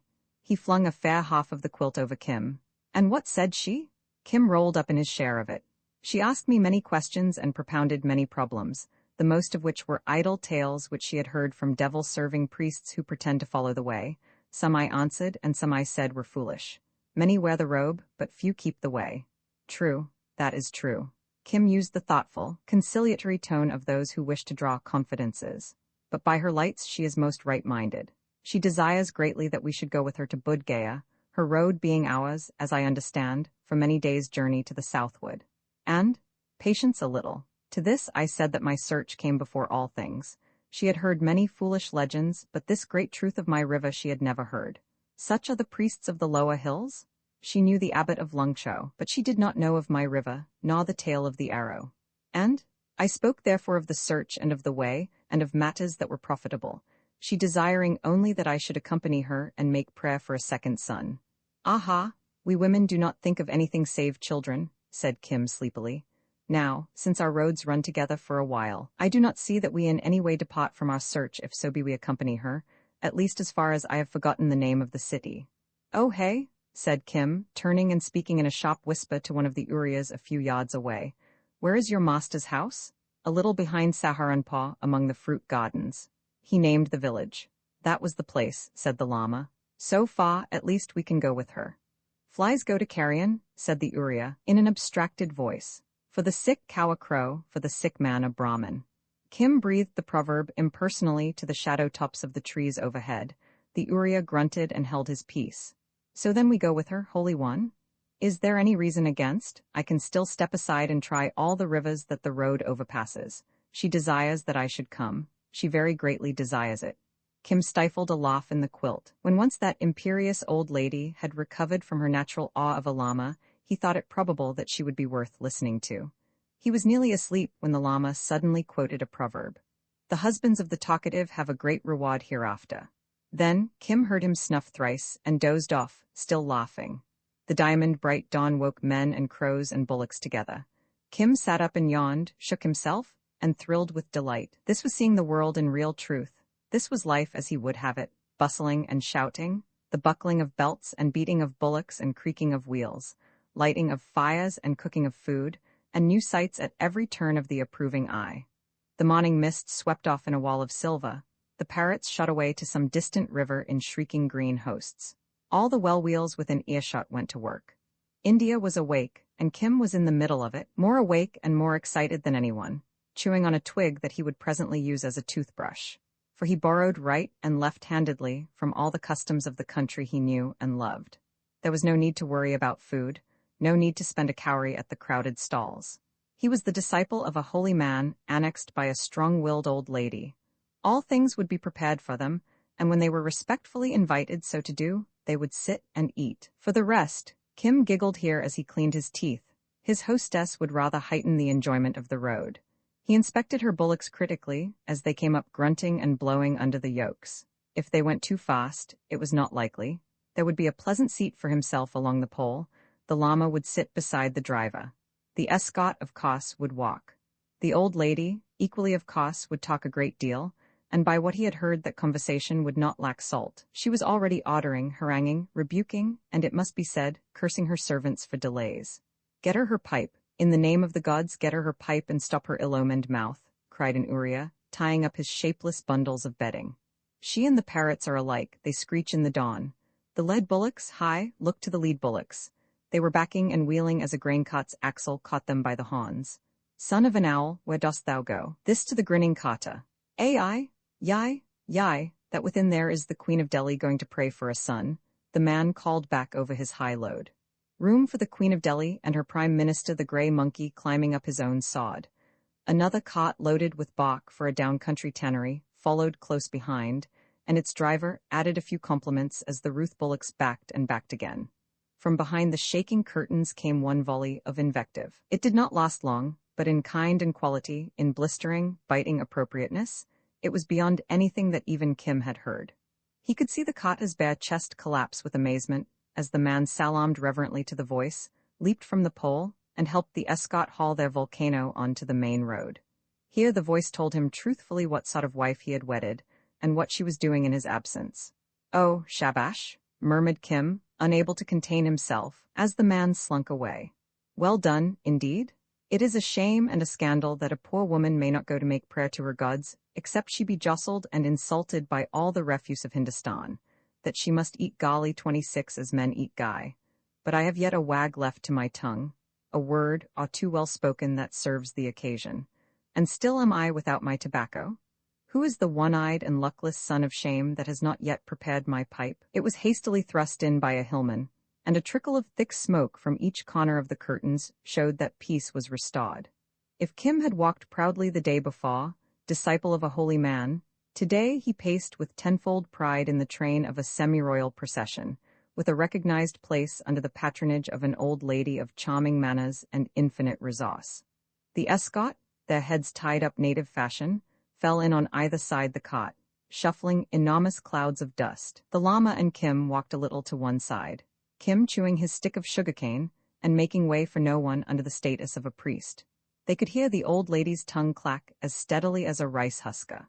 She bade the escort tell her what was going on the road, and so soon as they were clear of the parero, she flung back the curtains and peered out, her veil a third across her face. Her men did not eye her directly when she addressed them, and thus the proprieties were more or less observed. A dark, sallowish district superintendent of police, faultlessly uniformed, an Englishman, trotted by on a tired horse, and seeing from her retinue what manner of person she was, chaffed her. "Oh, mother," he cried, "do they do this in the zananas? Suppose an Englishman came by and saw that thou hast no nose." "What?" she shrilled back. "Thine own mother has no nose, why say so then on the open road?" It was a fair counter. The Englishman threw up his hand with the gesture of a man hit at sword-play. She laughed and nodded. "Is this a face to tempt virtue aside?" She withdrew all her veil and stared at him. It was by no means lovely, but as the man gathered up his reins, he called it a moon of paradise, a disturber of integrity, and a few other fantastic epithets which doubled her up with mirth. "That is a nut cut." 27, she said. "All police constables are nut cuts, but the police wallahs are the worst. Hi, my son, thou hast never learned all that since thou camest from Belate.28 who suckled thee? A pahareen, a hill-woman of Dalhousie, my mother. Keep thy beauty under a shade, O dispenser of delights," and he was gone. "These be the sot," she took a fine judicial tone and stuffed her mouth with pan, "these be the sot to oversee justice. They know the land and the customs of the land. The others, all new from Europe, suckled by white women and learning our tongues from books, are worse than the pestilence. They do harm to kings." Then she told a long, long tale to the world at large, of an ignorant young policeman who had disturbed some small hill Rajah, a ninth cousin of her own, in the matter of a trivial land case, winding up with a quotation from a work by no means devotional. Then her mood changed, and she bade one of the escort ask whether the llama would walk alongside and discuss matters of religion. So Kim dropped back into the dust and returned to his sugarcane. For an hour or more, the llama's tam-o'-shanta showed like a moon through the haze, and from all he heard, Kim gathered that the old woman wept. One of the Urias half apologized for his rudeness overnight, saying that he had never known his mistress of so bland a temper, and he ascribed it to the presence of the strange priest. Personally, he believed in Brahmins, though, like all natives, he was acutely aware of their cunning and their greed. Still, when Brahmins but irritated with begging demands the mother of his master's wife, and when she sent them away so angry that they cursed the whole retinue, which was the real reason of the second offside bullock going lame, and of the pole breaking the night before, he was prepared to accept any priest of any other denomination in or out of India. To this, Kim assented with wise nods, and bade the Urier observe that the llama took no money, and that the cost of his and Kim's food would be repaid 100 times in the good luck that would attend the caravan henceforward. He also told stories of Lahore city, and sang a song or two which made the escort laugh. As a town mouse well acquainted with the latest songs by the most fashionable composers, they are women for the most part, Kim had a distinct advantage over men from a little fruit village behind Saharanpur, but he let that advantage be inferred. At noon, they turned aside to eat, and the meal was good, plentiful, and well served on plates of clean leaves, in decency, out of drift of the dust.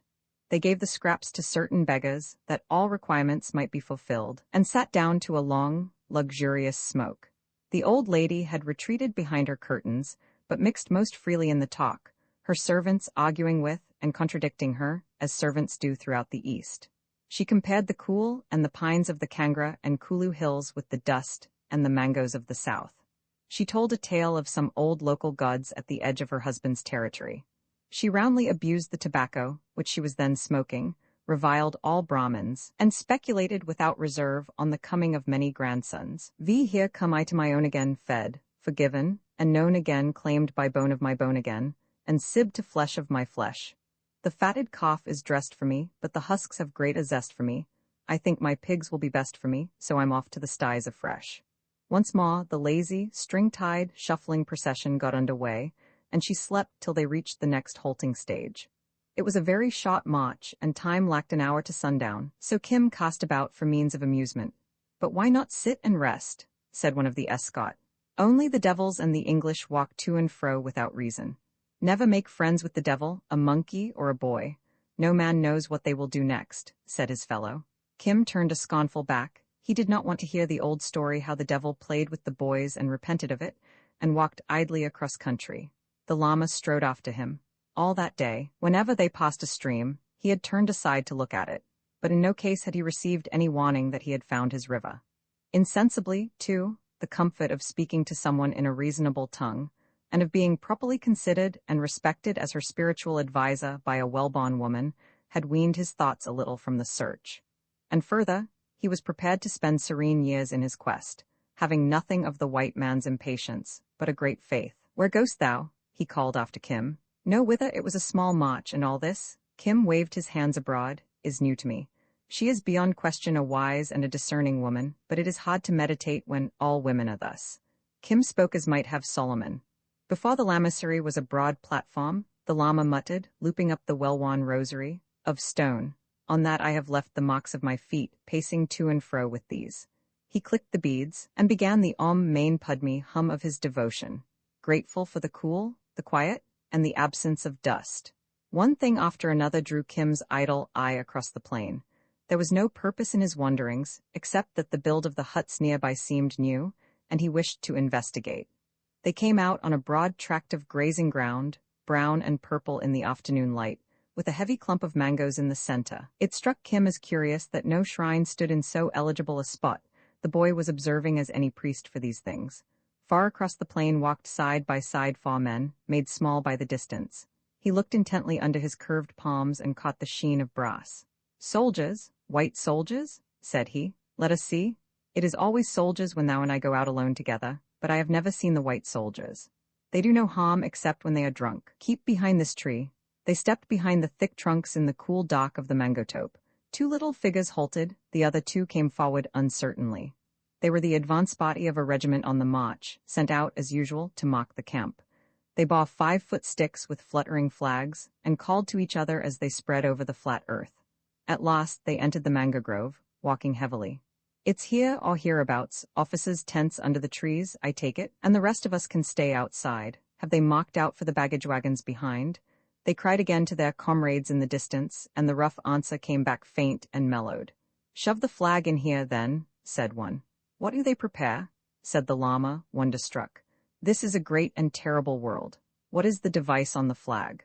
A soldier thrust a stave within a few feet of them, grunted discontentedly, pulled it up again, conferred with his companion, who looked up and down the shaded cave of greenery, and returned it. Kim stared with all his eyes, his breath coming shot and shot between his teeth. The soldiers stamped off into the sunshine. Oh, Holy One, he gasped. My horoscope, the drawing in the dust by the priest at Umballa. Remember what he said, first come 2 fair ashes, to make all things ready in a dark place, as it is always at the beginning of a vision. But this is not vision, said the llama. It is the world's illusion, and no more. And after them comes the bull, the red bull on the green field. Look, it is he. He pointed to the flag that was snapping in the evening breeze not 10 feet away. It was no more than an ordinary camp marking flag, but the regiment, always punctilious in matters of millinery, had charged it with the regimental device, the Red Bull, which is the crest of the Mavericks, the great Red Bull on a background of Irish green. "I see, and now I remember," said the Lama. "Certainly it is thy bull. Certainly also the two men came to make all ready. They are soldiers, white soldiers. What said the priest? The sign over against the bull is the sign of war and armed men. Holy One, this thing touches my search. True, it is true." The Lama stared fixedly at the device that flamed like a ruby in the dusk. "The priest at Umballa said that thine was the sign of war. What is to do now?" "Wait, let us wait. Even now the darkness clears," said Kim. It was only natural that the descending sun should at last strike through the tree trunks, across the grove, filling it with mealy gold light for a few minutes. But to Kim, it was the crown of the Umballa Brahmin's prophecy. "Hark," said the Lama. "One beats a drum far off." At first the sound, carrying diluted through the still air, resembled the beating of an artery in the head. Soon a sharpness was added.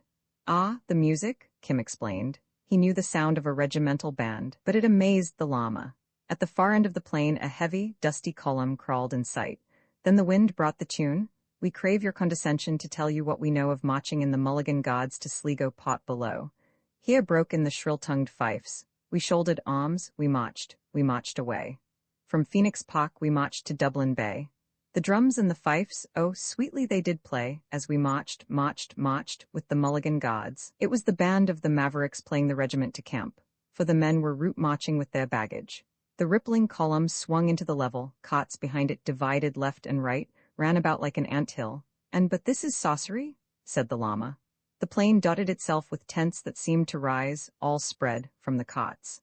Another rush of men invaded the grove, pitched a huge tent in silence, ran up yet 8 or 9 more by the side of it, unearthed cooking pots, pans, and bundles, which were taken possession of by a crowd of native servants, and behold the Mangotope turned into an orderly town as they watched.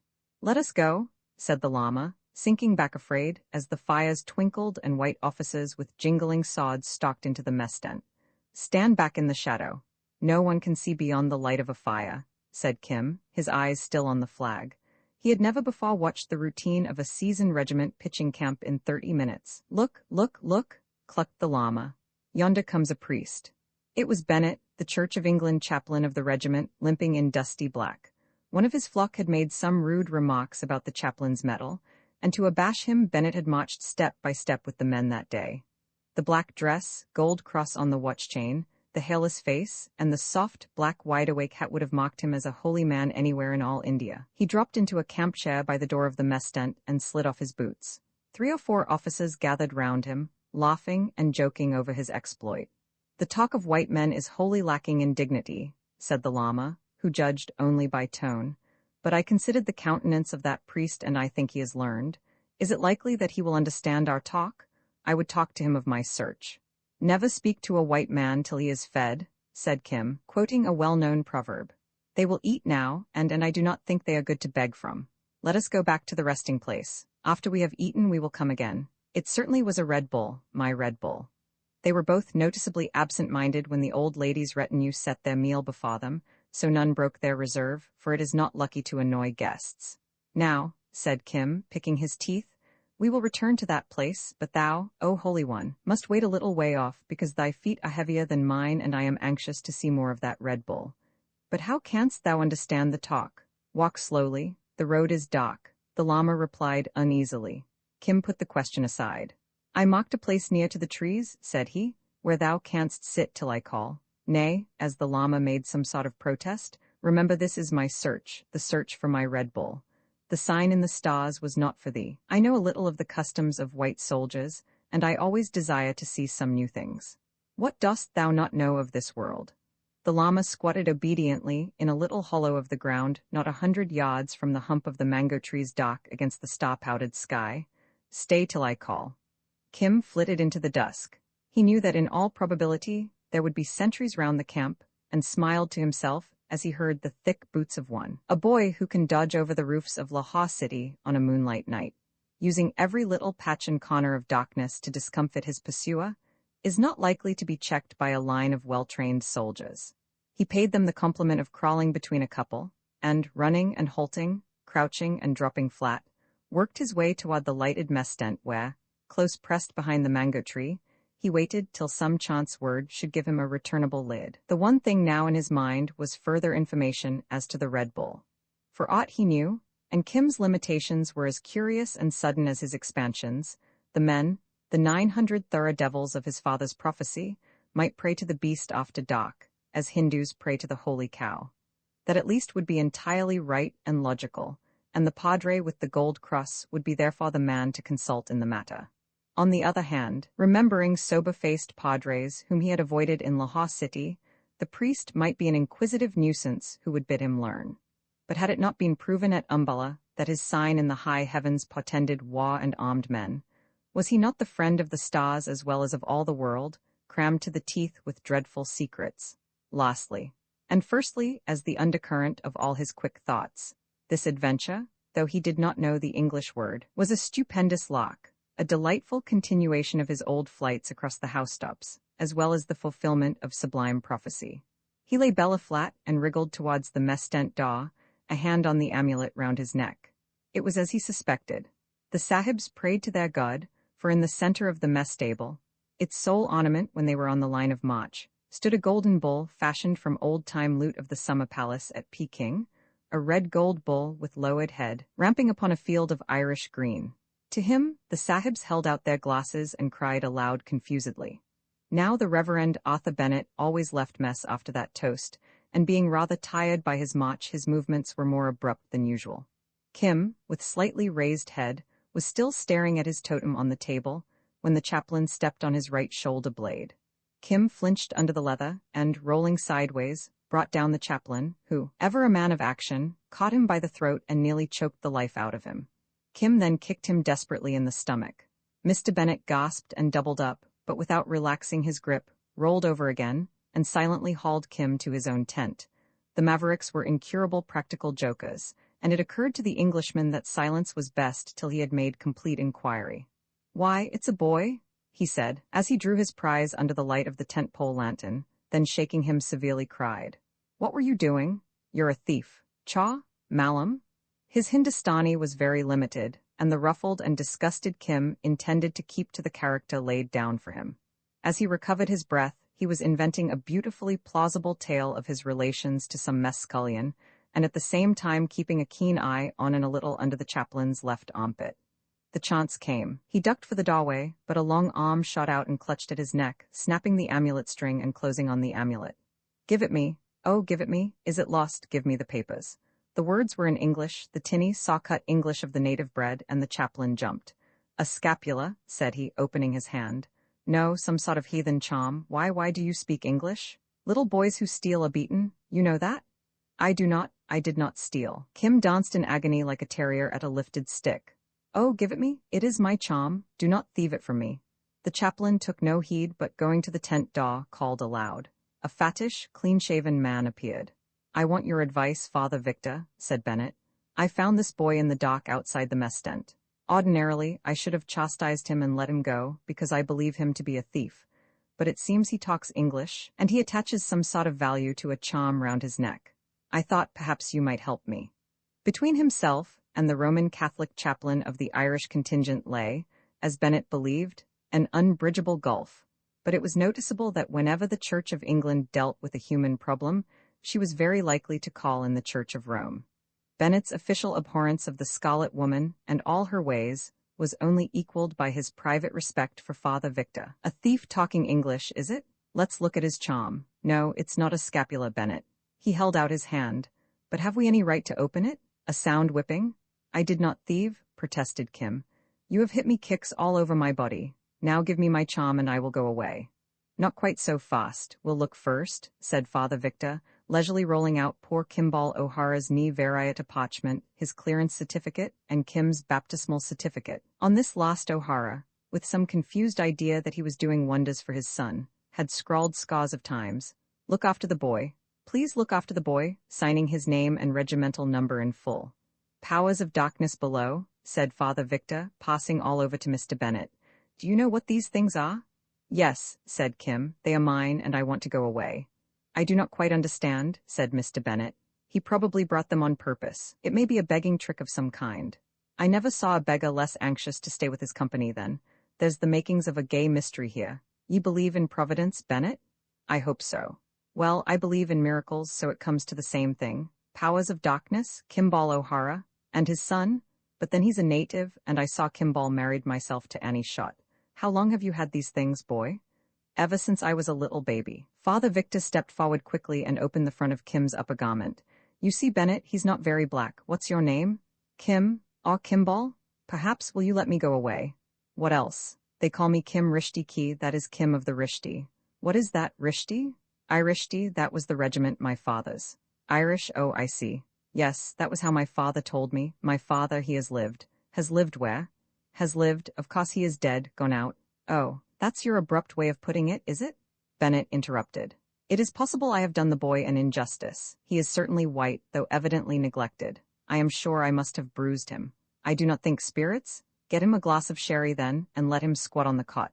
Now, Kim, continued Father Victor, no one is going to hurt you. Drink that down and tell us about yourself. The truth, if you've no objection. Kim coughed a little as he put down the empty glass, and considered. This seemed a time for caution and fancy. Small boys who prowl about camps are generally turned out after a whipping. But he had received no stripes. The amulet was evidently working in his favor, and it looked as though the Umballa horoscope and the few words that he could remember of his father's maunderings fitted in most miraculously.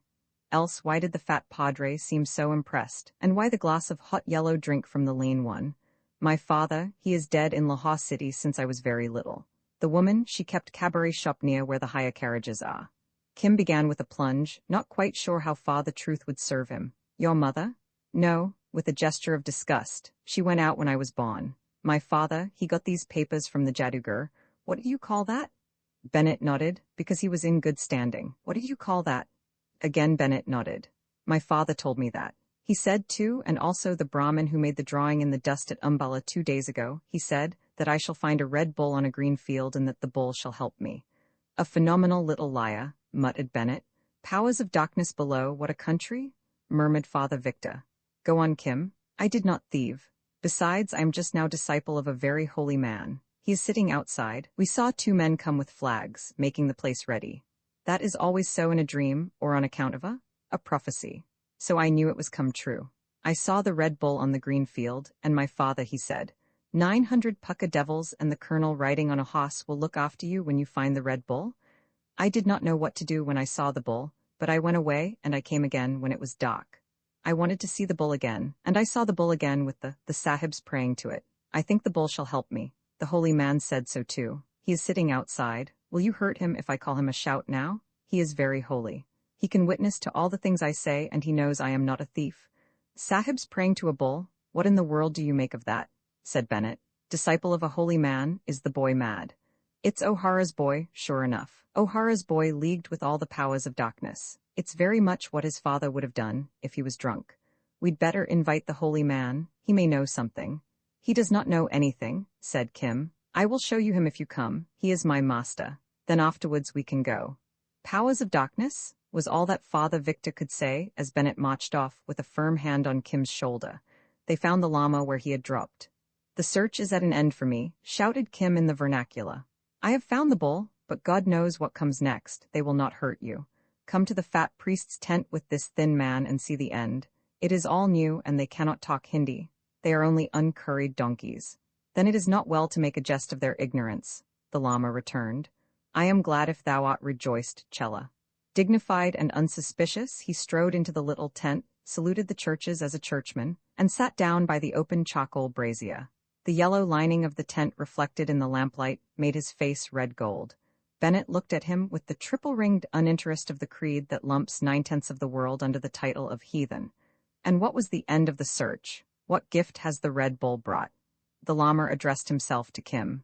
He says, what are you going to do?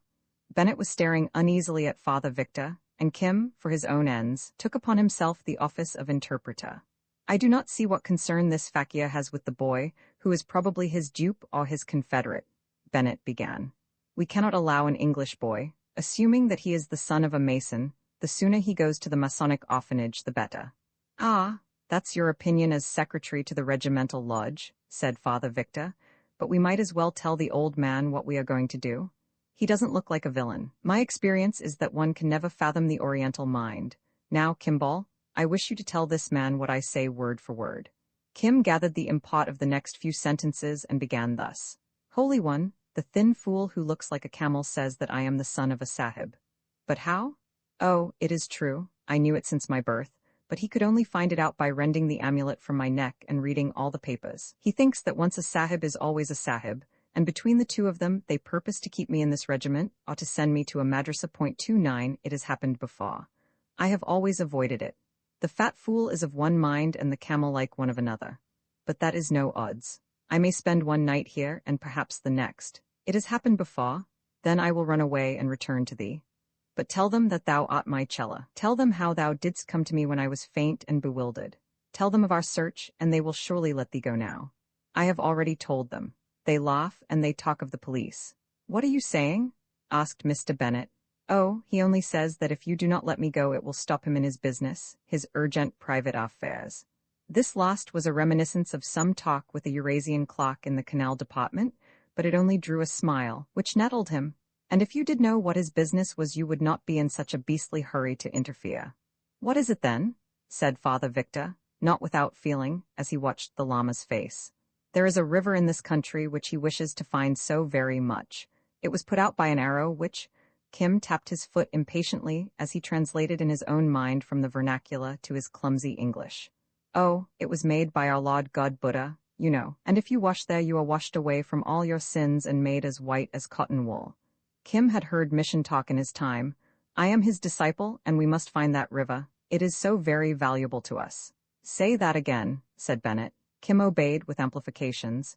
"But this is gross blasphemy," cried the Church of England. "TCK, TCK," said Father Victor sympathetically. "I'd give a good deal to be able to talk the vernacular. A river that washes away sin, and how long have you two been looking for it?" "Oh, many days. Now we wish to go away and look for it again. It is not here, you see." "I see," said Father Victor gravely, "but he can't go on in that old man's company. It would be different, Kim, if you were not a soldier's son. Tell him that the regiment will take care of you and make you as good a man as you're, as good a man as can be. Tell him that if he believes in miracles he must believe that—" "There is no need to play on his credulity," Bennet interrupted. "I'm doing no such thing. He must believe that the boy's coming here, to his own regiment, in search of his Red Bull is in the nature of a miracle. Consider the chances against it, Bennet. This one boy in all India, and our regiment of all others on the line o' march for him to meet with. It's predestined on the face of it. Yes, tell him it's Kismet. Kismet, Malam." 30 He turned towards the Lama, to whom he might as well have talked of Mesopotamia. "They say," the old man's eye lighted at Kim's speech, "they say that the meaning of my horoscope is now accomplished, and that being led back, though as thou knowest I went out of curiosity, to these people and their Red Bull, I must needs go to a madrasa and be turned into a sahib. Now I make pretense of agreement, for at the worst it will be but a few meals eaten away from thee. Then I will slip away and follow down the road to Saharanpur. Therefore, Holy One, keep with that Kulu woman, on no account stray far from her cot till I come again. Past question, my sign is of war and of armed men. See how they have given me wine to drink and set me upon a bed of honor. My father must have been some great person. So if they raise me to honor among them, good.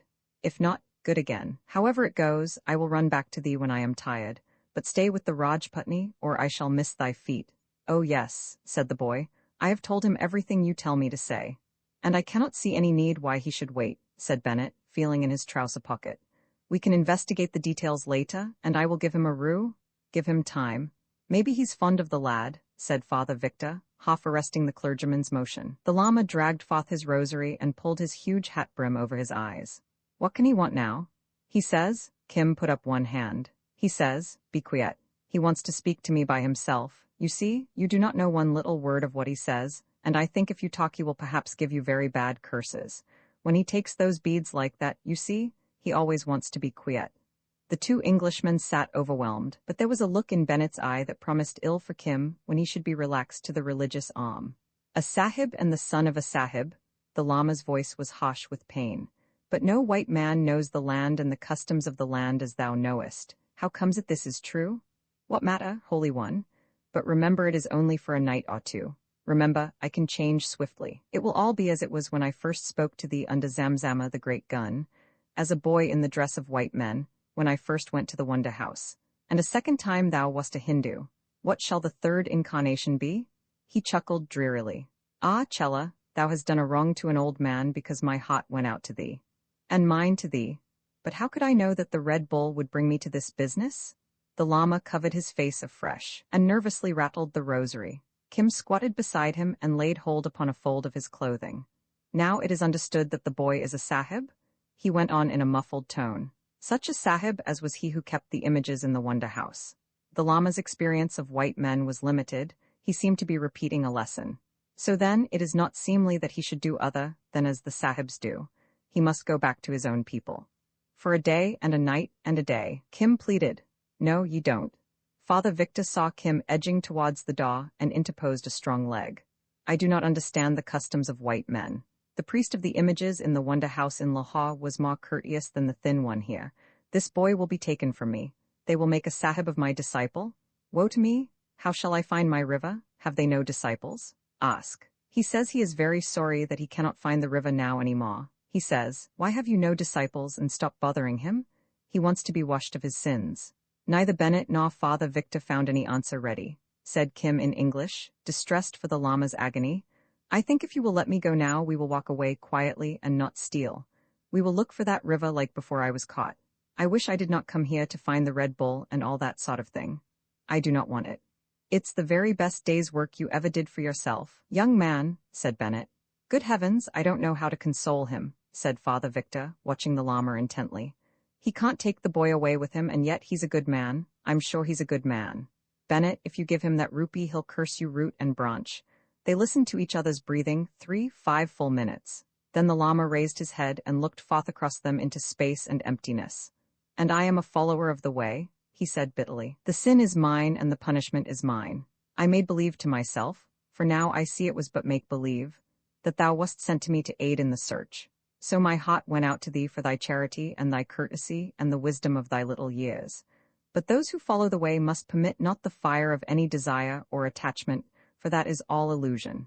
As says, he quoted an old Chinese text, backed it with another, and reinforced these with a third. I stepped aside from the way, my Chela. It was no fault of thine. I delighted in the sight of life, the new people upon the roads, and in thy joy at seeing these things. I was pleased with thee who should have considered my search and my search alone.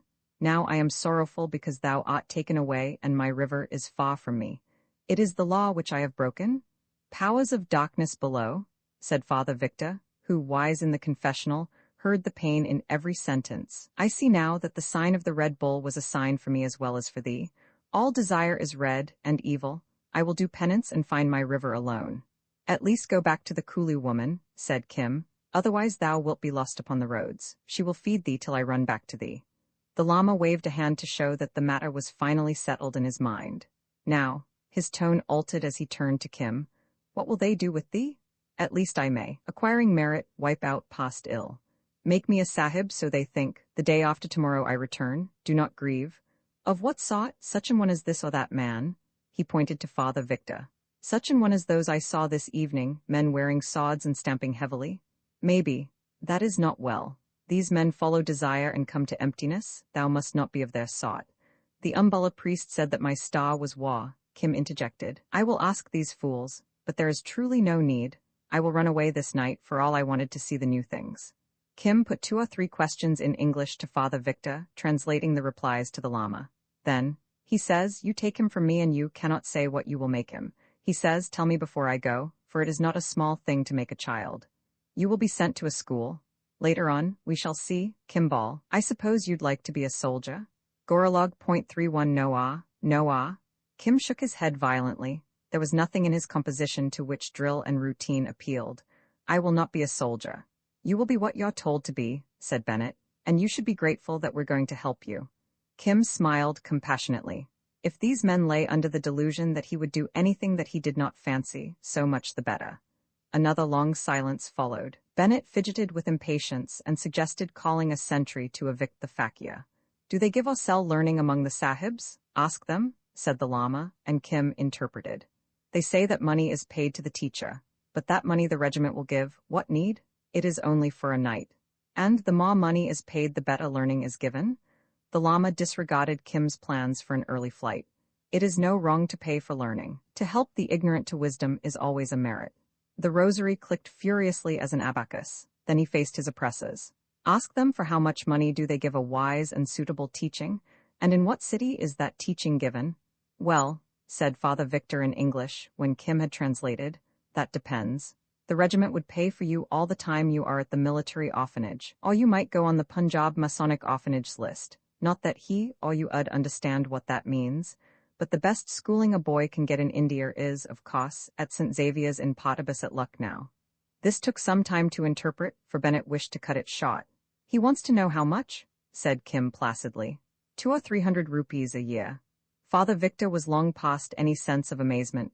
Bennett, impatient, did not understand. He says, write that name and the money upon a paper and give it him. And he says you must write your name below, because he is going to write a letter in some days to you. He says you are a good man. He says the other man is a fool. He is going away. The llama rose suddenly. I follow my search, he cried, and was gone. He'll run slap into the sentries, cried Father Victor, jumping up as the llama stalked out. But I can't leave the boy. Kim made swift motion to follow, but checked himself. There was no sound of challenge outside. The llama had disappeared. Kim settled himself composedly on the chaplain's cot. At least the llama had promised that he would stay with the Rajput woman from Kulu, and the rest was of the smallest importance. It pleased him that the two padres were so evidently excited. They talked long in undertones, Father Victor urging some scheme on Mr. Bennett, who seemed incredulous. All this was very new and fascinating, but Kim felt sleepy. They called men into the tent. One of them certainly was the colonel, as his father had prophesied, and they asked him an infinity of questions, chiefly about the woman who looked after him, all of which Kim answered truthfully. They did not seem to think the woman a good guardian. After all, this was the newest of his experiences. Sooner or later, if he chose, he could escape into great, gray, farmless India, beyond tents and padres and colonels. Meantime, if the sahibs were to be impressed, he would do his best to impress them. He too was a white man. After much talk that he could not comprehend, they handed him over to a sergeant, who had strict instructions not to let him escape.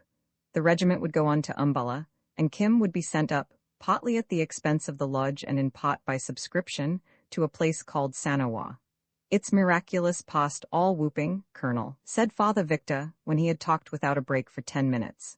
His Buddhist friend has levanted after taking my name and address. I can't quite make out whether he'll pay for the boy's education, or whether he is preparing some sort of witchcraft on his own account. Then to Kim, you'll live to be grateful to your friend the Red Bull yet. We'll make a man of you at Sanawa, even at the price o' making you a Protestant. Certainly, most certainly, said Bennett. But you will not go to Sanawa, said Kim. But we will go to Sanawa, little man. That's the order of the commander-in-chief, who's a trifle more important than O'Hara's son. You will not go to Sanawa, you will go to the Wa. There was a shout of laughter from the full tent. When you know your own regiment a trifle better, you won't confuse the line of march with line of battle, Kim. We hope to go to the Wa sometime. Oh, I know all that. Kim drew his bow again at a venture. If they were not going to the Wa, at least they did not know what he knew of the talk in the veranda at Umballa. I know you are not at the Wa now, but I tell you that as soon as you get to Umballa, you will be sent to the Wa, the new Wa. It is a war of 8,000 men, besides the guns. That's explicit. Do you add prophecy to your other gifts? Take him along, Sergeant. Take up a suit for him from the drums, and take care he doesn't slip through your fingers. Who says the age of miracles is gone by? I think I'll go to bed. My poor mind's weakening. At the far end of the camp, silent as a wild animal, an hour later sat Kim, newly washed all over, in a horrible stiff suit that rasped his arms and legs. A most amazing young bird, said the sergeant. He turns up in charge of a yellow-headed buck Brahmin priest, with his father's lodge certificates round his neck, talking God knows what all of a Red Bull. The buck Brahmin evaporates without explanations, and the boy sets cross-legged on the chaplain's bed, prophecy and bloody, wa to the men at large. India's a wild land for a God-fearing man. I'll just tie his leg to the tent pole in case he'll go through the roof. What did you say about the Wa? 8,000 men, besides guns, said Kim. Very soon you will see. You're a consoling little imp. Lie down between the drums and go to bye-bye. Those two boys will watch your slumbers. Vi now, I remember comrades, old playmates on new seas. Winas we traded opiment among the savages. 10,000 leagues to southward, and 30 years removed. They knew not noble Valdez, but me they knew and loved. Very early in the morning, the white tents came down and disappeared as the Mavericks took a side road to Umballa. It did not skirt the resting place, and Kim, trudging beside a baggage cart under fire of comments from soldiers' wives, was not so confident as overnight. He discovered that he was closely watched, Father Victor on the one side and Mr. Bennet on the other. In the forenoon the column checked. A Camelot handed the colonel a letter. He read it and spoke to a major. Half a mile in the rear, Kim heard a hoarse and joyful clamor rolling down on him through the thick dust.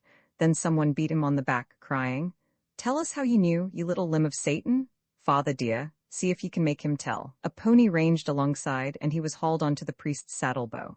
"Now, my son, your prophecy of last night has come true. Our orders are to entrain at Umballa for the front tomorrow." "What is that?" said Kim, for front and entrain were newish words to him. "We are going to the war, as you called it." "Of course you are going to the war," I said last night. "Ye did, but powers o' darkness, how did ye know?" Kim's eyes sparkled. He shut his lips, nodded his head, and looked unspeakable things. The chaplain moved on through the dust, and privates, sergeants, and subalterns called one another's attention to the boy. The colonel, at the head of the column, stared at him curiously. "It was probably some bizarre rumor," he said, "but even then," he referred to the paper in his hand. "Hang it all, the thing was only decided within the last 48 hours. Are there many more like you in India?" said Father Victor, "or are you by way o' being a lusus naturae?" "Now I have told you," said the boy. "Will you let me go back to my old man? If he has not stayed with that woman from Kulu, I am afraid he will die. By what I saw of him, he's as well able to take care of himself as you. No, ye have brought us luck, and we're going to make a man of you. I'll take you back to your baggage cart, and ye'll come to me this evening." For the rest of the day, Kim found himself an object of distinguished consideration among a few hundred white men. The story of his appearance in camp, the discovery of his parentage, and his prophecy had lost nothing in the telling. A big, shapeless white woman on a pile of bedding asked him mysteriously whether he thought her husband would come back from the war.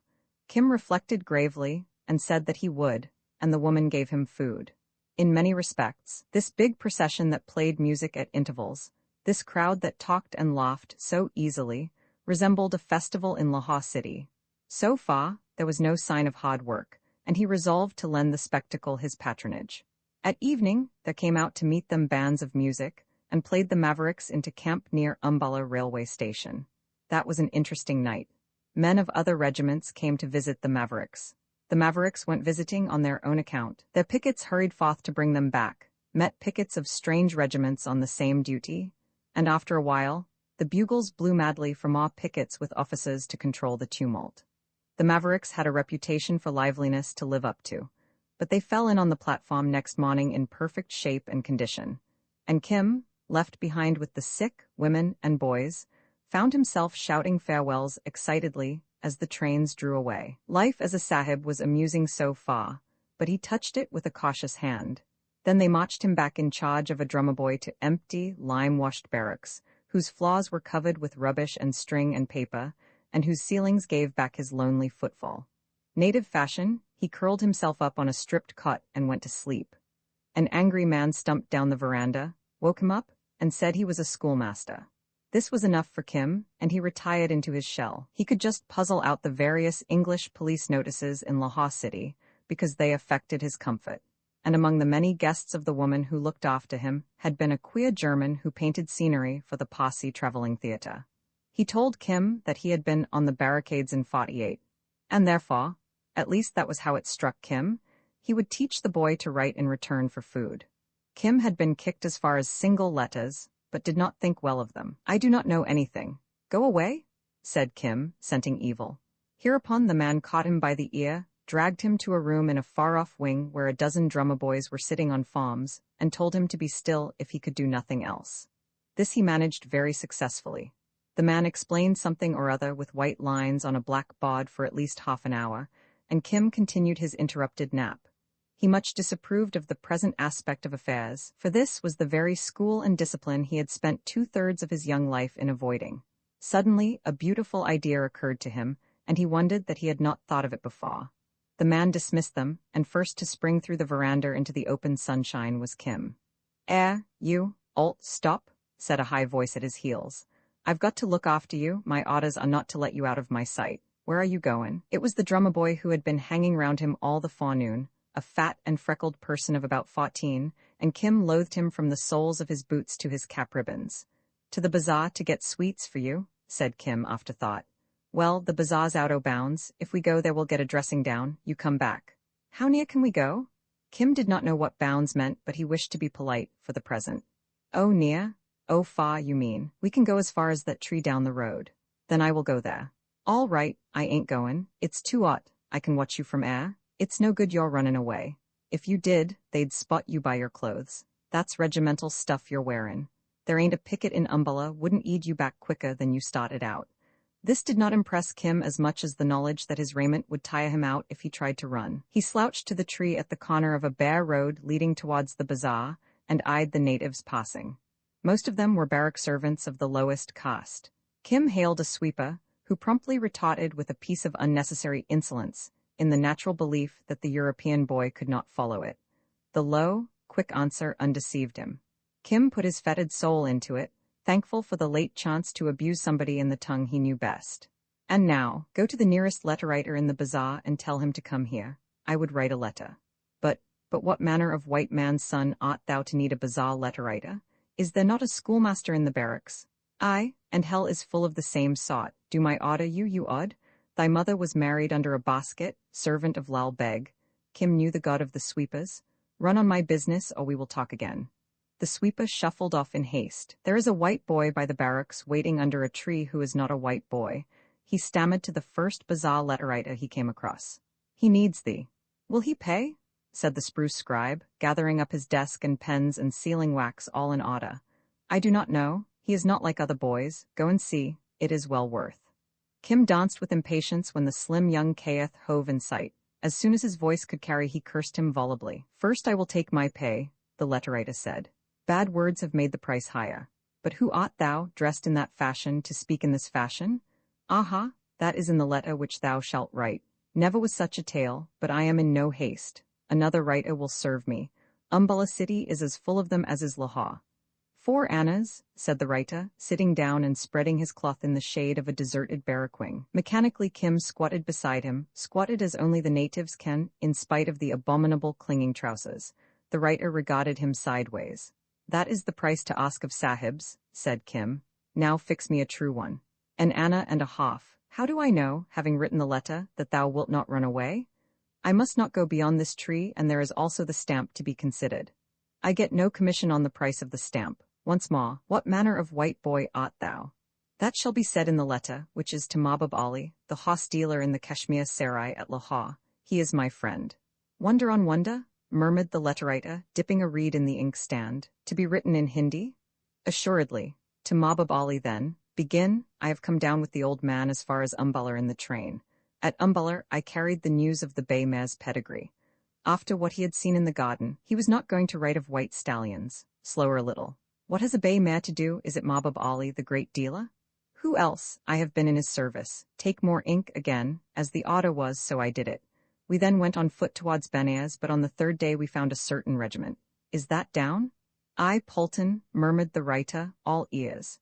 "I went into their camp and was caught, and by means of the charm about my neck, which thou knowest, it was established that I was the son of some man in the regiment, according to the prophecy of the Red Bull, which thou knowest was common talk of our bazaar."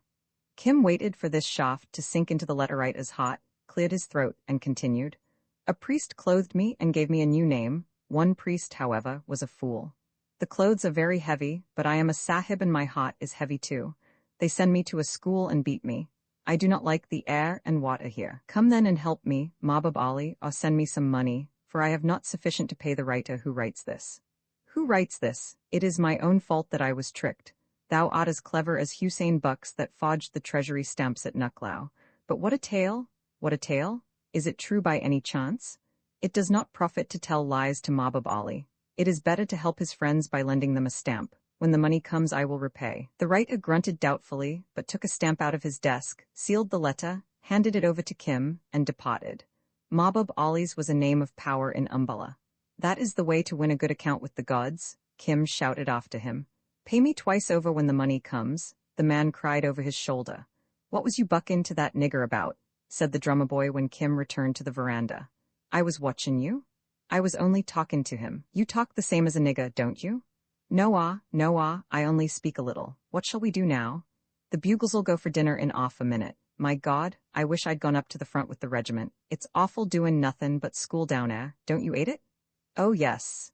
I'd run away if I knew where to go to, but, as the men say, in this bloomin' India you're only a prisoner at lodge.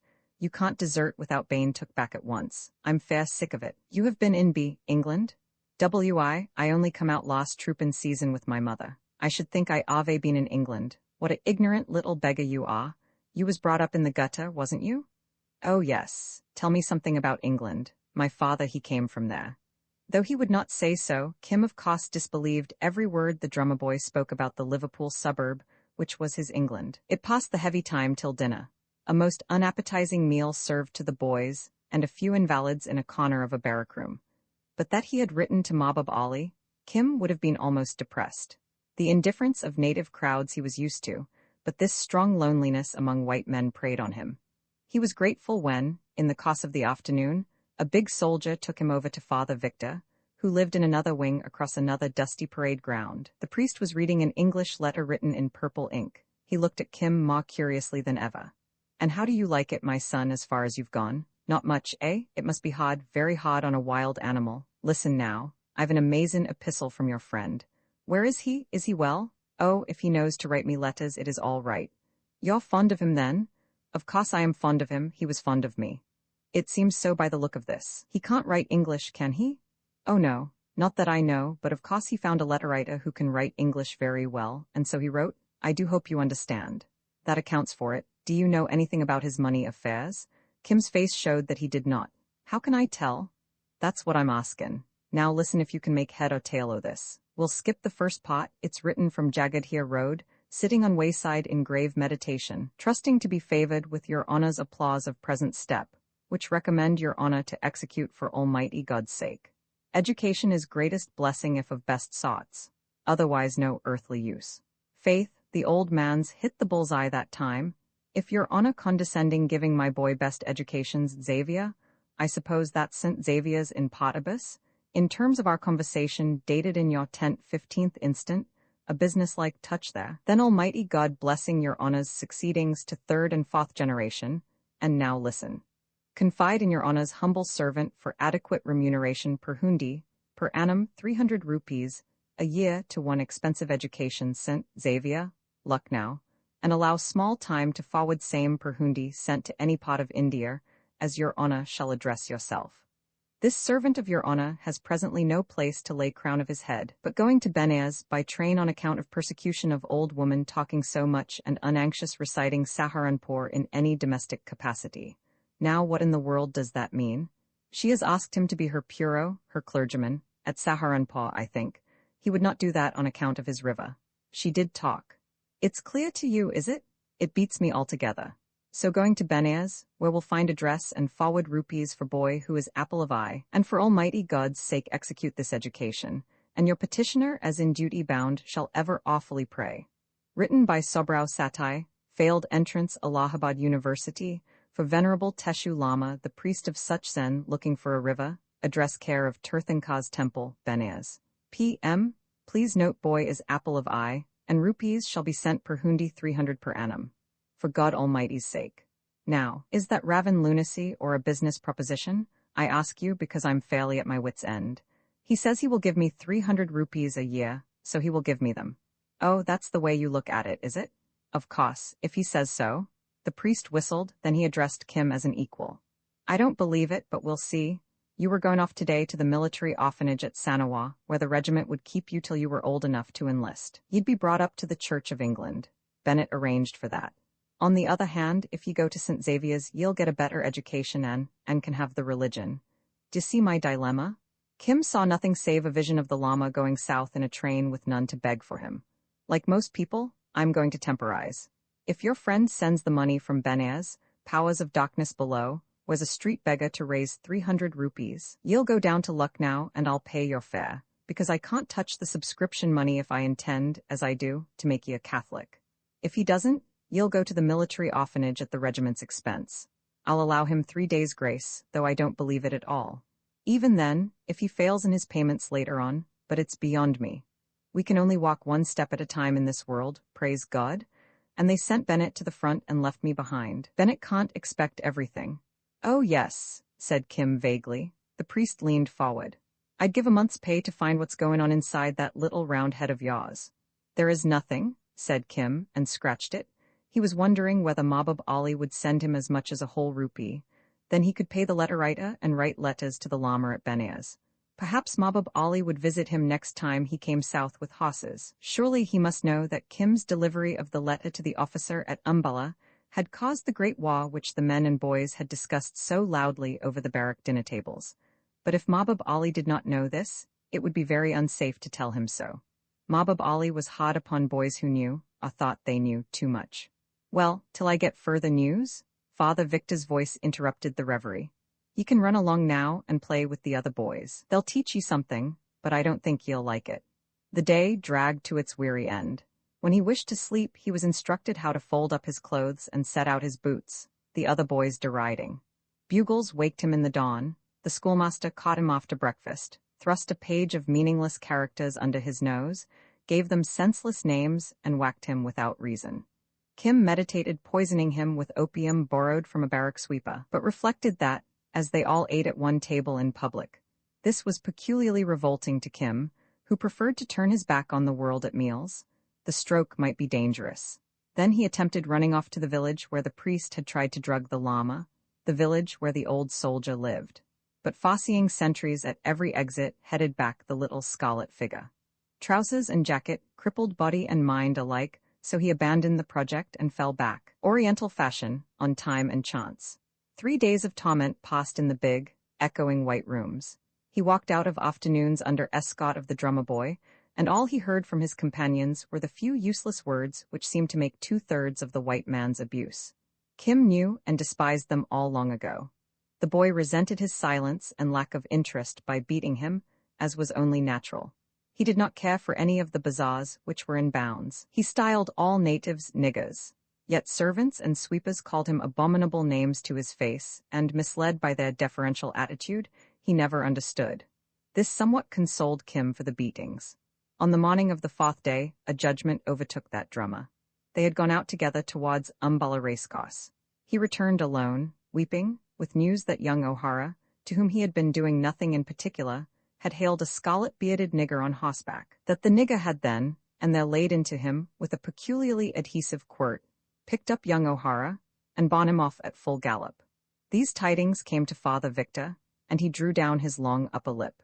He was already sufficiently startled by a letter from the temple of the Tirthankars at Benares, enclosing a native banker's note of hand for 300 rupees, and an amazing prayer to Almighty God. The Lama would have been more annoyed than the priest had he known how the bazaar letter writer had translated his phrase, to acquire merit. Powers of darkness below? Father Victor fumbled with the note. And now he's off with another of his Peapod friends. I don't know whether it will be a greater relief to me to get him back or to have him lost.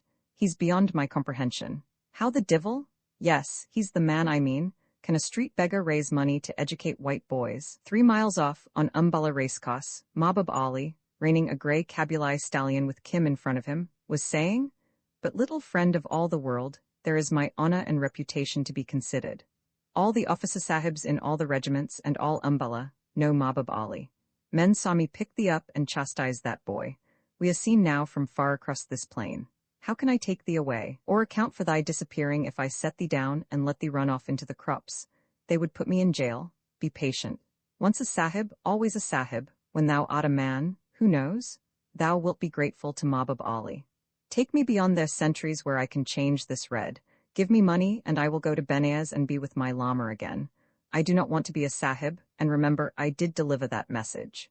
The stallion bounded wildly. Mahbub Ali had incautiously driven home the sharp-edged stirrup. He was not the new sort of fluent horse dealer who wears English boots and spurs. Kim drew his own conclusions from that betrayal. That was a small matter. It lay on the straight road to Benares. I and the sahib have by this time forgotten it.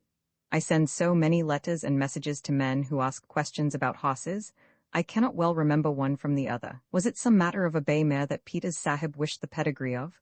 Kim saw the trap at once. If he had said, "Bay mare," Mahbub would have known by his very readiness to fall in with the amendment that the boy suspected something. Kim replied therefore, "Bay mare, No, I do not forget my messages thus. It was a white stallion. Aye, so it was, a white Arab stallion, but thou didst write bay mare to me. Who cares to tell truth to a letter-writer? Kim answered, feeling Mabub's palm on his heart. Hi, Mabub, you old villain, pull up, cried a voice, and an Englishman raced alongside on a little polo pony. I've been chasing you half over the country. That cabuli of yours can go. For sale, I suppose? I have some young stuff coming on made by heaven for the delicate and difficult polo game. He has no equal. He plays polo and waits at table. Yes, we know all that. What the deuce have you got there? A boy, said Mabub gravely. He was being beaten by another boy. His father was once a white soldier in the Big War. The boy was a child in Lahore City. He played with my horses when he was a babe. Now I think they will make him a soldier. He has been newly caught by his father's regiment that went up to the wall last week, but I do not think he wants to be a soldier. I take him for a ride. Tell me where thy barracks are, and I will set thee there. Let me go. I can find the barracks alone. And if thou runnest away, who will say it is not my fault? He'll run back to his dinner. Where has he to run to? The Englishman asked. He was born in the land, he has friends, he goes where he chooses. He is a Chabuk Sawai.32, it needs only to change his clothing, and in a twinkling he would be a low-cost Hindi boy. The deuce he would? The Englishman looked critically at the boy as Mabub headed towards the barracks. Kim ground his teeth. Mabub was mocking him, as faithless Afghans will, for he went on. They will send him to a school and put heavy boots on his feet and swaddle him in these clothes. Then he will forget all he knows. Now, which of the barracks is thine? Kim pointed, he could not speak, to Father Victor's wing, all staring white nearby. Perhaps he will make a good soldier, said Mabub reflectively. He will make a good orderly at least. I sent him to deliver a message once from Lahore. A message concerning the pedigree of a white stallion. Here was deadly insult on deadlier injury. And the Sahib, to whom he had so craftily given that war-waking letter, heard it all. Kim beheld Mabub Ali frying in flame for his treachery, but for himself, he saw one long grey vista of barracks, schools, and barracks again. He gazed imploringly at the clear-cut face, in which there was no glimmer of recognition. But even at this extremity, it never occurred to him to throw himself on the white man's mercy, or to denounce the Afghan. And Mabub stared deliberately at the Englishman, who stared as deliberately at Kim, quivering and tongue-tied. My horse is well trained, said the dealer. Others would have kicked, Sahib. Ah, said the Englishman at last, rubbing his pony's damp withers with his whip-butt. Who makes the boy a soldier? He says the regiment that found him, and especially the Padre Sahib of that regiment. There is the Padre. Kim choked as bareheaded Father Victor sailed down upon them from the veranda. Powers o' darkness below, O'Hara, how many more mixed friends do you keep in Asia? He cried, as Kim slid down and stood helplessly before him. Good morning, Padre, the Englishman said cheerily. I know you by reputation well enough. Meant to have come over and called before this. I'm Creighton. Of the Ethnological Survey, said Father Victor. The Englishman nodded. Faith, I'm glad to meet you then, and I owe you some thanks for bringing back the boy. No thanks to me, Padre. Besides, the boy wasn't going away. You don't know old Mabub Ali. The hostila sat impassive in the sunlight. You will when you have been in the station a month. He sells us all our crooks. That boy is rather a curiosity. Can you tell me anything about him? Can I tell you? Puffed Father Victor. You'll be the one man that could help me in my quandaries. Tell you? Powers o' darkness, I'm bursting to tell someone who knows something o' the native. A groom came round the corner. Colonel Creighton raised his voice, speaking in Urdu. Very good, Mabub Ali, but what is the use of telling me all those stories about the pony? Not one pie more than 350 rupees will I give. The Sahib is a little hot and angry after riding. The hostila returned with the leer of a privileged jester. Presently he will see my horse's points more clearly. I will wait till he has finished his talk with the Padre. I will wait under that tree. Confound you? The colonel laughed. That comes of looking at one of Mabub's horses. He's a regular old leech, Padre. Wait then, if thou hast so much time to spare, Mabub. Now I'm at your service, Padre. Where is the boy? Oh, he's gone off to Kolog with Mabub. Queer sort of boy. Might I ask you to send my mare round under cover? He dropped into a chair which commanded a clear view of Kim and Mabub Ali in conference beneath the tree. The Padre went indoors for cheroots. Creighton heard Kim say bitterly, Trust a Brahmin before a snake before an halot, and an halot before an Afghan, Mabub Ali. That is all one. The great red beard wagged solemnly. Children should not see a carpet on the loom till the pattern is made plain. Believe me, friend of all the world, I do thee great service. They will not make a soldier of thee. You crafty old sinner, thought Creighton. But you're not far wrong. That boy mustn't be wasted if he is as advertised. Excuse me half a minute, cried the padre from within, but I'm gettin' the documents in the case. If through me the favour of this bold and wise Colonel Sahib comes to thee, and thou art raised to honour, what thanks wilt thou give Mahbub Ali when thou art a man? Nay, nay, I begged thee to let me take the road again where I should have been safe, and thou haste sold me back to the English. What will they give thee for blood money? A cheerful young demon? The colonel bit his cigar and turned politely to Father Victor. What are the letters that the fat priest is waving before the colonel? Stand behind the stallion as though looking at my bridle, said Mahbub Ali. A letter from my lama which he wrote from Jagadhir Road, saying that he will pay 300 rupees by the year for my schooling. Oh ho, is old Red Hat of that sort, at which school? God knows, I think in Nuclau. Yes, there is a big school there for the sons of sahibs and half-sahibs. I have seen it when I sell horses there. So the lama also loved the friend of all the world. Aye, and he did not tell lies, or return me to captivity. Small wonder the padre does not know how to unravel the thread. How fast he talks to the Colonel Sahib. Mahbub Ali chuckled. By Allah? The keen eyes swept the veranda for an instant. Thy lama has sent what to me looks like a note of hand. I have had some few dealings in hundis. The Colonel Sahib is looking at it. What good is all this to me? Said Kim wearily. Thou wilt go away, and they will return me to those empty rooms where there is no good place to sleep and where the boys beat me. I do not think that. Have patience, child. All Pathans are not faithless, except in horseflesh. 5, 10, 15 minutes passed, Father Victor talking energetically or asking questions which the colonel answered. Now, I've told you everything that I know about the boy from beginning to end, and it's a blessed relief to me. Did ye ever hear the like? At any rate, the old man has sent the money. Gobind Sahai's notes of hand are good from here to China, said the colonel. The more one knows about natives, the less can one say what they will or won't do. That's consoling, from the head of the Ethnological Survey. It's this mixture of Red Bulls and rivers of healing, poor heathen, God help him, and notes of hand and Masonic certificates. Are you a Mason, by any chance? By Jove, I am, now I come to think of it. That's an additional reason, said the colonel absently. I'm glad ye see a reason in it, but as I said, it's the mixture o' things that's beyond me. And his prophecy into our colonel, sitting on my bed with his little shimmy torn open showing his white skin, and the prophecy common true, they'll cure all that nonsense at St. Xavier's, eh? Sprinkle him with holy water. The colonel laughed. On my word, I fancy I ought to sometimes, but I'm hoping he'll be brought up as a good Catholic. All that troubles me is what'll happen if the old beggarman, Lama, my dear sir, and some of them are gentlemen in their own country. The Lama, then, fails to pay next year. He's a fine business head to plan on the spur of the moment, but he's bound to die some day. And taken a heathen's money to give a child a Christian education, but he said explicitly what he wanted. As soon as he knew the boy was white, he seems to have made his arrangements accordingly. I'd give a month's pay to hear how he explained it all at the Tirthankars temple at Benares. Look here, Padre, I don't pretend to know much about natives, but if he says he'll pay, dead or alive. I mean, his heirs will assume the debt. My advice to you is, send the boy down to Lucknow. If your Anglican chaplain thinks you've stolen a march on him, bad luck to Bennett? He was sent to the front instead o' me. Doughty certified me medically unfit. I'll excommunicate Doughty if he comes back alive. Surely Bennett ought to be content with, glory, leaving you the religion? Quite so? As a matter of fact, I don't think Bennett will mind. Put the blame on me. I strongly recommend sending the boy to St. Xavier's. He can go down on pass as a soldier's orphan, so the railway fare will be saved. You can buy him an outfit from the regimental subscription. The lodge will be saved the expense of his education, and that will put the lodge in a good temper. It's perfectly easy. I've got to go down to Lucknow next week. I'll look after the boy on the way, give him in charge of my servants, and so on. You're a good man. Not in the least, don't make that mistake. The Lama has sent us money for a definite end. We can't very well return it. We shall have to do as he says. Well, that's settled, isn't it?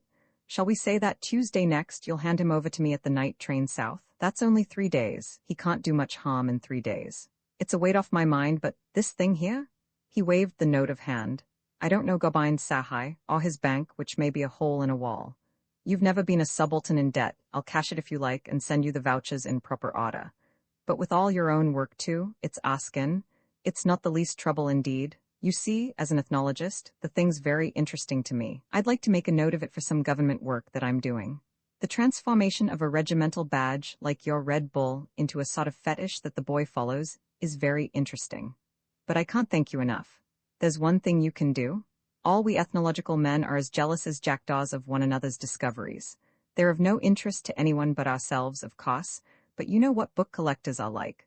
Well, don't say a word, directly or indirectly, about the Asiatic side of the boy's character, his adventures and his prophecy and so on. I'll worm them out of the boy later on and you see? I do. You'll make a wonderful account of it. Never a word will I say to anyone till I see it in print. Thank you. That goes straight to an ethnologist's heart. Well, I must be getting back to my breakfast. Good heavens, old Mabub here still? He raised his voice, and the hostila came out from under the shadow of the tree. Well, what is it? As regards that young hoss, said Mabub, I say that when a colt is born to be a polo pony, closely following the ball without teaching, when such a colt knows the game by divination, then I say it is a great wrong to break that colt to a heavy cot, sahib? So say I also, Mabub. The colt will be entered for polo only. These fellows think of nothing in the world but hosses, padre. I'll see you tomorrow, Mabub, if you've anything likely for sale. The dealer saluted, hossman fashion, with a sweep of the offhand. Be patient a little, friend of all the world, he whispered to the agonized Kim. Thy fortune is made. In a little while thou goest to Nuclau, and here is something to pay the letterwriter.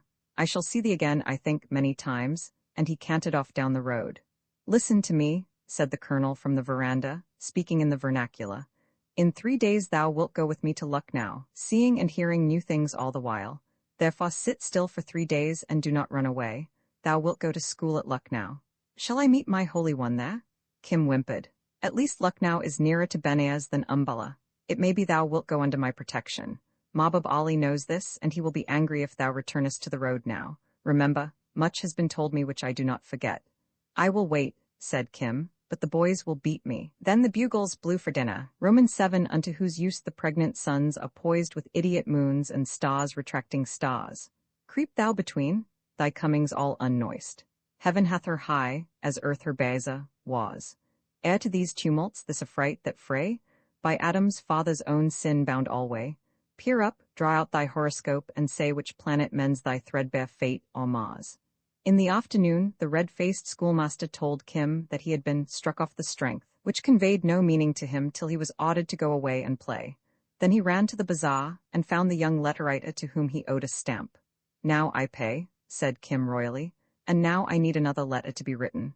Mahbub Ali is in Umballa, said the writer jauntily. He was, by virtue of his office, a bureau of general misinformation. This is not to Mahbub, but to a priest. Take thy pen and write quickly. To Teshu Lama, the Holy One from Bottiel seeking for a river, who is now in the temple of the Tirthankars at Benares. Take more ink? In 3 days I am to go down to Nuclau to the school at Nuclau. The name of the school is Xavier. I do not know where that school is, but it is at Nuclau. But I know Nuclau, the writer interrupted. I know the school. Tell him where it is, and I give half an anna. The reed pen scratched busily. He cannot mistake. The man lifted his head. Who watches us across the street? Kim looked up hurriedly and saw Colonel Creighton in tennis flannels. Oh, that is some sahib who knows the fat priest in the barracks. He is beckoning me. What dost thou? Said the colonel when Kim trotted up. I am not running away. I send a letter to my Holy One at Benares. I had not thought of that. Haste, thou said that I take thee to Lucknow?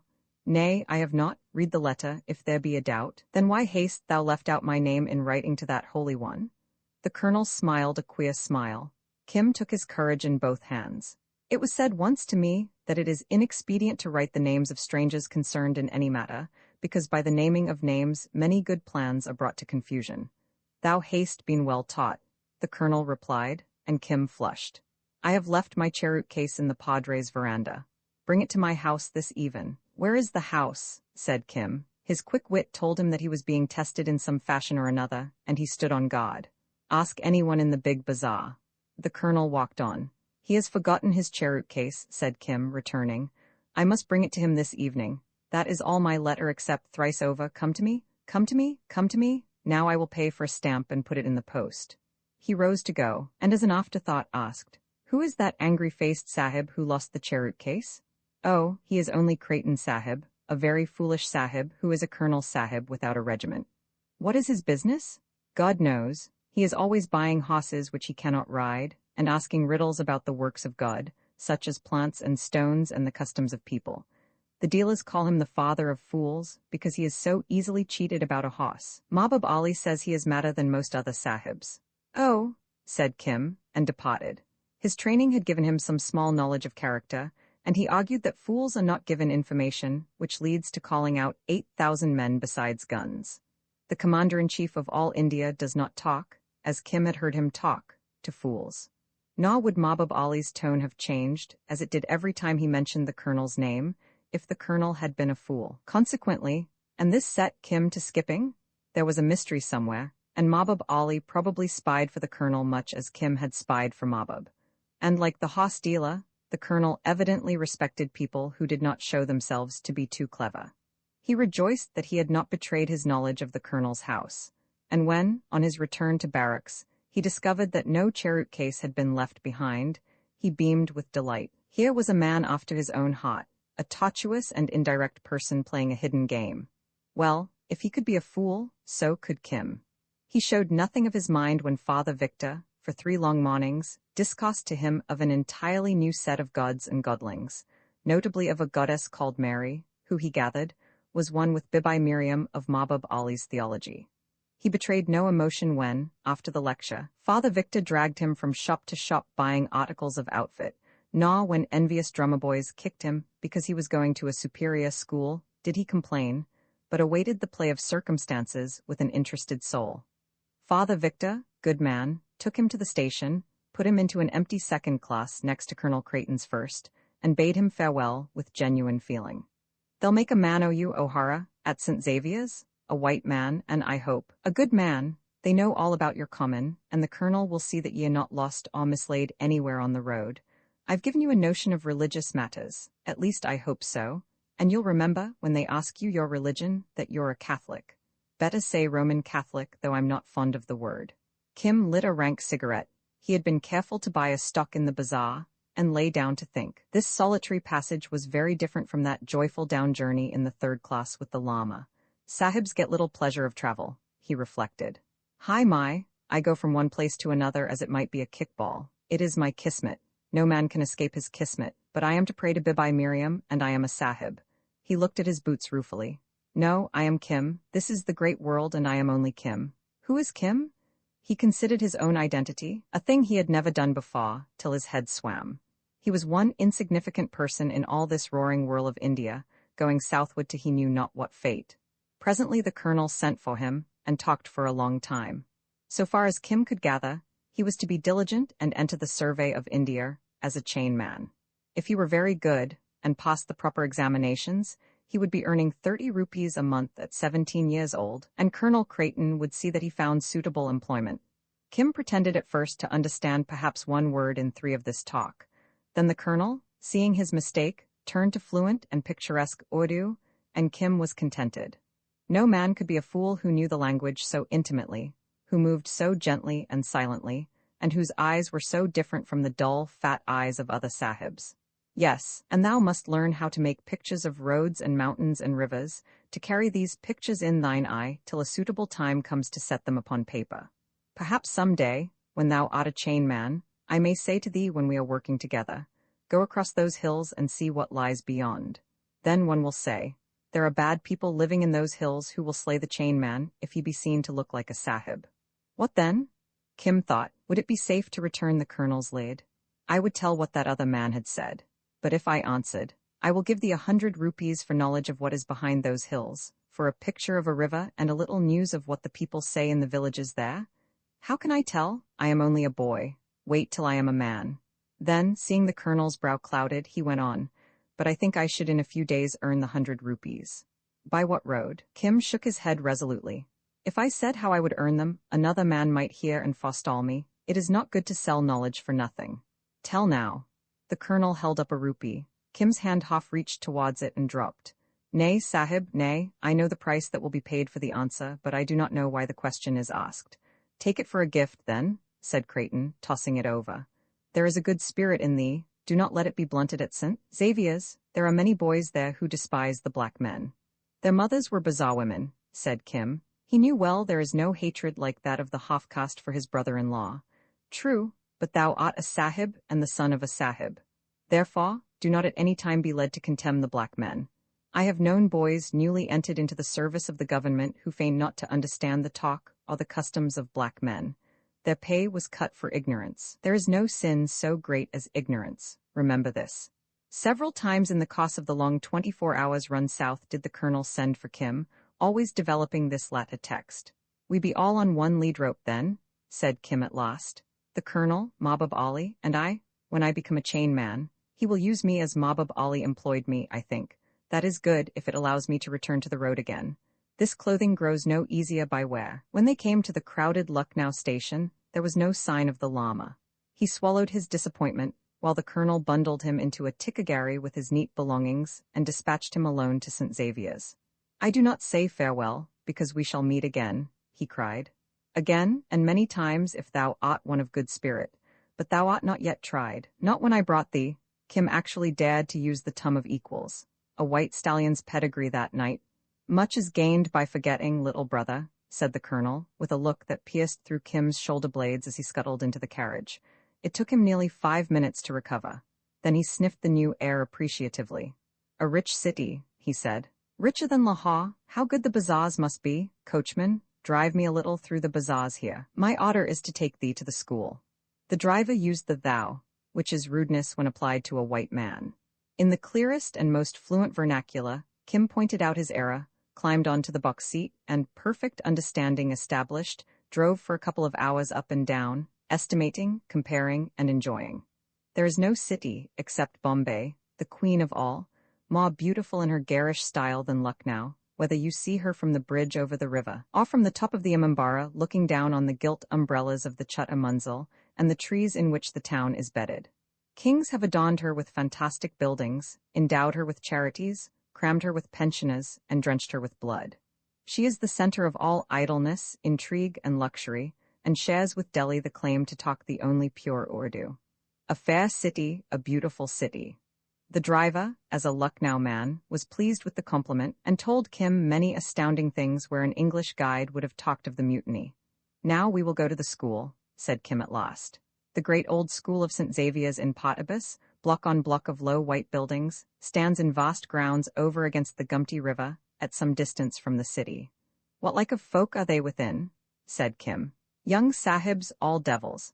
But to speak truth, and I drive many of them to and fro from the railway station, I have never seen one that had in him the making of a more perfect devil than thou, this young sahib, whom I am now driving."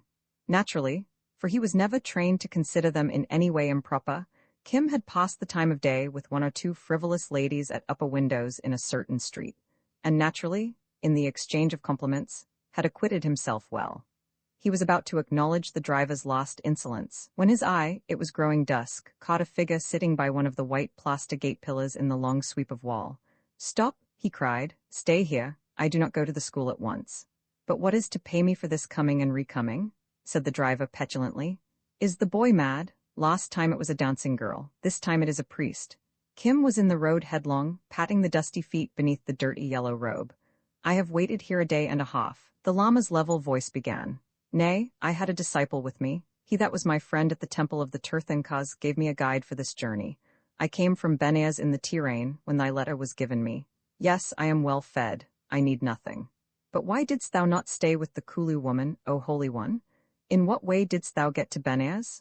My heart has been heavy since we parted. The woman wearied me by constant flux of talk and requiring charms for children. I separated myself from that company, permitting her to acquire merit by gifts. She is at least a woman of open hands, and I made a promise to return to her house if need arose. Then, perceiving myself alone in this great and terrible world, I bethought me of the Tirane to Benares, where I knew one abode in the Tirthankar's temple who was a Sikha, even as I." "Ah, thy river," said Kim. "I had forgotten the river." "So soon, my Chella? I have never forgotten it. But when I had left thee, it seemed better that I should go to the temple and take counsel, for look you, India is very large, and it may be that wise men before us, some 2 or 3, have left a record of the place of our river. There is debate in the temple of the Tirthankars on this matter, some saying one thing and some another. They are courteous folk. So be it, but what dost thou do now? I acquire merit in that I help thee, my Chella, to wisdom. The priest of that body of men who serve the Red Bull wrote me that all should be as I desired for thee. I sent the money to suffice for 1 year, and then I came, as thou seest me, to watch for thee going up into the gates of learning. A day and a half have I waited, not because I was led by any affection towards thee, that is no part of the way, but, as they said at the Tirthankars temple, because, money having been paid for learning, it was right that I should oversee the end of the matter. They resolved my doubts most clearly. I had a fear that perhaps I came because I wished to see thee, misguided by the red mist of affection. It is not so, moreover, I am troubled by a dream. But surely, Holy One, thou hast not forgotten the road and all that befell on it. Surely it was a little to see me that thou didst come? The horses are cold, and it is past their feeding time, whined the driver.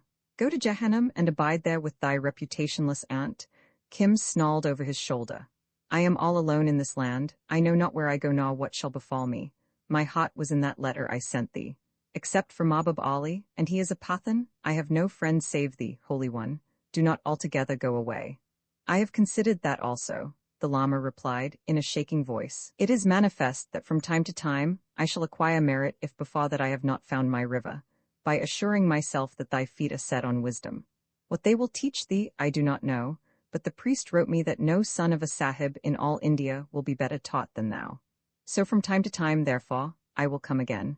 Maybe thou wilt be such a sahib as he who gave me these spectacles. The Lama wiped them elaborately. In the Wonder House at Lahore. That is my hope, for he was a fountain of wisdom, wiser than many abbots. Again, maybe thou wilt forget me in our meetings. If I eat thy bread, cried Kim passionately, how shall I ever forget thee? No, no, he put the boy aside. I must go back to Benares. From time to time, now that I know the customs of letteritis in this land, I will send thee a letter, and from time to time I will come and see thee. But whither shall I send my letters? Wailed Kim, clutching at the robe, all forgetful that he was a sahib. To the temple of the Tirthankars at Benares. That is the place I have chosen till I find my river. Do not weep, for look you, all desire is illusion and a new binding upon the wheel. Go up to the gates of learning. Let me see thee go, dost thou love me? Then go, all my heart cracks, I will come again. Surely I will come again. The Lama watched the Tikagari rumble into the compound and strode off, snuffing between each long stride. The gates of learning shut with a clang. The country-born and bred boy has his own manners and customs, which do not resemble those of any other land, and his teachers approach him by roads which an English master would not understand. Therefore, you would scarcely be interested in Kim's experiences as a St. Xavier's boy among 200 or 300 precocious youths, most of whom had never seen the sea. He suffered the usual penalties for breaking out of bounds when there was cholera in the city. This was before he had learned to write fair English, and so was obliged to find a bazaar letter-writer. He was, of course, indicted for smoking and for the use of abuse more full-flavored than even St. Xavier's had ever heard. He learned to wash himself with the Levitical scrupulosity of the native-born, who in his heart considers the Englishman rather dirty. He played the usual tricks on the patient coolies pulling the punkas in the sleeping rooms, where the boys threshed through the hot nights telling tales till the dawn, and quietly he measured himself against his self-reliant mates. They were sons of subordinate officials in the railway, telegraph, and canal services, of warrant officers, sometimes retired, and sometimes acting as commanders-in-chief to a feudatory Raja's army, of captains of the Indian Marine Government pensioners, planters, presidency shopkeepers, and missionaries. A few were cadets of the old Eurasian houses that have taken strong root in Dharamtola, Pereiras, de Souzas, and de Silvas. Their parents could well have educated them in England, but they loved the school that had served their own youth, and generation followed sallow-hued generation at St. Xavier's. Their homes ranged from Howrah of the railway people to abandoned cantonments like Mongha and Chuna, lost tea gardens Shillong Way, villages where their fathers were large landholders in Oudh or the Deccan, mission stations a week from the nearest railway line, seaports 1,000 miles south, facing the brazen Indian surf, and cinchona plantations south of all. The mere story of their adventures, which to them were no adventures, on their road to and from school would have crisped a Western boy's hair. They were used to jogging off alone through 100 miles of jungle, where there was always the delightful chance of being delayed by tigers, but they would no more have bathed in the English Channel in an English August than their brothers across the world would have lain still while a leopard snuffed at their palanquin. There were boys of 15 who had spent a day and a half on an islet in the middle of a flooded river, taking charge, as by right, of a camp of frantic pilgrims returning from a shrine.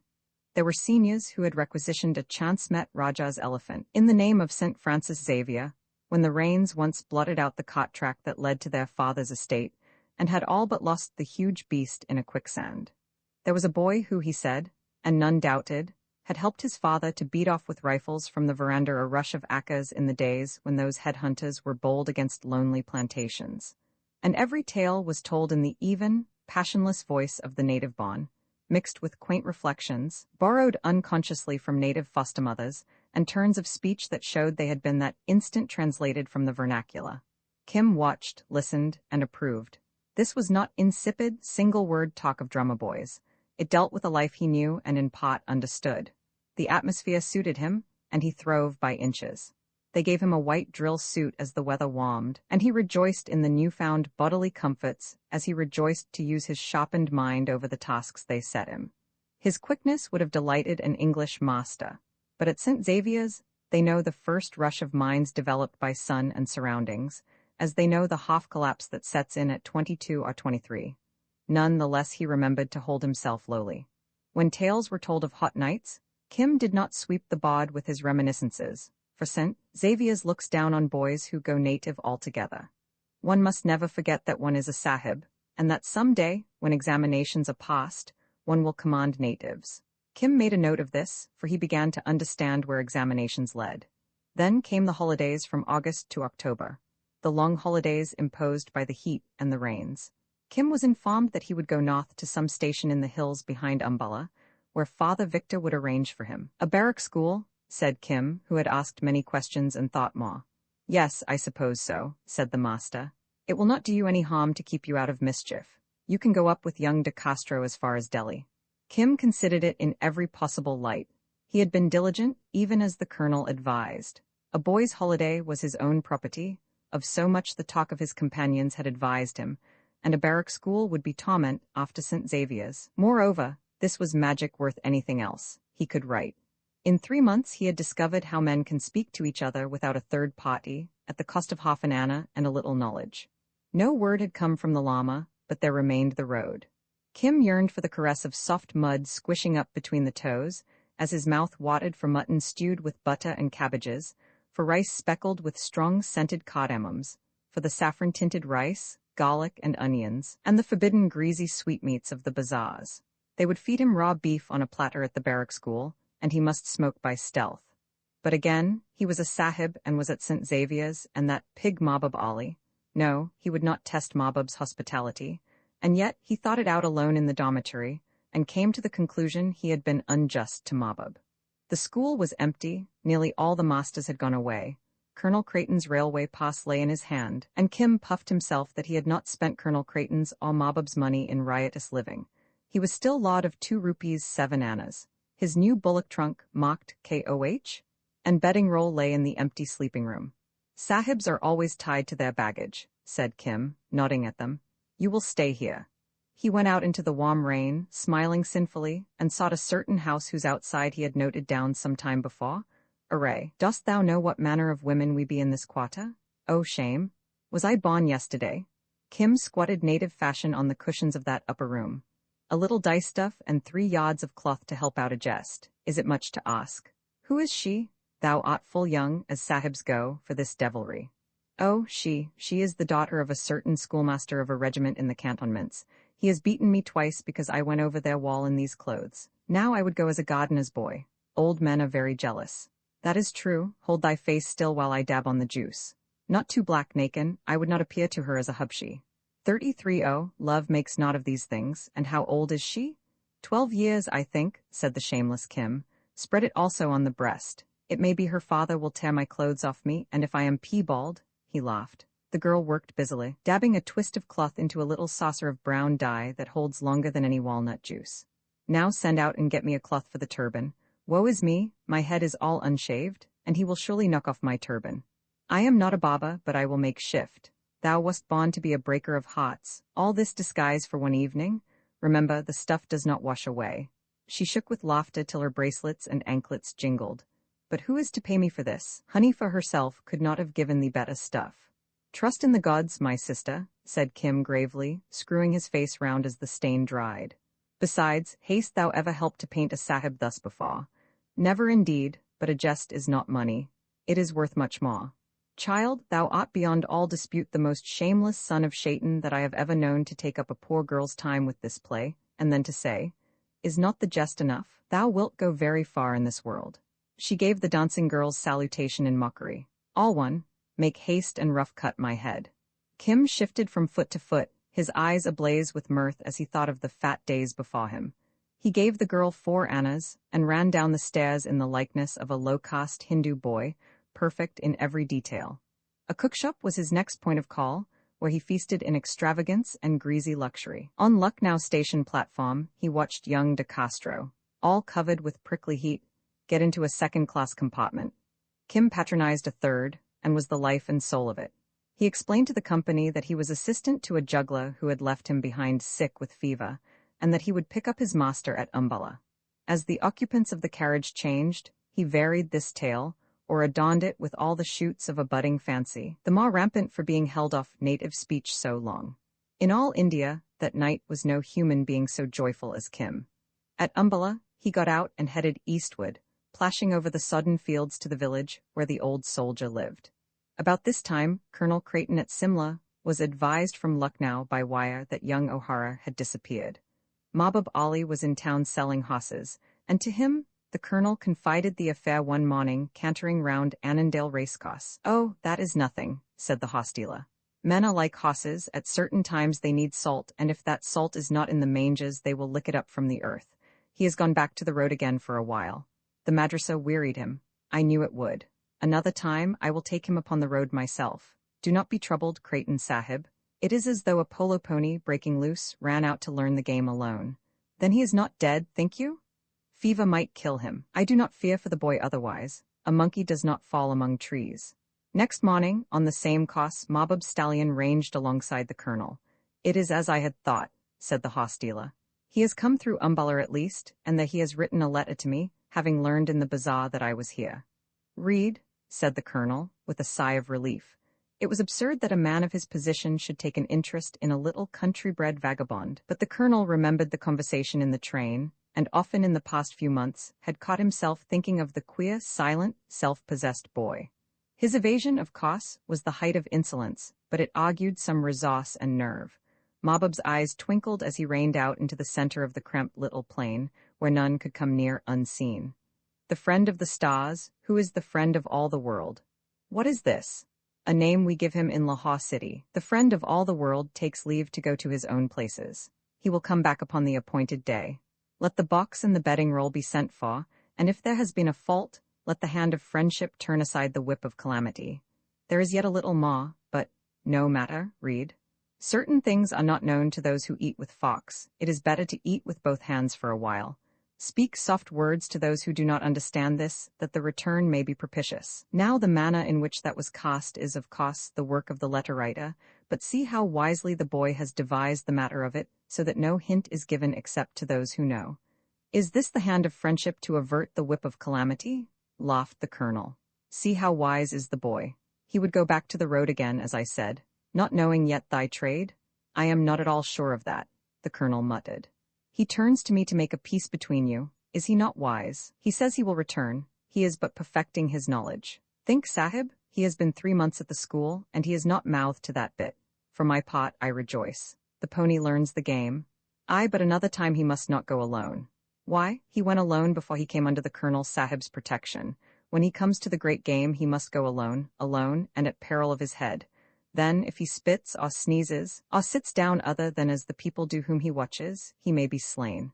Why hinder him now? Remember how the Persians say, the jackal that lives in the wilds of Mazandaran can only be caught by the hounds of Mazandaran.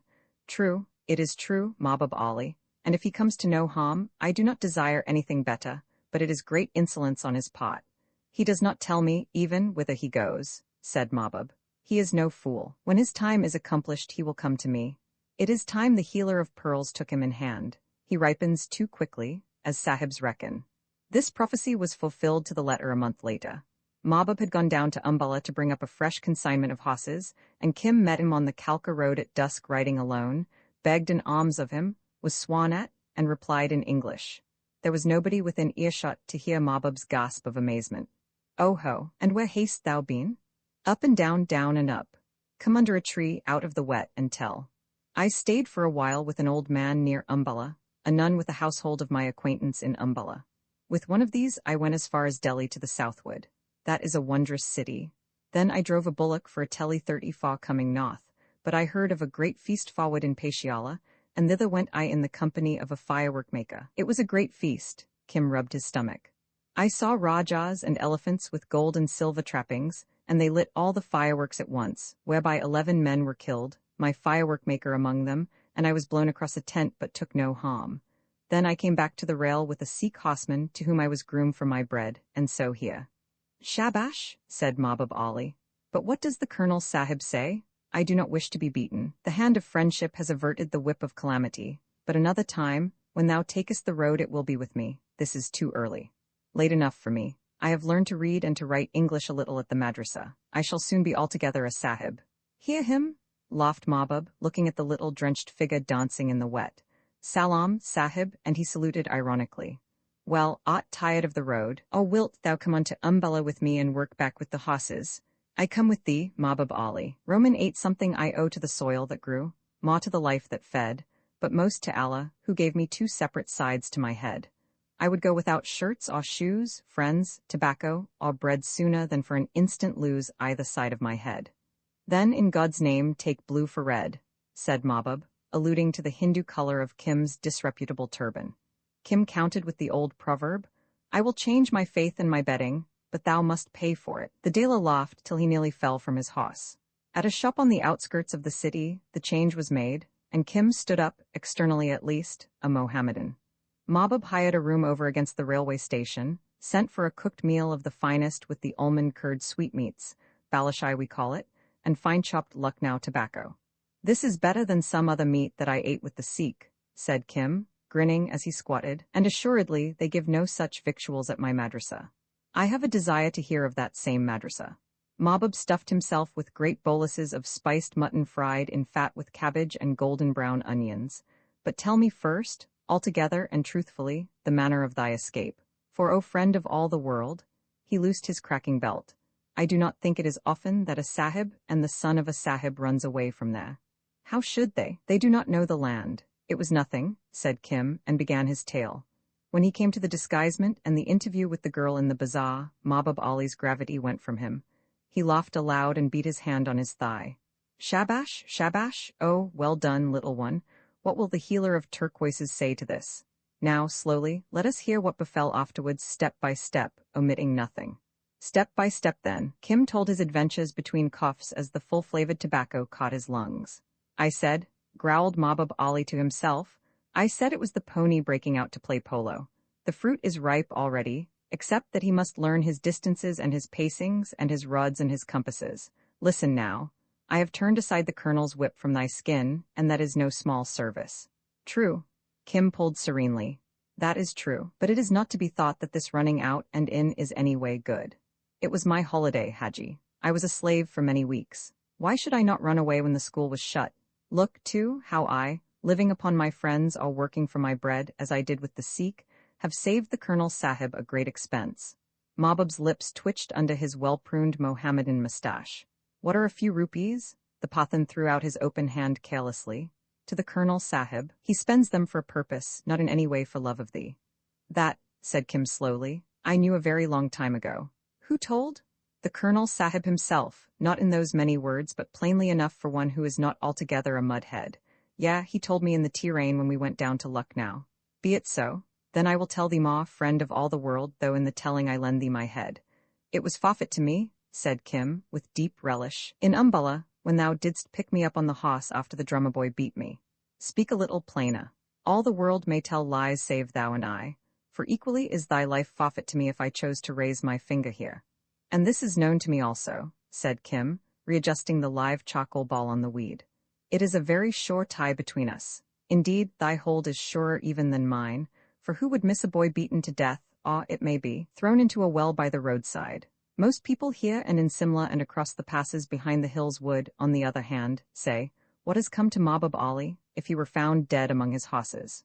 Surely, too, the Colonel Sahib would make inquiries. But again, Kim's face puckered with cunning. He would not make overlong inquiry, lest people should ask, "What has this Colonel Sahib to do with that hostila?" But if I lived, as thou wouldst surely die, maybe, but I say, if I lived, I, and I alone, would know that one had come by night, as a common thief perhaps, to Mahbub Ali's bulkhead in the Sarai, and there had slain him, either before or after that thief had made a full search into his saddlebags and between the soles of his slippers. Is that news to tell to the Colonel, or would he say to me, I have not forgotten when he sent me back for a cigar case that he had not left behind him. What is Mahbub Ali to me? Up went a gout of heavy smoke. There was a long pause. Then Mahbub Ali spoke in admiration. And with these things on thy mind, dost thou lie down and rise again among all the Sahib's little sons at the madrasa, and meekly take instruction from thy teachers? It is an order, said Kim blandly. Who am I to dispute an order? A most finished son of Eblis, said Mahbub Ali. But what is this tale of the thief and the search? That which I saw, said Kim, the night that my Lama and I lay next thy place in the Kashmir Sarai. The door was left unlocked, which I think is not thy custom, Mahbub. He came in as one assured that thou wouldst not soon return. My eye was against a knothole in the plank. He searched as it were for something, not a rug, not stirrups, nor a bridle, nor brass pots, something little and most carefully hid. Else why did he prick with an iron between the soles of thy slippers? Ha? Mahbub Ali smiled gently. And seeing these things, what tale didst thou fashion to thyself? Well of the truth? None. I put my hand upon my amulet, which lies always next to my skin, and remembering the pedigree of a white stallion that I had bitten out of a piece of Musalmani bread, I went away to Umballa, perceiving that a heavy trust was laid upon me. At that hour, had I chosen, thy head was forfeit. It needed only to say to that man, I have here a paper concerning a hoss which I cannot read, and then, Kim peered at Mahbub under his eyebrows. Then thou wouldst have drunk water twice, perhaps thrice, afterwards. I do not think more than thrice, said Mahbub simply. It is true, I thought of that a little, but most I thought that I loved thee, Mahbub. Therefore I went to Umballa, as thou knowest, but, and this thou dost not know, I lay hid in the garden grass to see what Colonel Creighton Sahib might do upon reading the white stallion's pedigree. And what did he? For Kim had bitten off the conversation. Dost thou give news for love, or dost thou sell it? Kim asked. I sell and I buy. Mahbub took a 4-anna piece out of his belt and held it up. 8, said Kim, mechanically following the huckster instinct of the East. Mahbub laughed and put away the coin. It is too easy to deal in that market, friend of all the world. Tell me for love. Our lives lie in each other's hand.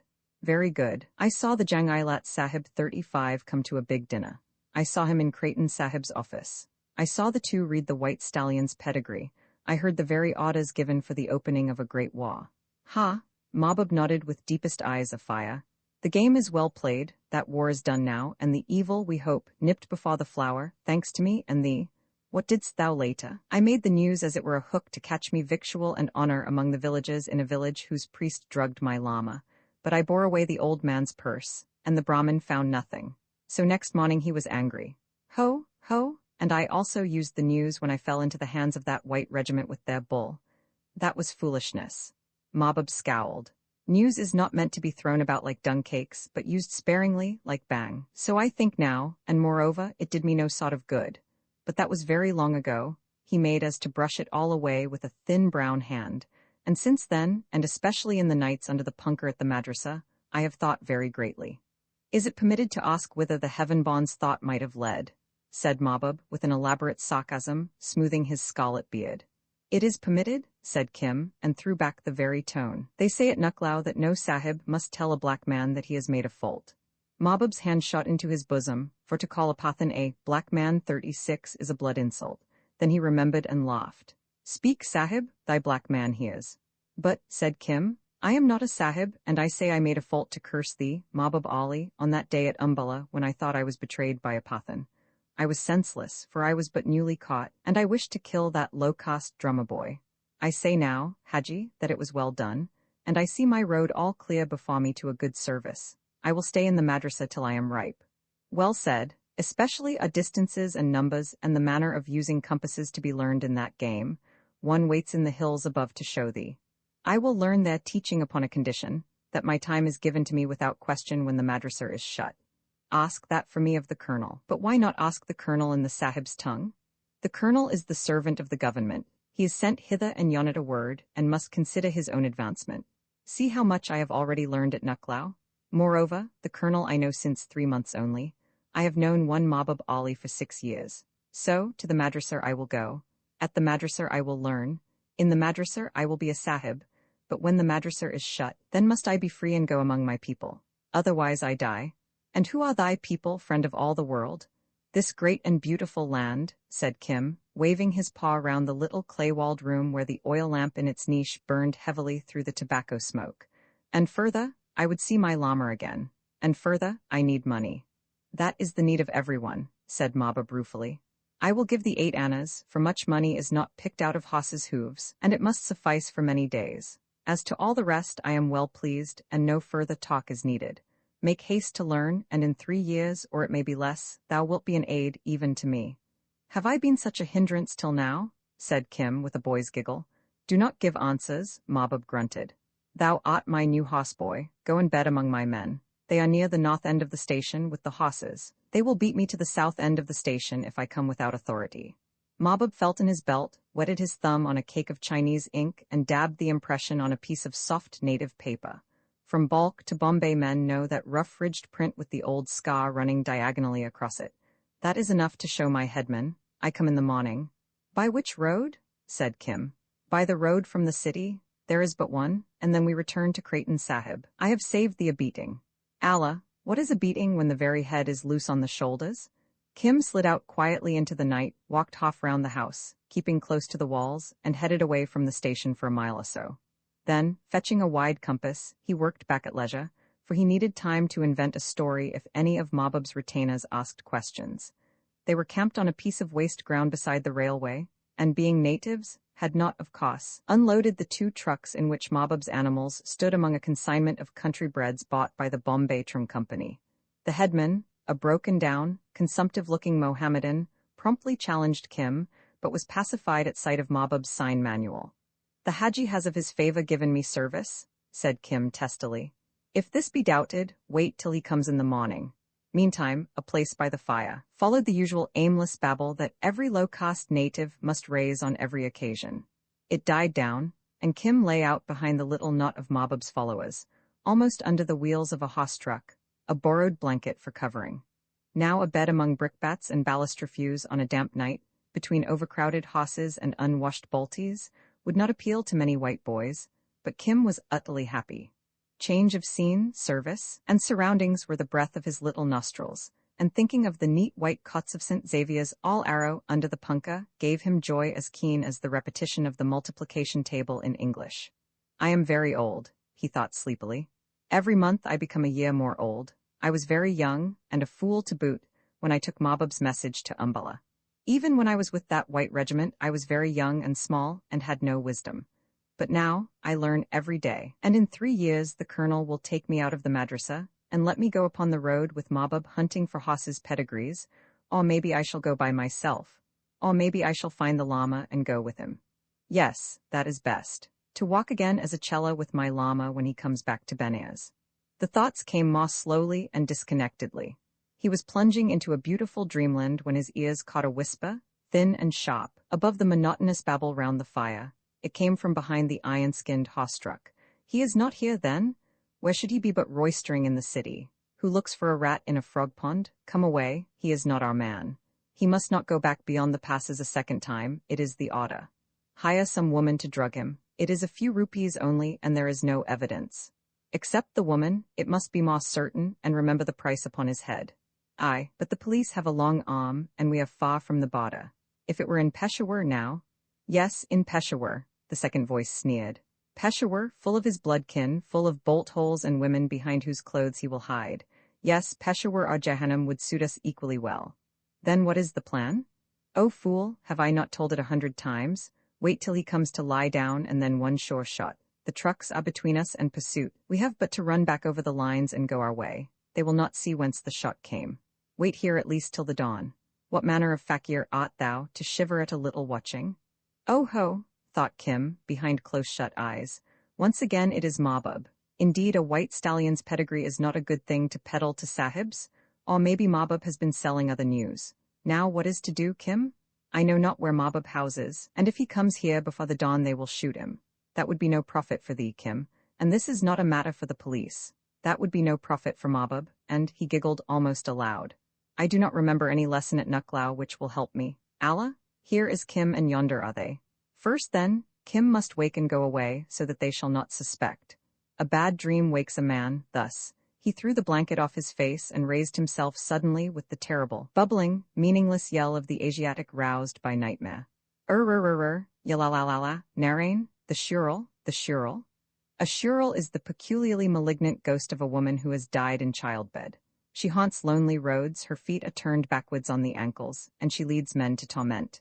Louder rose Kim's quavering howl, till at last he leaped to his feet and staggered off sleepily, while the camp cursed him for waking them. Some 20 yards farther up the line he lay down again, taking care that the whisperers should hear his grunts and groans as he recomposed himself. After a few minutes, he rolled towards the road and stole away into the thick darkness. He paddled along swiftly till he came to a culvert, and dropped behind it, his chin on a level with the coping stone. Here he could command all the night traffic, himself unseen. 2 or 3 carts passed, jingling out to the suburbs, a coughing policeman and a hurrying foot passenger or two who sang to keep off evil spirits, then rapped the shod feet of a horse. Ah, this is more like Mabub, thought Kim, as the beast shied at the little head above the culvert. Oh hey, Mabub Ali, he whispered, have a care? The horse was reined back almost on its haunches and forced towards the culvert. Never again, said Mabub, will I take a shod horse for night work. They pick up all the bones and nails in the city. He stooped to lift its forefoot, and that brought his head within a foot of Kim's. Down, keep down, he muttered. The night is full of eyes. 2 men wait thy coming behind the horse trucks. They will shoot thee at thy lying down, because there is a price on thy head, I heard, sleeping near the horses. Didst thou see them? Hold still, sire of devils. This furiously to the horse. No, was one dressed belike as a fakir? One said to the other, what manner of fakir art thou, to shiver at a little watching? Good, go back to the camp and lie down, I do not die tonight. Mabub wheeled his horse and vanished. Kim tore back down the ditch till he reached a point opposite his second resting place, slipped across the road like a weasel, and recoiled himself in the blanket. At least Mabub knows, he thought contentedly. And certainly he spoke as one expecting it. I do not think those 2 men will profit by tonight's watch. An hour passed and, with the best will in the world to keep awake all night, he slept deeply. Now and again, a night train roared along the metals within 20 feet of him, but he had all the Oriental's indifference to mere noise, and it did not even weave a dream through his slumber. Mabub was anything but asleep. It annoyed him vehemently that people outside his tribe and unaffected by his casual amours should pursue him for the life. His first and natural impulse was to cross the line lower down, work up again, and, catching his well-wishers from behind, summarily slay them. Here, he reflected with sorrow, another branch of the government, totally unconnected with Colonel Creighton, might demand explanations which would be hard to supply. And he knew that south of the border, a perfectly ridiculous fuss is made about a copse or so. He had not been troubled in this way since he sent Kim to Umballa with the message, and hoped that suspicion had been finally diverted. Then a most brilliant notion struck him. The English do eternally tell the truth, he said. Therefore we of this country are eternally made foolish. By Allah, I will tell the truth to an Englishman. Of what use is the government police if a poor cabuli be robbed of his horses in their very trucks? This is as bad as Peshawar. I should lay a complaint at the station. Better still, some young sahib on the railway. They are zealous, and if they catch thieves it is remembered to their honor. He tied up his horse outside the station, and strode onto the platform. Hullo, Mabub Ali, said a young assistant district traffic superintendent who was waiting to go down the line, a tall, tow-haired, hossy youth in dingy white linen. What are you doing here? Selling weeds, eh?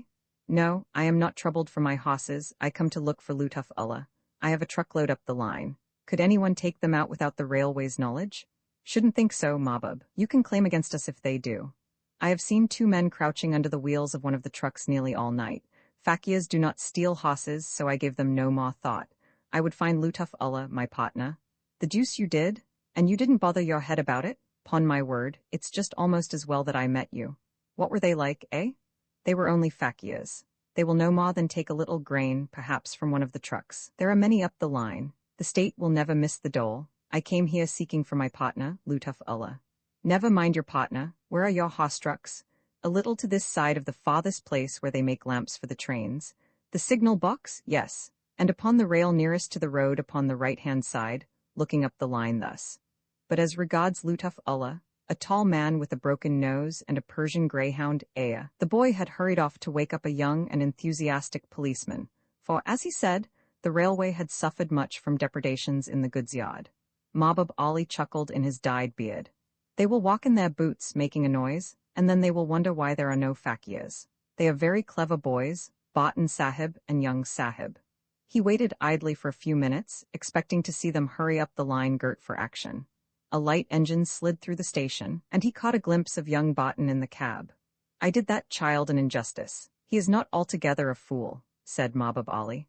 "To take a fire carriage for a thief is a new game." When Mahbub Ali came to his camp in the dawn, no one thought it worthwhile to tell him any news of the night.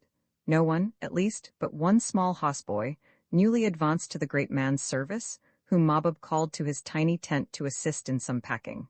"It is all known to me," whispered Kim, bending above saddlebags. "Two sahibs came up on a tirane. I was running to and fro in the dock on this side of the trucks as the tirane moved up and down slowly. They fell upon two men sitting under this truck. 'Haji, what shall I do with this lump of tobacco?' 'Wrap it in paper and put it under the salt bag.' 'Yes,' and struck them down. But one man struck at a sahib with a fakir's buck's horn. Kim meant the conjoined black buck horns, which are a fakir's sole temporal weapon. The blood came. So the other sahib, first smiting his own man senseless, smote the stabber with a shot gun which had rolled from the first man's hand. They all raged as though mad together. Mahbub smiled with heavenly resignation. "No, that is not so much Juni 37 as Nizamut.38 a gun, sayest thou? 10 good years in jail." Then they both lay still, but I think they were nearly dead when they were put on the tirane. Their heads moved thus, and there is much blood on the line. Come and see? I have seen blood before. Jail is the sure place, and assuredly they will give false names, and assuredly no man will find them for a long time. They were unfriends of mine. Thy fate and mine seem on one string. What a tale for the healer of pearls! Now swiftly with the saddlebags and the cooking platter.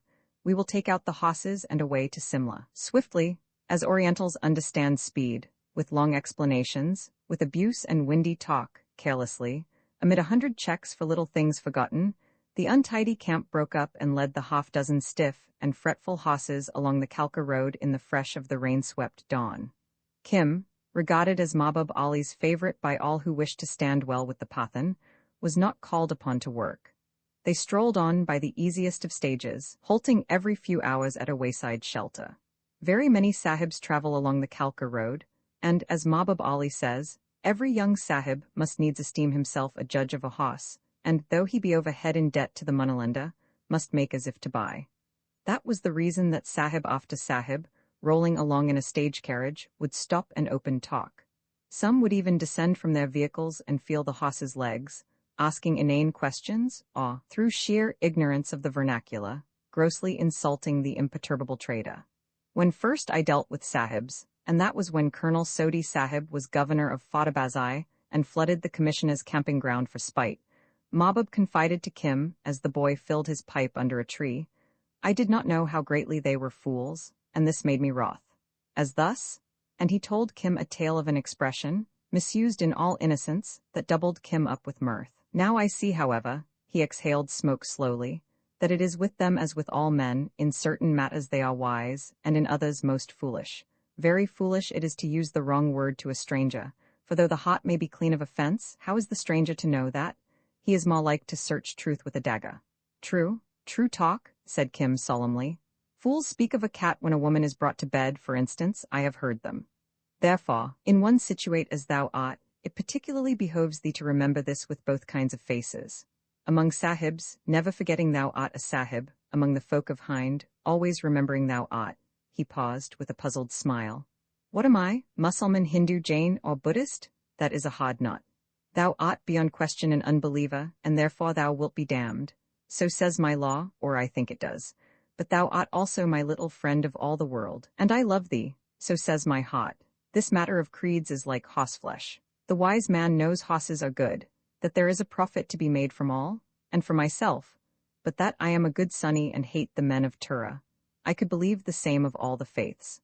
now manifestly a Kathiawa mare taken from the sands of her birthplace and removed to the west of Bengal founders, nor is even a bulk stallion, and there are no better horses than those of bulk, were they not so heavy in the shoulder, of any account in the great northern deserts beside the snow camels I have seen. Therefore I say in my heart the faiths are like the horses. Each has merit in its own country. But my Lama said altogether a different thing.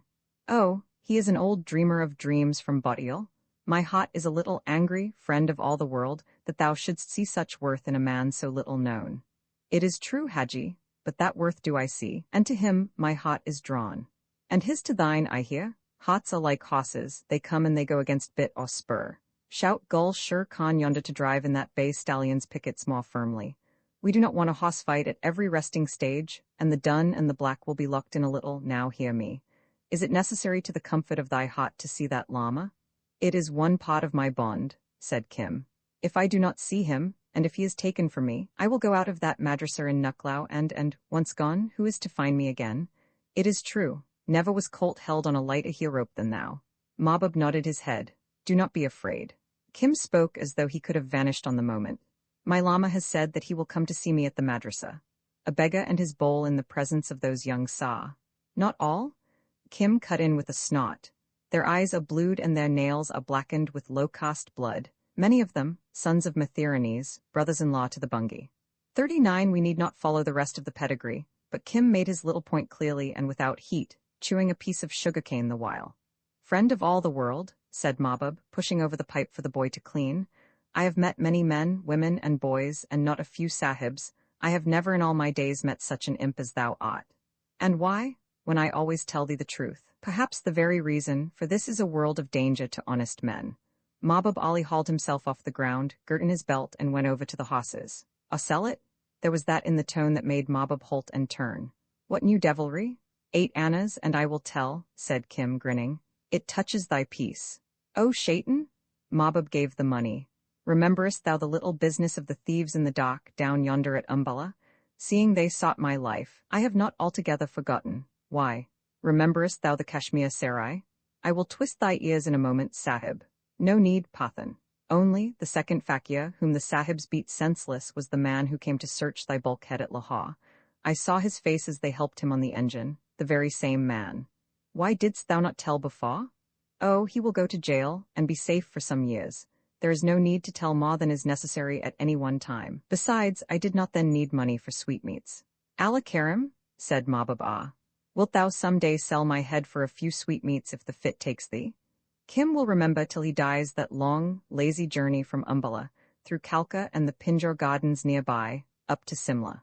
A sudden spate in the Gugger River swept down one horse, the most valuable, be sure, and nearly drowned Kim among the dancing boulders. Farther up the road the horses were stampeded by a government elephant, and being in high condition of grass food, it cost a day and a half to get them together again. Then they met Sikandar Khan coming down with a few unsaleable screws, remnants of his string, and Mahbub, who has more of horoscoping in his little fingernail than Sikandar Khan in all his tents, must needs buy 2 of the worst, and that meant 8 hours laborious diplomacy and untold tobacco. But it was all pure delight, the wandering road, climbing, dipping, and sweeping about the growing spurs, the flush of the morning laid along the distant snows, the branched cacti, tier upon tier on the stony hillsides, the voices of 1,000 water channels, the chatter of the monkeys, the solemn deodars, climbing one after another with down-drooped branches. The vista of the plains rolled out far beneath them, the incessant twanging of the tonga horns and the wild rush of the led horses when a tonga swung round a curve. The halts for prayers? Mahbub was very religious in dry washings and bellowings when time did not press. The evening conferences by the halting places, when camels and bullocks chewed solemnly together, and the stolid drivers told the news of the road. All these things lifted Kim's heart to song within him. But when the singing and dancing is done, said Mahbub Ali, comes the Colonel Sahibs, and that is not so sweet. A fair land, a most beautiful land is this of Hind, and the land of the 5 rivers is fairer than all, Kim half chanted. Into it I will go again if Mahbub Ali or the Colonel lift hand or foot against me. Once gone, who shall find me? Look, Haji, is yonder the city of Simla? Allah, what a city! My father's brother, and he was an old man when Makasan Sahib's well was new at Peshawar, could recall when there were but 2 houses in it. He led the horses below the main road into the lower Simla Bazaar, the crowded rabbit warren that climbs up from the valley to the town hall at an angle of 45. A man who knows his way there can defy all the police of India's summer capital. So cunningly does veranda communicate with veranda, alleyway with alleyway, and bolt hole with bolt hole. Here live those who minister to the wants of the glad city, jampanis who pull the pretty ladies' rickshaws by night and gamble till the dawn, grocers, oil sellers, curio vendors, firewood dealers, priests, pickpockets, and native employees of the government. Here are discussed by courtesans the things which are supposed to be profoundest secrets of the India Council, and here gather all the sub-agents of half the native states. Here, too, Mahbub Ali rented a room, much more securely locked than his bulkhead at Lahore, in the house of a Mohammedan cattle dealer. It was a place of miracles, too, for there went in at twilight a Mohammedan houseboy, and there came out an hour later a Eurasian lad. The Lucknow girl's dye was of the best, in badly fitting shop clothes. I have spoken with Creighton Sahib, quoth Mahbub Ali, and a second time has the hand of friendship averted the whip of calamity. He says that thou hast altogether wasted 60 days upon the road, and it is too late, therefore, to send thee to any hill school. I have said that my holidays are my own. I do not go to school twice over. That is one part of my bond. The Colonel Sahib is not yet aware of that contract. Thou ought to lodge in Lurgan Sahib's house till it is time to go again to Nucklao. I had sooner lodge with thee, Mahbub. Thou dost not know the honour. Lurgan Sahib himself asked for thee.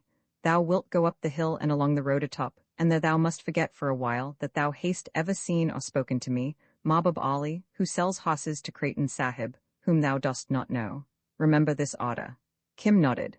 Good, said he, and who is Lurgan Sahib? Nay, he caught Mahbub's sod-keen glance. Indeed, I have never heard his name. Is he by chance? He lowered his voice. One of us? What talk is this of us? Sahib, Mahbub Ali returned in the tone he used towards Europeans. I am a Pathan, thou art a Sahib and the son of a Sahib. Lurgan Sahib has a shop among the European shops. All Simla knows it. Ask there, and, friend of all the world, he is one to be obeyed to the last wink of his eyelashes. Men say he does magic, but that should not touch thee. Go up the hill and ask. Here begins the great game. Roman 9 Stokes was son of Yelth, the wise chief of the Raven clan. Itzwoot the bear had him in care to make him a medicine man. He was quick and quicker to learn, bold and bolder to dare. He danced the dread Klukwali dance to tickle Itzwoot the bear. Kim flung himself wholeheartedly upon the next turn of the wheel. He would be a Sahib again for a while. In that idea, so soon as he had reached the broad road under Simla Town Hall, he cast about for one to impress. A Hindu child, some 10 years old, squatted under a lamppost. Where is Mr. Lurgan's house? Demanded Kim. I do not understand English, was the answer, and Kim shifted his speech accordingly. I will show. Together they set off through the mysterious dusk, full of the noises of a city below the hillside, and the breath of a cool wind in Deodak-crowned Jacko, shouldering the stars. The house lights, scattered on every level, made, as it were, a double firmament. Some were fixed, others belonged to the rickshaws of the careless, open-spoken English folk going out to dinner. It is here, said Kim's guide, and halted in a veranda flush with the main road. No door stayed them, but a curtain of beaded reeds that split up the lamplight beyond. He is come, said the boy, in a voice little louder than a sigh, and vanished. Kim felt sure that the boy had been posted to guide him from the first, but putting a bold face on it, parted the curtain. A black-bearded man, with a green shade over his eyes, sat at a table, and one by one, with short, white hands, picked up globules of light from a tray before him, threaded them on a glancing silken string, and hummed to himself the while. Kim was conscious that beyond the circle of light, the room was full of things that smelt like all the temples of all the East. A whiff of musk, a puff of sandalwood, and a breath of sickly jessamine oil caught his open nostrils. I am here, said Kim at last, speaking in the vernacular. The smells made him forget that he was to be a Sahib. 79, 80, 81. The man counted to himself, stringing pearl after pearl so quickly that Kim could scarcely follow his fingers. He slid off the green shade and looked fixedly at Kim for a full half-minute. The pupils of the eye dilated and closed to pinpricks, as if at will. There was a fakir by the Taksali gate who had just this gift and made money by it, especially when cursing silly women. Kim stared with interest. His disreputable friend could further twitch his ears, almost like a goat, and Kim was disappointed that this new man could not imitate him.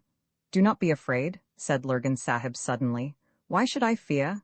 Thou wilt sleep here tonight and stay with me till it is time to go again to Nuclau. It is an order. It is an order, Kim repeated. But where shall I sleep? Here, in this room. Lurgan Sahib waved his hand towards the darkness behind him. So be it, said Kim composedly. Now? He nodded and held the lamp above his head. As the light swept them, there leaped out from the walls a collection of Tibetan devil dance masks, hanging above the fiend-embroidered draperies of those ghastly functions. Horned masks, scowling masks, and masks of idiotic terror. In a corner, a Japanese warrior, mailed and plumed, menaced him with a halberd, and a score of lances and khandas and katas gave back the unsteady gleam. But what interested Kim more than all these things, he had seen devil dance masks at the Lahore Museum, was a glimpse of the soft-eyed Hindu child who had left him in the doorway, sitting cross-legged under the table of pearls with a little smile on his scarlet lips.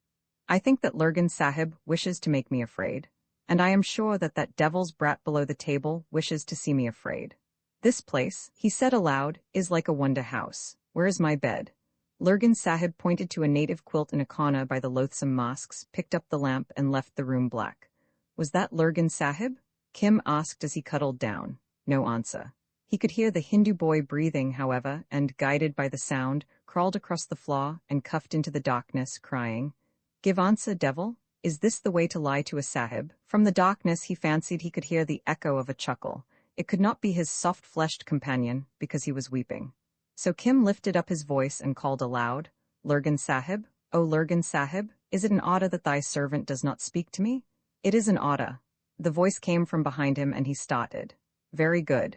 But remember," he muttered as he resought the quilt, "I will beat thee in the morning. I do not love Hindus." That was no cheerful night, the room being overfull of voices and music. Kim was waked twice by someone calling his name. The second time he set out in search, and ended by bruising his nose against a box that certainly spoke with a human tongue, but in no sort of human accent. It seemed to end in a tin trumpet, and to be joined by wires to a smaller box on the floor, so far, at least, as he could judge by touch. And the voice, very hard and whirring, came out of the trumpet. Kim rubbed his nose and grew furious, thinking, as usual, in Hindi. This with a beggar from the bazaar might be good, but I am a sahib and the son of a sahib, and, which is twice as much more beside, a student of Nuclau. Yes, here he turned to English, a boy of St. Xavier's. Damn Mr. Lurgan's eyes, it is some sort of machinery like a sewing machine. Oh, it is a great cheek of him. We are not frightened that way at Lucknow, no? Then in Hindi. But what does he gain? He is only a trader, I am in his shop, but Creighton Sahib is a colonel, and I think Creighton Sahib gave orders that it should be done. How I will beat that Hindu in the morning. What is this? The trumpet box was pouring out a string of the most elaborate abuse that even Kim had ever heard, in a high, uninterested voice, that for a moment lifted the short hairs of his neck. When the vile thing drew breath, Kim was reassured by the soft, sewing machine-like whir. "Choop, Fawty," he cried, and again he heard a chuckle that decided him. "Choop, or I break your head." The box took no heed. Kim wrenched at the tin trumpet and something lifted with a click. He had evidently raised a lid. If there were a devil inside, now was its time, for he sniffed, thus did the sewing machines of the bazaar smell. He would clean that shaitan. He slipped off his jacket and plunged it into the box's mouth. Something long and round bent under the pressure. There was a whir and the voice stopped, as voices must if you ram a thrice-doubled coat onto the wax cylinder and into the works of an expensive phonograph. Kim finished his slumbers with a serene mind. In the morning he was aware of Lurgan Sahib looking down on him. "Oh," said Kim, firmly resolved to cling to his sahibdom. "There was a box in the night that gave me bad talk, so I stopped it. Was it your box?" The man held out his hand. "Shake hands, O'Hara," he said. "Yes, it was my box. I keep such things because my friends the Rajas like them. That one is broken, but it was cheap at the price. Yes, my friends, the kings are very fond of toys, and so am I sometimes." Kim looked him over out of the corners of his eyes. He was a sahib in that he wore sahib's clothes. The accent of his Urdu, the intonation of his English, showed that he was anything but a sahib. He seemed to understand what moved in Kim's mind ere the boy opened his mouth, and he took no pains to explain himself as did Father Victor or the Lucknow masters. Sweetest of all, he treated Kim as an equal on the Asiatic side.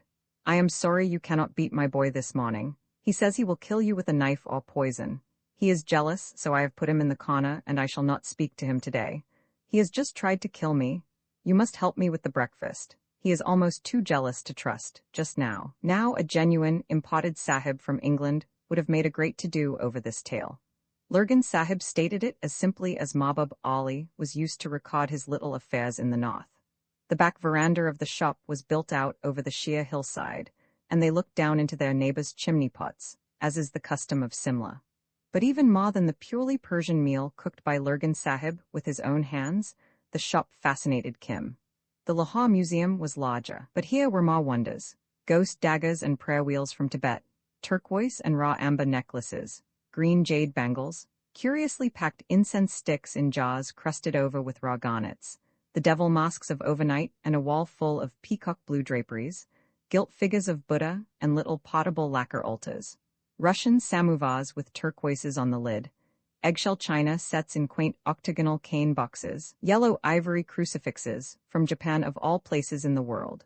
So Lurgan Sahib said, carpets in dusty bales, smelling atrociously, pushed back behind torn and rotten screens of geometrical work, Persian water jugs for the hands after meals, dull copper incense burners neither Chinese nor Persian, with friezes of fantastic devils running round them, tarnished silver belts that knotted like raw hide, hairpins of jade, ivory, and plasma, arms of all sorts and kinds, and 1,000 other oddments were cased, or piled, or merely thrown into the room, leaving a clear space only round the rickety deal table, where Lurgan Sahib worked.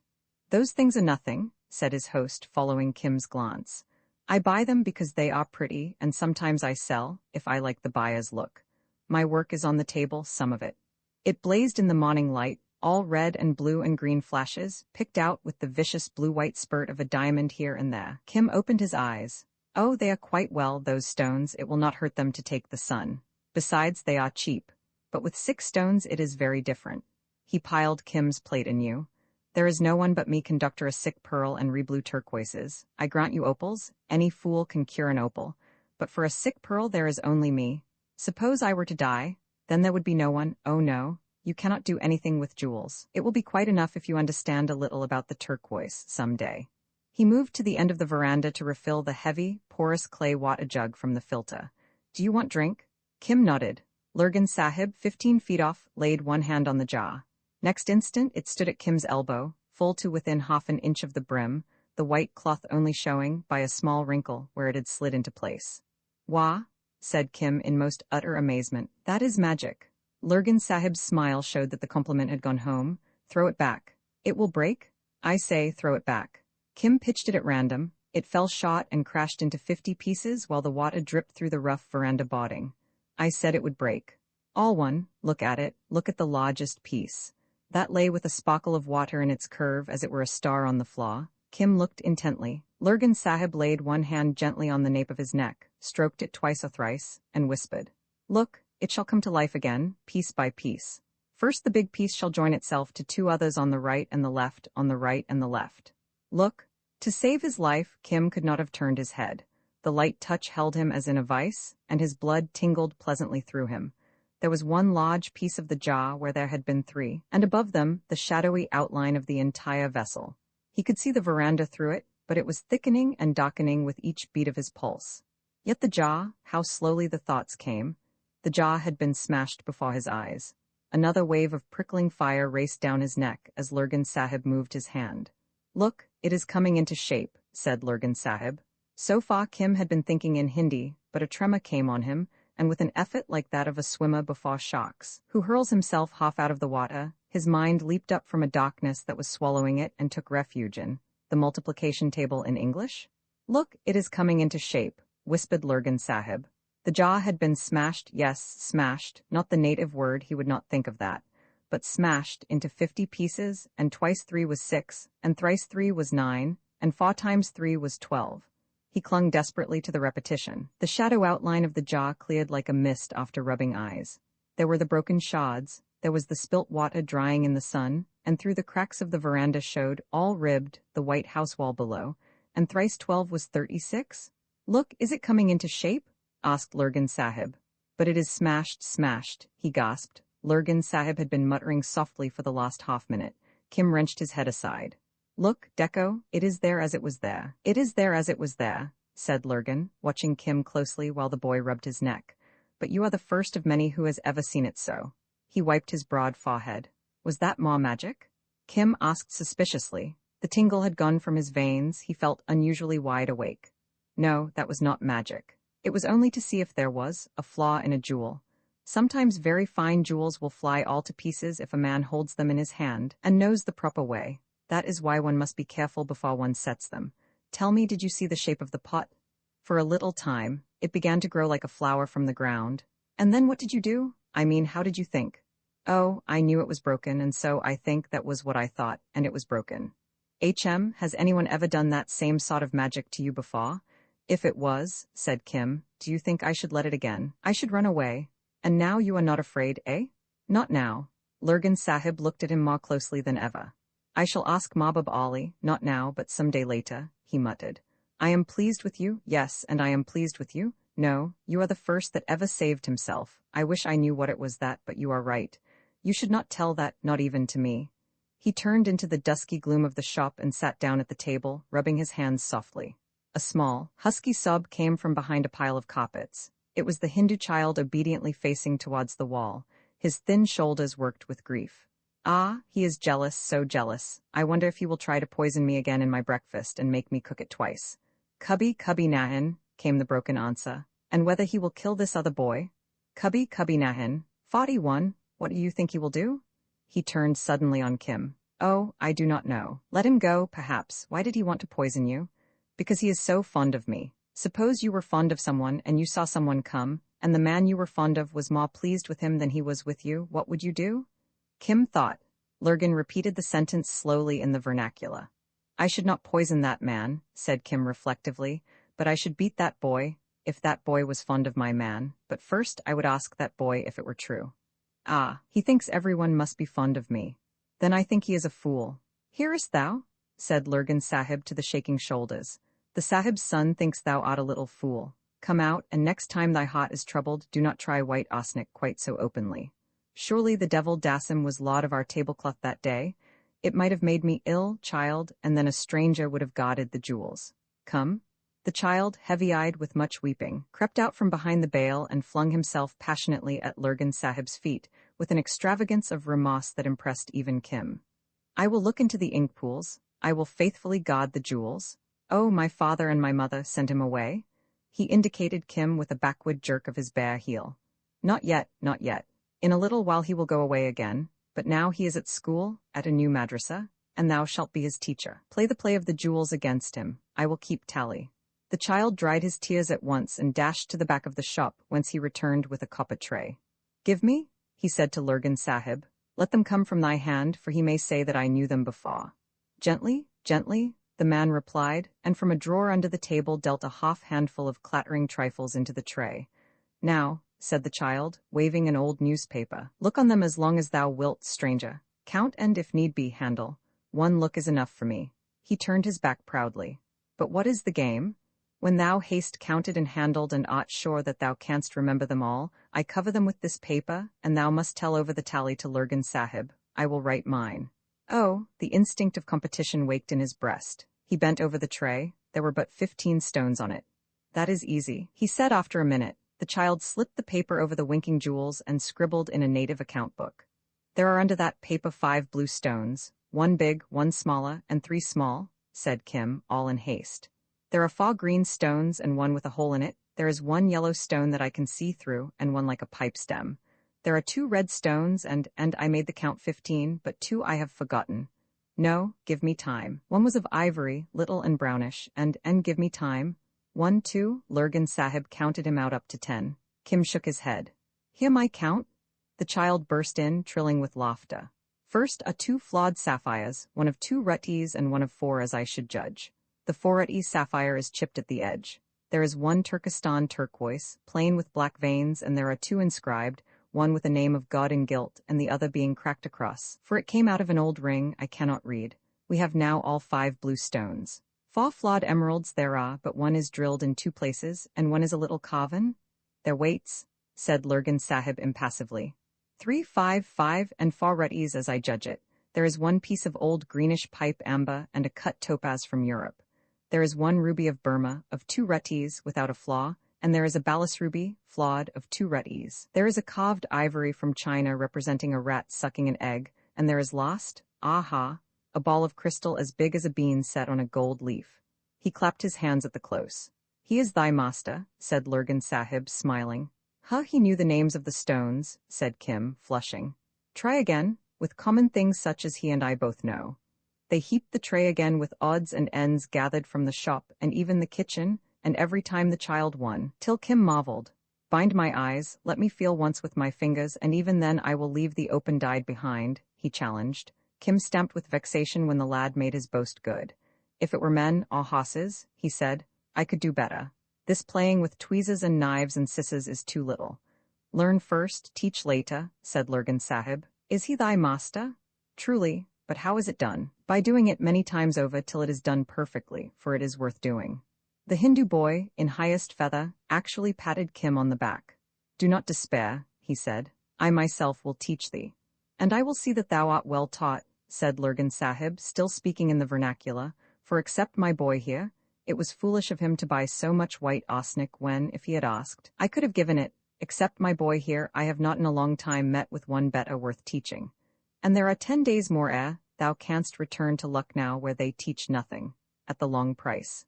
We shall, I think, be friends. They were a most mad 10 days, but Kim enjoyed himself too much to reflect on their craziness. In the morning they played the jewel game, sometimes with veritable stones, sometimes with piles of swords and daggers, sometimes with photographs of natives. Through the afternoons, he and the Hindu boy would mount guard in the shop, sitting dumb behind a carpet bale or a screen and watching Mr. Lurgan's many and very curious visitors. There were small Rajas, escorts coughing in the veranda, who came to buy curiosities, such as phonographs and mechanical toys.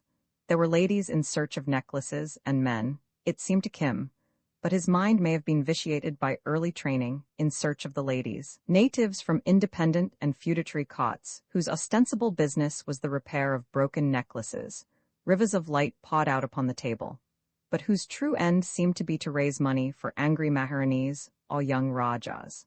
There were Babas to whom Lurgan Sahib talked with austerity and authority, but at the end of each interview, he gave them money in coined silver and currency notes. There were occasional gatherings of long-coated theatrical natives who discussed metaphysics in English and Bengali, to Mr. Lurgan's great edification. He was always interested in religions. At the end of the day, Kim and the Hindu boy, whose name varied at Lurgan's pleasure, were expected to give a detailed account of all that they had seen and heard, their view of each man's character, as shown in his face, talk, and manner, and their notions of his real errand. After dinner, Lurgan Sahib's fancy turned more to what might be called dressing up, in which game he took a most informing interest. He could paint faces to a marvel, with a brush dab here and a line there changing them past recognition. The shop was full of all manner of dresses and turbans, and Kim was apparelled variously as a young Mohammedan of good family, an oilman, and once, which was a joyous evening, as the son of an Oud landholder in the fullest of full dress. Lurgan Sahib had a hawk's eye to detect the least flaw in the makeup, and lying on a wan teakwood couch, would explain by the half-hour together how such and such a caste talked, or walked, or coughed, or spat, or sneezed, and since hows matter little in this world, the why of everything. The Hindu child played this game clumsily. That little mind, keen as an icicle where tally of jewels was concerned, could not temper itself to enter another's soul, but a demon in Kim woke up and sang with joy as he put on the changing dresses, and changed speech and gesture therewith. Carried away by enthusiasm, he volunteered to show Lurgan Sahib one evening how the disciples of a certain caste of Fakir, old Lahore acquaintances, begged doles by the roadside, and what sort of language he would use to an Englishman, to a Punjabi farmer going to a fair, and to a woman without a veil. Lurgan Sahib laughed immensely, and begged Kim to stay as he was, immobile for half an hour, cross-legged, ash-smeared, and wild-eyed in the back room. At the end of that time entered a hulking, obese Babu whose stockinged legs shook with fat, and Kim opened on him with a shower of wayside chaff. Lurgan Sahib, this annoyed Kim, watched the Babu and not the play. I think, said the Babu heavily, lighting a cigarette, I am of opinion that it is most extraordinary and efficient performance, except that you had told me I should have opined that you were pulling my legs. How soon can he become approximately efficient chain man, because then I shall indent for him. That is what he must learn at Lucknow. Then oughta him to be jolly damn quick. Good night, Lurgan. The Babu swung out with the gait of a bogged cow. When they were telling over the day's list of visitors, Lurgan Sahib asked Kim who he thought the man might be. God knows, said Kim cheerily. The tone might almost have deceived Mahbub Ali, but it failed entirely with the healer of sick pearls. That is true. God, he knows, but I wish to know what you think. Kim glanced sideways at his companion, whose eye had a way of compelling truth. I think you will want me when I come from the school, but, confidentially, as Lurgan Sahib nodded approval, I do not understand how he can wear many dresses and talk many tongues. Thou wilt understand many things later. He is a writer of tales for a certain colonel. His honor is great only in Simla, and it is noticeable that he has no name, but only a number and a letter. That is a custom among us. And is there a price upon his head too, as upon all the others? Not yet, but if a boy rose up who is now sitting here and went, look, the door is open, as far as a certain house with a red-painted veranda, behind that which was the old theatre in the Lower Bazaar, and whispered through the shutters, Hurry Chunda Mukherjee bought the bad news of last month, that boy might take away a belt full of rupees. How many? Said Kim promptly. 500, 1,000, as many as he might ask for. Good, and for how long might such a boy live after the news was told? He smiled merrily at Lurgan Sahib's very beard. Ah, that is to be well thought of. Perhaps if he were very clever, he might live out the day, but not the night. By no means the night. Then what is the Babu's pay if so much is put upon his head? 80, perhaps 100, perhaps 150 rupees, but the pay is the least part of the work. From time to time, God causes men to be born, and thou art one of them, who have a lust to go abroad at the risk of their lives and discover news. Today it may be of far-off things, tomorrow of some hidden mountain, and the next day of some nearby men who have done a foolishness against the state. These souls are very few, and of these few, not more than 10 are of the best. Among these 10 I count the Babu, and that is curious. How great, therefore, and desirable must be a business that brazens the heart of a Bengali? True, but the days go slowly for me. I am yet a boy, and it is only within 2 months I learned to write Angrezi. Even now I cannot read it well, and there are yet years and long years before I can be even a chain man. Have patience, friend of all the world. Kim started at the title. Would I had a few of the years that so irk thee. I have proved thee in several small ways. This will not be forgotten when I make my report to the Colonel Sahib. Then, changing suddenly into English with a deep laugh, By Jove, O'Hara, I think there is a great deal in you, but you must not become proud and you must not talk. You must go back to Lucknow and be a good little boy and mind your book, as the English say, and perhaps next holidays if you care, you can come back to me? Kim's face fell. Oh, I mean if you like. I know where you want to go. 4 days later a seat was booked for Kim and his small trunk at the rear of a Calcatonga. His companion was the whale-like Babu, who, with a fringed shawl wrapped round his head, and his fat open-work stockinged left leg tucked under him, shivered and grunted in the morning chill. How comes it that this man is one of us? Thought Kim, considering the jellyback as they jolted down the road, and the reflection threw him into most pleasant daydreams. Lurgan Sahib had given him 5 rupees, a splendid sum, as well as the assurance of his protection if he worked. Unlike Mahbub, Lurgan Sahib had spoken most explicitly of the reward that would follow obedience, and Kim was content. If only, like the Babu, he could enjoy the dignity of a letter and a number, and a price upon his head. Some day he would be all that and more. Some day he might be almost as great as Mahbub Ali. The housetops of his search should be half India. He would follow kings and ministers, as in the old days he had followed vakils and lawyers' touts across Lahore city for Mahbub Ali's sake. Meantime, there was the present, and not at all unpleasant, fact of St. Xavier's immediately before him. There would be new boys to condescend to, and there would be tales of holiday adventures to hear. Young Martin, son of the tea planter at Manipur, had boasted that he would go to war, with a rifle, against the headhunters. That might be, but it was certain young Martin had not been blown half across the facade of a Patiala palace by an explosion of fireworks. Nor had he. Kim fell to telling himself the story of his own adventures through the last 3 months. He could paralyze St. Xavier's, even the biggest boys who shaved, with the recital, were that permitted. But it was, of course, out of the question. There would be a price upon his head in good time, as Lurgan Sahib had assured him, and if he talked foolishly now, not only would that price never be set, but Colonel Creighton would cast him off, and he would be left to the wrath of Lurgan Sahib and Mahbub Ali, for the short space of life that would remain to him. So I should lose Delhi for the sake of a fish, was his proverbial philosophy. It behoved him to forget his holidays. There would always remain the fun of inventing imaginary adventures, and, as Lurgan Sahib had said, to work. Of all the boys hurrying back to St. Xavier's, from succor in the sands to gala beneath the palms, none was so filled with virtue as Kimball O'Hara, jiggetting down to Umballa behind Hari Chunda Mukherjee, whose name on the books of one section of the Ethnological Survey was A17, and if additional spur were needed, the Babu supplied it. After a huge meal at Kalka, he spoke uninterruptedly. Was Kim going to school? Then he, an M.A. of Calcutta University, would explain the advantages of education. There were marks to be gained by due attention to Latin and Wordsworth's excursion. All this was Greek to Kim. French, too, was vital, and the best was to be picked up in Chandernagore a few miles from Calcutta. Also, a man might go far, as he himself had done, by strict attention to plays called Lear and Julius Caesar, both much in demand by examiners. Lear was not so full of historical allusions as Julius Caesar.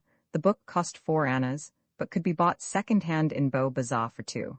Still more important than Wordsworth, are the eminent authors, Burke and Hare, was the art and science of mensuration. A boy who had passed his examination in these branches, for which, by the way, there were no cram books, could, by merely marching over a country with a compass and a level and a straight eye, carry away a picture of that country which might be sold for large sums in coined silver. But as it was occasionally inexpedient to carry about measuring chains, a boy would do well to know the precise length of his own foot-pace, so that when he was deprived of what Hari Chunda called adventitious aids, he might still tread his distances. To keep count of thousands of paces, Hari Chunda's experience had shown him nothing more valuable than a rosary of 81 or 108 beads, for it was divisible and subdivisible into many multiples and submultiples. Through the volleying drifts of English, Kim caught the general trend of the talk, and it interested him very much. Here was a new craft that a man could tuck away in his head, and by the look of the large, wide world unfolding itself before him, it seemed that the more a man knew the better for him. Said the Babu when he had talked for an hour and a half, "I hope some day to enjoy your official acquaintance.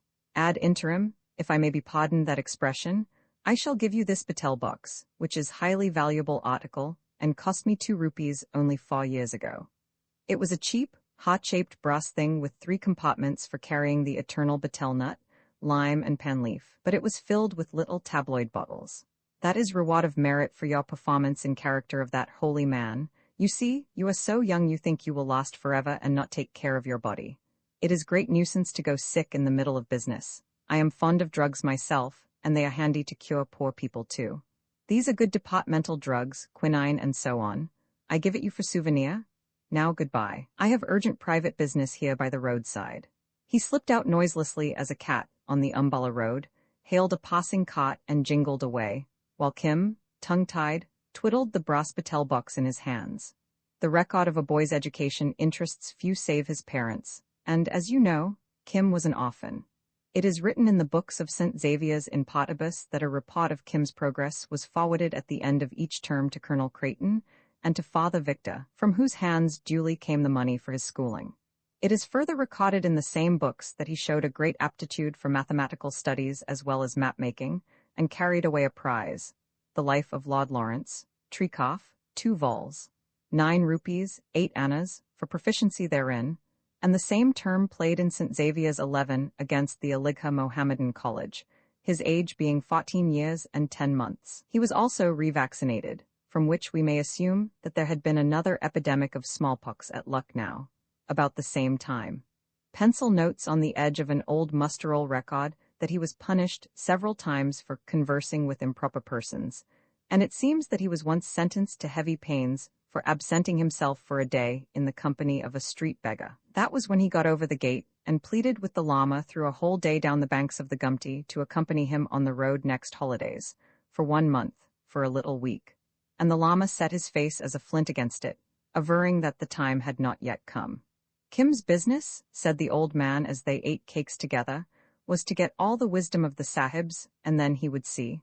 The hand of friendship must in some way have averted the whip of calamity, for 6 weeks later, Kim seems to have passed an examination in elementary surveying with great credit, his age being 15 years and 8 months. From this date, the record is silent. His name does not appear in the year's batch of those who entered for the subordinate survey of India, but against it stand the words removed on appointment. Several times in those 3 years, cast up at the temple of the Tirthankars in Benares the Lama, a little thinner and a shade yellower, if that were possible, but gentle and untainted as ever. Sometimes it was from the south that he came, from south of Tuticorin, whence the wonderful fireboats go to Ceylon, where are priests who know Pali. Sometimes it was from the wet green west and the 1,000 cotton factory chimneys that ring Bombay, and once from the north, where he had doubled back 800 miles to talk for a day with the keeper of the images in the Wonder House. He would stride to his cell in the cool, cut marble. The priests of the temple were good to the old man. Wash off the dust of travel, make prayer, and depart for Lucknow, well accustomed now to the way of the rail, in a third-class carriage. Returning, it was noticeable, as his friend the Sikha pointed out to the head priest, that he ceased for a while to mourn the loss of his river, or to draw wondrous pictures of the wheel of life, but preferred to talk of the beauty and wisdom of a certain mysterious Chela, whom no man of the temple had ever seen. Yes, he had followed the traces of the blessed feet throughout all India. The curator has still in his possession a most marvelous account of his wanderings and meditations. There remained nothing more in life but to find the river of the arrow. Yet it was shown to him in dreams that it was a matter not to be undertaken with any hope of success, unless that Sikha had with him the one Cheller appointed to bring the event to a happy issue, and versed in great wisdom, such wisdom as white-haired keepers of images possess. For example, here came out the snuff-gourd, and the kindly Jain priests made haste to be silent. Long and long ago, when Devadatta was king of Benares, let all listen to the Jataka. An elephant was captured for a time by the king's hunters, and ere he broke free, beringed with a grievous leg-iron. This he strove to remove with hate and frenzy in his heart, and hurrying up and down the forests, besought his brother elephants to wrench it asunder. One by one, with their strong trunks, they tried and failed. At the last they gave it as their opinion that the ring was not to be broken by any bestial power, and in a thicket, newborn, wet with moisture of birth, lay a day-old calf of the herd whose mother had died. The fetid elephant, forgetting his own agony, said, "If I do not help this suckling it will perish under our feet." So he stood above the young thing, making his legs buttresses against the uneasily moving herd, and he begged milk of a virtuous cow, and the calf throve, and the ringed elephant was the calf's guide and defense. Now the days of an elephant, let all listen to the Jataka, are 35 years to his full strength, and through 35 reigns the ringed elephant befriended the younger, and all the while the fetter ate into the flesh. Then one day the young elephant saw the half-buried iron, and turning to the elder said, "What is this?" "It is even my sorrow," said he who had befriended him. Then that other put out his trunk and in the twinkling of an eyelash abolished the ring, saying, "The appointed time has come." So the virtuous elephant who had waited temperately and done kind acts was relieved, at the appointed time, by the very calf whom he had turned aside to cherish. Let all listen to the Jataka. For the elephant was Ananda, and the calf that broke the ring was none other than the Lord himself. Then he would shake his head benignly, and over the ever-clicking rosary point out how free that elephant calf was from the sin of pride. He was as humble as a Chela who, seeing his master sitting in the dust outside the gates of learning, overleapt the gates, though they were locked, and took his master to his hut in the presence of the proud-stomached city. Rich would be the reward of such a master, and such a Chela when the time came for them to seek freedom together.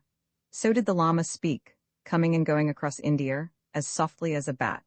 A sharp-tongued old woman in a house among the fruit trees behind Saharanpur honored him as the woman honored the prophet, but his chamber was by no means upon the wall. In an apartment of the Farkot overlooked by cooing doves he would sit, while she laid aside her useless veil and chatted of spirits and fiends of Kulu, of grandchildren unborn, and of the free-tongued brat who had talked to her in the resting-place. Once, too, he strayed alone from the Grand Trunk Road below Umballa to the very village whose priest had tried to drug him. But the kind heaven that God's lamas sent him at twilight through the crops, absorbed and unsuspicious, to the Resuldar's door. Here was like to have been a grave misunderstanding, for the old soldier asked him why the friend of the stars had gone that way only 6 days before. "That may not be," said the Lama. "He has gone back to his own people. He sat in that corner telling 100 merry tales 5 nights ago," his host insisted. "True, he vanished somewhat suddenly in the dawn after foolish talk with my granddaughter. He grows apace, but he is the same friend of the stars as brought me true word of the war. Have you parted? Yes and no, the Llama replied. We have not altogether parted, but the time is not ripe that we should take the road together. He acquires wisdom in another place, we must wait. All one, but if it were not the boy, how did he come to speak so continually of thee? And what said he? Asked the Llama eagerly. Sweet words, 100,000, that thou art his father and mother and such all. Pity that he does not take the queen's service. He is fearless. This news amazed the Llama, who did not then know how religiously Kim kept to the contract made with Mahbub Ali, and perforce ratified by Colonel Creighton.